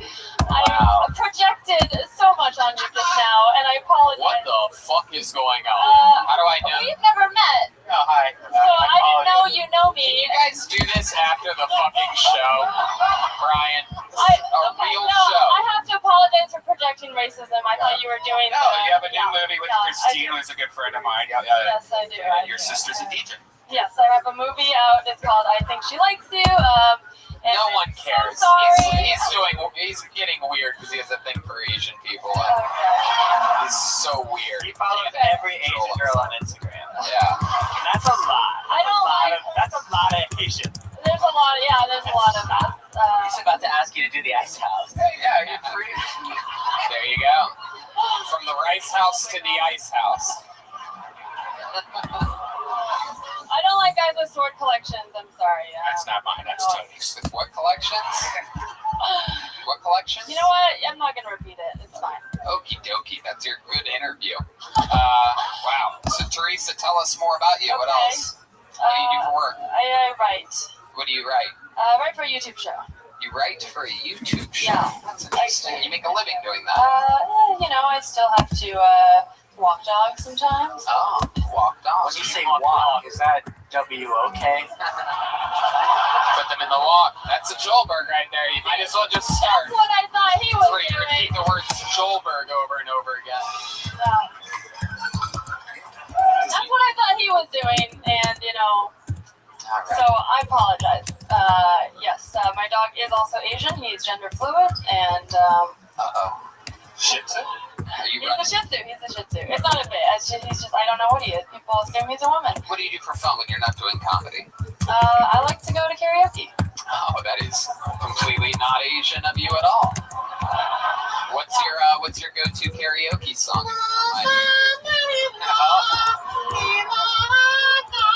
Oh no, it's the Asian woman from a few weeks ago.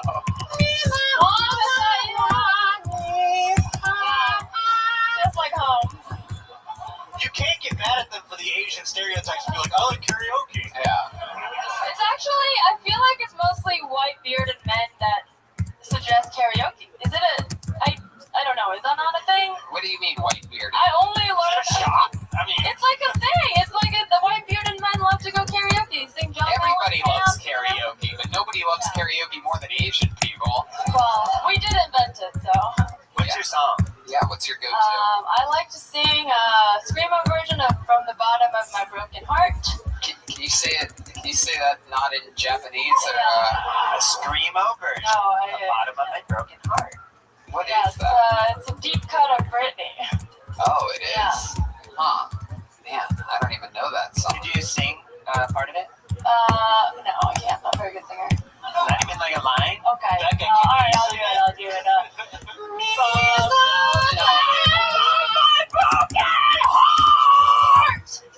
Wow. Good Lord. No, that's not the same song. reason on Britney Spears. All right. Well, This has not been going well for me, and I acknowledge that. So no, it's good. I would have acknowledged it for you had you given me a chance. Thank you so much. Is there anything else interesting about you that we'd be surprised to know? What instrument does your sister play? Since she's a musician. Yeah, she's a DJ. She's much cooler than me. Oh, you so said you're never gonna meet her. You said she was a musician. Yeah, she's a musician. She's a singer, songwriter. She plays guitar. She DJs. She rides motorcycles. Oh, okay. I would say singer, guitar. I would always say that before DJ. If I were you, if I loved my sister. Trying to seem like I'm one of, I'm blending with the youngins. Isn't that what you guys call DJs are musicians nowadays? Wow, Teresa, I should recommend Infinite CBD to you. You have a lot of extra anxiety and energy. You just sort of just start talking before thinking. CBD loop, it's great. If you use the AM pill, it gets your day started just right. Yeah, I have to take Adderall, so I can't take that right now. But heck yeah. Would you like a spot at the Ice House next Friday? Oh my God. 8:30 show. Oh my God. only if I can sing karaoke on it. Will you do it? Will you do the spot at the Ice House? Only if you guys all come. Well, then you're not on the Ice House. I'll do it. Yeah, of course. Yeah. All right, cool. There you go, Teresa Lee. Catch her at the Ice House. She's on Twitter at Teresa Lee. 1R, 1S. She's actually really cool. Oh yeah, you know her? The YouTube show she's on, which I don't want to say, is my favorite thing in the world. Really? Yeah. Wow. I talked about it earlier in the green room. Oh, really? Yeah. You wow, that's very interesting. Yeah. You're still a pig for saying it like that, though. All right. How about a hand for the band? Being original music every night, partying it up. The great Jet Ski Johnson, always a fun addition. So let's see what happens next. Make some noise for David Lucas, everyone. David Lucas. David Lucas. David Lucas. David Lucas. Good and loud for David Lucas, everybody. Nigga, I'm tired. I had to walk from the back. Whew. I think women are crazy. I don't understand why women like to be choked during sex, but y'all don't like to be choked in public. Now, let me get this right. I can choke you when we fucking, but when you act a fool like pink berries, I can't put hands on you. I was with this one girl who liked to be choked during sex, and we was fucking, and I choked her, and the bitch passed out. And a nigga like me watch Criminal Minds at CSI. So I'm like, damn, how am I gonna throw these niggas off my case? So I took her cell phone, and I sent myself a text like, where you at?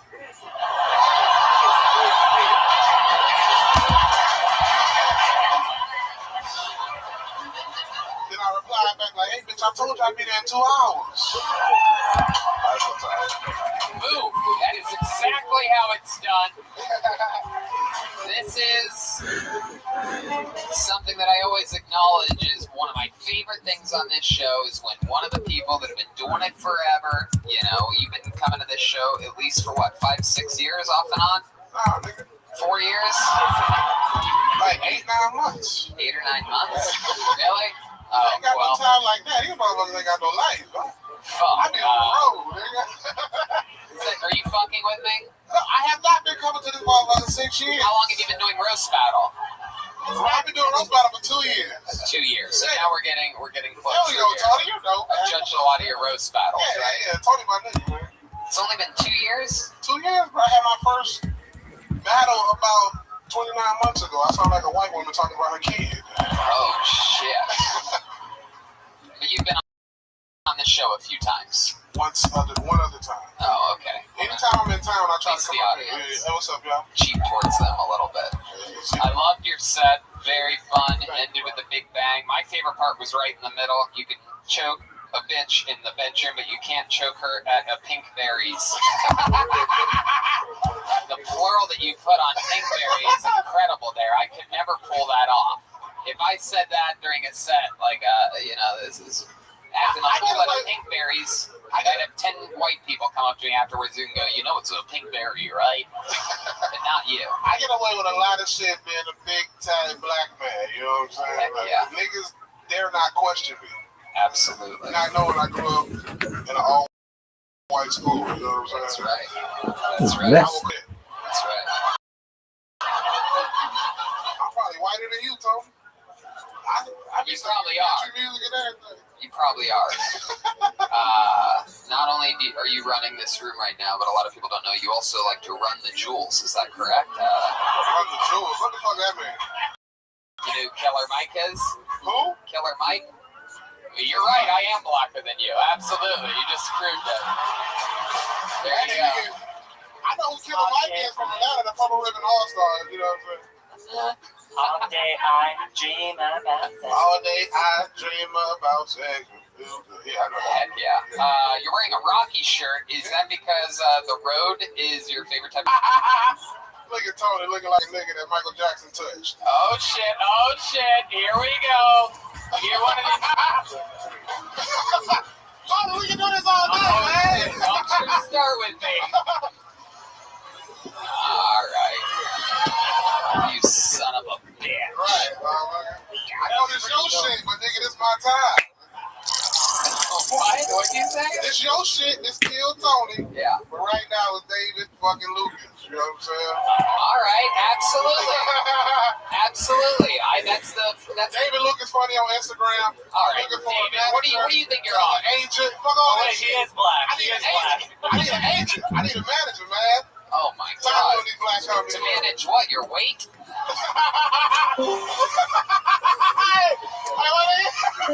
That was good. I ain't gonna say. Heck yeah. Oh, Jesus. Here we go. Right. That nigga Tony probably ate his lunch in high school in the bathroom because niggas were There you go. that motherfucker. I know your mama packed your lunch in high school. You probably got a note and everything in that David, spot. I got bad news for you, bro. You ate my lunch when I was in high school. Hey. There we go. Shit. Let's see. What can I He's get? doing the moonwalk. Can you do the moon waddle for us? David's wearing sweatpants for those of you listening to the show, but really any pants David wears are sweatpants. Okay. Tony got on a jacket like he coached Little League T-ball. Get your Coach Hinchcliffe looking ass up out of here. Oh, you son of a bitch. You got me there. I can't possibly top Coach Hinchcliffe. Hey, what's up, bro? You ain't saying shit. David, no, take it easy on my guest. Hey, Take it easy on my I guest. know y'all ain't close, but this nigga glasses nigga shit. I don't know why you're You got some binoculars on. I don't know why you're Those glasses are so thick, David's gonna try to fuck him from behind.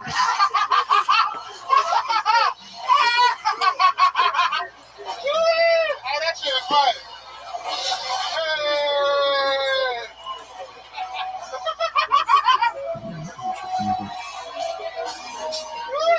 Hey, that's funny as fuck. Tony, one of my favorite niggas, even though he white. Thank you. Y'all got one of them niggas from the court in here drawing us as we are here? Yeah, That's actually a police sketch right there. No, I'm good right there, shit. Well, David, you're so much fun. You're always killing it up. What you gotta say? Actually, if you can do the Ice House next Friday, I would love to. Oh, look at that. I like black guys. Wow. Looks like Hey, not only is he free next Friday, that's also one of his favorite movies. no. I'm actually out of town next Friday. sorry. Next one. Alright, what I gotta do? Hit your Instagram? Just How that shit work? Just follow up with them. What's your IG, nigga? Put that shit in. Oh shit. David's a real motherfucker. He's on the hustle. Man, fuck that shit. I need an agent, man. I'm trying to get. Oh my There's gonna be one Friday. I'm trying to get that paper. Black and yellow. Don't make me rebook my shit. You talking about like the 20th, right? The 20th? The 20th? Yeah, I'm out of this all. You're free on the 20th? You know what it is. Black and yellow. Black and yellow. Black and David, always fun. You're always hilarious on roast battle. I love people like you that can dish out jokes but also take them. And I just had a comedy special drop on Revolt, y'all. I know y'all ain't got that shit because y'all white. You got a special? What kind of special? A lunch special? I got a 15-minute special, nigga. Wow, 15 minutes. Where can people find that at? Nigga, on P. Diddy Network. That's what I'm trying to tell you. P. Diddy's network? These motherfucking middle Americans ain't got that shit. Goodness, I don't know if P. Diddy has a good record working with people as biggie as you are. This motherfucker is hitting me below the belt. I'm about to get out of this hole. Which is really hard to find since your belly's hanging in the same position. Hey, man, here he is. David Lucas, everybody!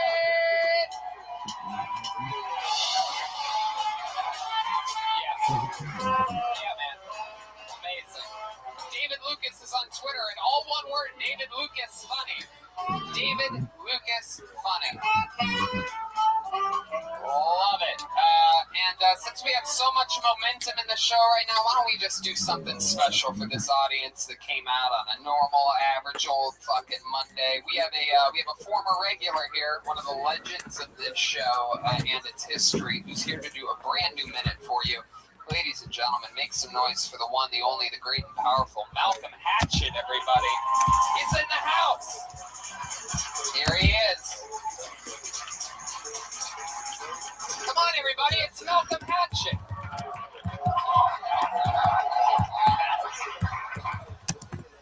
Then they got Tourette's or something.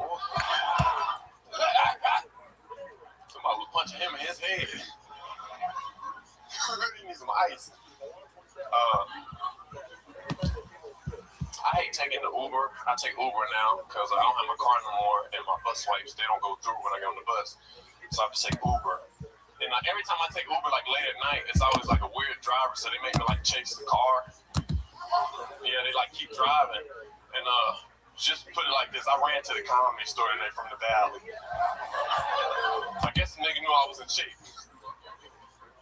I was in the Uber and I passed the Hollywood Bowl, and I saw a sign that said, show parking pass. Like you have to show the parking pass before you go to like a $500 concert. That's silly. Like, fuck, you can get out excited for the concert, but you gotta show a parking pass. And I feel like the parking passes are probably cooler than the rappers because you gotta show those before you can see the rapper. It's like, hey, you see 21 Savage tonight? Nah. But I saw that parking pass. That shit was cool. Fuck yeah, Malcolm Hatchet. Absolutely, welcome back. Legend here on this show. Running a brand new minute for us. How's life going, Malcolm? It's cool. I was really enjoying that in the back. That was really dope. That was cool. Me and David. Yeah, that was making fun of one another. Heck yeah. That was really nice. I already like you better. You shook my hand. You're not mean to me. That guy, last guy, I was just high and I was staring at the life-size version of Rocky on his shirt the whole time. And then he yelled at me. That's a real nigga. Right? Who's that on your shirt, Malcolm? What's that? Bowie. Oh, wow. Look at you guys. That's like the new cool thing is wearing white people on your shirt, huh? No, I like the way they dress. Yeah. Yeah. David Bowie was a fucking real rock star. Oh, hell yeah. How about you, Malcolm? How's life going? You have you're doing crazy gigs and work. You're working with Justin Roiland on some cool. Yeah, I clean dishes at Flappers Comedy Club. You do? Yeah, I just scrub it. Hey, thanks, man. That's awesome. Thank you. Those are his dishes. Yeah. So that's the job that you took out of all these jobs that you could have. And yeah, well, it just the twins, Wes, they really love you, Tony. Seriously. Who? Wes and David. Who are they? The two twins who got up here a while ago. The Klitsch brothers. Oh, the Klitsch brothers. Yeah. Yeah, they talk about you every day. Uh-huh. But he just like hired me at an open mic. Oh, they here. They work there at Flappers? Yeah, they like managers pretty much. Yeah. Wow. Look at that. Yeah, I do my dishes. It's cool. I have no idea. I would never step foot in there in a million years, so I have no idea. I'm one of the top young rising comedians in the world. Yeah. They got a lot of candy in there. That's why I'm still there. Oh shit. How long you been working there for? 1 week. Yeah. This is is definitely a very temporary position. Do the Kleitch brothers know about your notorious work? Oh, yeah, they knew. I'm sure the other people knew too, because one day I needed to get off to do a gig, and they said I could, and I was going to come back to return, but when it was time to leave, they said, no, you're not going nowhere. So they definitely know how to quit jobs. Oh, yeah, but they cool. It's out of respect. That was the old me. This is the old me, but with new thoughts. I like that. Working at Flappers, how often do you see the band? Well, I see them on YouTube, but when I'm up here, so. No, I'm talking about bachelorette parties. Yeah, there are a lot of bachelorette parties at Flappers. Well, I be doing the dishes, so I don't see a lot of anything besides unfinished food and shit, you know? No, I don't want you to burn it. I don't want to give you. How about other parts in life? What's going on? You in love with anyone? Oh yeah, I still got my girlfriend, Jalen Eve. Shit, we still go out. Very cool.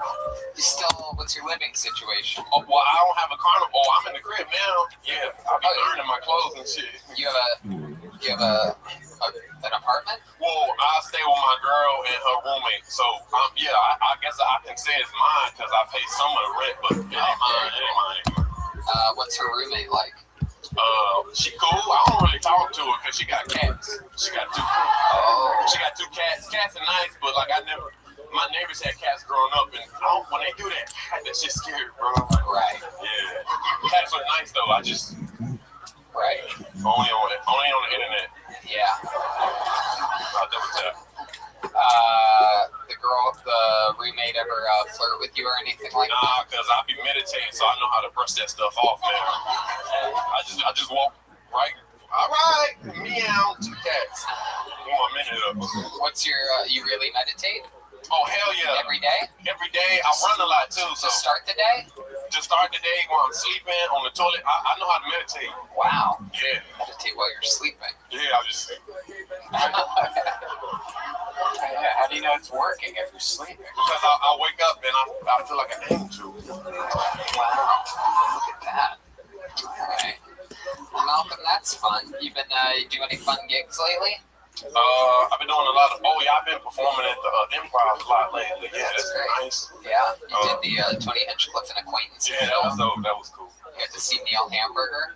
Yeah, you hosted that show. You did a great job hosting that night. Thank you. It's fun to give a spot like that to a comedian that doesn't get a chance to host, because then all of a sudden one day you might find yourself in that position, have a little more experience actually hosting a show, because it's different than just doing regular stand-up. And if you play your cards right, they got dishes there too. No. The Mexicans got the dishes there. They won't let nobody else do them but them because they do it right. You might get some butter from me. Do you have a favorite dish that you like to wash? Yeah, I like the red plates at Flappers because 9 out of 10 they probably had pizza and they got really good pizza. Has there ever been a time when you got back some dishes and you're like, there's 2 slices of pizza here before I... Nah, but I was just gonna tell them to make me a fresh batch. Yeah. Hell no, I don't know what these people be sneezing or no shit. That's right. All right, Malcolm. Well, I love that you still like to come back sometimes and debut a new minute here and work it out. I think that's a smart move. I'd be doing that if I was in your position. And thanks for coming on today. Former regular Malcolm Hatchet, everybody.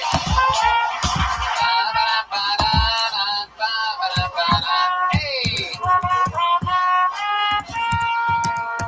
It's a fun episode. I'm having a blast. And from a former regular, what up, pimp? Regular, everyone. Very unorthodox stylings. Of my favorite. Yo, dog, you just gonna sit there and jerk yourself off, or you gonna talk? What up, pimp?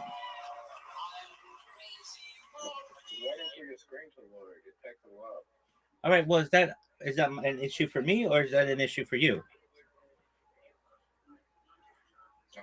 Both of us. That's true.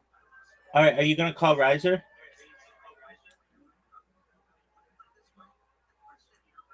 I already did. And what did he say?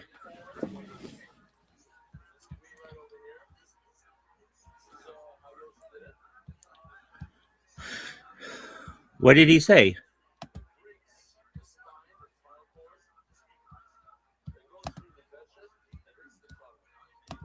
What did he say? He said, would you rather have some good ADHD was extremely low schizophrenia. Doug, don't mention that word in here. Oh, there he is.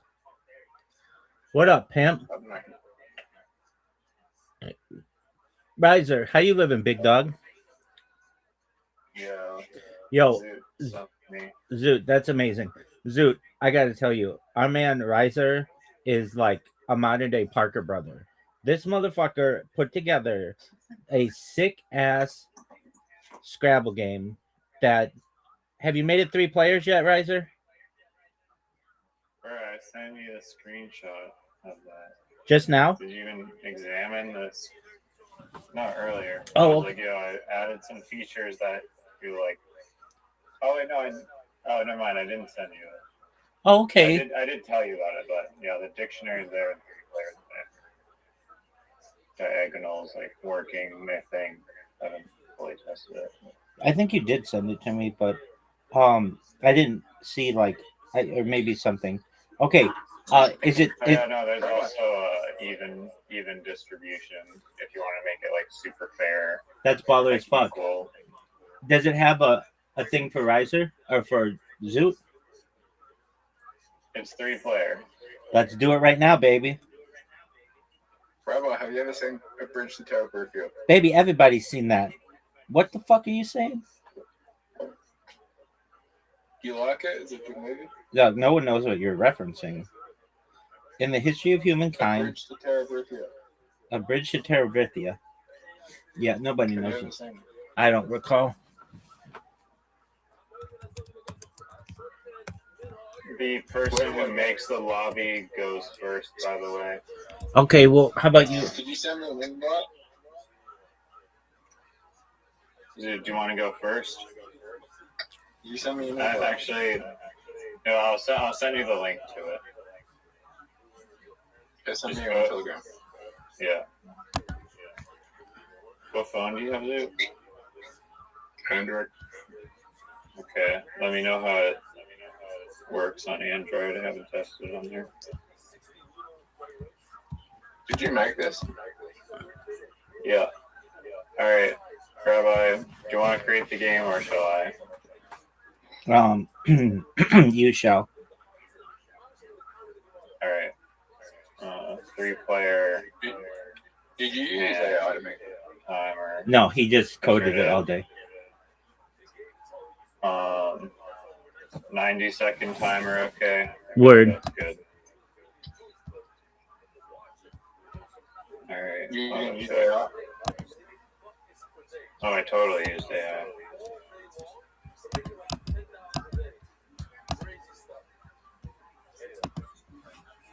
All right, so in join game, the code is NXW4O. Doc, where's the thing? I mean, where's the thing? Did you send Zoot an invitation? Yeah, you go to the website and then you join with the code. So you scroll to the bottom where it says join Room game not and you found. enter. Room not found. NXW4O, not a 0.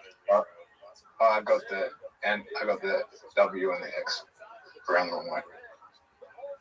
There you go. Did you join? NXW40? Yes. And Not a 0. NXW40. It's the letter O. It's not a 0. Yeah, dog. I keep hitting join. All right. Someone joined. There's one of you here. N Who has yet to join? N is in Nancy. NXW. Oh, I'm in, baby. We're all in. I'm the sex beast. Everybody knows that. It's right. It's Riser's turn. It's Riser's turn.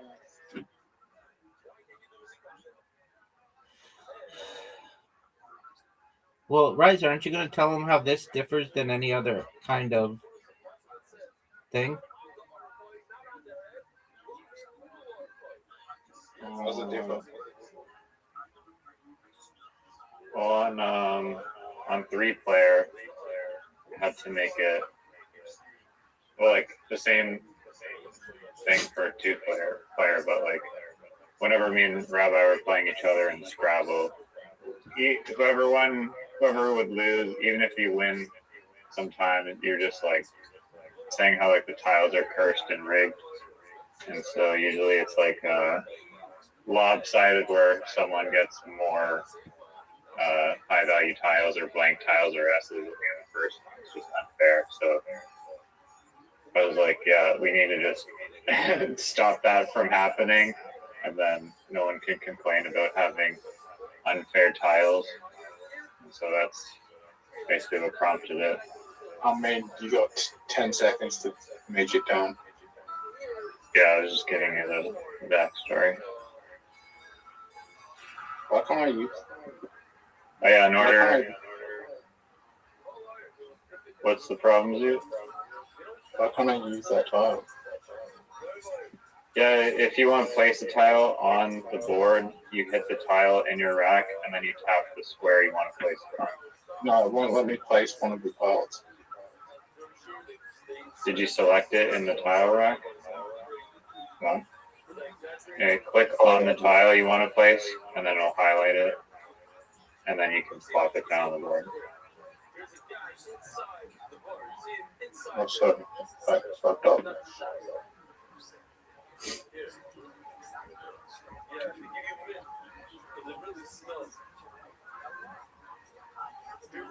What's where's the definition?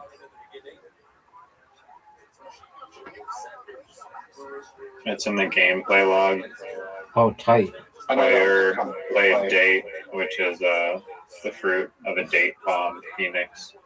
Dog, that's Dactylifera, somewhat in the shape of an olive. That's containing a ball. soft, sweet pulp. That's baller. Is there word helper?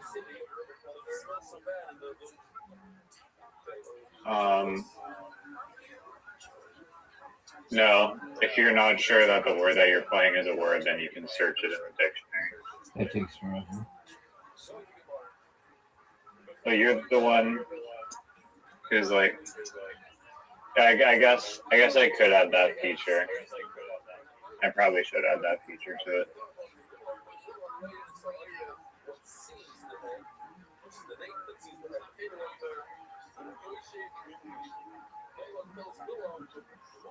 I don't know. It kind of promotes playing a word that is actually a real word that you know, when there's not like word helper telling you that this bullshit word that you're playing is a word.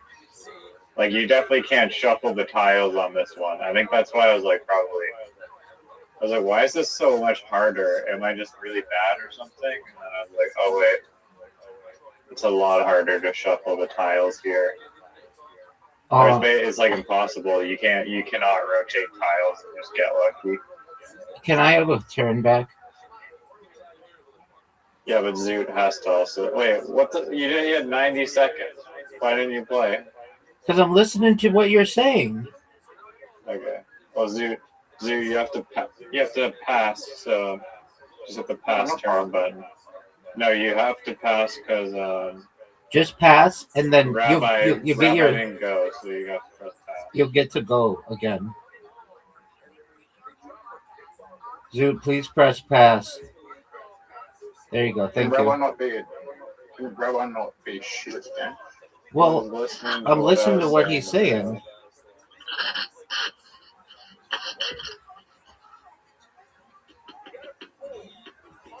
And thank you.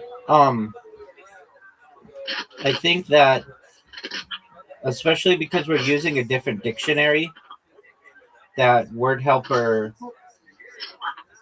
is like until we know the dictionary pretty well, I think word helper is okay. Did you play something? Yeah, I played Eb and B, or Deb and B. Oh, wait, there is a word helper. If I'm playing one right now, it says invalid layout. Oat was not recognized as a valid word. English word, and then if I add on another tile, it'll say that's not a valid word. This is a valid word. So there is a word helper. Okay. The dictionary. Look at the gameplay log, and it says Sex Beast played Dab 6 points, debutante, baller debut. M 4 points, the name of the Latin script letter M, and B 4 points for a total of 14 points. What's B? Because look, you're playing a parallel word. No. What's B? It doesn't give a definition for B. Oh, well,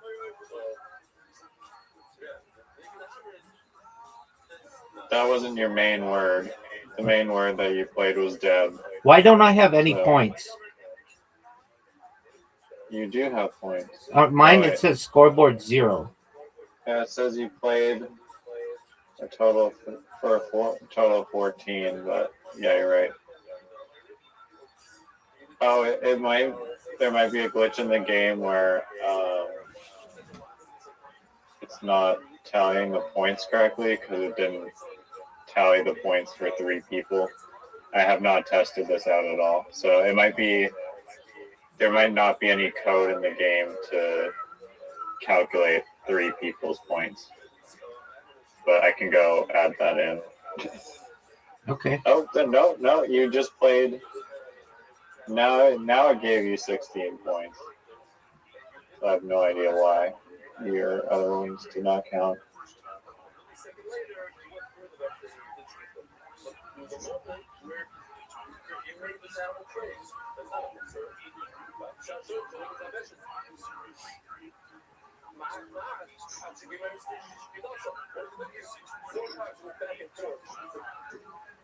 Whose turn is it?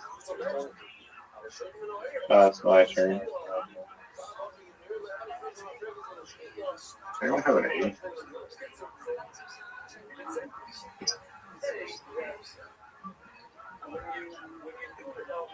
I hate Scrabble, by the way.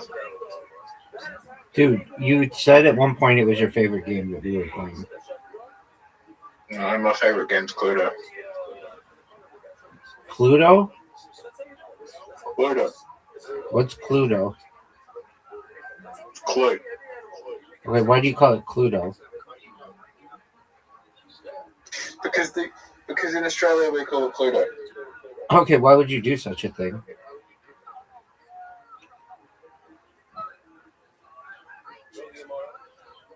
Because Clue is either a name of a movie that's really popular over here, or it was the name of another game. I can't remember. I think there was another game called Clue.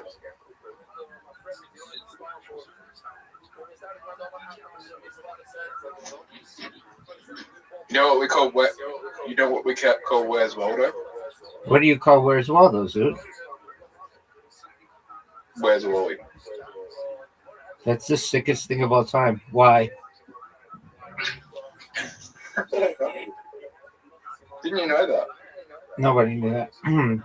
Zoot, I have...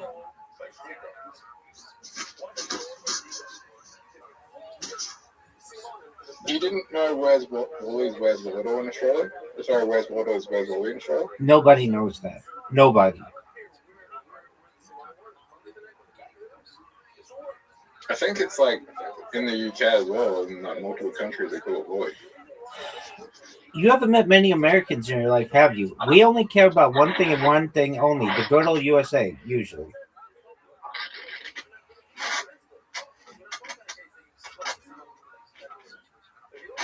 What?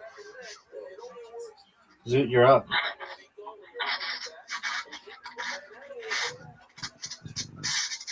Why is your mic so scratchy? Sorry.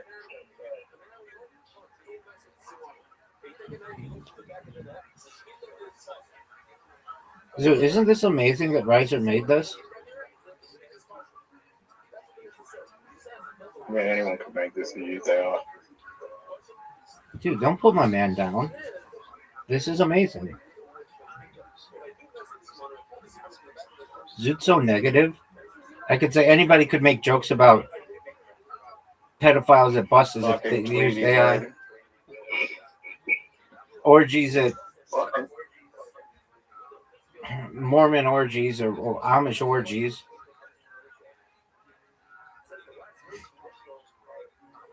Not most people wouldn't make jokes about that.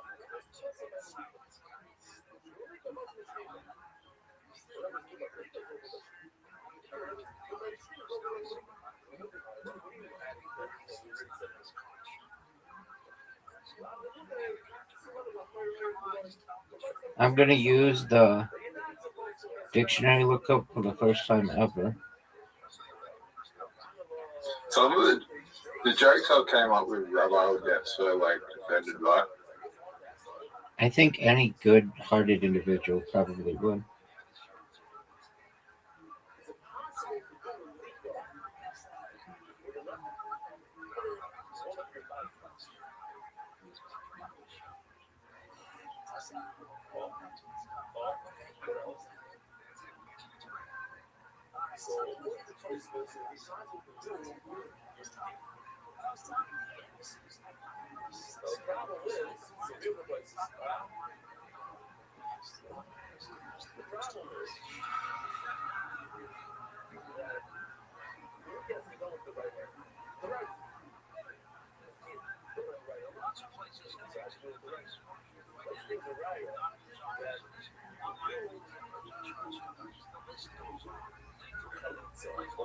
Why is there just a random F?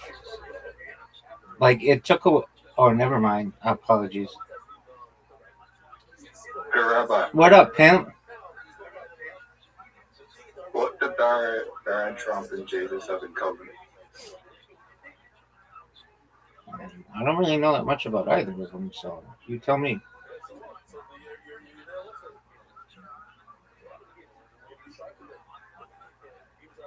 Both their dads impregnated a 12-year-old, and both of their dads got a cult following.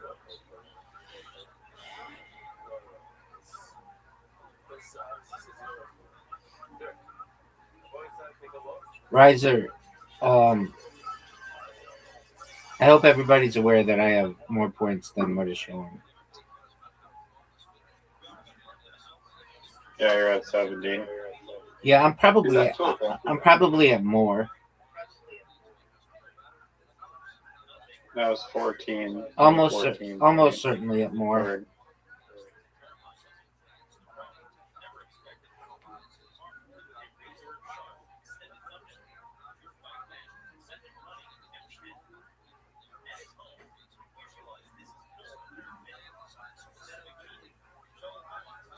Why is there just an F there that's not attached to anything? Yeah, that's what I thought too.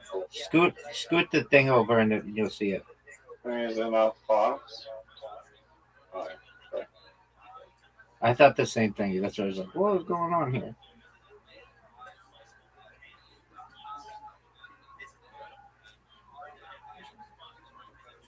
I was thinking like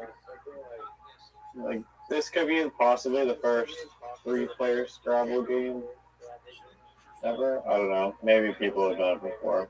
The real someone has. The real Scrabble's 3 players. Or it's 2 to 4. Okay, then yeah. Then I was just wondering like why the hell you can't play more than 5 seconds. Why you can't play more players on Play-Doh? That's a good question. I don't have a good answer for you, but I think it may have to do with people quitting. But I could be wrong. I don't know.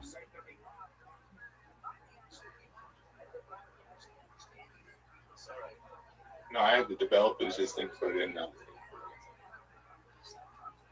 They just don't have a big enough fan base for it. They're already, but they'll be like, oh.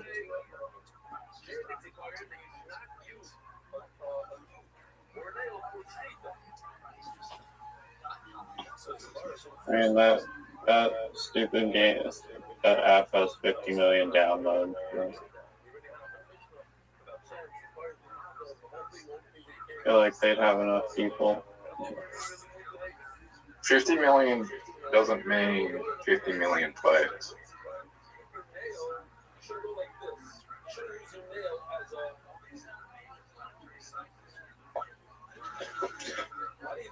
The daily active player like Plato is probably like 30 to 40,000.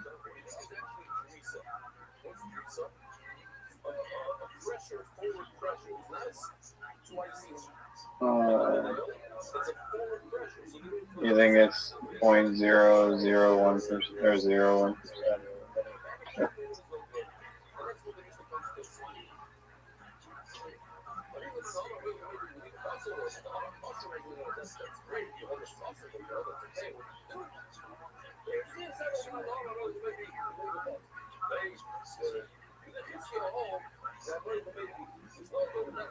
Oh, Rabbi. What up, Pip? Monday night, my Monday night performance might offend you. Okay. Have I done a performance that offended you before? All of them.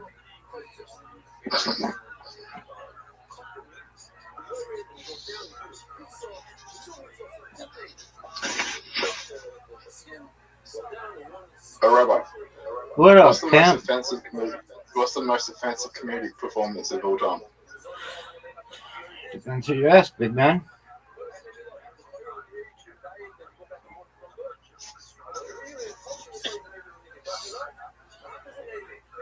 I know the most offensive song of all time. What is it, big dog? That one Kanye song. I don't know if that's the most offensive of all time. Sorry? I don't know if that's the most offensive of all time. What about a song that just goes, I fucking hate you, I fucking hate you, I fucking hate you, I fucking hate you, I fucking hate you, for 1,000 straight minutes? Can't somebody make the argument that that's more offensive?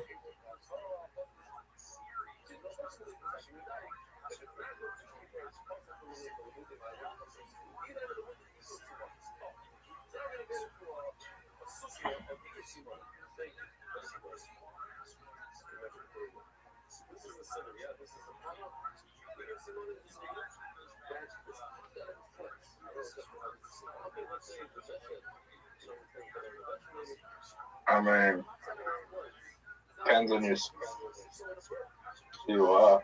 No, it's everybody. I hate everybody in that song. What the fuck is saying that?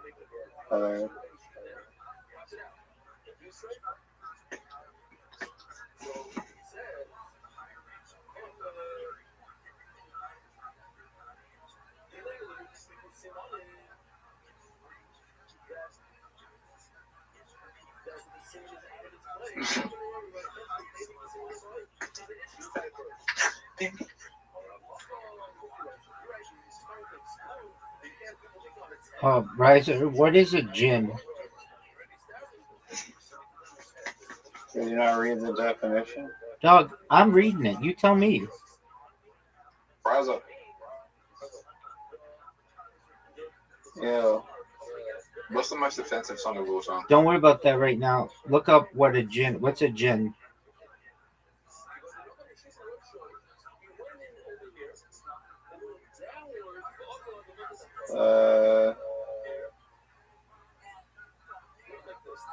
Islamic Genie. Okay, is that in the gameplay log? It's in the Sao Paulo. That's fine. That's fine. I understand. But do you see the gameplay log? Yeah, no, some of the words are not, don't have the definitions. Is it fixable?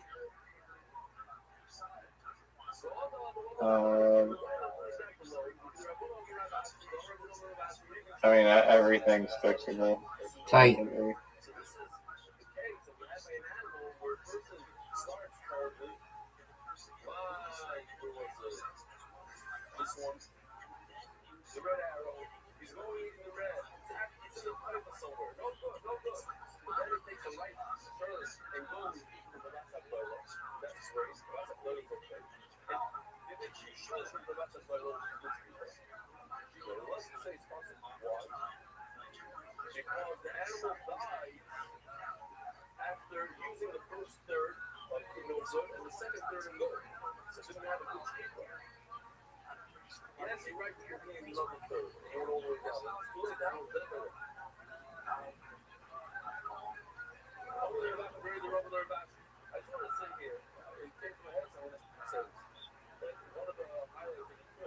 Oh shit.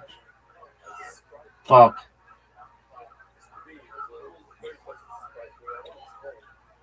What are you doing? I was looking at settings and not realizing it was my turn.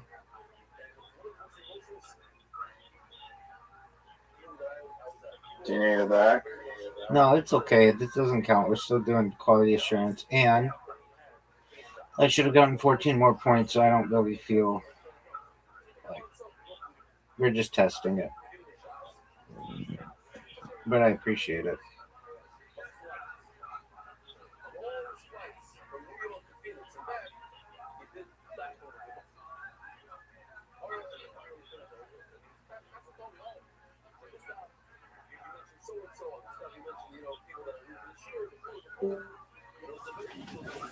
What the fuck just happened to Zoot?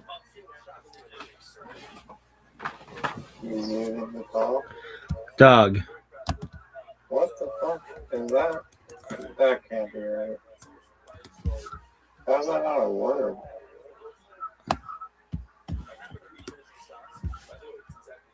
Alright, yeah.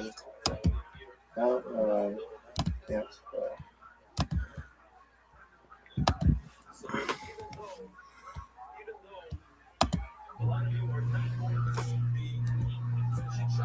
Oh, wait.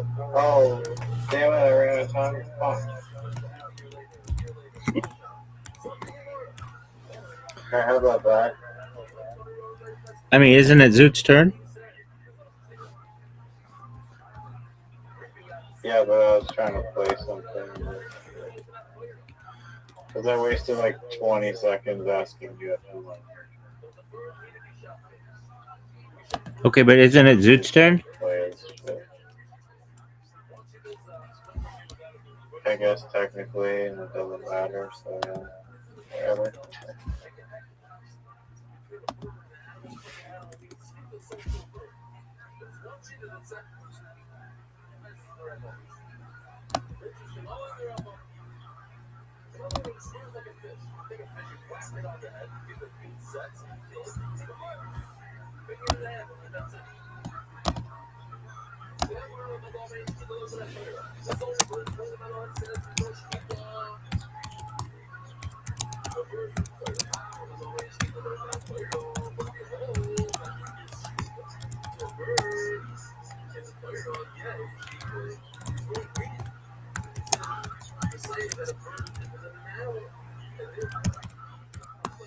How was your day?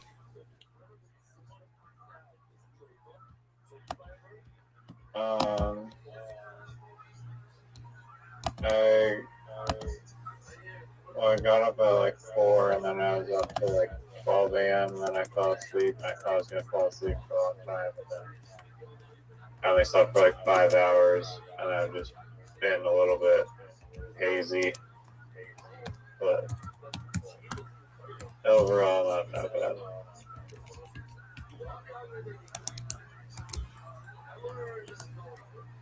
It would be nice if Zoot can rug the game and make a glitch because he's not online like he does with Play-Doh. That would be cool. What do you think happened to him? His Wi-Fi took it down. You think he just quit? Could be that too. He's not the most patient person.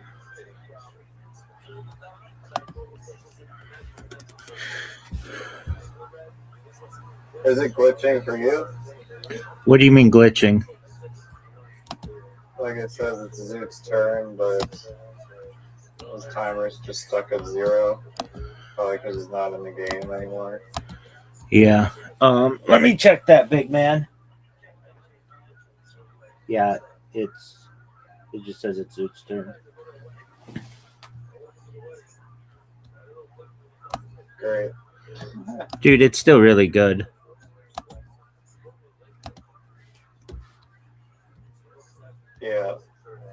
Are you ready to play diagonals? Oh, fuck that. No. We gotta work out the kinks of this bad boy. But it's getting there. I think the kinks on 2-player are pretty good.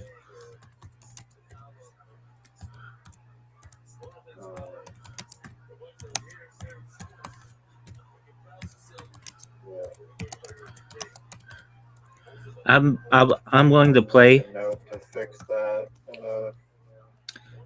Can you I mean, the timer is supposed to like just switch their turn. But Can I you- guess maybe if someone disconnects, it fucks it up.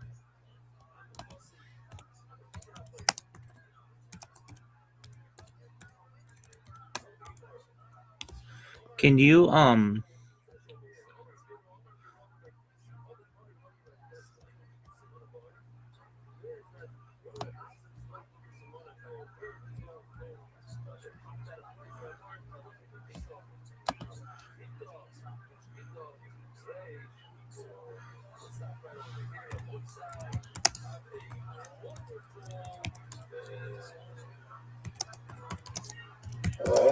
Yeah, just a moment.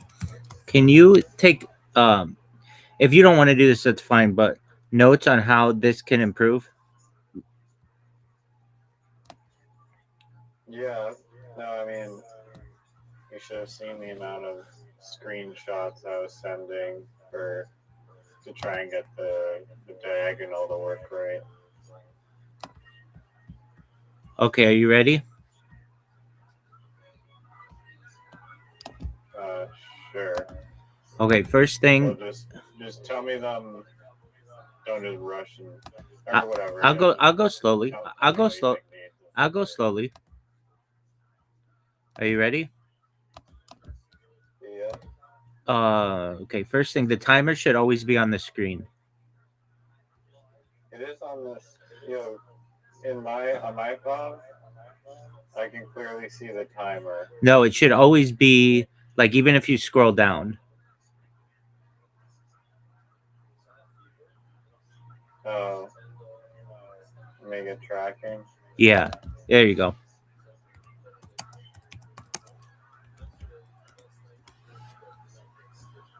Or that way if you are looking something up in the dictionary, even though you really don't have to look up something in the dictionary because it'll tell you if it's a valid word.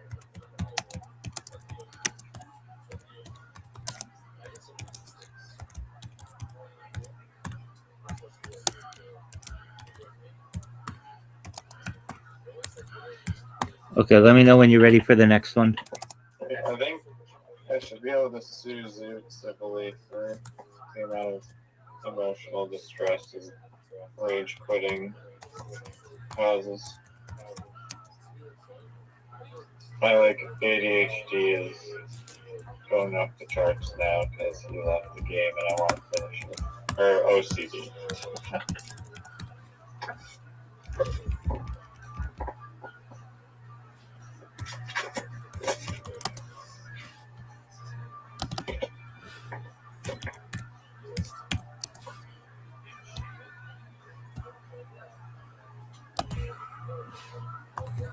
What are you doing on your computer there? Drafting a press release.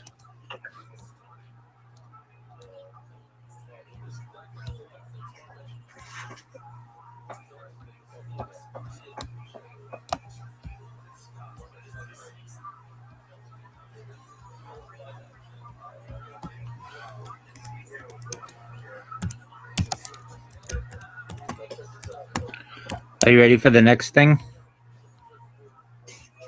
Yeah. When you have fewer than 10 seconds left, the screen should be red. And when it's your turn, the screen should be green.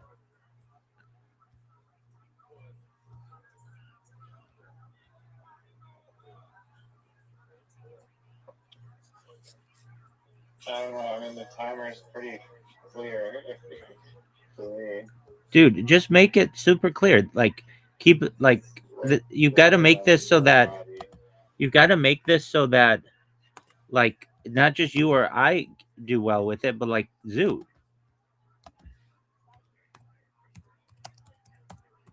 Luke did not say that the timer was an issue.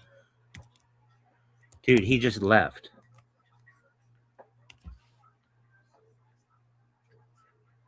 No, what does that have to do with the timer? Like, you got to keep it engaging for someone like him.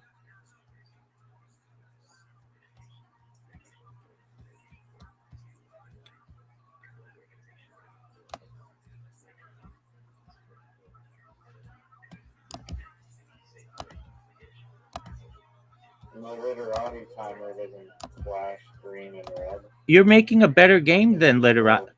You're look, you're making a better game than Literati.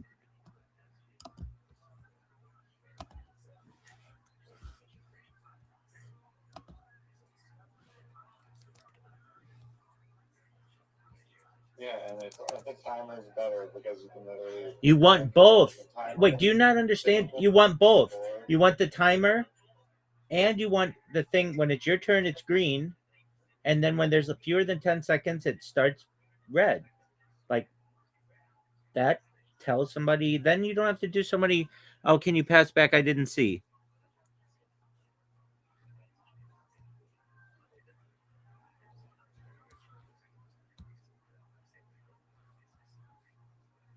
Yeah, I guess.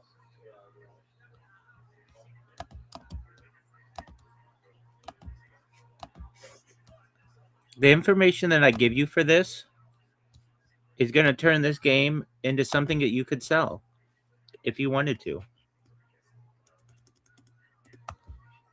I really don't. Okay. Why not? Actually, maybe I would because I'm curious if people like diagonal Scrabble.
Is there anything else? Oh yeah, there's a ton of shit, dog, and I'm gonna lay it on you. The next thing, there's too much. There are too many space. There's too much space between stuff. Like you have to scroll too much. It's just it should be like much more condensed.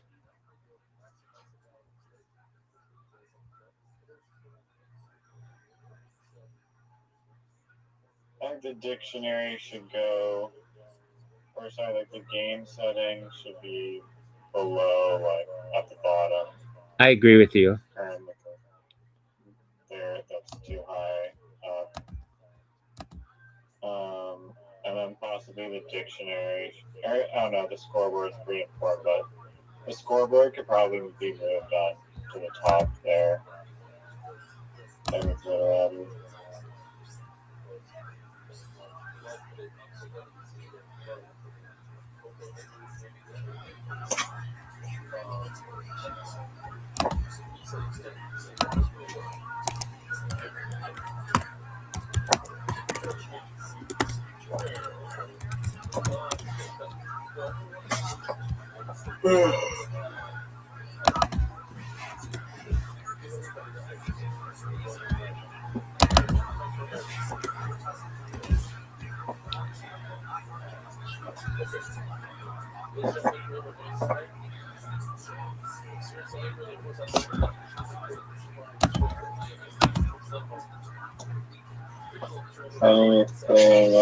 Doug, tons of stuff. We got tons of stuff to review. All right. Next thing is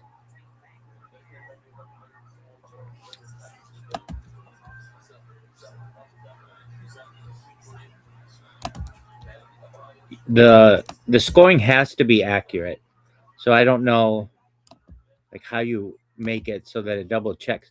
Like maybe ask it to double check every single time. But the scoring has to be accurate.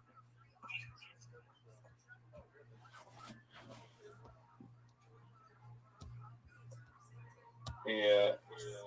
That was the first time playing 3-player. That's okay. I mean, it's still really good.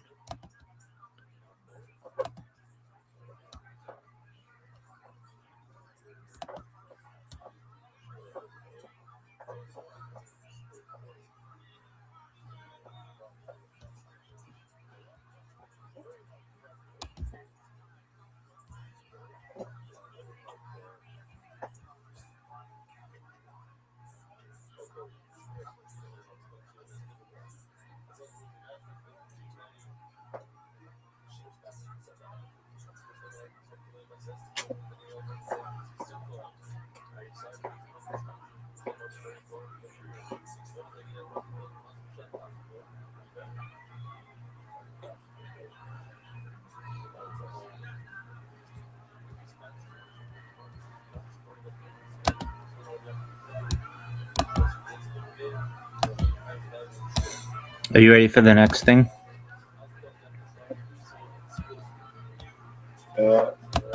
Okay, what the word's definition is, it should give all the definitions, not just one.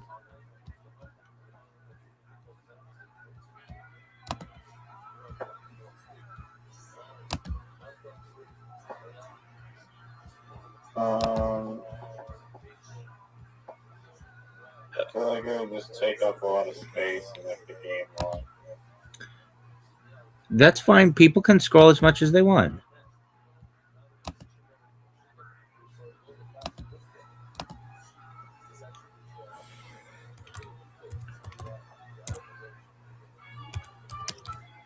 Yeah, true.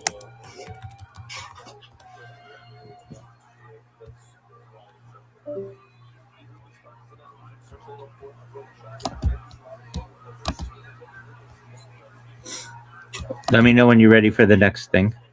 Yeah, I'm ready. You can say them. Okay, dark mode. Dark mode, when you click the blank tile, you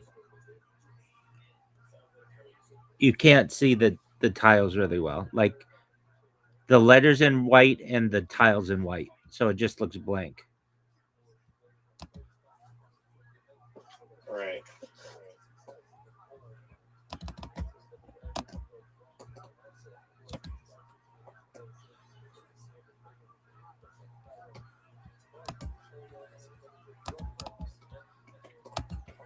Next thing.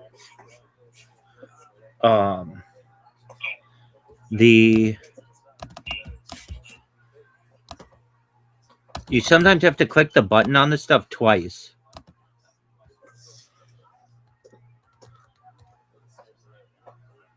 For what? Like when you create a new game or when you submit.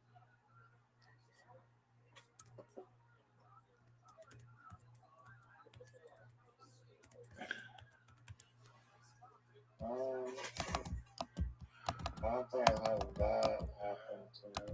Okay, well, I have every single game. Every single game.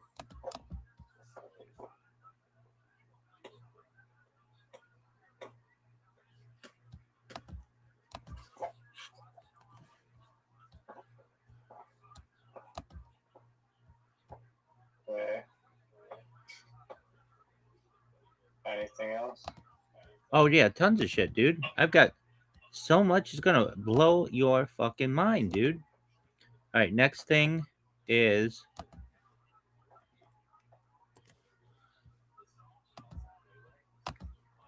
can there be sound or no?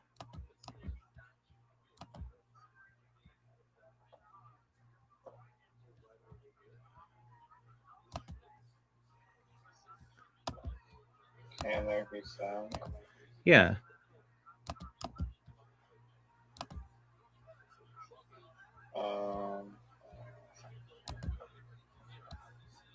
I guess customize sound. I don't know. Probably. Okay. So get that bad boy on there. Do you need sounds to play? I mean, it's just like something it's easy to program. I'll probably never use them, but I'm just telling you, like, you want people to use this bad boy. But I don't. This is not for people to. This is not an app that I care at all to release, or I literally just made it so that you would stop complaining about tiles.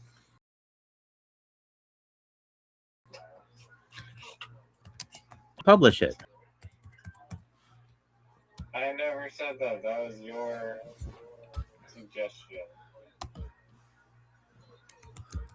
If you actually play Diagonal Scrabble and you think that it's fun, because I think it's a lot more interesting, then I would definitely consider it. Okay. Next thing. Okay, I understand if sound's not going to be used. That's fine.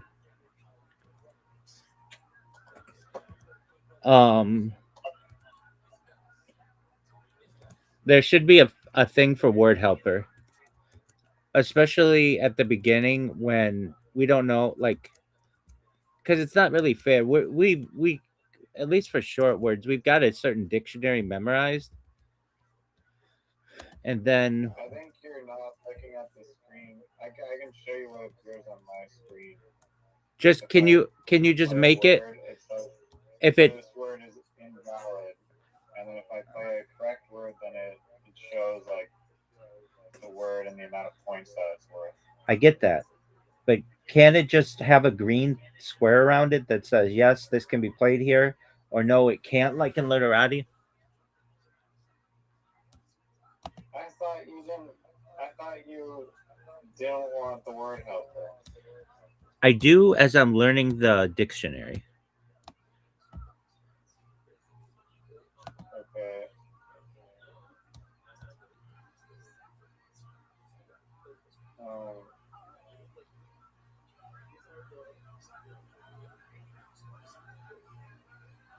Yeah, that would have to be a setting though, to make a green highlight every time you make a word.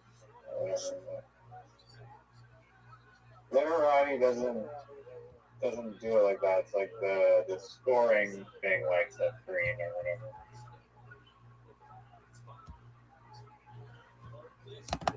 So I can make it be more like that maybe. That's okay. You need green colors.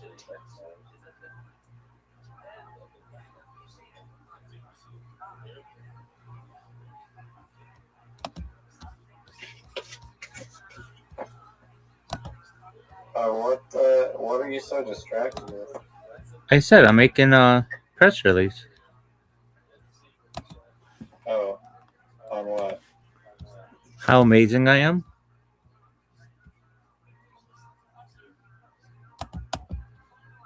Perfect.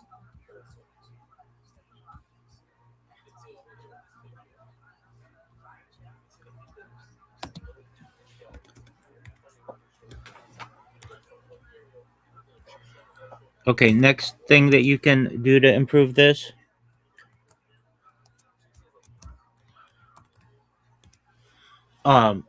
Allow us to give people handicaps.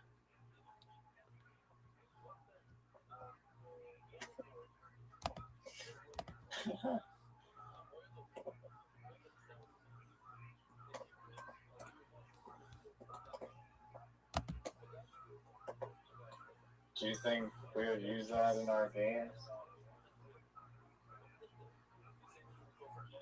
Or this is just you thinking out loud for published app or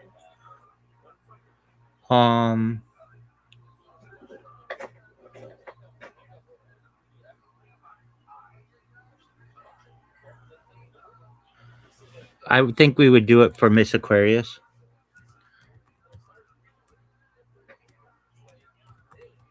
Okay, I didn't know she plays Scrabble. But yeah, that would be fine. She might be good at Scrabble though. She'll probably be good at it. Okay, but I mean, she doesn't play like all the time like we play, so we're gonna know like really like minute words and stuff. Yeah, no, I'm just saying don't underestimate the power of Miss Aquarius. But yeah. No, I'm not. I'm not. I'm just saying like there are other people too, like Zoot. Yeah, Zoot needs a 100-point handicap. And there should be a thing like there is in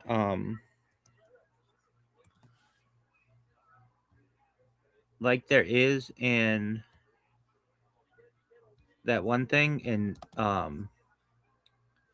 like whatever person starts, they get a plus, the other person gets plus 11.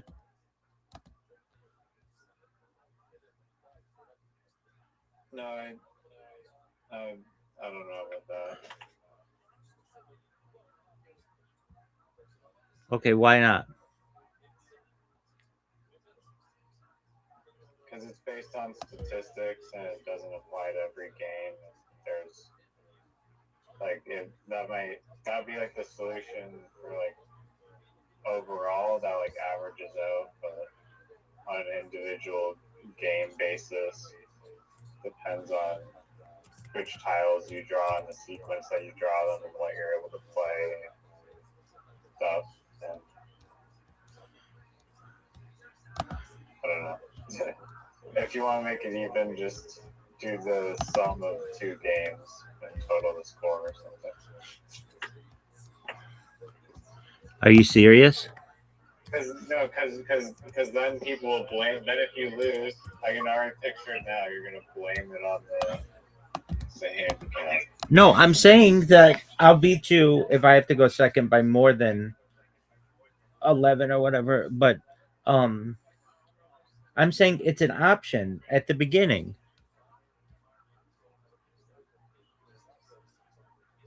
Yeah, no, we can make it an option.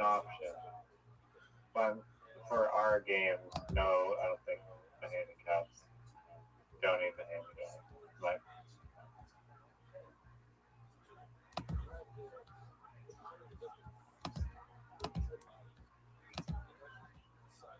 Dog. That's fine. Okay, my next question to you is this. And if you don't consider this as one of the great questions in the history of humankind, that's on you.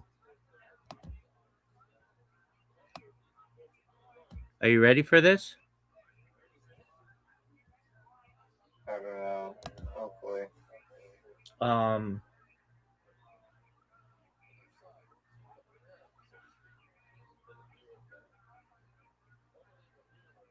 I know this is a big thing.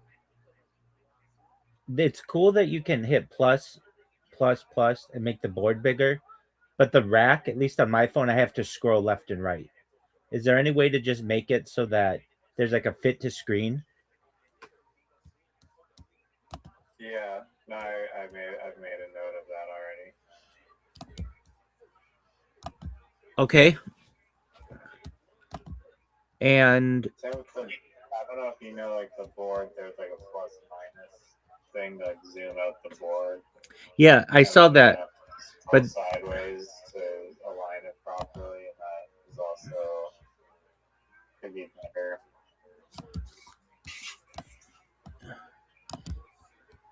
okay, now what about this?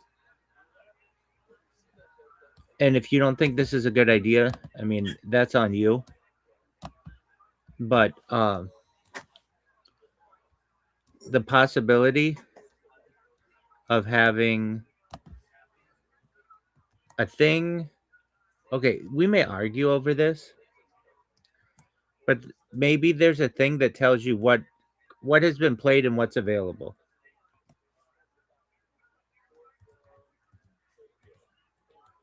Huh? What do you mean? Like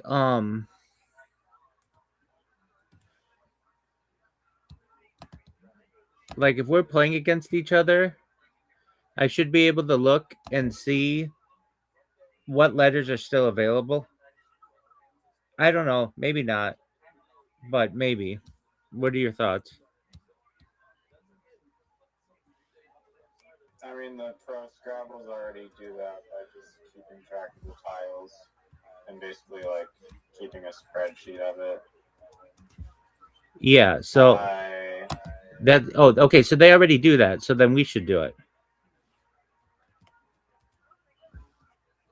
Yeah, no, it's not a bad setting to have. Personally, I don't really care that much. I like the element of surprise a little bit, or whatever. But if you're taking it seriously and you want every edge possible, then yeah.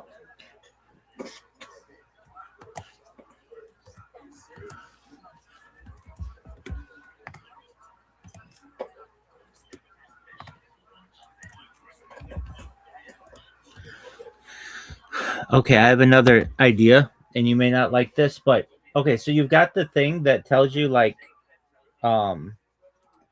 what the thing was. What the it's like the it's like the game what happened. It has like the definition in there and everything. Is there a way to just turn on like you're gonna say that's too complicated, and I get it, but like if I just want to see what words were played, it could give me a list.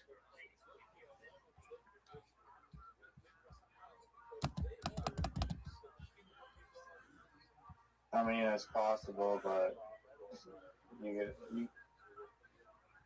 I mean, in literati, like, you know how you can go to like the game history and it's like you just like a list of like whoever played what word for how many points.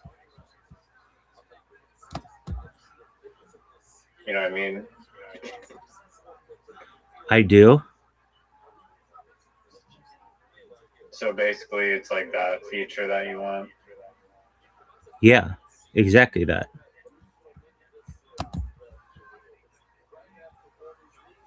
Yeah, I mean, why can you not just scroll through the game log?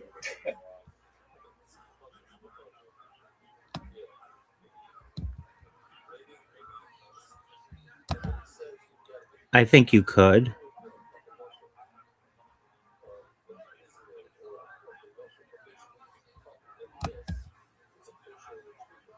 Dude, can I come back when you're more able to like concentrate? I Big- don't want to distract you. Big dog.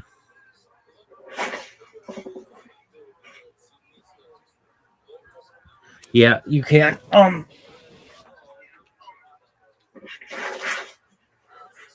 Here's my question for you. This might be one of the best questions ever. Are you awake or are you going back to bed?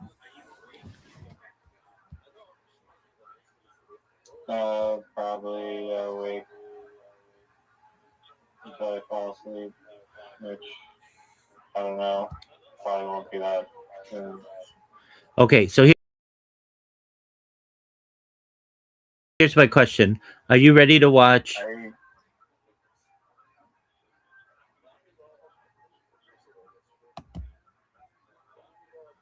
No, I don't have any interest in watching a stand-up comedy, honestly. Why would you say such a thing? He's kind of funny though. I've seen one on YouTube. It's okay, but People are saying that this is the worst stand-up special in the history of the world.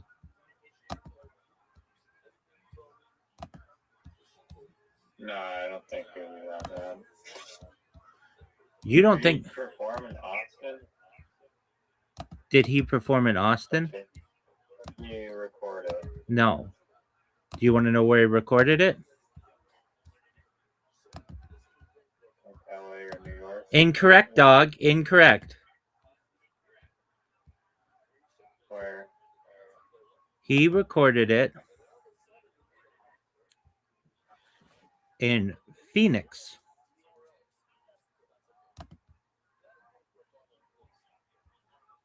Why? You really want to know why? Don't you know why? I think Phoenix is they have a very big I think Phoenix is the largest stand-up comedy room. I think it's called like Stand Up Live or something. It's the largest stand-up comedy room in the United States, but I don't know if he recorded it in a theater, or in a theater or in like an arena. But it's also Phoenix is like a bunch of transplants. Like nobody's really from Phoenix. It's kind of like a city that's newer and like very like everybody moves there to retire and stuff. And it's generally seen, I think, as a pretty easy crowd as opposed to like Atlanta. Atlanta, you're gonna get somebody who's yelling at you. Chicago, you'll probably get somebody yelling at you. New York, you'll definitely get some people yelling at you. Austin is fine to do, but I think he wanted to spread out and be like, I do stuff other than Austin. Miami doesn't really have a room to do anymore. Their comedy clubs like shut down. I think they're building another one though. And all the other rooms are pretty small. Oh, and then there's LA, but LA is very liberal. Oh, that's another thing. His special is very offensive. People are calling it the worst special ever. And Oh, are those people that are like just hurt by offensive comments that are calling it garbage? I think that it's a mixture of people. Some people who say that it's garbage. Other people say it is the opposite. It is brilliant. To me, Tony Hinchcliffe, I think I know his comedy better than anybody on earth at this point. I've watched him at least for the last like 3 months, every waking hour of my day, aside from when I teach a Kabbalah class or I'm on a podcast or talking with you. And You've been watching Kill Tony way longer than 6 months. that's true, but I mean just recently in the last 3 months. But yeah, you're right. I watched like a year ago. I watched all, or like 2 years ago, almost 2 years ago. I watched all of them. Yeah, you're absolutely right. I've watched him. There's an argument to be made. I'm the biggest Kill Tony fan in the world. Although I don't know if that's true because I don't always think it's that funny, but his humor is very weak in terms of a lot of its creativity. His racial jokes are just like easy. They're too easy. And personally, I think that someone who wants to be seen as somebody who is like one of the great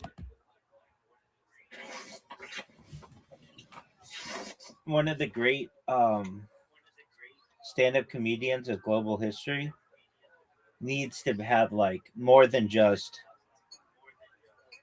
Asian bad driver,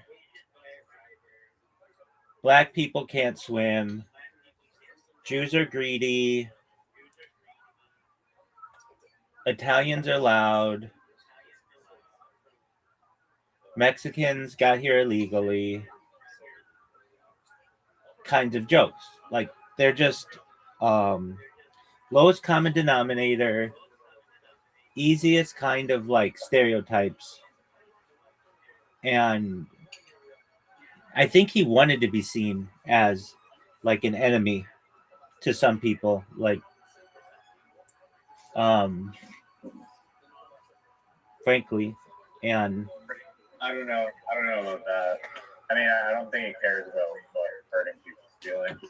I don't know if he deliberately seeks being a enemy, but I do agree with that critique a lot. That he was going for, just like, not super creative jokes at some points for sure. right, and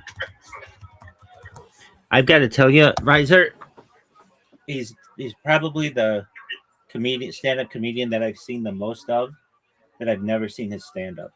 Joe Rogan used to be, but then not too long ago, I watched like all of Joe Rogan's stand-up specials, and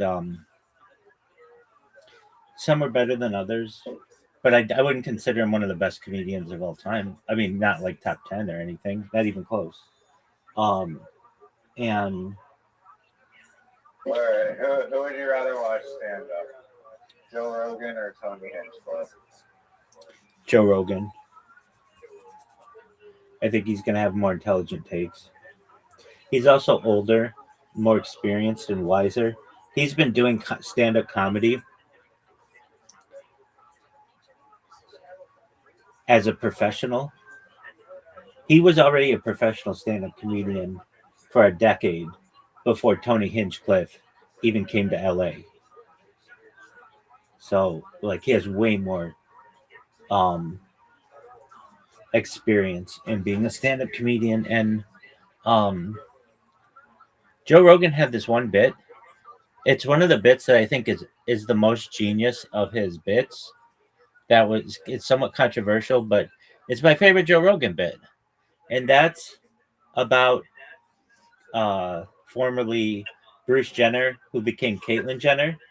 And he's like, can you blame the guy or the person? Can you blame her? Like, if you spend enough time with these crazy bitches, you're going to start to become one.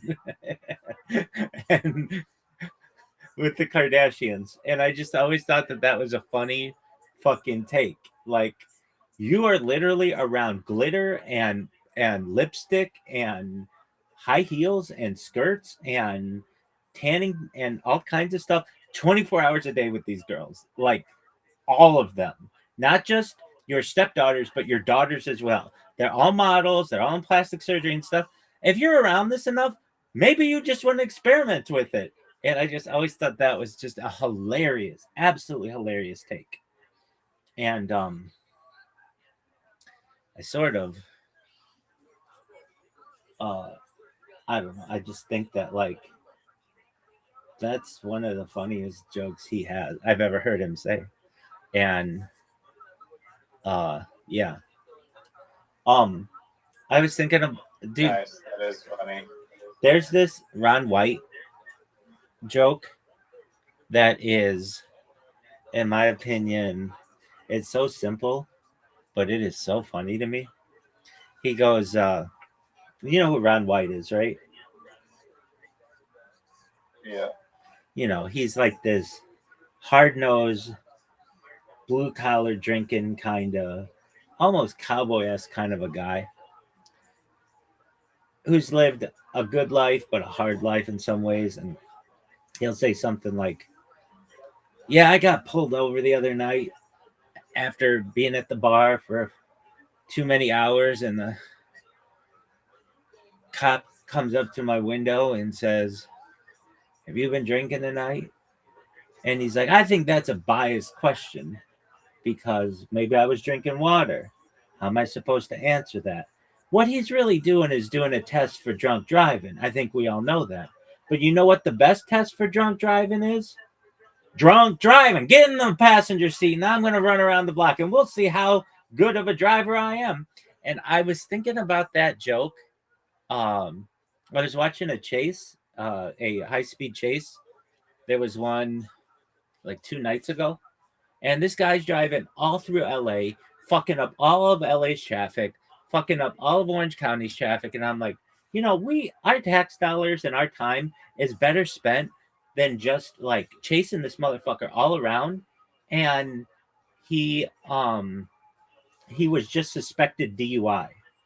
And it's like, dude, I was thinking to myself, this is just like that Ron White joke. Like, if he's a suspected DUI and he's able to drive through all of the freeways of multiple counties and through all this urban congestion, and he doesn't get into any accidents, that should be the test. They should be like, well, I mean, all his lawyers got to do is say, Your Honor, my client is being accused of drunk driving. Do you see how well this person is driving? Nobody got killed. Nobody got hurt.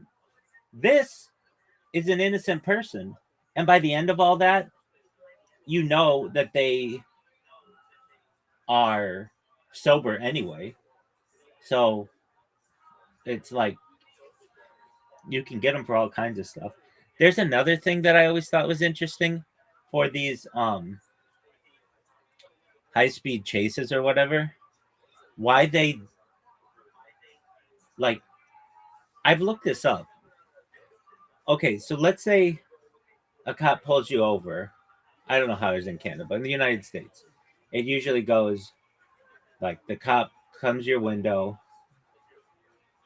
and they're like, license and registration.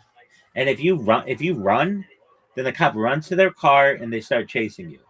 And then if you'll like run through, like, if you're running, you'll run through like 5 lights or 10 lights or 20 lights or 30 lights. But these high-speed chases, they don't charge them for every little thing that they've done wrong. And I've always felt like that's kind of an unfair thing, that like they should get charged for everything. Like the little guy's getting charged for every little thing. If the little guy goes through a red light, he's going to get charged for going through a red light, or they're going to get charged for going through a red light. But if it becomes a high-speed chase, you don't get charged for every red light you go through, and you don't get charged for going over the white line, or even like some of the crimes that you're committing. All driving in practice. Exactly. And I always thought that should be a thing, that like by the end of it, they're like, you ran through 650 red lights and these lights were yellow or whatever, but they don't do that. The prosecutor just says, It should be like speeding like consecutively, so like it should add up on like around like this many miles, because you could drive like 180 or whatever, but you get away with driving 180 for like 300 kilometers, and you get one 180 ticket. But exactly. They could make it like every 5 kilometers. Exactly. Ticket. Exactly. And I always thought that should be like, if it's okay for the little guy to get charged with all that stuff, why isn't it okay to charge like the big one? But I think that's because they can just have an overarching like running from the police charge or whatever. But in addition, their license is so fucked anyway that it doesn't matter. Yeah, but the thing is, if they don't have a license plate, they can get away with it. The guy I was telling you about 2 days ago, he got away. And he did it in a way that is becoming more common. The FAA, the Federal Aviation Agency, has stated that you need to keep more of a perimeter of a no-fly zone around LAX. So all these criminals are doing is just driving near the airport, and then the helicopter can't go there because it's a no-fly zone. And then all they have to do is lose the police on their tail.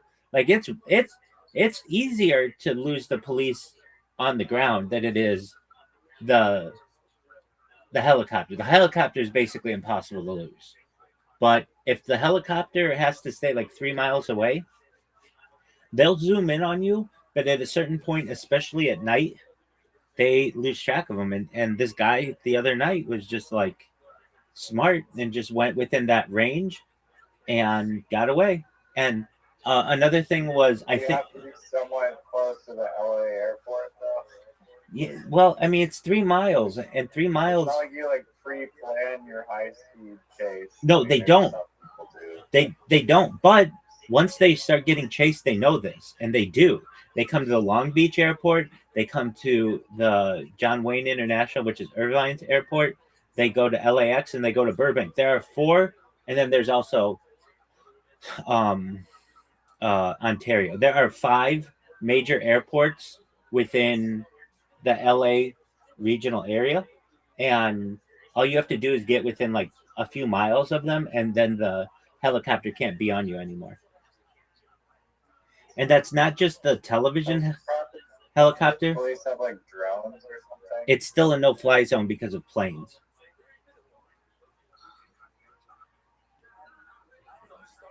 Yeah, true.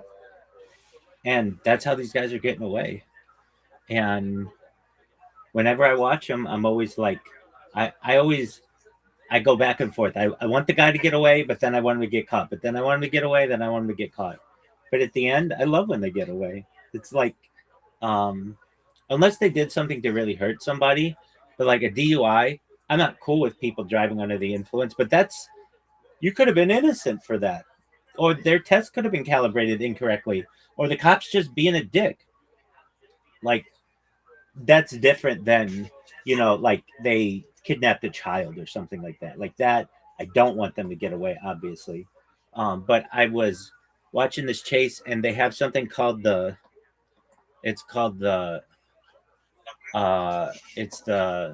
on-duty captain or something like that. On-duty commander or something like that. And they're the ones who make the decision. This is too much time, too many resources. Let this guy go. And then they just let him go. And you can tell that the cops are like with their tail between their legs. Like they want to get him, but it's like, no, you're not allowed to anymore. It's too much. It's taking too many people's lives at risk and everything. And if you ever watch these on television, the television is always out to make the police look really, really good. And so when the person gets away, they're like, all right, well, in sports, it's the World Cup. Like they just cut away and they don't talk about it. They're not like, oh, what are you guys doing? You're just going to let them get away. They never comment on it because they don't want the police to look bad. And they also don't want to give people the idea, that that you can escape.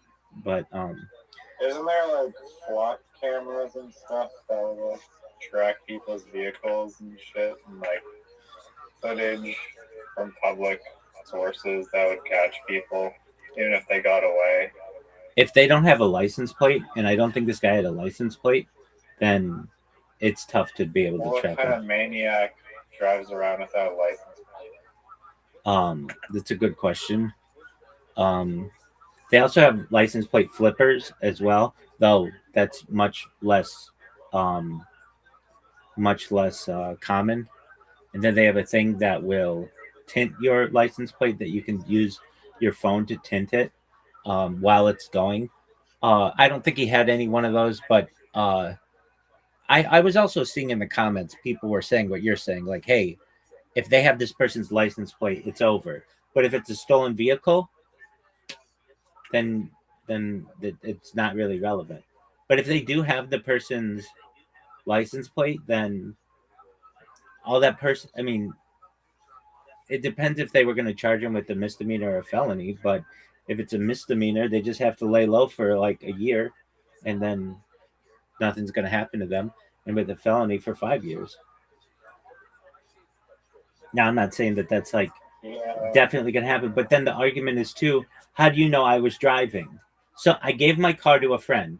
How are you going to disprove that? Oh, wait, no. And let's say that this happened in like Shenzhen, China, or whatever, where there's like all these cameras. They photograph you in your car at every single light. Absolutely. So I get it's that. not like they don't know you're behind the wheel. I get that. I know what you're saying. And the police do have access to that, but they don't always want to show their hand that they do that. So many times they'll just use it for an investigation, but they won't use those pictures in court because they don't want the general public to know that they're basically profiling all these people. But yeah, with the flock cameras and everything, it's pretty easy to say, hey, this person was driving. But then again, you could pretty easily say it was my brother and he looks just like I do. And usually the pictures, Are you guys identical twins? usually the pictures are not, they're okay clear, but like not always the best, and you don't have to be identical to it. You could just say, I let my friend drive the car. What, and they're gonna say, okay, who's your friend? And you're gonna say, it was if they had a clear picture of you at a red light. okay, and you could say, Do you think there's a lot of high-speed chases in China? no, that's an American. Have this security system in place. That's an We'll just have a brain and be like, no, we're gonna get caught. Let's not do that. It's an American. It's an American. I mean, that's kind of like sad to think about in a way that like police chases in the future just won't happen because security will just get so good that it's like you're getting caught 100% of the time. They'll just be able to shut your car off. Or that, yeah, that too. I mean, they could. Do you think police? I mean, yeah, no, that's a terrible idea. I mean, they can use spike strips to make your car stop and run full pit maneuver in certain circumstances. Yeah, those are dangerous, though.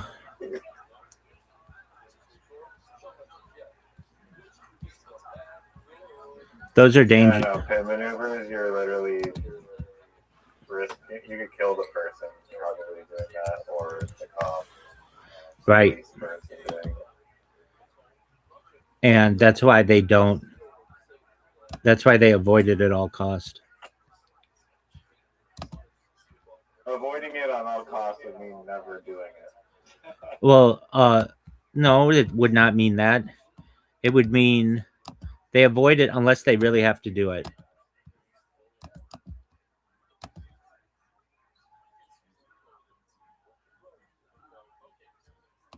Yeah, but there you have the option to not do a pit maneuver. That's true.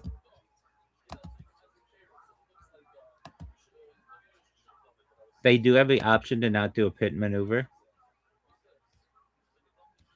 But they want to avoid it at all cost. So let's say someone was escaping, like it depends on the crime. So at all costs, like if they think that somebody could get hurt doing it, they're going to avoid it. But if they don't have any other choice, they're going to use it. Yeah, it's like the most wanted criminal or something. Right. I mean, that's what that means. Do you have high-speed chases in Canada?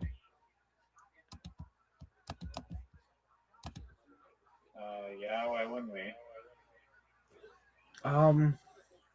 People are just like kinder there, and I've been in one chase before in my life, honestly. how were you in a high-speed chase? I was the person running. What happened? And I was lucky. So I was driving down Lakeshore in Toronto, and like this road is like the speed limit should not be 60 in my opinion. Every car literally drives like 80, and then I was like at the front of like the group or whatever, like red light, and then there's like literally just the road. So I just drive my car. I don't even feel like I'm going that fast. I was probably going like 80, like slightly above 80, like maybe like 85 or something. And I'm just driving, coasting, everything's good. And then this guy in a like yellow, like reflective jacket, literally like with not a whole lot of time, like jumps. I was in like the far right lane, and so some guy in the like fluorescent yellow jacket like basically steps out in front of my car and is like, hey, pull over or whatever. But he stepped out in front of my car where I had like 2 seconds to react, and I couldn't really process what he was saying. I mean, I did see that he was probably a cop, but to me it was just like such an insane way of pulling someone over, like stepping in front of their vehicle that like with like less than like 2 seconds to spare before being run over, that I was like, well, that's just insane. So I just like swerved around him and just kept driving, and I drove for a bit, and then I see this guy like clearly like start sprinting to like his motorcycle to come get me, and I was like, oh fuck. And I should have taken that left-hand turn. I so wish I could have taken that left-hand turn. And I was debating it, and there was a left-hand turn, and for whatever reason, I guess I was like, I missed my like one little chance to like escape, and then the guy caught up to me, and this cop was like pissed. He was like, "What the fuck do you think of? Like, what the fuck? Why did you pull over, you fucking idiot? Like, what the fuck?" Clearly, cop. I was like, "Dude, I just thought you were like some maniac, like suicidal person that was jumped in front of my car.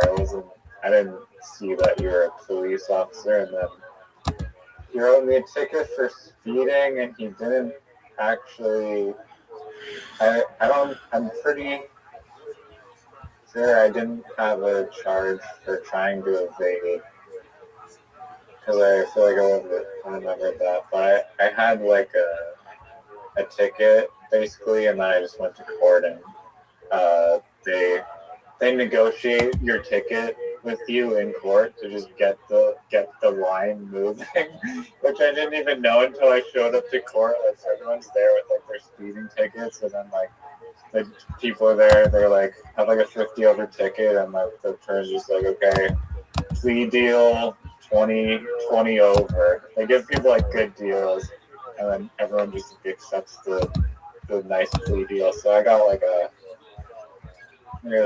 negligible ticket, and he did, and then that was done.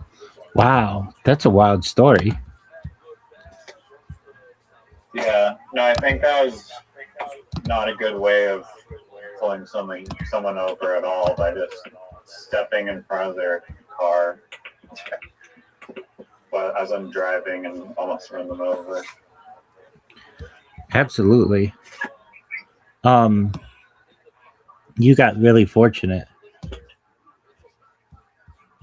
Yeah, the cop was pissed, but I don't know, I guess my story did make sense, because he literally just hopped in front of my car, and I was caught off guard. I'm like, what the fuck is this? I mean, I did suspect that he was a cop, but I couldn't say for certain that he wasn't a SUI maniac. So. Yeah, that's freaky. Well, that's good that you got it. It wasn't a big deal. Because yeah, it could have been a very big deal. Yeah, I am actually pretty lucky for that. I'm glad I didn't have to hire a lawyer or anything. But I did get super lucky, and the police didn't even show up in court or anything. So. No way.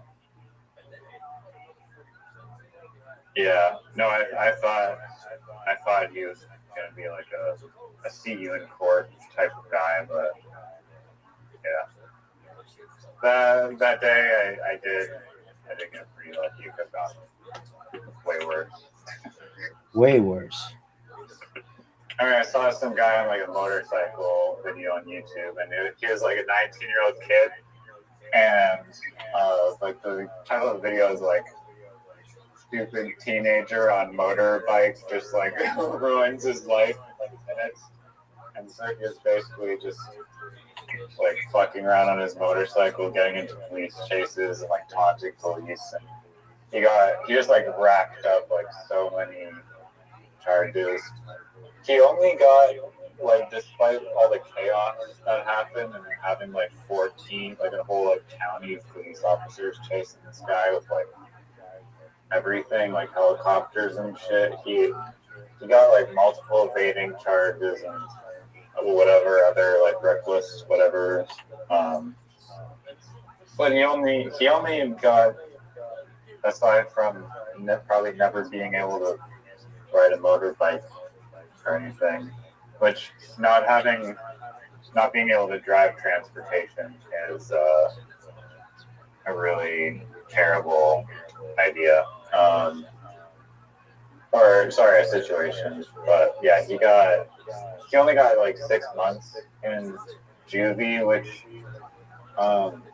considering like what he did, I thought he was gonna be like, if you were like evading police and had like multiple charges like that you'd be like in jail for like multiple years. But I was like, damn, half a year? That's half a year in some community service and like probably some fines. It was his first offense, so he probably got off light or something. Are you ready? Are you ready? My cousin, when he was in high school, they were doing like a prank at his school, and so his buddies, I guess, convinced him to steal his mom's car at night and then take them to the high school so that they could do the prank.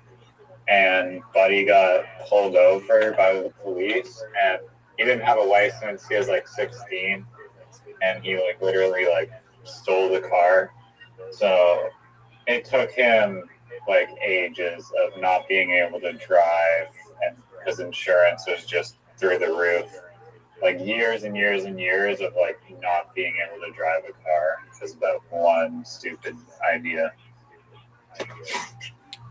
Are you ready to lose at mini golf? We have 17 by 17 Scrabble, and you want to play mini golf? Well, we've played mini golf. We've played Scrabble like the last like 15 times we've played. Not that many, but the last like 6 times we've played. No, we've never played a 17 by 17 or 19. Calm down on that. We will play. I want the fixes that I've requested, if possible, to be put in there. And then once it's good and you need a tester, you've done a little testing and you think it's good, then by all means I'll play that.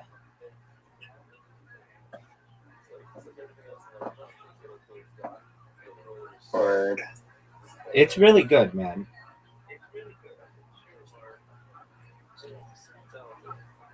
Oh, stop. Appreciate you. Appreciate it. Oh, yeah, it's really good. Appreciate your appreciation. Especially because it's so good, I think it could be sold.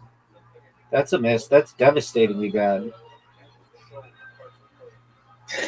Big dog, your 8 straight bullshit fake-ass wins are over. I wouldn't even consider those wins. It's over for you, son. It's over for you. This motherfucker's on the ropes already, people. Sleep deprived, fatigued, Dog. distracted by you're distracting me. How am I distracting you? Literally during my like the whole thing, you're like creating this MK Ultra program of distraction to it was almost over for me. Asking me about all this literati development crap. Okay, no one knows what you're talking about. Devastating. Oh, make it. You deserve to make that. This should be the greatest shot in the history of the game. He aims left. Yeah. Just make it. All right, cool, dog. Now it's even. Now it's a best of 3.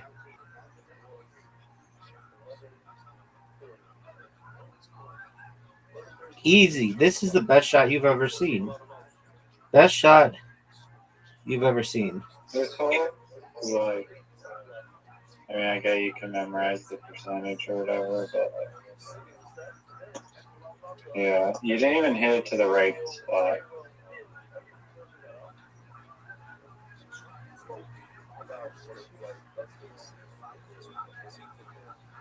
Go, baby. Go, baby. Go. Oh, boy, you rode the rails there.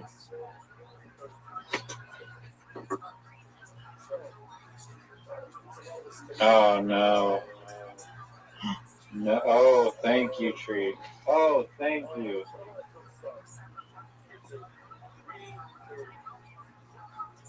I need to go ahead.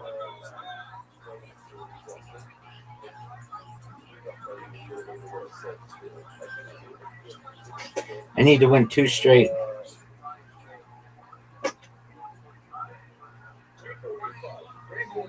What are you going to do?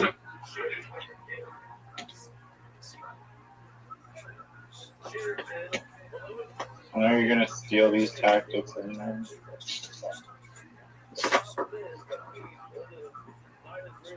Wrong. Nope, that's wrong. That's wrong. Wrong.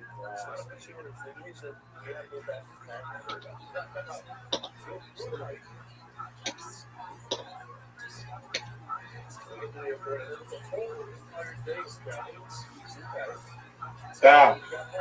Oh, fuck. It all comes down to this, folks. Ice. Oh, I'm fucked. This will be 9 in a row.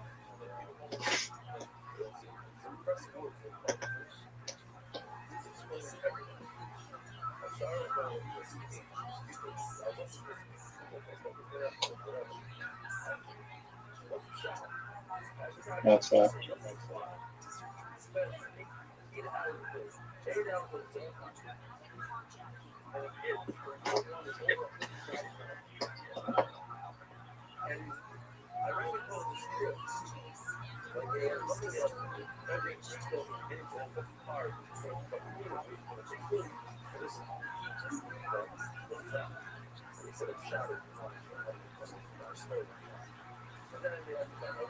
Devastating.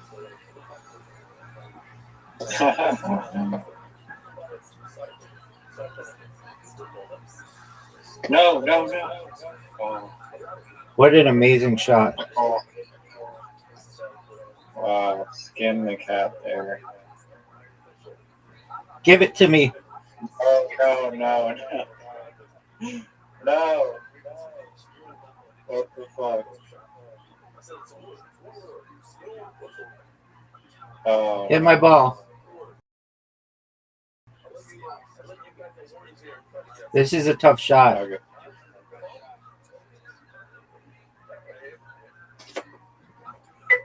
Yeah. Garbage. 9 in a row. Dog, garbage. 9 in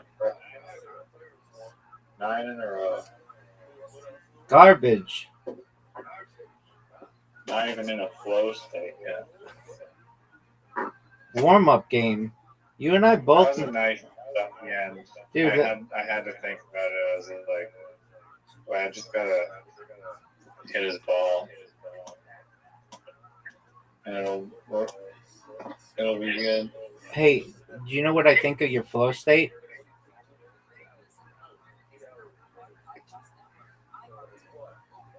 Yeah, you copied my word. Dog. Oh, it's over for you. It's over for you. Just hit the resign button. It's over for you. You fucked up. That's fun. That's straight in the hole. Nope. Are you fucking over. serious? 10 in a row. 10 in a row. This is garbage. No. Devastatingly bad. Devastatingly bad. That was terrible.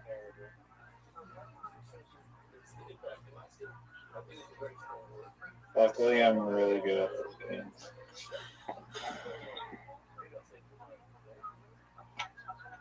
Devastatingly bad. Horrible.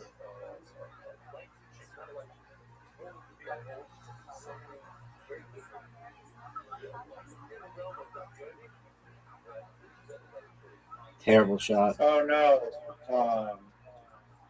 Okay, I lose. That was terrible. That was even worse.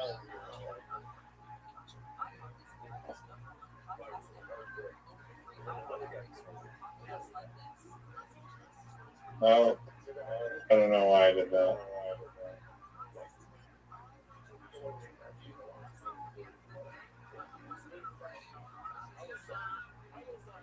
You need the best shot in the history of the game right here.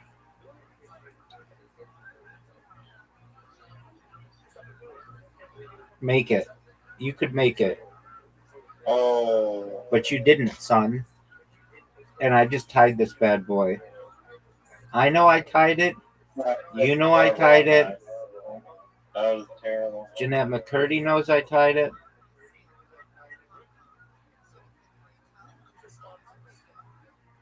Right, that's not it. That's not the shot.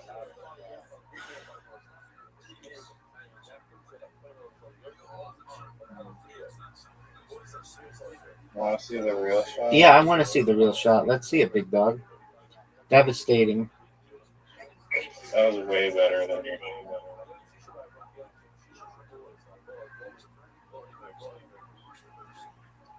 shot. What are you doing? Hit my ball. Stop. Stop. That was such a low IQ shot. No, I don't want to hear your opinion on things.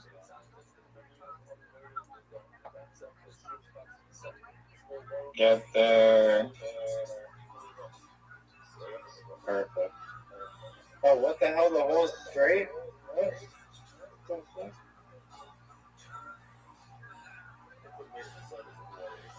Why is the hole straight up? That's a devastating miss. Devastating miss. That was traveling way too fast. Wow, you got lucky.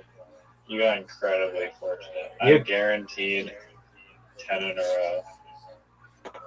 Yeah, because your ball was going 1,000 miles an hour. Oh, fuck. Alright, I fucked up. It doesn't really matter, but...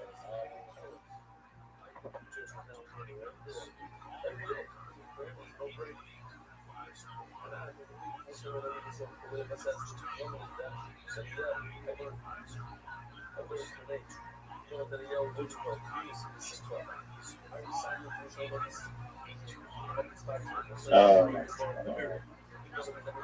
10 in a row. I mean, you can consider that what you want. It's just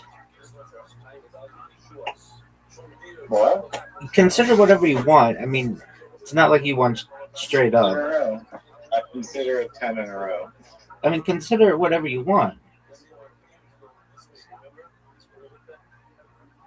I would consider it 10 in a row. That was a terrible shot.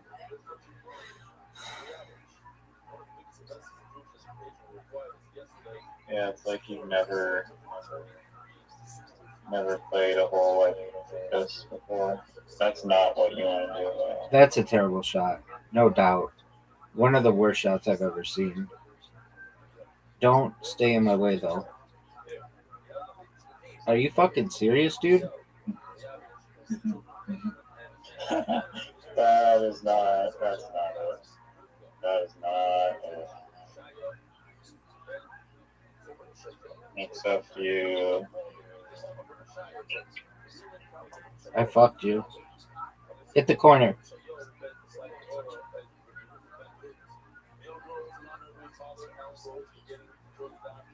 Get there. I think this is the hole with like the black tar closest to the.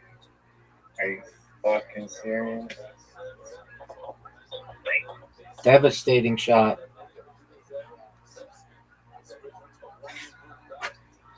Closest to the thing? Probably. Yeah.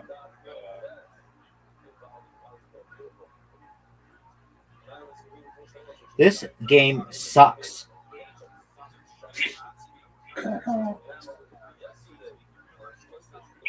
Short. He left it short. Ooh.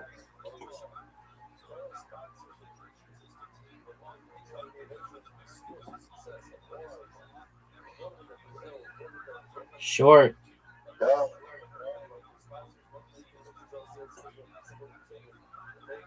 One of the best shots. Oh, no, no, no. You're in trouble. I don't think so. Hit the corner. Oh no. Now I definitely am.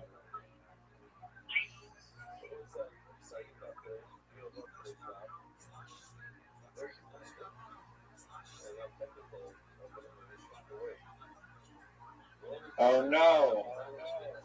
No. Gosh.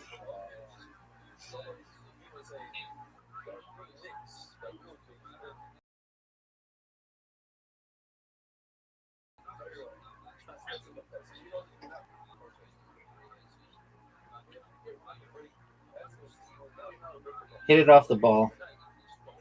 Corner. Get in. Get in. That was beautiful. Oh, damn. That was absolutely beautiful.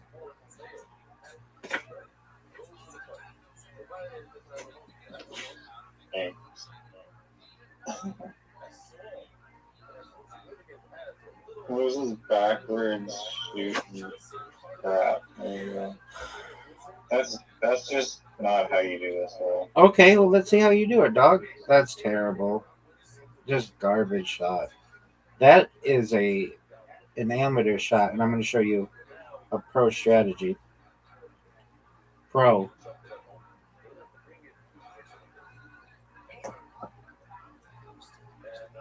Amateur. Amateur. Amateur. Oh, wow. Devastating. Are you serious?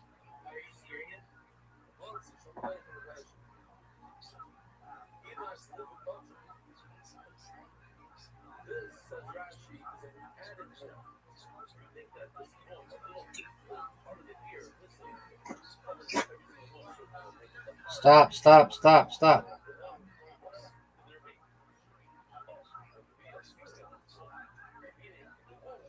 That was a good block of what's on this. Oh.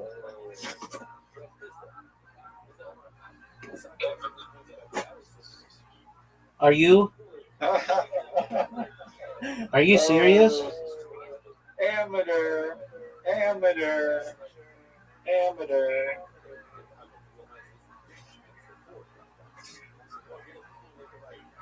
Should I go right or left? Dude, whatever you want to do, dog. Okay, I'll go left.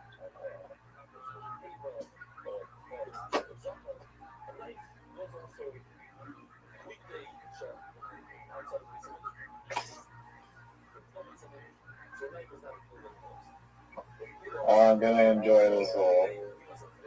I'm going to enjoy this one. No, go further.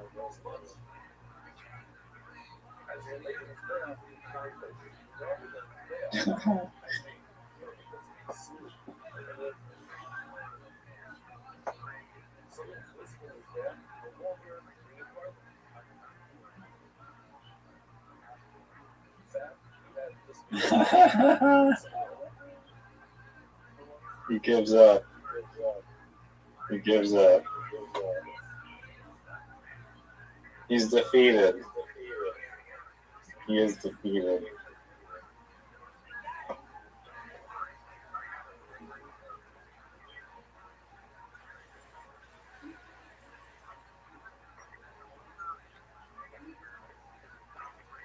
No, no, no, no, no. No. No, no, no.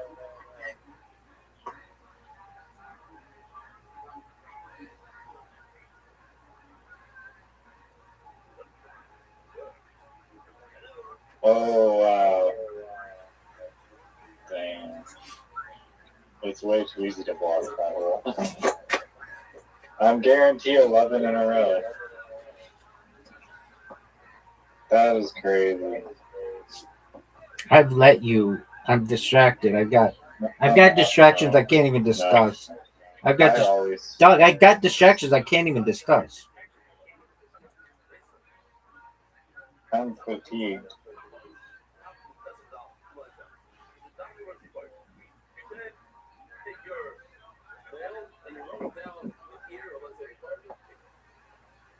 What the fuck? That should not have bounced that.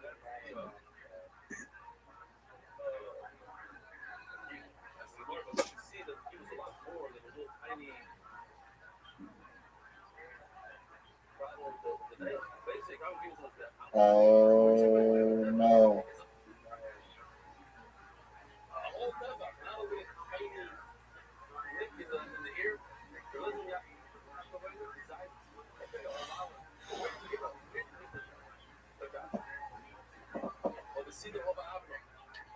That's a miss. Oh, that was a good shot. I'll show you a good shot.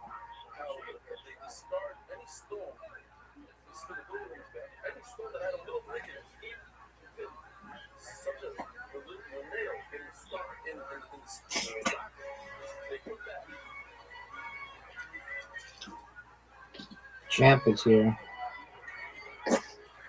Yeah.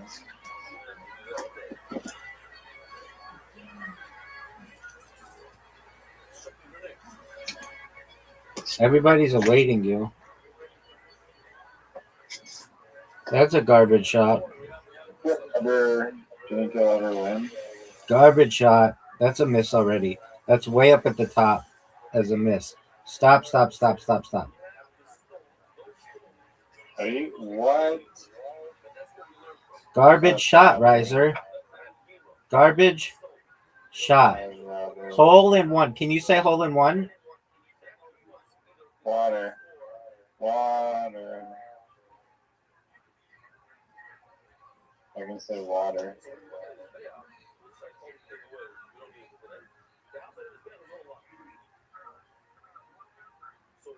Bounce.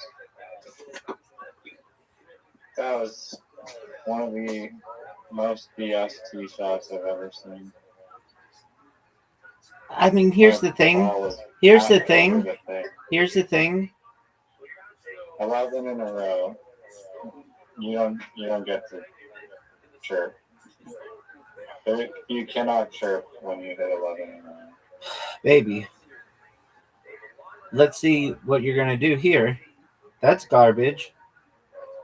Terrible shot. One of the worst shots I've ever seen. Stop.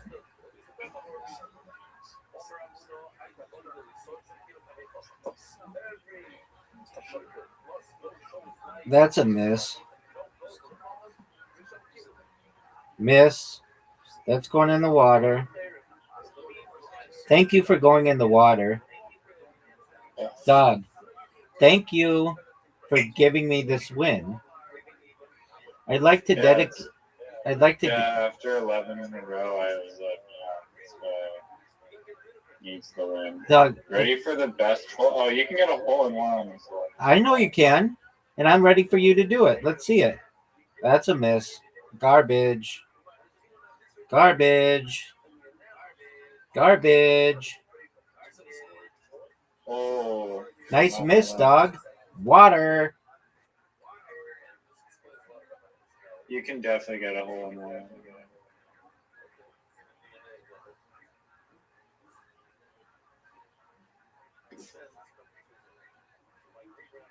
I taught you that shot.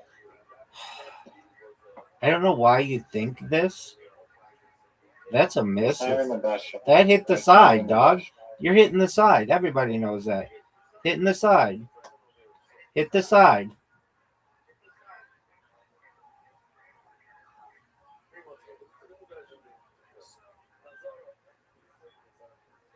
Obvious miss. It's an obvious miss.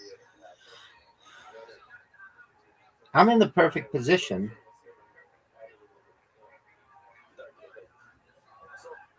Garbage.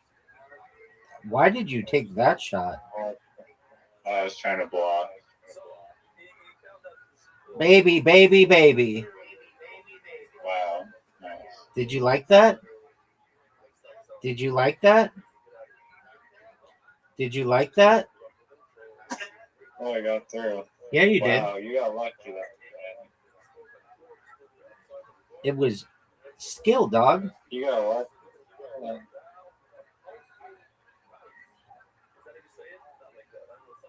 Oh, what was the second hole we played on this one?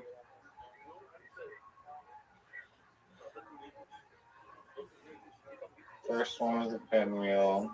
Last one got. What was the one before the last one we just played? Isn't it amazing how short our memories are for this? You can't remember either? No. You don't remember? No, I don't. Oh, man. It's amazing. I'm trying to cycle.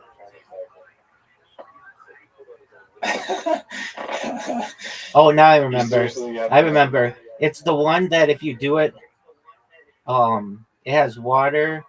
Like you could do it. It's really easy to water bump. Oh, right. Well, like there's one pink thing and then the other one's like that t-shirt. Yeah. Yeah.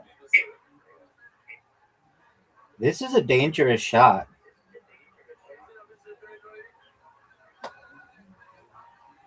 What?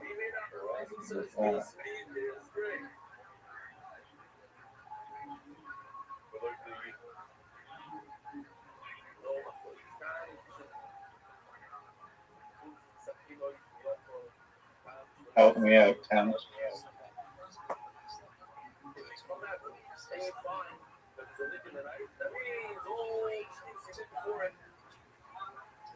Chicken.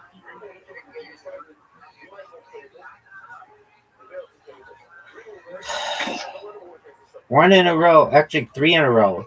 I'm at 3 in a row. No, that's not how it works. Yeah, it is. Because we've tied the last 2, and I'm going to win here. So that's 3 in a row. How is that not how it works? That's just not how it works. That's exactly how it works, dog. No, not at all.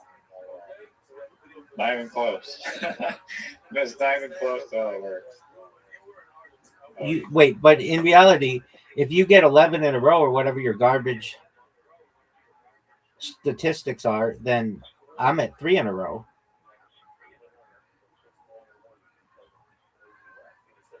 Riser, did you know I'm at 3 in a row? That's what you think? No, you're at 1. You're at 1. It only starts on your rally. That's untrue. Now that is untrue. Because we don't even know if we. I didn't start. No, I didn't start by piggybacking with a bonus too. What are you kidding? No, I started from 0, just like you're about to. No, 3 in a row. That's not how it works. It's exactly how it works. That's not how it works. No, you don't get to steal my 3 accomplishments or my 2 accomplishments and piggyback off of my. No. 3 in a row. You have to start from 0. That's not. No, you that's. haven't. Wait. Okay. Then we have to agree. Then you have to have your 2 at the end removed. Why do you get to count them, but I don't? Because I was on a streak. Like That doesn't matter, dog. I'm on a streak now. Okay, it goes like this. Okay, I believe I won like 1 in like the beginning. Dude. I don't want to hear. I don't want to hear this. I don't want to hear this. I'm at 3 in a row. Accept the invite and try to stop me. No. Okay, hear me out. No, I refuse. I'm at 3 in a row. Shut up. I'm at 3 in a row. You will never in a million years convince me of your iCarly logic. Joey Diaz knows I'm at 3 in a row. Jeanette McCurdy knows I'm at 3 in a row. Kevin Jonas knows I'm at 3 in a row. Everyone knows I'm at 3 in a row. Now accept the invitation. accept the invitation. Let me just explain it, and maybe I'll accept if you actually listen to what I'm saying.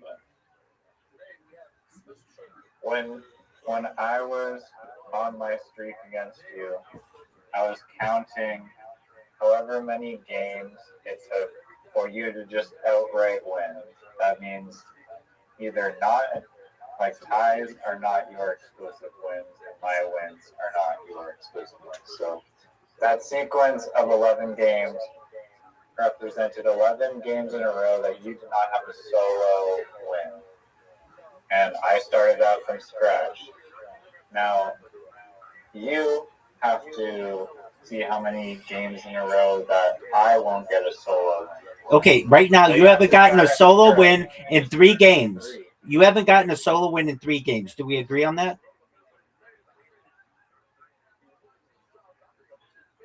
Yeah, but that was okay. There you go. Then you answered the question. I'm at 3 in a row. Solo. You only won a solo game to break my rally this game, which means that your streak is at 1. That's how it goes. Accept the invitation. Those ties were my streak still. That's unfair. That's unfair. That's unfair. No, it's completely fair. They're my wins too. No, it wasn't your streak. It was my streak of how many I can keep without you getting a solo win. And exactly right. Exactly. You can get without me getting a solo. And you haven't gotten a solo win in self-admittedly 3 games. Riser, just accept the invitation. We can fight about this in the game. No, I'm not joining until you admit this is a 1 streak. I will never play Scrabble with you or mini golf or any other game if you don't consider I'm up. You have not won in 3 games. That's how it is, dog. No, you didn't hear what I said. I heard exactly what you said. It's iCarly logic. Ties were part of my streak of shutting you out. Listen. You just Listen. I don't know why that's so hard to comprehend. That's iCarly logic. You're saying that my ties count for your wins, but they don't count for my wins. And that's iCarly logic. My streak, because the competition is how long I could keep you from getting a solo win. Exactly. That's the competition. That's the competition right there. And I right now have prevented you from getting a solo win for 3 games. I understand that you could look at it like that, but that's the only way to look at it. That's the only way to look at it. Accept the invitation, dog. Everybody's waiting on you. Man, that artificially inflates your streak. But because now what could happen is, say you get 7 ties in a row, or we have 7 ties in a row at the end of your streak, and then I win. That means that my streak is now what, 8? That's correct. Wait. That's correct. That's correct. That's correct. That's absolutely that Riser. That's absolutely correct.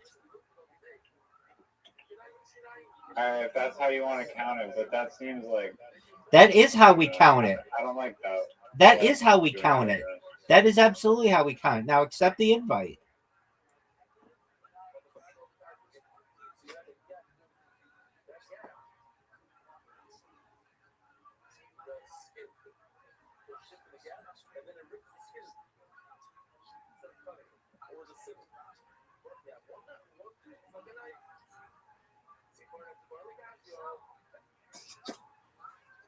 Oh, I figured it out. Figured it out. Nope. Water. Water. It's over. It's over. The streak was clearly that is karma, indicating that the streak was clearly 1 and not 3, and that scoring makes no sense at all. Wow, this is going to be a short streak. Oh, this is going to be a short streak now. Oh, buddy. This is going to be one of the shortest 3 streaks we've ever seen. Too far to the left.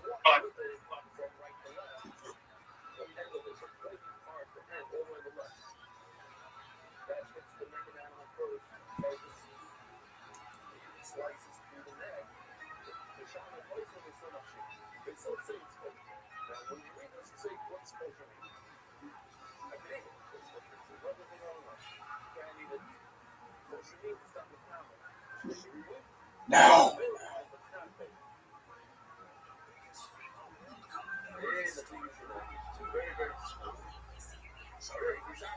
That's not good.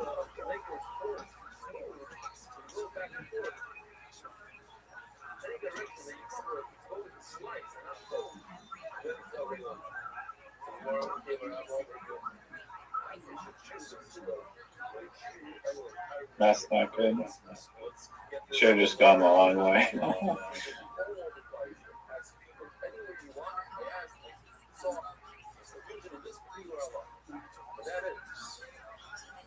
The perfect shot.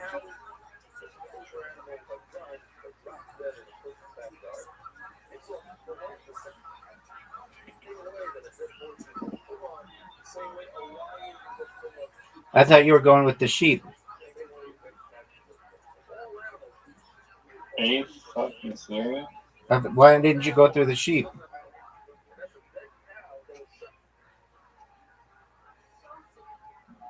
I don't know.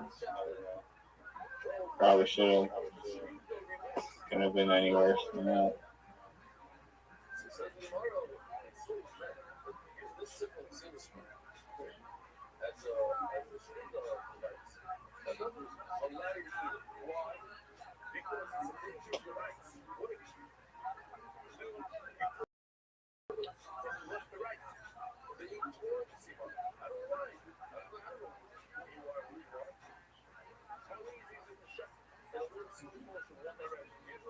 That does nothing.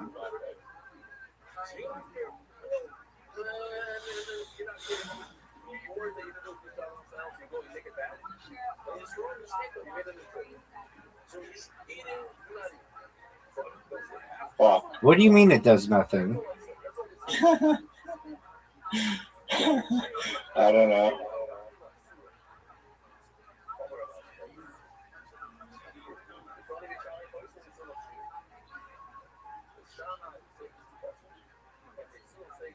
Are you? What the fuck? Big dog. Big dog. Guaranteed 4. Guaranteed 4. Guaranteed up 4. 4 in a row. I don't even need to play this last hole. Guaranteed.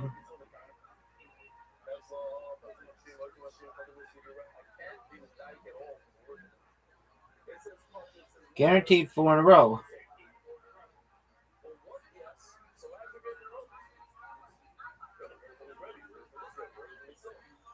Rage quit. No, just no point in playing, wasting time. 4 in a row. That would be 2, but who's counting? It's not 2. It's 4.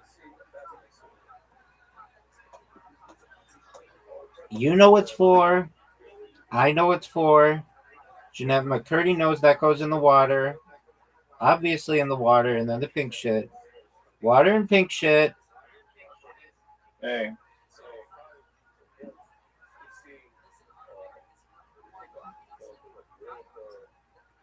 Perfect shot. Stop, stop, stop. Stop.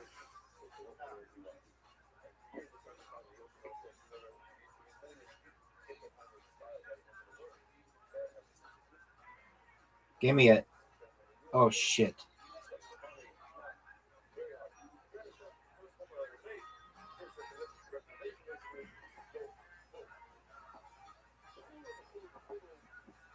That's a straight up miss. Oh no. Oh no. A devastating shot. Folks. Oh, it's a new game on.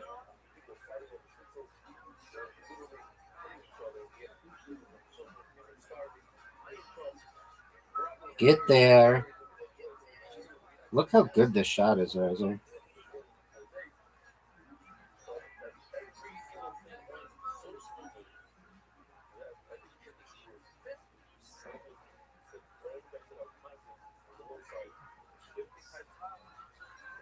He left it short, folks. One of the worst shots we've ever seen.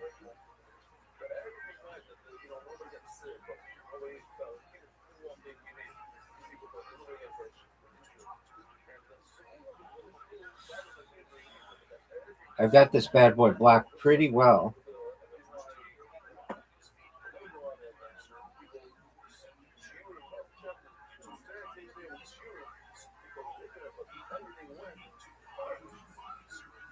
Oh, you fucked me. Stop. Horrible. Hit the tree. Hit the tree. Fuck. Fuck.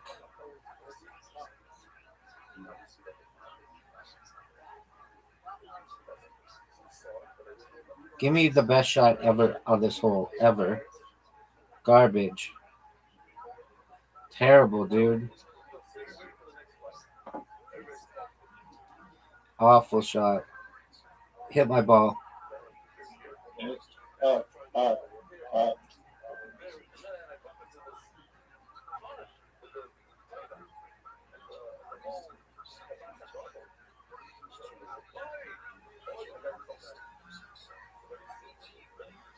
Garbage shot. In. Yes. Oh, that was phenomenal. That was Newfie. Beautiful shot, Riser. The angles.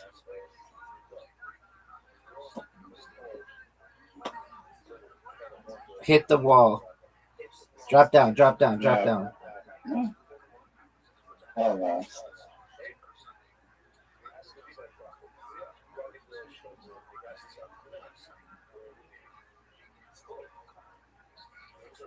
Give me this.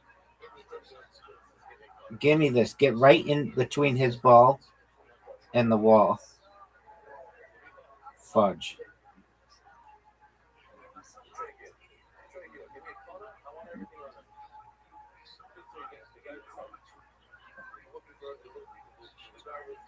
Devastatingly bad strategy. Devastatingly bad strategy. Yeah. Oh no. Oh. That was terrible.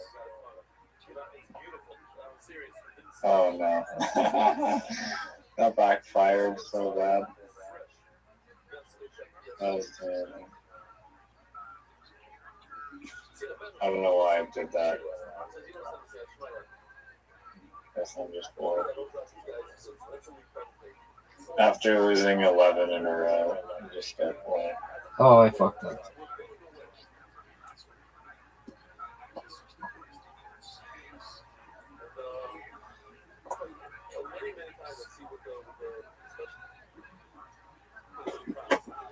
I need one of the best shots of the entire game.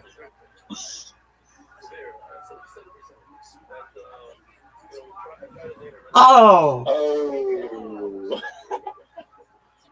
He leaves it short. Oh.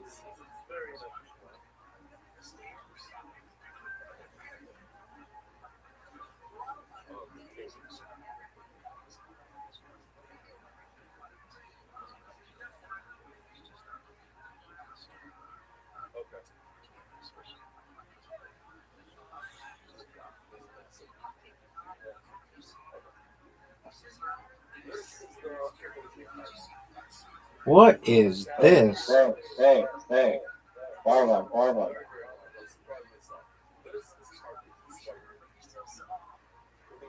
5 in a row, folks. I gave you that one. I mean, I gave you 11 in a row. I gave you 11 in a row. No, I literally gave you that. I literally gave you 11 in a row. No. You were actually trying. I was not trying. I was not trying. No, I literally was not trying. You know I could have gone at the end.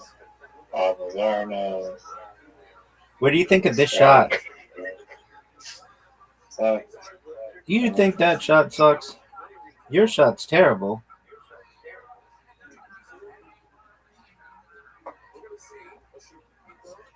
backboard it.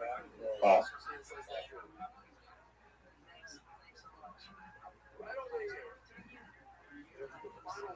Get there. That's Now, not in. how about you blast my ball?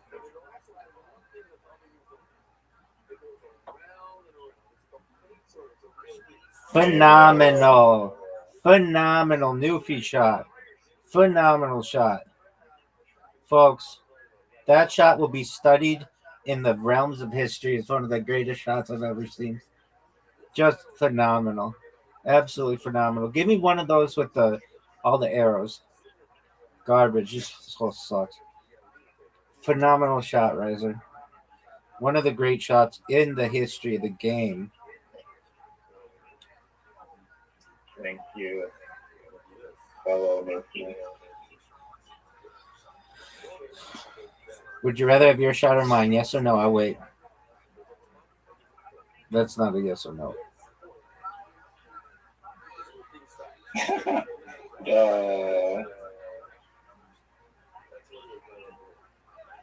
Garbage. Yeah, your shot.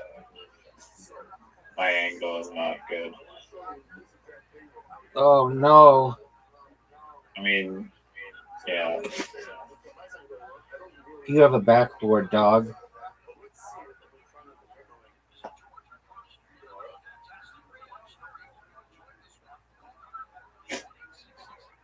This hole is like a toilet bowl size. I feel like.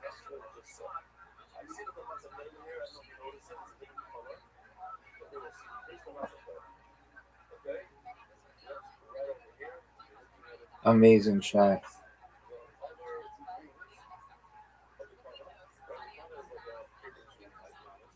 Let's see it.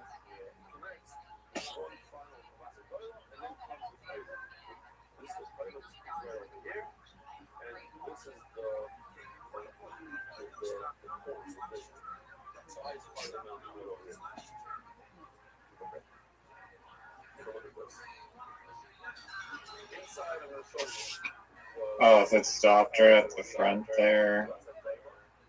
Yeah, I think it would have been a cross country. Oh no, I like this one.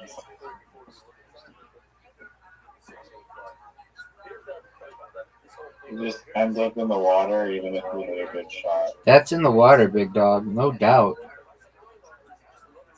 Yeah, I don't think they really. Maybe you could have a good shot like I had. Look how good this shot is. Dog, look how good this shot is. Water. Welcome to the water. Short, short, short. I left it short. Short. That's what you want to do. Riser, that's what you want to do. Did you see where my ball is? Do you see where my ball is? Do you see where my ball is? Riser, do you see where my ball is? Riser. Yours is going to go in the water now. Block. Nah, it doesn't even matter.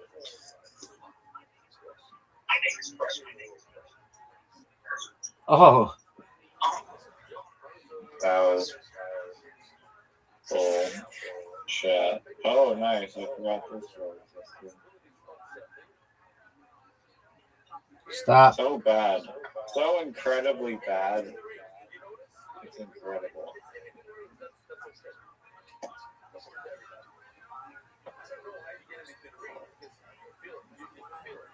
Oh, are you serious?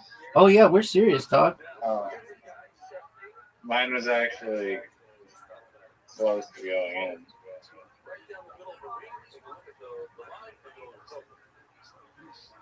You need one of the best shots in the history of the game. That's not it. Look at this angle, folks. Look at this dog shit angle. Not even getting it up the little... No, you're done.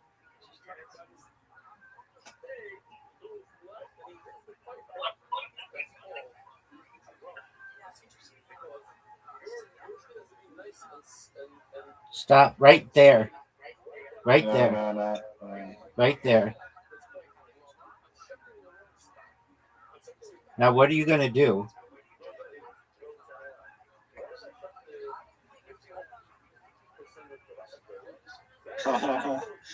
Newfie.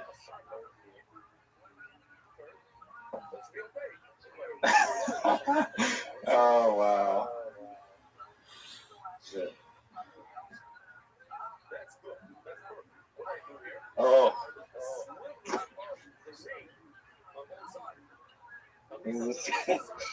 Stop. The crazy last one. Oh, you're done. Done. Done. It's over. All right. Can you get to 3? That's all. No, dude, I got 5. Okay, well, you can not get to 3 actual. Baby, I'm the winner. I'm the champ. I've won more games tonight than you have.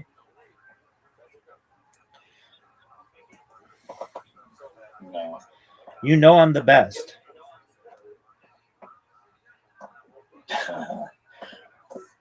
I mean, you haven't played me in Diagonal Scrabble. And that's not going to happen until all, that's not going to happen. That's not going to happen until all the kinks are worked out. The kinks are worked out. You didn't fix it yet.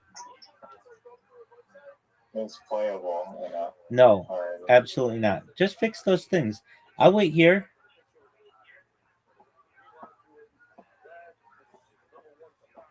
All right.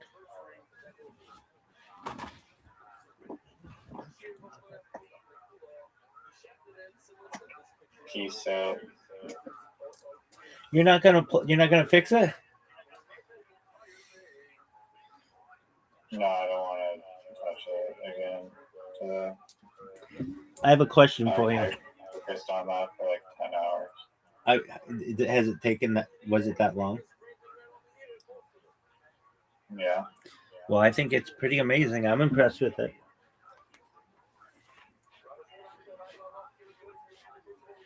What if you It's not good enough for you to play. Wait. What if you created your own app? I'm just saying this. Like, you did one game in like 24 hours. If you did a Play-Doh with like a generic version of all the major games like Scrabble and Dominoes and Connect 4 and all that, just like Play-Doh, except enhanced versions of it, like a Match Monsters where people could like buy stuff. Do you think you could make money doing that? Yes or no? I'll wait.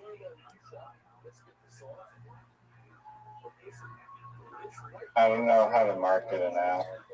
Dude, very easily. You go on Kick and you spam everybody. Next question.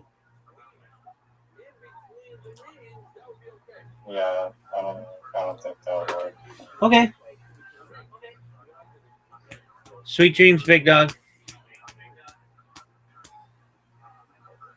Peace. You want to play a 1-17 by 17? No. I want to go to the bathroom. What? No, I want to go to. Fix it. If you add those things to it, then I'll play. Okay. Peace.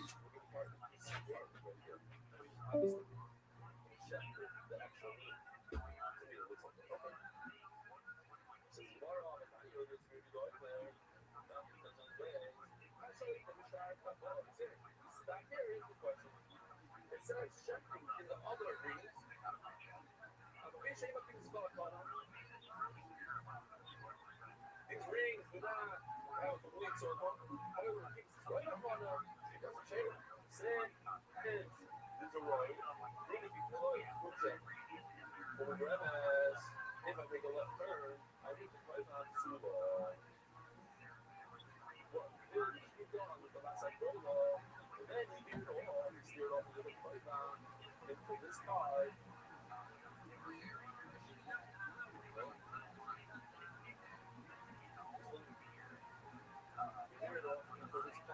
here.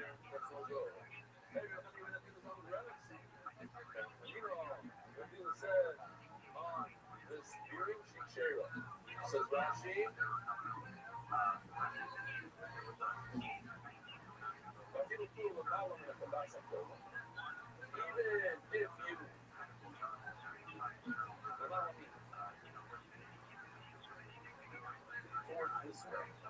So even if you are completely past the Tabasa Torah, provided that you're not at this point, you're not by the Adam's apple on. If you get it, you play them. The Adam's apple to the left, towards then you're okay. Even if you pass the Tabasa Torah, the Tabasa Torah is here, you shift it over here. You're okay. Oh, yeah. Yeah, from the Adam's apple on the cover, so from the Adam's apple to here, from the Adam's apple on the cover, that's where it is. Even though you didn't touch any of the Tabasa.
Oh, you know what?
The champ is here! The champ is here! The champ!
Hey,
this is Redman coming live from the world famous Comedy Store main room for a brand new episode of Kill Tony. Get up and Tony action! Fuck yeah! Here we are, everybody. Nobody has more fun than us on a Monday. Red Band's here. Hi. Ryan J. Ebelt is here. He's drawing tonight's episode, the brand new Kill Tony the Book, featuring every drawing he's ever done, including all the tour posters, just went on sale this week at RyanJEbelt.com.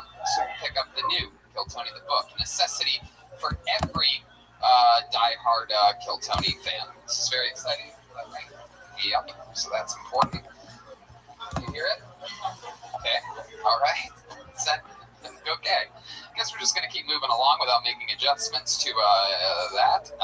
So I'm excited to be here. Life is good. We're going on the road again really soon. We're going to La Jolla.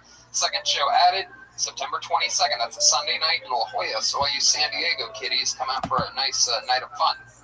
And then we go to Dallas, October 3rd. There's a Kill Tony, an entire weekend of stand-up comedy. There are 4 shows in which I'm headlining, and some of your favorite Kill Tony cast members doing spots as well. And then Kill Tony, Sacramento, California, 2 shows, October 16th and 17th. That's the road to Kill Tony Mania, because after that, it's Kill Tony Mania in San Francisco, October 18th and 19th. Live from Cobb's. That's our biggest annual event, basically a huge celebration. I know for a fact there's a couple of very special guests that are going to be flying in for that show. A lot of fun stuff happening there. And then we don't take a break at all. 6 days later, we fly to Brisbane, Australia for our first ever Australian stretch of a Kill Tony tour. The next night, Melbourne. The next night, Sydney. And then a week later, we're in Washington, D.C. doing our first ever Kill Tony in the capital of the United States of America, followed by an entire weekend of stand-up comedy again. And then, big announcement coming, I believe, next week for New York and Ohio. Exciting stuff. The fun never ends, as we're putting a big ribbon on our biggest travel year by far ever. We've been basically everywhere in the world, gaining a lot of wisdom. And with age comes wisdom. But getting older can also be a downer in one area specifically.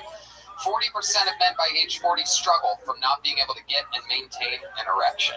Now, I'm under 40, but Brian, you're over 40, and we both know that forhims.com is a one-stop shop for hair loss, skincare, and sexual wellness for men. This is your specialty. This is your territory. Yeah, everyone knows that I used to be addicted to those pills you got at the gas station, the boner pills, and they're really bad for you. You don't know what you're having. Why don't you get real prescription medicine for ED instead? All you do is go on this website and you answer a few questions, talk to a real doctor. You don't have to go to the doctor's office, and you get prescribed real medication for ED. It's awesome, simple, and safe. It's true. Thanks to science, ED can be optional, and it's hard made easy. Say hello to your little friend. Try Hims today by starting out with a free online visit. Go to hims.com/kill. That's FORHIMS.com/kill. forhims.com/kill. Prescription products are subject to doctor approval and require an online consultation with a physician who will determine if a prescription is appropriate. See website for full details and safety information. This could cost hundreds if you went in person to the doctor's office or pharmacy. Remember, that's forhims.com/killtony. start tonight's episode, huh? I am. As you can tell by my incredible reading abilities, I've been drinking delicious Caveman Nitro Cold Brew coffee. It uses nitrogen. This is literally, it has replaced my $9 a day coffee habit. I absolutely love this drink, and it is incredible. So you can go to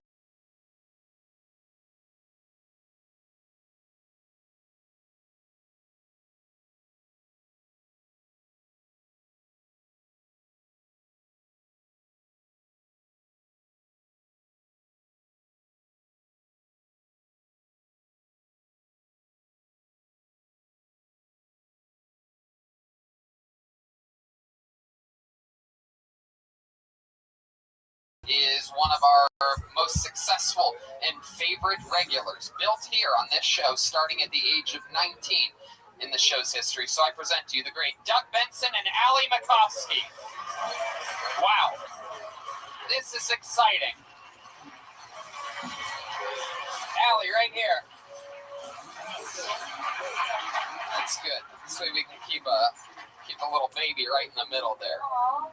Welcome, Ali Makovsky, fresh off of an entire weekend doing arenas with the great Joe Rogan. Now the little baby has grown up. It's been, 4 years since we were here, made you a regular immediately. I actually just rewatched. One of my favorite few months is to rewatch the beginning of the 5-year anniversary for this show, and there's such a cool video of Bruce Buffer bringing you up for your first time as a regular spot up in the belly room, and it just gives me the chills. The 19-year-old Ali Makovsky in your intro. That was so cool, and then I got to go to the The champ is here! The champ is here! The champ is here! The champ is here! The champ is here! The champ! Benson is here, ladies and gentlemen. In the show's history. Hello, everyone. We have one hosts a great podcast. Ali has resting bitch face, of course. Doug has just resting bitch. That's right.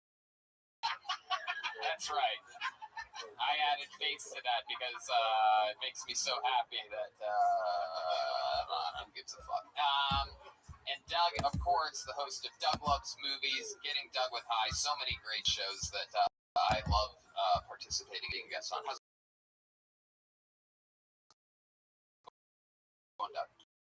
It's going great. Doug, you've been doing this show since we started almost 6.5 years ago. How cool?